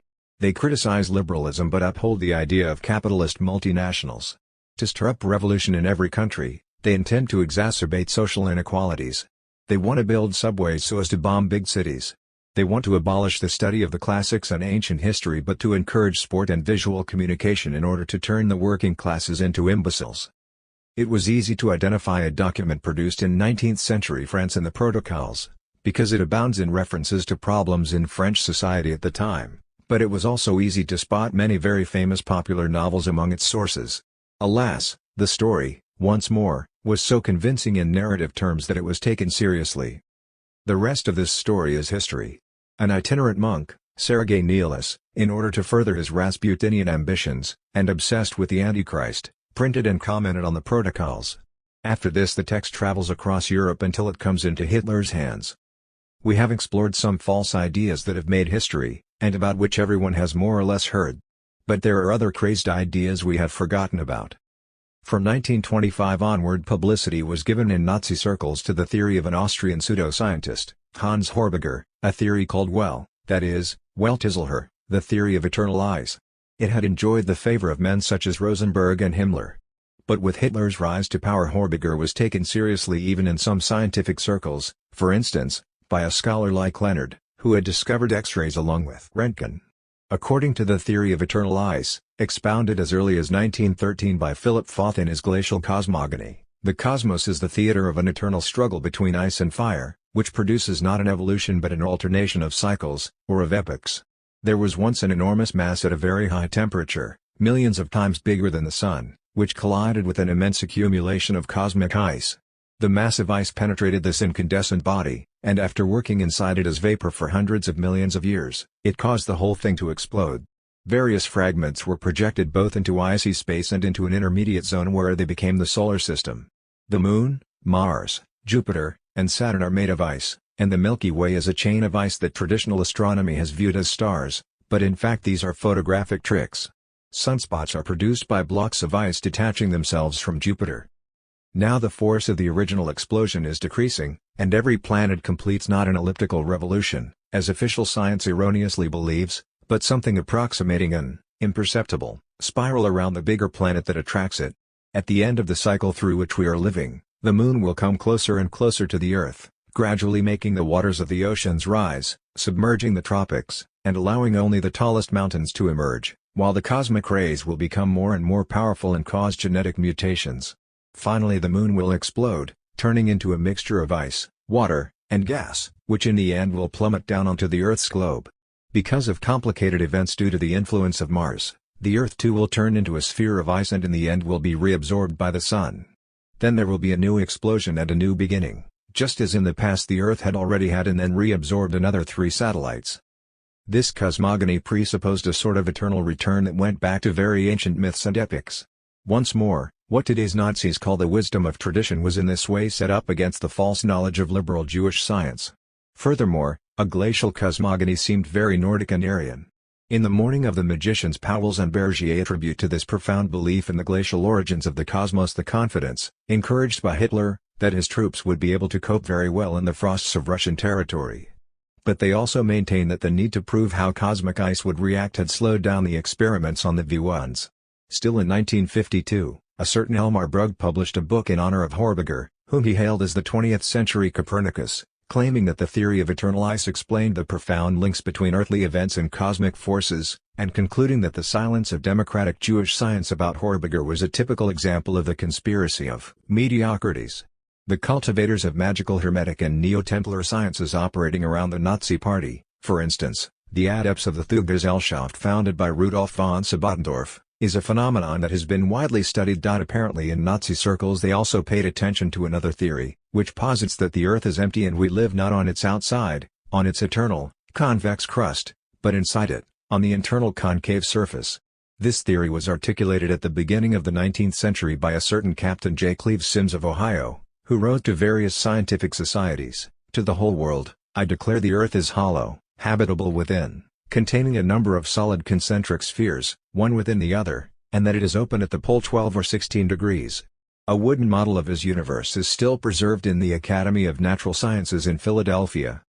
The theory was taken up again in the second half of the century by Cyrus Reed Teat, who specified that what we think is the sky is a mass of gas filling the inside of the globe, with some zones of brilliant light. The sun, the moon, and the stars are not, he said, celestial globes, but rather visual effects caused by various phenomena. After the First World War the theory was introduced into Germany by Peter Bender, and then by Karl Neupert, who founded the whole Weltler, hollow earth theory, movement. According to some sources, the theory was taken seriously in the upper echelons of the German hierarchy, and in some quarters of the German Navy it was held that the hollow earth theory would allow them to establish more accurately the positions of British ships, because if they used infrared rays, the curve of the Earth would not obscure their observation. It is even said that some shots with the V1s missed their targets precisely because they calculated their trajectory on the hypothesis of a concave, not a convex, Earth's surface. Here, if this is true, we can see the historical, even providential usefulness of deranged astronomical theories. But it is easy to say that the Nazis were mad and that they are all dead, apart from good old Martin Bormann, who is always said to be in hiding somewhere. The fact is that if you go on the internet and ask any search engine to find sites dealing with hollow earth, you will find that there are still very many followers of the theory. And it is no use saying that the sites, and the books they publicize, have been created by some cunning old foxes counting on a public of idiots and or devotees of New Age ideas. The social and cultural problem is not the cunning foxes, but the idiots, who are clearly still legion. What unites all the stories I have mentioned, and what made them so persuasive and credible? The donation of Constantine was probably created not as a deliberate forgery but as a rhetorical exercise that people only began to take seriously later. The Rosicrucian manifestos were, at least according to their presumed authors, an erudite game and, if not a joke, at least a literary exercise that could be categorized under the genre of utopias. Prester John's letter was certainly a deliberate fake, but equally certainly it did not intend to produce the effects it in fact created. Cosmas Indicopleustes was guilty of fundamentalism, a pardonable weakness considering the times in which he lived, but as we have seen, no one really took him seriously, and his text was maliciously exhumed as an authoritative work only more than 1,000 years later. The protocols emerge initially on their own, through an accumulation of novelistic themes that gradually kindle the imagination of a few fanatics and become transformed en route. And yet each one of these stories had an advantage: they appeared convincing in narrative terms, more so than day-to-day or historical reality, which is much more complex and incredible, and they seemed to provide a good explanation for something that otherwise was more difficult to understand. Let us turn again to Ptolemy's account. We now know that Ptolemy's hypothesis was scientifically false. And yet, if our intelligence is now Copernican, our perception is still Ptolemaic. We not only see the sun rising in the east and traveling across the sky throughout the hours of daylight, but we behave as though the sun went around us and we stayed still. And we say, the sun rises, is high in the sky, is going down, sets. Even a professor of astronomy speaks, thinks, and perceives this way, Ptolemaically. Why did the story of the donation of Constantine have to be disproved? It guaranteed a continuity of power after the collapse of the empire, it perpetuated an idea of Latinity, it indicated a guide, a point of reference amid the flames and slaughters perpetrated by the many suitors who were competing for the nuptials of Europe. Why reject Cosmas's account?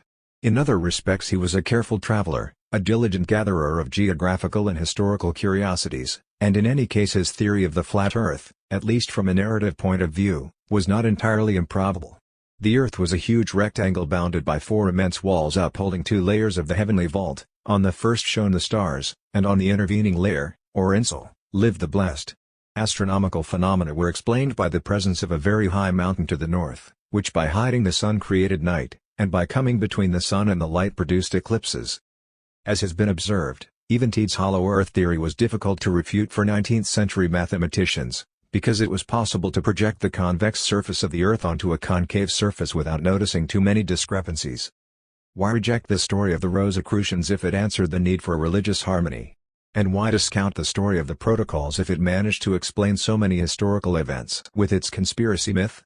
As Karl Popper has reminded us, the conspiracy theory of society is akin to Homer's theory of society. Homer conceived the power of the gods in such a way that whatever happened in the plain before Troy was only a reflection of the various conspiracies on Olympus.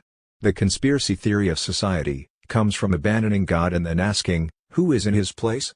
His place is then filled by various powerful men and groups, sinister pressure groups, who are to be blamed for having planned the Great Depression and all the evils from which we suffer. Why consider it absurd to believe in conspiracies and plots, when they are used even today to explain the failure of our actions, or the fact that events have taken a different turn from the one we wanted? False stories are above all stories, and stories, like myths, are always persuasive. And how many other false stories could we discuss? For instance, the myth of the southern land, that immense continent that was meant to run along the whole of the polar ice cap in subtropical Antarctica. The firm belief in the existence of this land, certified by countless geographical maps showing the globe wrapped, to the south, by a substantial sort of land support, encouraged navigators for 3 centuries and from various countries to attempt to explore the southern seas and Antarctica itself. What can we say about El Dorado and the Fountain of Eternal Youth, which inspired mad and courageous heroes to explore the 2 Americas? Of the impulse given to the new science of chemistry by the hallucinations caused by the specter of the Philosopher's Stone? Of the story of phlogiston, the account of cosmic ether? Let us forget for a moment that some of these false tales have produced positive effects and others have produced horror and shame. All of them have created something, for good or ill. Nothing is inexplicable about their success. What constitutes the problem is, rather, how we have managed to replace these with other stories that we consider true today. In my essay on fakes and forgeries, written some years ago, I concluded that there certainly exist tools, either empirical or conjectural, to prove that something is a fake, but that every judgment on the question presupposes the existence of an original that is authentic and true, against which the forgery is compared. However, the real cognitive problem consists not only in proving that something is a forgery but in proving that the authentic object is just that, authentic. And yet this obvious consideration must not lead us to conclude that there is no criterion of truth, and that stories said to be false are the same as those that we consider today to be true, just because both belong to the literary genre of narrative fiction. There is a practice of verification that is based on slow, collective, public work done by what Charles Sanders Peirce called the community. It is through our human faith in the work of this community that we can say, with a certain degree of tranquility, that the Constitutum Constantini was a forgery, that the earth moves around the sun, and that St. Thomas Aquinas at least knew that the earth was round. At most, recognizing that our history has been shaped by many stories that we now regard as false must make us cautious, and always ready to call into question the very stories that we now hold as true, since the criterion of wisdom of the community is based on constant wariness about the fallibility of our knowledge. Some years ago there appeared in France a book by Jean-François Gautier, entitled L'univers existe-t-il? Does the universe exist? Good question. And what if the universe were just a concept like cosmic ether, phlogiston, or the conspiracy by the elders of Zion? Gautier's arguments are philosophically sensible. The idea of the universe as the totality of the cosmos is an idea that comes from the most ancient cosmographies, cosmologies, and cosmogonies. But can we possibly describe, as if we could see it from above, something inside which we are contained, of which we form a part, and which we cannot leave? Can we provide a descriptive geometry of the universe when there is no space outside it onto which to project it? Can we speak of the beginning of the universe when a temporal notion like that of a beginning must refer to the parameters of a clock, whereas at most the universe is its own clock and cannot be referred to anything that is external to it? Can we say with Eddington that hundreds of thousands of stars make up a galaxy, hundreds of thousands of galaxies make up the universe, when, as Gautier observes, although a galaxy is an object that can be observed, the universe is not, and therefore one is establishing an unwarranted analogy between two incommensurate entities? Can one postulate the universe in order to then study with empirical instruments this postulate as if it were an object? Can a singular object, certainly the most singular of all objects, exist that has as its characteristic that of being just a law? And if the story of the Big Bang were just a story as fantastic as the Gnostic tale that claimed that the universe was born from the mistake made by an unskillful demiurge? Basically, this critique of the notion of the universe is like the Kantian critique of the notion of world. Since for some people the suspicion that the sun does not go around the earth seemed at a certain moment in history just as foolish and execrable as the suspicion that the universe does not exist, it is useful to keep our mind free and fresh for the moment when the community of men of science decrees that the idea of the universe was an illusion, just like the flat earth and the Rosicrucians. Deep down, the first duty of the community is to be on the alert in order to be able to rewrite the encyclopedia every day. Expanded version of the inaugural lecture for the academic year 1994-95 at the University of Bologna. How I write. The beginnings, remote. I am a rather anomalous example of a fiction writer. For I began to write stories and novels between the ages of 8 and 15, then I stopped, only to start again when I was on the verge of 50. Before this explosion of mature impudence, I spent more than 30 years of presumed modesty. I said presumed, and I need to explain this. Let us proceed in the proper order, namely, as is my wont in novels, by going back in time. When I began to write I would take a notebook and write the first page.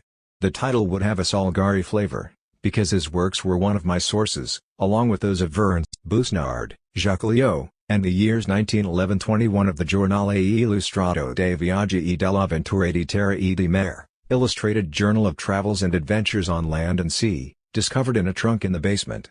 So they had titles like Li Scorridori del Labrador, The Pirates of Labrador, or Lo Sciabeco Fantasma, The Phantom Ship. Then at the bottom I would write the name of the publisher, which was Tipografia Matena, a daring hybrid of matita, pencil, and penna, pen. I then proceeded to insert an illustration every 10 pages, like those by Delia Valle or Amato for Salgari's books. The choice of illustration determined the story I would then have to write. I would write only a few pages of the first chapter. I wrote in block letters, without allowing myself any changes, in order to do things correctly from the publishing point of view. Needless to say, I would abandon the enterprise after a few pages. Thus I was, at that time, the author of only great unfinished novels. Of this output, which was lost during a move, I have retained only one finished work, of indeterminate genre. For I was given a huge kind of notebook as a present, its pages faintly marked with horizontal lines and big purple margins. That gave me the idea of writing. The title page bears the date of 1942, followed by year 21 of the fascist regime, as was the custom, and indeed the requirement, in nome del calendario, in the name of calendar, the diary of a magician, Pirim Pimpino, who passed himself off as the discoverer, colonizer, and reformer of an island in the glacial Arctic Ocean called the Acorn, whose inhabitants adore the god Calendar. Every day this Pirim Pimpino would note down, and with great documentary pedantry, the deeds and, what I would call today, socio-anthropological structures of his people, interspersing these diary jottings with literary exercises. I have found in it a futurist short story, which goes like this: Luigi was a good man, that was why, once he had kissed the hare's plates, he went to the Lateran to buy the present perfect. But en route he fell into a mountain and died. A shining example of heroism and philanthropy, he was mourned by the telegraph poles. For the rest the narrator described, and drew, the island he ruled, its woods, lakes, coasts, and mountainous regions, dwelled on his own social reforms, his people's rights and myths, introduced his own ministers, and spoke of wars and pestilences. The text alternated with drawings, and the story, which did not follow the rules of any genre, turned into an encyclopedia, and with hindsight one can see how the child's boldness presaged the adult's weaknesses. Until the point where, no longer knowing what to make happen to the king and his island, I ended the tale on, greater than saying, I will go on a long voyage. Perhaps I will not even come back, just one small confession. In the early days I declared myself to be a wizard. This is not true, I'm only called Pirum Pimpino. Forgive me. After these experiments I decided that I would have to go over to comics, and I did produce some. If photocopiers had existed at that time, I would have distributed them widely. Instead, in order to make up for my limitations as amanuensis, I proposed that my school friends give me a number of pages from their squared paper notebooks, which amounted to the number of pages for the volume, plus some more as compensation for my expenses in ink and labor, promising to produce several copies of the same adventure. I drew up all the contracts without realizing how laborious it was to copy the same story 10 times. In the end I had to give the notebooks back, humiliated by my failure, not as an author, but as a publisher. At middle school I wrote narratives because by that time essays, where there was no choice of subject, had been replaced by chronicles, where we had to recount a slice of life, but there was an element of choice. I excelled in humorous sketches. My favorite author then was P.G. Wodehouse. I still have my masterpiece, a description of how I prepared, after many experiments, to demonstrate to neighbors and relatives a technological wonder, namely, one of the first unbreakable glasses. I dropped it triumphantly on the ground, where, of course, it smashed into pieces. Between 1944 and 1945 I turned to epic, with a parody of the Divine Comedy and a series of portraits of the gods of Olympus, all portrayed in the style of that dark period, when we were coping with rationing, blackouts, and Rabelais songs. Finally, in my first 2 years of high school, I wrote an illustrated Life of Euterpe Clips, with illustrations, and at that stage my literary models were the novels of Giovanni Mosca and Giovanni Guareschi. In my final years there I wrote some stories with more serious literary ambitions. I would say that at that time the dominant tone was a magic realism à la Bontempelli. For a long time, I would get up early and plan to rewrite the concert, which contained an interesting narrative idea. A certain Mario Tobia, a failed composer, gathered together all the mediums of the world to produce on stage, in the form of ectoplasms, the greatest musicians of the past, to play his Conradino of Swabia. Beethoven conducting, Liszt on the piano, Paganini on the violin, and so on. Just one contemporary, Louis Robertson, on the trumpet. There was quite a good description of how gradually the mediums were unable to keep their creatures alive, and the great composers of the past slowly dissolved, amid the whines and dissonances of dying instruments, leaving on its own up there, shrill, magical and unopposed, Robertson's trumpet. I ought to leave to my faithful readers, all 24 of them, I would say, in order not to compete with the great Manzoni's 25 readers, since I want to outdo him only in modesty, the job of recognizing how both episodes were exploited 40 years later in Foucault's Pendulum.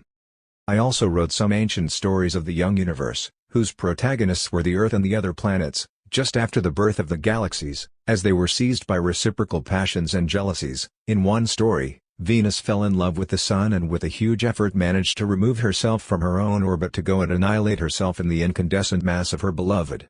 My little, unaware cosmocomics. At 16 my love for poetry began. I devoured the Hermetic poets, but my own taste was more for Cardarelli and the classicism of those who wrote for La Ronda. I no longer know whether it was the need for poetry, and the contemporary discovery of Chopin, that caused the flowering of my first, platonic, and unspoken love, or vice versa.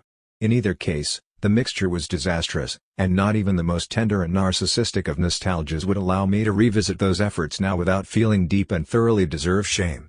But a severe critical sternness must have emerged from that experience. That was what drove me, in the space of a few years, to decide that my poetry had the same functional origin and the same formal configuration as teenage acne.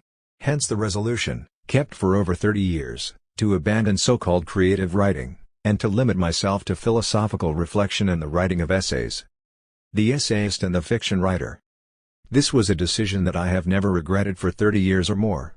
What I mean is that I was not one of those who are condemned to write about science while burning with desire to write about art. I felt totally fulfilled doing what I was doing, and once more, I looked with a touch of platonic disdain at poets, prisoners of their own lies, imitators of imitations, unable to attain that vision of the hyper-celestial idea with which I, as a philosopher, believed I had chaste, peaceful, and daily intercourse. In reality, I now realize, I was satisfying my passion for narrative, without noticing it, in 3 different ways. First of all, through a constant exercise of oral narrativity, I missed enormously our young children when they grew up, because I could no longer tell them stories. Second, by playing with literary parodies and pastiches of various types, a period documented in my misreadings, New York, Harcourt, 1993, written in the late 50s and early 60s. And third, by making a narrative out of every critical essay. I have to explain this point because I think it is essential for understanding both my activity as an essayist and my subsequent future as a narrator.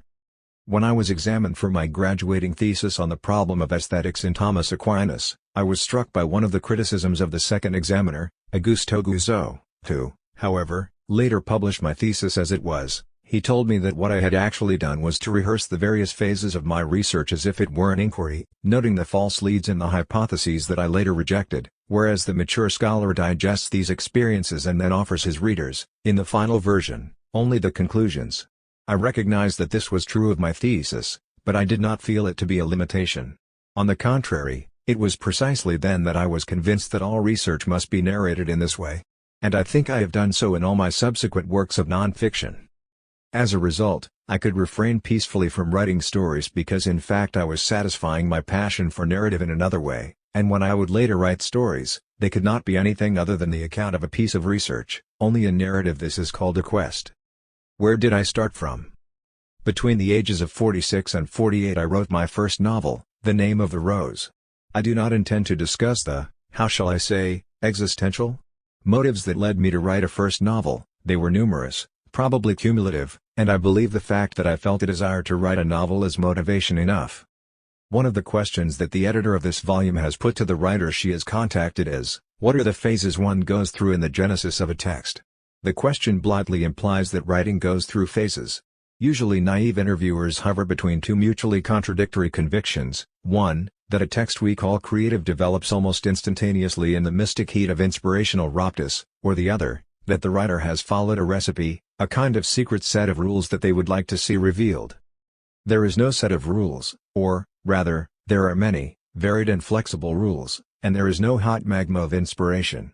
But it is true that there is a sort of initial idea and that there are very precise phases in a process that develops only gradually. My three novels stemmed from a seminal idea that was little more than an image, that was what seized me and made me want to go on. The Name of the Rose was born when I was struck by an image of the murder of a monk in a library. When I wrote in the reflections on The Name of the Rose that I wanted to poison a monk, this provocative formula was taken literally, unleashing a series of follow-up questions on why I wanted to commit this crime. But I did not want to poison a monk at all, and indeed have never done so. I was fascinated by the image of a monk who was poisoned while reading a book in the library. I do not know whether I was under the influence of the traditional poetics of the English detective novel, where the murder has to be committed in a vicarage. Perhaps I was following up certain emotions I had felt at 16, during a retreat in a Benedictine monastery, where I walked through Gothic and Romanesque cloisters and then went into a dark library where, open on a lectern, I found the Acta Sanctorum, and there I learned that there was not just one blessed Umberto, as I had been led to believe, with a feast day on 4th of March, but also a Saint Umberto, a bishop, whose feast was celebrated on 6th of September and who had converted a lion in a forest. But one can see that at that point, while I was leafing through that folio volume open vertically in front of me, in supreme silence, amid shafts of light entering through opaque windows that were almost grooved into the walls and ended in pointed arches, I had experienced a moment of upheaval. I don't know. But the fact is that that image, of the monk murdered while reading, demanded at a certain point that I construct something else around it. The rest came bit by bit, in order to make sense of that image, including the decision to set the story in the Middle Ages. Initially I thought it should take place in our own time, then I decided that, since I knew and loved the medieval period, it was worthwhile making it the backdrop of my story. All the rest came on its own, gradually, as I read, looked at images, reopened cupboards where there was a 25-year-old pile of filing cards on the Middle Ages, which had been filled out for completely different purposes. With Foucault's pendulum things were more complicated. I had to go and look for the seminal image, or, rather, the two seminal images, as we shall see, like a psychoanalyst gradually extracting the patient's secret from some disconnected memories and fragments of dreams. Initially I felt only one anxiety: I've written a novel, I said to myself, the first novel in my life, and perhaps the last, because I have the feeling that I put into it all the things that I liked or found intriguing, along with everything that, even indirectly, I could say about myself. Is there anything else that is truly my own that I could narrate? And into my mind came two images.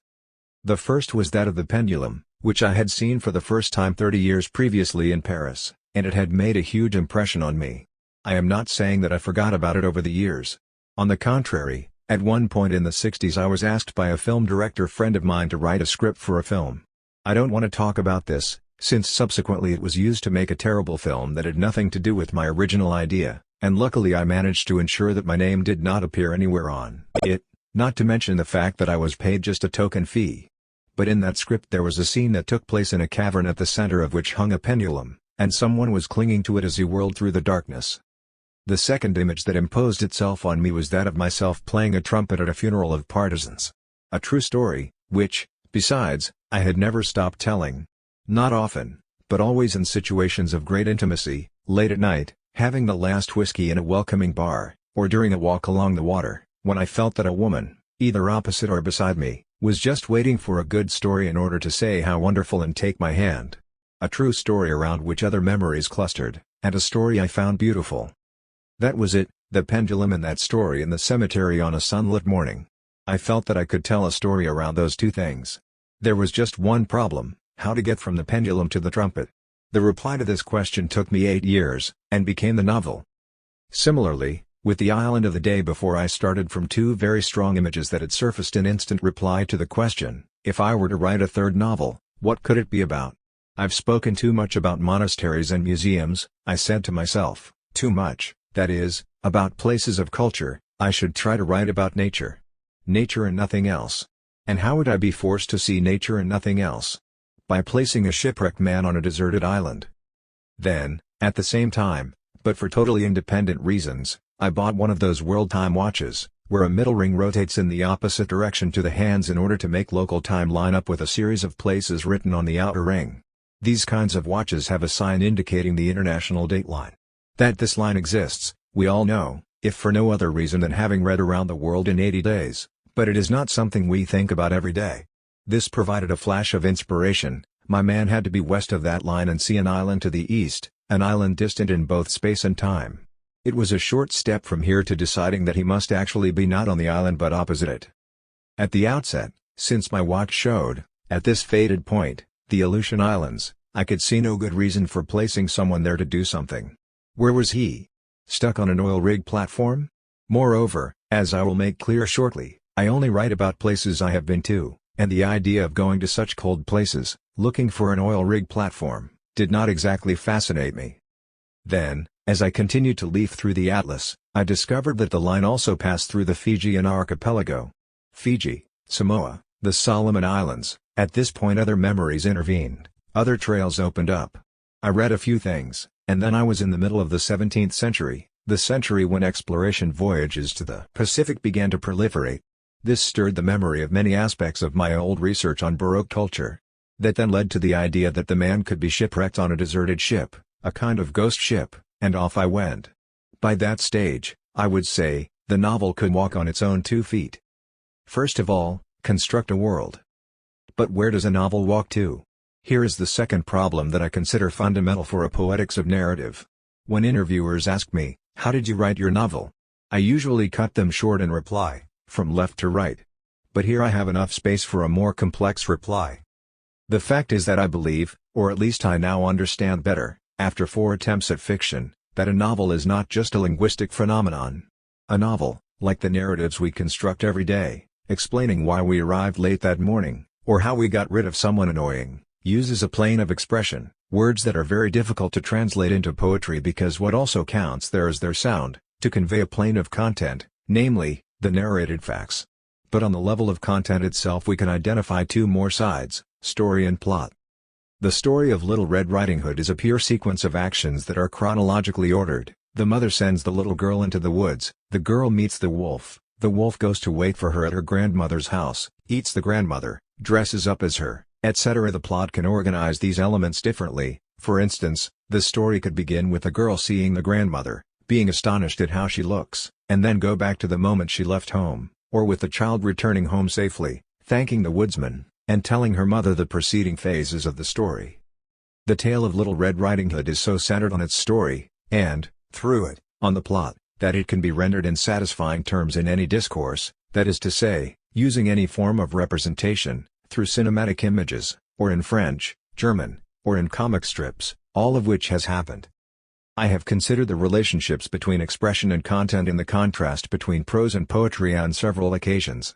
Why in the Italian nursery rhyme did la Vispa Teresa vea trailer urbetta, al volo sorpresiganti farfalletta, sparky Teresa catch amid the grass, a gentle little butterfly? Why did she not catch it in a bush, or among climbing flowers, where it would have found it easier to suck the pollen that inebriates it? Naturally it is because urbetta, grass, rhymes with farfalletta, butterfly, whereas suspilio, bush, would have rhymed with gazabulio, a mess. This is not a game. Let us leave sprightly Teresa and move to Montale. Spesso il mal di vivere ho incontrato. Era il rivo strazzato che gorgaglia. Era l'incardichiarsi della foglia, Riarza. Era il cavallo stramazzato. I have often met the evil of living. It was the strangled stream, gurgling. It was the crumpling of a leaf, totally parched. It was the horse that had collapsed to the ground. Why among all the symbols or epiphanies of the ills of living has the poet identified the leaf totally parched, and not some other phenomenon of withering and death? Why the strangled stream gurgling? Or perhaps the stream gurgles, gorgaglia, and it is a stream precisely because it had to prepare for the appearance of that leaf, foglia? In any case, the need for that rhyme encouraged the splendid enjambment of Riarza, totally parched, which prolongs on to the next line the agony of a life that is already vegetal and which is now gasping out its last breath in a final spasm that pulverizes it. For if, and here we really are playing, luckily for the history of poetry, a stream that bore bada, murmurs, had come along first, then the ills of life would have had to be revealed in the darkness and stench of a grotto, cave.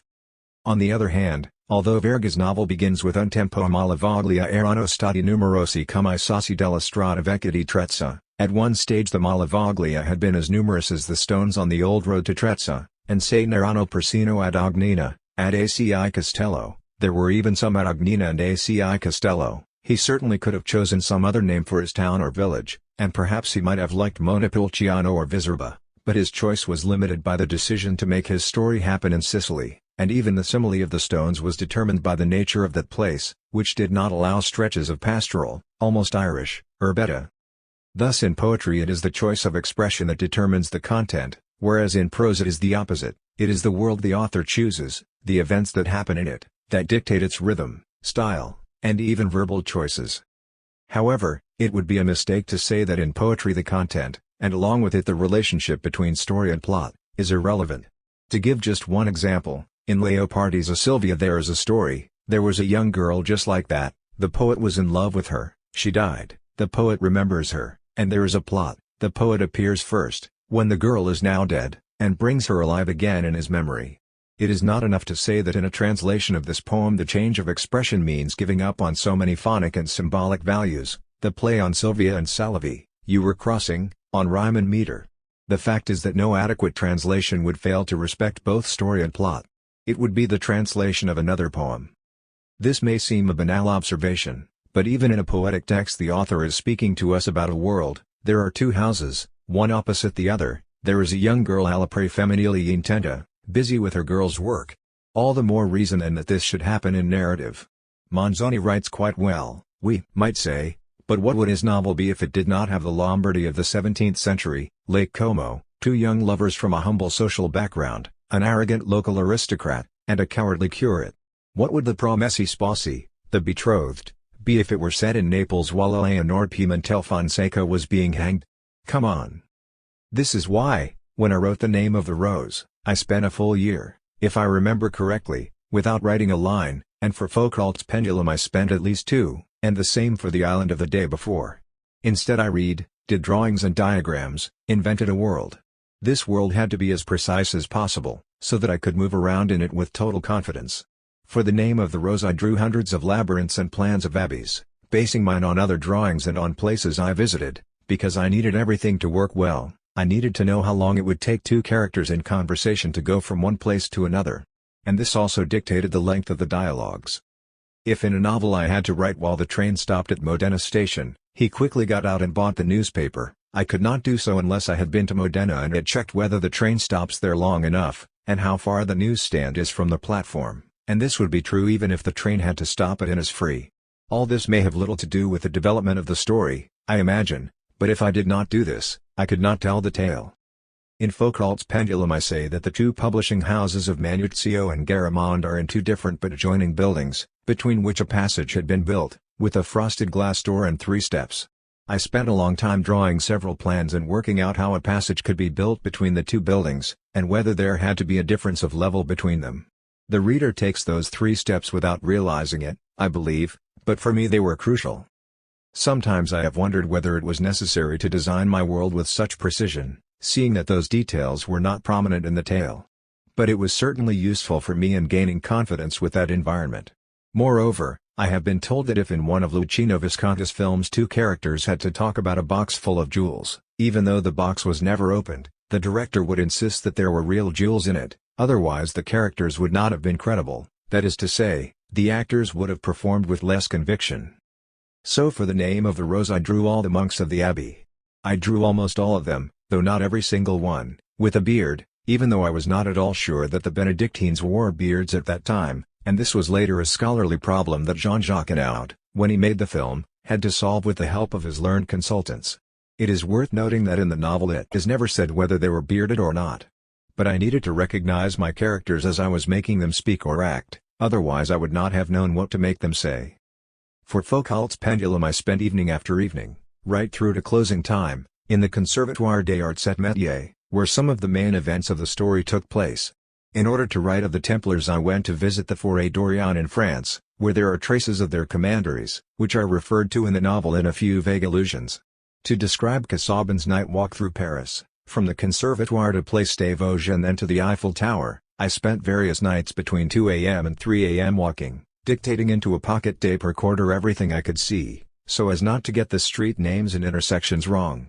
For the island of the day before I naturally went to the South Seas, to the precise geographical location where the book is set, to see the color of the sea, the sky, the fishes, and the corals, and at various hours of the day. But I also worked for 2 or 3 years on drawings and small models of ships of the period, to find out how big a cabin or cubbyhole was, and how one could move from one to the other. When a foreign publisher asked me recently if it was not worthwhile including a plan of the ship with the novel, as had been done for all editions of The Name of the Rose with the plan of the Abbey, I threatened to call a lawyer.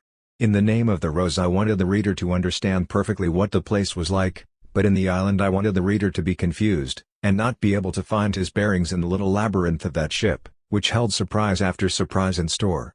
But to be able to talk about a dark, uncertain environment, experienced amid dreams, waking, and alcoholic stimulation, to confuse the reader's ideas, I needed my own ideas to be very clear, and to write constantly referring to a ship's structure that was calculated down to the last millimeter. From the world to the style.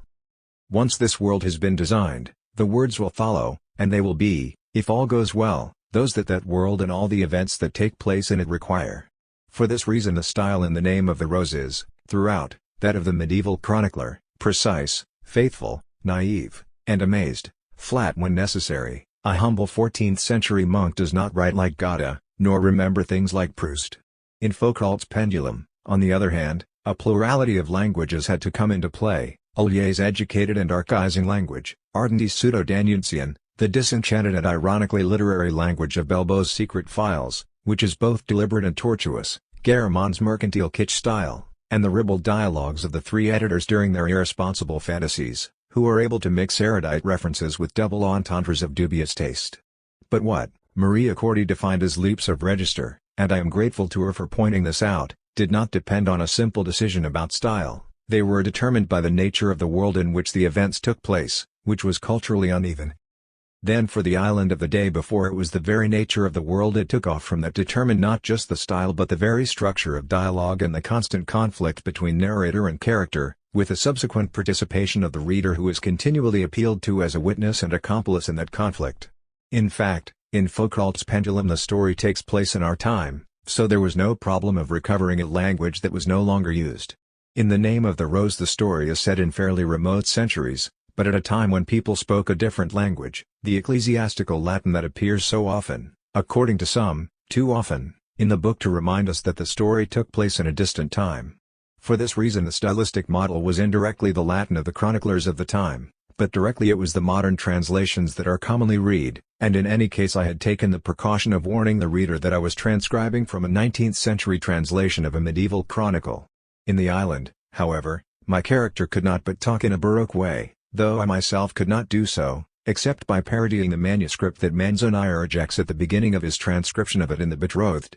So then I had to have a narrator who at times gets irritated with the verbal excesses of his character, at times indulges in them himself, and at times tempers them with appeals to the reader. Thus 3 different worlds impose 3 different exercices de style on me, which then, in the course of writing, became 3 ways of thinking and seeing, and I was almost led to translate my own daily experiences at that time into those terms. Baudolino the exception. Up to this point I have said that, 1 starts with a seminal idea, and that, 2, the construction of the narrative world determines the style. My latest experience in fiction, Baudolino, seems to contradict these 2 principles. As for the seminal idea, for at least 2 years I had many, and if there are too many seminal ideas it is a sign that they are not seminal. In fact, each one of them gave rise not to the general structure of the book but only to situations that were limited to just a few chapters. I won't say what my first idea was, because I abandoned it, for a variety of reasons, but first and foremost because I was unable to develop it, and perhaps I will keep it in reserve, who knows, for a 5th novel. This idea was accompanied by a secondary idea, which can be connected in a banal way with the topos of a murder in a closed room, and as you will see if you read the novel, I took up the topos only in the chapter on Frederick's death. The second idea was that the final scene should take place among the mummified corpses in the Capuchin church in Palermo. In fact, I had been there several times and had collected many photographs of the place and of the individual mummies. Whoever has read the book knows that this idea is exploited in the final confrontation between Baudolino and the poet, but in the economy of the novel it has only a marginal, or, rather, purely scene-setting, function. The third was that the novel was to be about a group of characters who made forgeries. I had dealt with the semiotics of the fake on several occasions, of course. Initially the characters were to have been contemporaries who decided to found a daily paper and who experimented, in a series of dummy numbers, with how they could create scoops. In fact, I thought of entitling the novel Numero 0, Dummy Run. But even then there was something that did not convince me, and I was afraid I would find myself dealing with the same set of characters as in Foucault's Pendulum. Until I thought of what was one of the most successful fakes of Western history, namely, The Letter of Prester John. This idea fructified a series of memories and reading experiences. In 1960 I edited the Italian edition, La Terra Legendary, of Lands Beyond by Leon Sprague du Camp for Bompiani. There was a chapter on Prester John's kingdom and another on the lost tribes of Israel. On the cover they had put a sciopod, or shadow-footed monster, from a 15th century engraving, I think, with fake coloring and done with a stencil. Years later I bought a colored map from an Ortelius atlas that had been cut up, the very map representing the lands of Prester John, and I hung it in my study. In the 1980s I read various versions of the letter. In short, Prester John had always intrigued me, and I was attracted by the idea of making the monsters that populated his kingdom come alive again, as well as those spoken of in the various Alexander romances, Mandeville's Travels, and a whole series of bestiaries. And finally it was a good opportunity to return to my beloved Middle Ages. So my seminal idea was that of Prester John. But I had not started with this idea, I had simply arrived at it. Perhaps all this would not have been enough for me had the letter not been attributed, it is one possible hypothesis, to the imperial chancery of Frederick Barbarossa. Now Frederick Barbarossa was another magical name for me, because I was born in Alessandria, the city that was founded in order to oppose the emperor. That led to a series of instinctive decisions, like a chain reaction, to discover a Frederick that went beyond the traditional clichés, seen by his son rather than by his enemies and courtiers, and off I went with further reading on Barbarossa, to tell the origins of my city and its legends, including that of Galeaudo and his cow. Years earlier I had written an essay on the foundation and history of Alessandria, entitled, As It Happens, The Miracle of San Baudolino, and from there came the idea to have this history lived through by a character called after the patron saint of the city, Baudolino, to make Baudolino the son of Galeaudo, and to give the story a popular, picaresque thrust, thus creating a sort of counterpoint to the name of the rose, since the latter was a story of intellectuals talking in the high style, whereas this was a tale about the people and military men who were on the whole rather crude, talking in a style that was almost like dialect. But here too, what was I to do? Make Baudolino talk in his Po Valley 12th century pseudo-dialect, when we have very few vernacular documents from that period, and none of them from the Piedmont area. Make a narrator talk, and have his modern style spoil Baudolino's spontaneity? However, suddenly at this point another obsession came to my rescue, one that had been going through my head for some time, without my ever thinking that it would be of use to me on that occasion, Narrate a story set in Byzantium. Why? Because I knew very little about Byzantine civilization, and I had never been to Constantinople. To many this might seem a rather weak motive for deciding to narrate something that happened in Constantinople, all the more so since Constantinople had only a tangential link with Frederick Barbarossa's story. But sometimes one decides to tell a story only to get to know it better. No sooner said than done. Off I went to Constantinople. I read many things about ancient Byzantium, mastered its topography, and came across Nicetas Choniates and his chronicle. I had found the key, the way to articulate the voices of my story. An almost transparent narrator recounts the discussion between Nicetas and Baudolino, alternating Nicetas's learned, high-flown reflections with Baudolino's picaresque tales, without Nicetas, or the reader, ever being able to tell if and when Baudolino is lying, the only fixed point being that he maintains he is a liar, the paradox of the liar and the Cretan Epimenides. I had this play of voices, but not Baudolino's voice. Here I contradicted the second of my two principles. When I was still reading the chronicles of the Crusaders' capture of Constantinople, and I decided that I would have to narrate the story of that event which already appears so novelistic in the texts of Villard-Juan, Robert de Clary, and Nicetas, just to pass the time I wrote out in pen, in the country, a sort of diary by Baudolino, in a hypothetical 12th century Po Valley pidgin, which then became the opening of the novel. It is true that I rewrote those pages several times in subsequent years, after consulting historical and dialect dictionaries, and all the documents I could lay my hands on, but already in that first draft, through its linguistic style, it became clear to me how Baudolino would think and speak. Thus, in the end, Baudolino's language was not born from the construction of the world, but a world was created from the stimulus of that language. I do not know how to solve this dilemma in theoretical terms. All I can do is quote Walt Whitman. Do I contradict myself? Very well, then I contradict myself. Except that this use of dialect probably took me back to my childhood and my native area, and therefore to a pre-constructed world, at least in memory. Constraints, and time. And yet, world versus language or language versus world, it is not that you spend 2 or 3 years constructing a world as though that world existed on its own, independently of the story you want to set in it. This cosmogonical phase goes hand in hand with, and in a way that I really could not reduce to a formula or program, a hypothesis about the supporting structure of a novel, and of the world you are creating. This structure consists essentially of constraints and temporal rhythms. Constraints are fundamental in every artistic operation. A painter who decides to use oil rather than tempera, or a canvas rather than a wall, is choosing a constraint. Likewise, the composer who opts for one tonality at the outset, he may then modulate it all he likes, but he has to return to that opening tonality, and the poet who builds what is a cage of rhyming couplets or of hendecasyllables. And do not think that avant-garde painters, composers, and poets, who seem to avoid those constraints, do not construct others. They do, but you may not be obliged to notice them. Choosing the 7 trumpets of the apocalypse as a scheme for the succession of events can be a constraint. But also setting the story at a precise date, you can make some things happen then, but not others.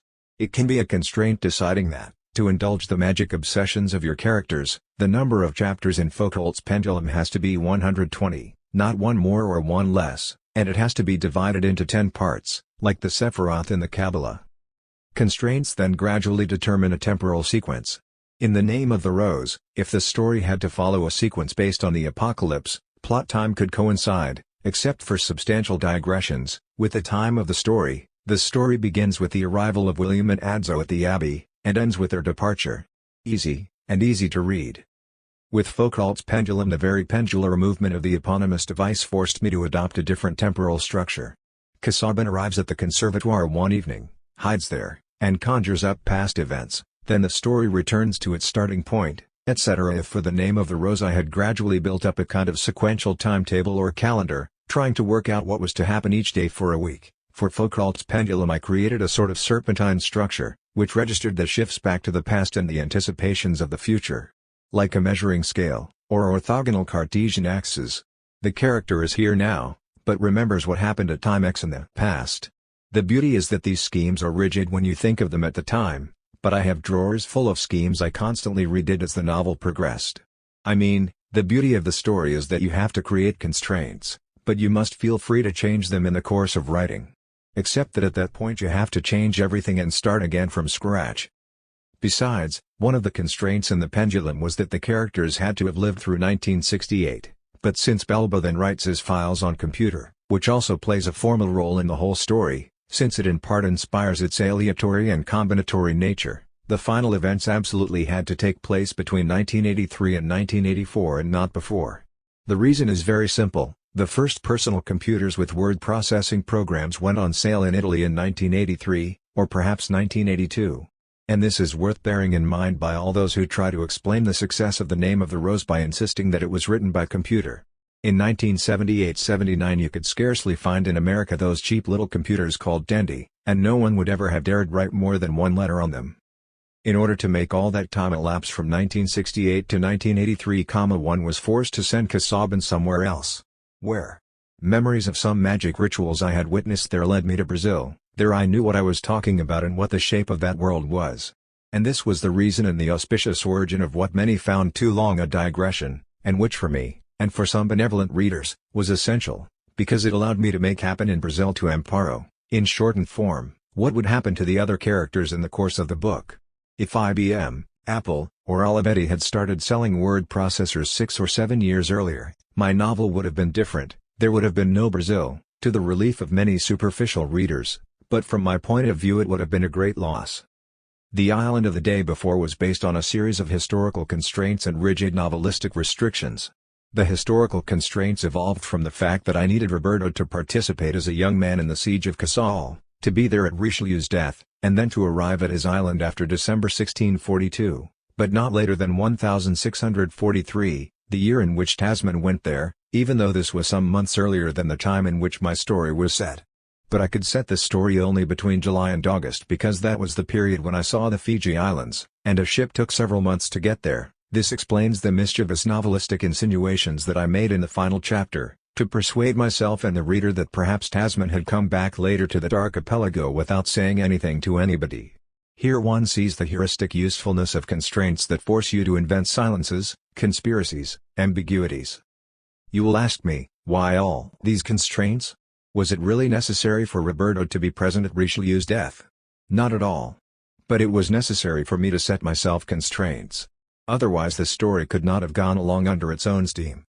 As for the novelistic constraints, Roberto had to be on the ship, not be able to get off it, and try in vain to learn to swim in order to reach the island. In the meantime, as he reflected on life and death, he would have to invent bit by bit, and then reject, through lack of intelligence, all the philosophical thought of that century. For the benevolent reader this would be more than just a constrained place just to receive stimuli, it would be the very essence of desire. I would be the last to deny it. But since I am speaking about how I wrote and not what the reader could or should find in what I wrote, because, to say the latter, either the novel is enough on its own, or I have been wasting my time writing it and you reading it, which is not impossible, what I mean to say is that, on the one hand, it is the constraint that allows the novel to develop according to a particular sense, and on the other it is the still unclear idea of this sense that suggests the constraints. Since one of these cannot function without the other, we talk of constraints rather than sense, which is not something an author should pronounce on a posteriori. A parenthesis. A rude hack, who wanted to mock Eco the novelist in order to punish Eco the politically committed polemicist, defined the novel as one long act of masturbation. In his crudeness, which was also lexical, the unwitting hack was dead right. The condition of a shipwreck separated forever from the object of desire is certainly, and by definition, onanistic. Except that the scribbler I am talking of, anchored in his own obtuse carnality, saw manna falling from heaven and read it as excreta from foul birds of prey. Nor did he catch the nature of something mental and in the end metaphysical, in that solitary virtue, in that attempt to generate being by spilling in disordered fashion the seed of a soul exasperated by solitude, until it reaches the point of vision. But let us get back to the point. The point is that Roberto could not leave the ship, except at the end, but for uncertain objectives and outcomes. Consequently everything that had to be narrated but that did not happen on the ship had to come about via memory, unless the plot was to be flattened into just being the story, and end up relating in every detail how a young man, who went to Paris after his adventures at Casale, found himself on a ship, etc. Try if you like, but I can assure you that however vain my labors have been, yours will be even more so. This imposed on me not a serpentine temporal sequence, as in the pendulum, but more one step forward and three back, one step forward and two back, one step forward and one back. Roberto remembers something, and meanwhile something happens on the ship. Something happens on the ship, and Roberto remembers something. Gradually, As Roberto's memories move from 1630 to 1643, events on the ship happen hour by hour. All this up to the arrival of Father Casper. At that point the story stops, as it were, in the present, for some time. Then Father Casper disappears in the sea, and Roberto is on his own again. What was I to make him do? The novelistic constraints meant I had to make him try various ways of getting ashore. But these had to be slow, recorded day after day, repetitive and monotonous. In the end I still had to write a novel, whose aim, let it be said in the face of every aesthete, and in full respect for the laws of the genre as they have come down to us from the Hellenistic romance to our own time, not to mention Aristotle's Poetics, had to be that of providing narrative pleasure. Fortunately I was the victim of another constraint. To conform to the spirit of the 17th century novel, I had to introduce a double, and I really did not know what to do with him. Suddenly this double came good, while he tries to reach the island, learning each day to swim better, but never well enough. Roberto imagines the novel about his double, and thus the one-step forward three-back structure could be reproduced, since Roberto cannot reach the island but makes his double reach it, making him start from the point where he himself started. How nice to see a novel writing itself. I did not know where I would get to, because the novelistic constraint dictated that Roberto should not get anywhere. The novel ends because it heads directly toward its conclusion on its own. This is what I would like my model reader to notice. That the novel writes itself, since that is how it happened, and how it always happens, really. Speaking of constraints, the finale of Baudolino had to take place in 1204, because I wanted to narrate the conquest of Constantinople. But Baudolino had to be born around the middle of the century. I fixed on 1142 as a point of reference, so as to have my character at the age of reason and consent at the time of many events I wanted to relate. The first mention of Prester John's letter is around 1165, and I already make it circulate a few years later. But why then does Baudolino, after persuading Frederick to give him permission, not set off immediately for Prester John's kingdom? Because I had to have him coming back from the kingdom only in 1204, so he could tell the tale to Nicetas during the burning of Constantinople. And what did I have to make Baudolino do in that interval of almost 4 decades? It was a bit like the business of the computer in Foucault's pendulum. I make him do many things, and I constantly make him delay his departure. At the time it seemed like a waste to me. It was like inserting a series of temporal stopgaps into the story in order to arrive finally at that damned date of 1204. And yet, when you look at it closely, and I hope, or rather I know, that many readers did realize this, I created the spasm of desire, or, rather, the novel created it without my realizing it there and then. Baudolino wants the kingdom but constantly has to postpone his search. Thus Prester John's kingdom grows in Baudolino's desire, and in the reader's eyes, I hope. Once more the advantages of constraints. How I write. At this point one can understand how useless are questions like do you begin with notes, immediately write the first or last chapter, write with pen, pencil, typewriter, or computer? If one has to construct a world, day by day, and try out endless temporal structures, if the actions the characters perform and have to perform according to the logic of common sense or of narrative convention, or against narrative convention, have to fit with the logic of the constraints, involving constant rethinks, cancellations, and rewrites, there is no uniform way of writing a novel. At least for me. I know of writers who wake up at 8 a.m., work at their keyboard from 8:30 to 12 o'clock, nulla di sine linea, no day without at least a line, and then stop and go out and enjoy themselves until evening. Not me. First of all, when I write a novel, the act of writing comes later. First I read, make notes, draw portraits of the characters, maps of the places, and plans for the time sequences.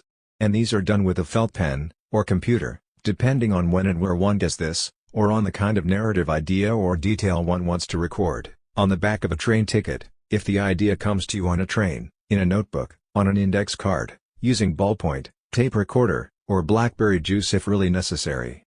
Then what happens is that I chuck out, tear up, tear into pieces, forget things in different places, but I have boxes full of notebooks, with blocks of pages in different colors, bits of card, even sheets of foolscap. And this chaotic variety of props helps my memory, because I remember that I jotted down that particular note on the letterhead paper of a London hotel, and the first page of that chapter was scribbled down in my study, on an index card with pale blue lines, and using a Mont Blanc pen, whereas the following chapter was initially written down in the country, on the back of a recycled piece of draft paper. I do not have any special method, days, hours, or seasons. But between the second and third novels I established a habit. I would collect ideas, write notes, make provisional drafts wherever I was, but then, when I could spend at least a week in my house in the country, that was where I would type out the chapters on the computer. When I left, I printed them out, corrected them, and left them to mature in a drawer, until the next time I returned to the country. The definitive versions of my first 3 novels were done there, usually in 2 or 3 weeks over the Christmas holidays. The result was that I started to cultivate a superstition. I who am the least superstitious person in the world, I go under ladders, greet affectionately any black cats crossing my path, and, to punish superstitious students, I always fix my university exams for a Friday, so long as it is a 13th. The almost definitive version, apart from minor corrections, had to be completed by 5th of January, my birthday. If I was not ready for that year, I would wait for the next year, and once, when I was almost ready in November, I put everything away so I could finish in January. Here too, Baudolino was the exception. Or rather, it was written with the same rhythm, out in the country as usual, but about halfway through the writing, during the Christmas holidays of 1999, I got stuck. I thought it was due to the Millennium Bug. I was on the chapter with Barbarossa's death, and what was to happen in that chapter dictated the final chapters, and the very way in which I would recount the journey toward Prester John's kingdom. I was blocked for several months. I could not imagine how to get over that hurdle, or around that gap. I could not do it, and I secretly yearned for those chapters, still to be written, that I had been most passionate about right from the start, the encounters with monsters and especially the meeting with Hypatia. I dreamed of being able to start on those chapters, but I did not want to do so until I had solved the problem that was obsessing me. When I got back to the country, in the summer of 2000, I rounded the Cape in the middle of June. I had begun to think about the novel in 1995, it had taken me 5 years to get halfway, and therefore, I said to myself, I still needed 5 more years to finish. But obviously I had thought out the second half of the book so intensely in those 5 years that it had all sorted itself out in my head, or heart, or stomach, I don't know. In short, between mid-June and the beginning of August the book was completed almost on its own, in a spurt. Afterward there were a few months of checking and rewriting, but by then it was done, the story was finished. At that point another of my principles crumbled, because even a superstition is also a principle, however irrational it is. I had not finished the book for the 5th of January. There was something that was not quite right, I thought for a few days. Then, on 8th of August my first grandchild was born. It all became clear. For this 4th occasion I had to finish the novel not on the day of my birthday but on his birthday. I dedicated the book to him and felt reassured. The computer and writing. How much has the computer influenced my writing? A huge amount, in my experience, but I don't know how much from the point of view of results. By the way, seeing that Foucault's pendulum spoke of a computer that created poetry and connected events in an aleatory way, many interviewers wanted me at all costs to confess that the entire novel had been written by giving a program to the computer, which then invented everything. Note that these were all journalists who by now worked in editorial offices where articles are written on computer and then go directly to press, so they knew how much one can expect from this serval machine. But they also knew they were writing for a public that still had a magical idea of what the computer was, and we know that often we write to tell readers not the truth but what they want to hear. In any case, at a certain point I got annoyed and gave one of them the magic formula. First of all you need a computer, obviously, which is an intelligent machine that thinks for you, and this would be an advantage for many people. All you need is a program of a few lines, even a child could do it. Then one feeds into the computer the content of a few hundred novels, scientific works, the Bible, the Quran, and many telephone directories, very useful for characters' names. Say, something like 120,000 pages. After this, using another program, you randomize, in other words, you mix all those texts together, making some adjustment, for instance eliminating all the A's. Thus as well as a novel you would have a lipogram. At this point you press print and it prints out. Having eliminated all the A's, what comes out is something less than 120,000 pages. After you have read them carefully, several times, underlining the most significant passages, you load them onto an articulated truck and take them to an incinerator. Then you simply sit under a tree, with a piece of charcoal and good quality drawing paper in hand, and allowing your mind to wander you write down a couple of lines. For instance, the moon is high in the sky, the wood rustles. Maybe what emerges initially is not a novel but, rather, a Japanese haiku. Nevertheless, the important thing is to get started. No one had the courage to report my secret recipe. But someone said, one can feel that the novel was written directly on the computer, apart from the scene of the trumpet in the cemetery. That scene is heartfelt, and he must have rewritten it several times, and in pen. I am ashamed to say so, but in this novel that underwent so many phases of drafting, in which the ballpoint, the fountain pen, the felt tip, and many revisions played a part, the only chapter written directly on the computer, and in a spurt, without many corrections, was precisely that trumpet chapter. The reason is quite simple. I had that tale so present in my mind, I had told it to myself or others so many times that by then it was as if it had already been written. I had nothing to add. I moved my hands over the keyboard as if it were a piano on which I was playing a melody I knew by heart, and if there is felicitous writing in that scene, it is due to the fact that it started as a jam session. You play, letting yourself go with the flow, record it, and what's there is there. In fact, the beauty of the computer is that it encourages spontaneity. You dash down, in a hurry, whatever comes to mind. Meanwhile you know that later you can always correct and vary it. The use of the computer concerns, in fact, the problem of corrections, and therefore of variance. The name of the rose, in its definitive versions, was written on a typewriter. Then I would correct, retype, sometimes cut and paste, and in the end I gave it all to a typist, and then again I had to correct, replace, and cut and paste. With the typewriter you can correct only up to a certain point. Then you get tired of retyping, cutting, pasting, and then having it retyped again. The rest of it you correct at proof stage, and off it goes. With the use of the computer, Foucault's Pendulum was written in WordStar 2000, The Island of the Day before in Word 5, Baudolino and WinWord in its various versions over the years. Things change. You are tempted to correct ad infinitum. You write, then print out, and you reread. You correct. Then you retype according to your corrections and printouts. I have kept the various drafts, with the odd gap. But it would be a mistake to think that a fanatic of textual variants could ever reconstruct your process of writing.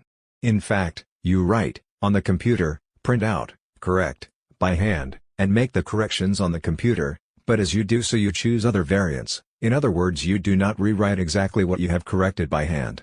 The critic who studies variants would find further variance between your final correction in ink on the printout and the new version produced by the printer.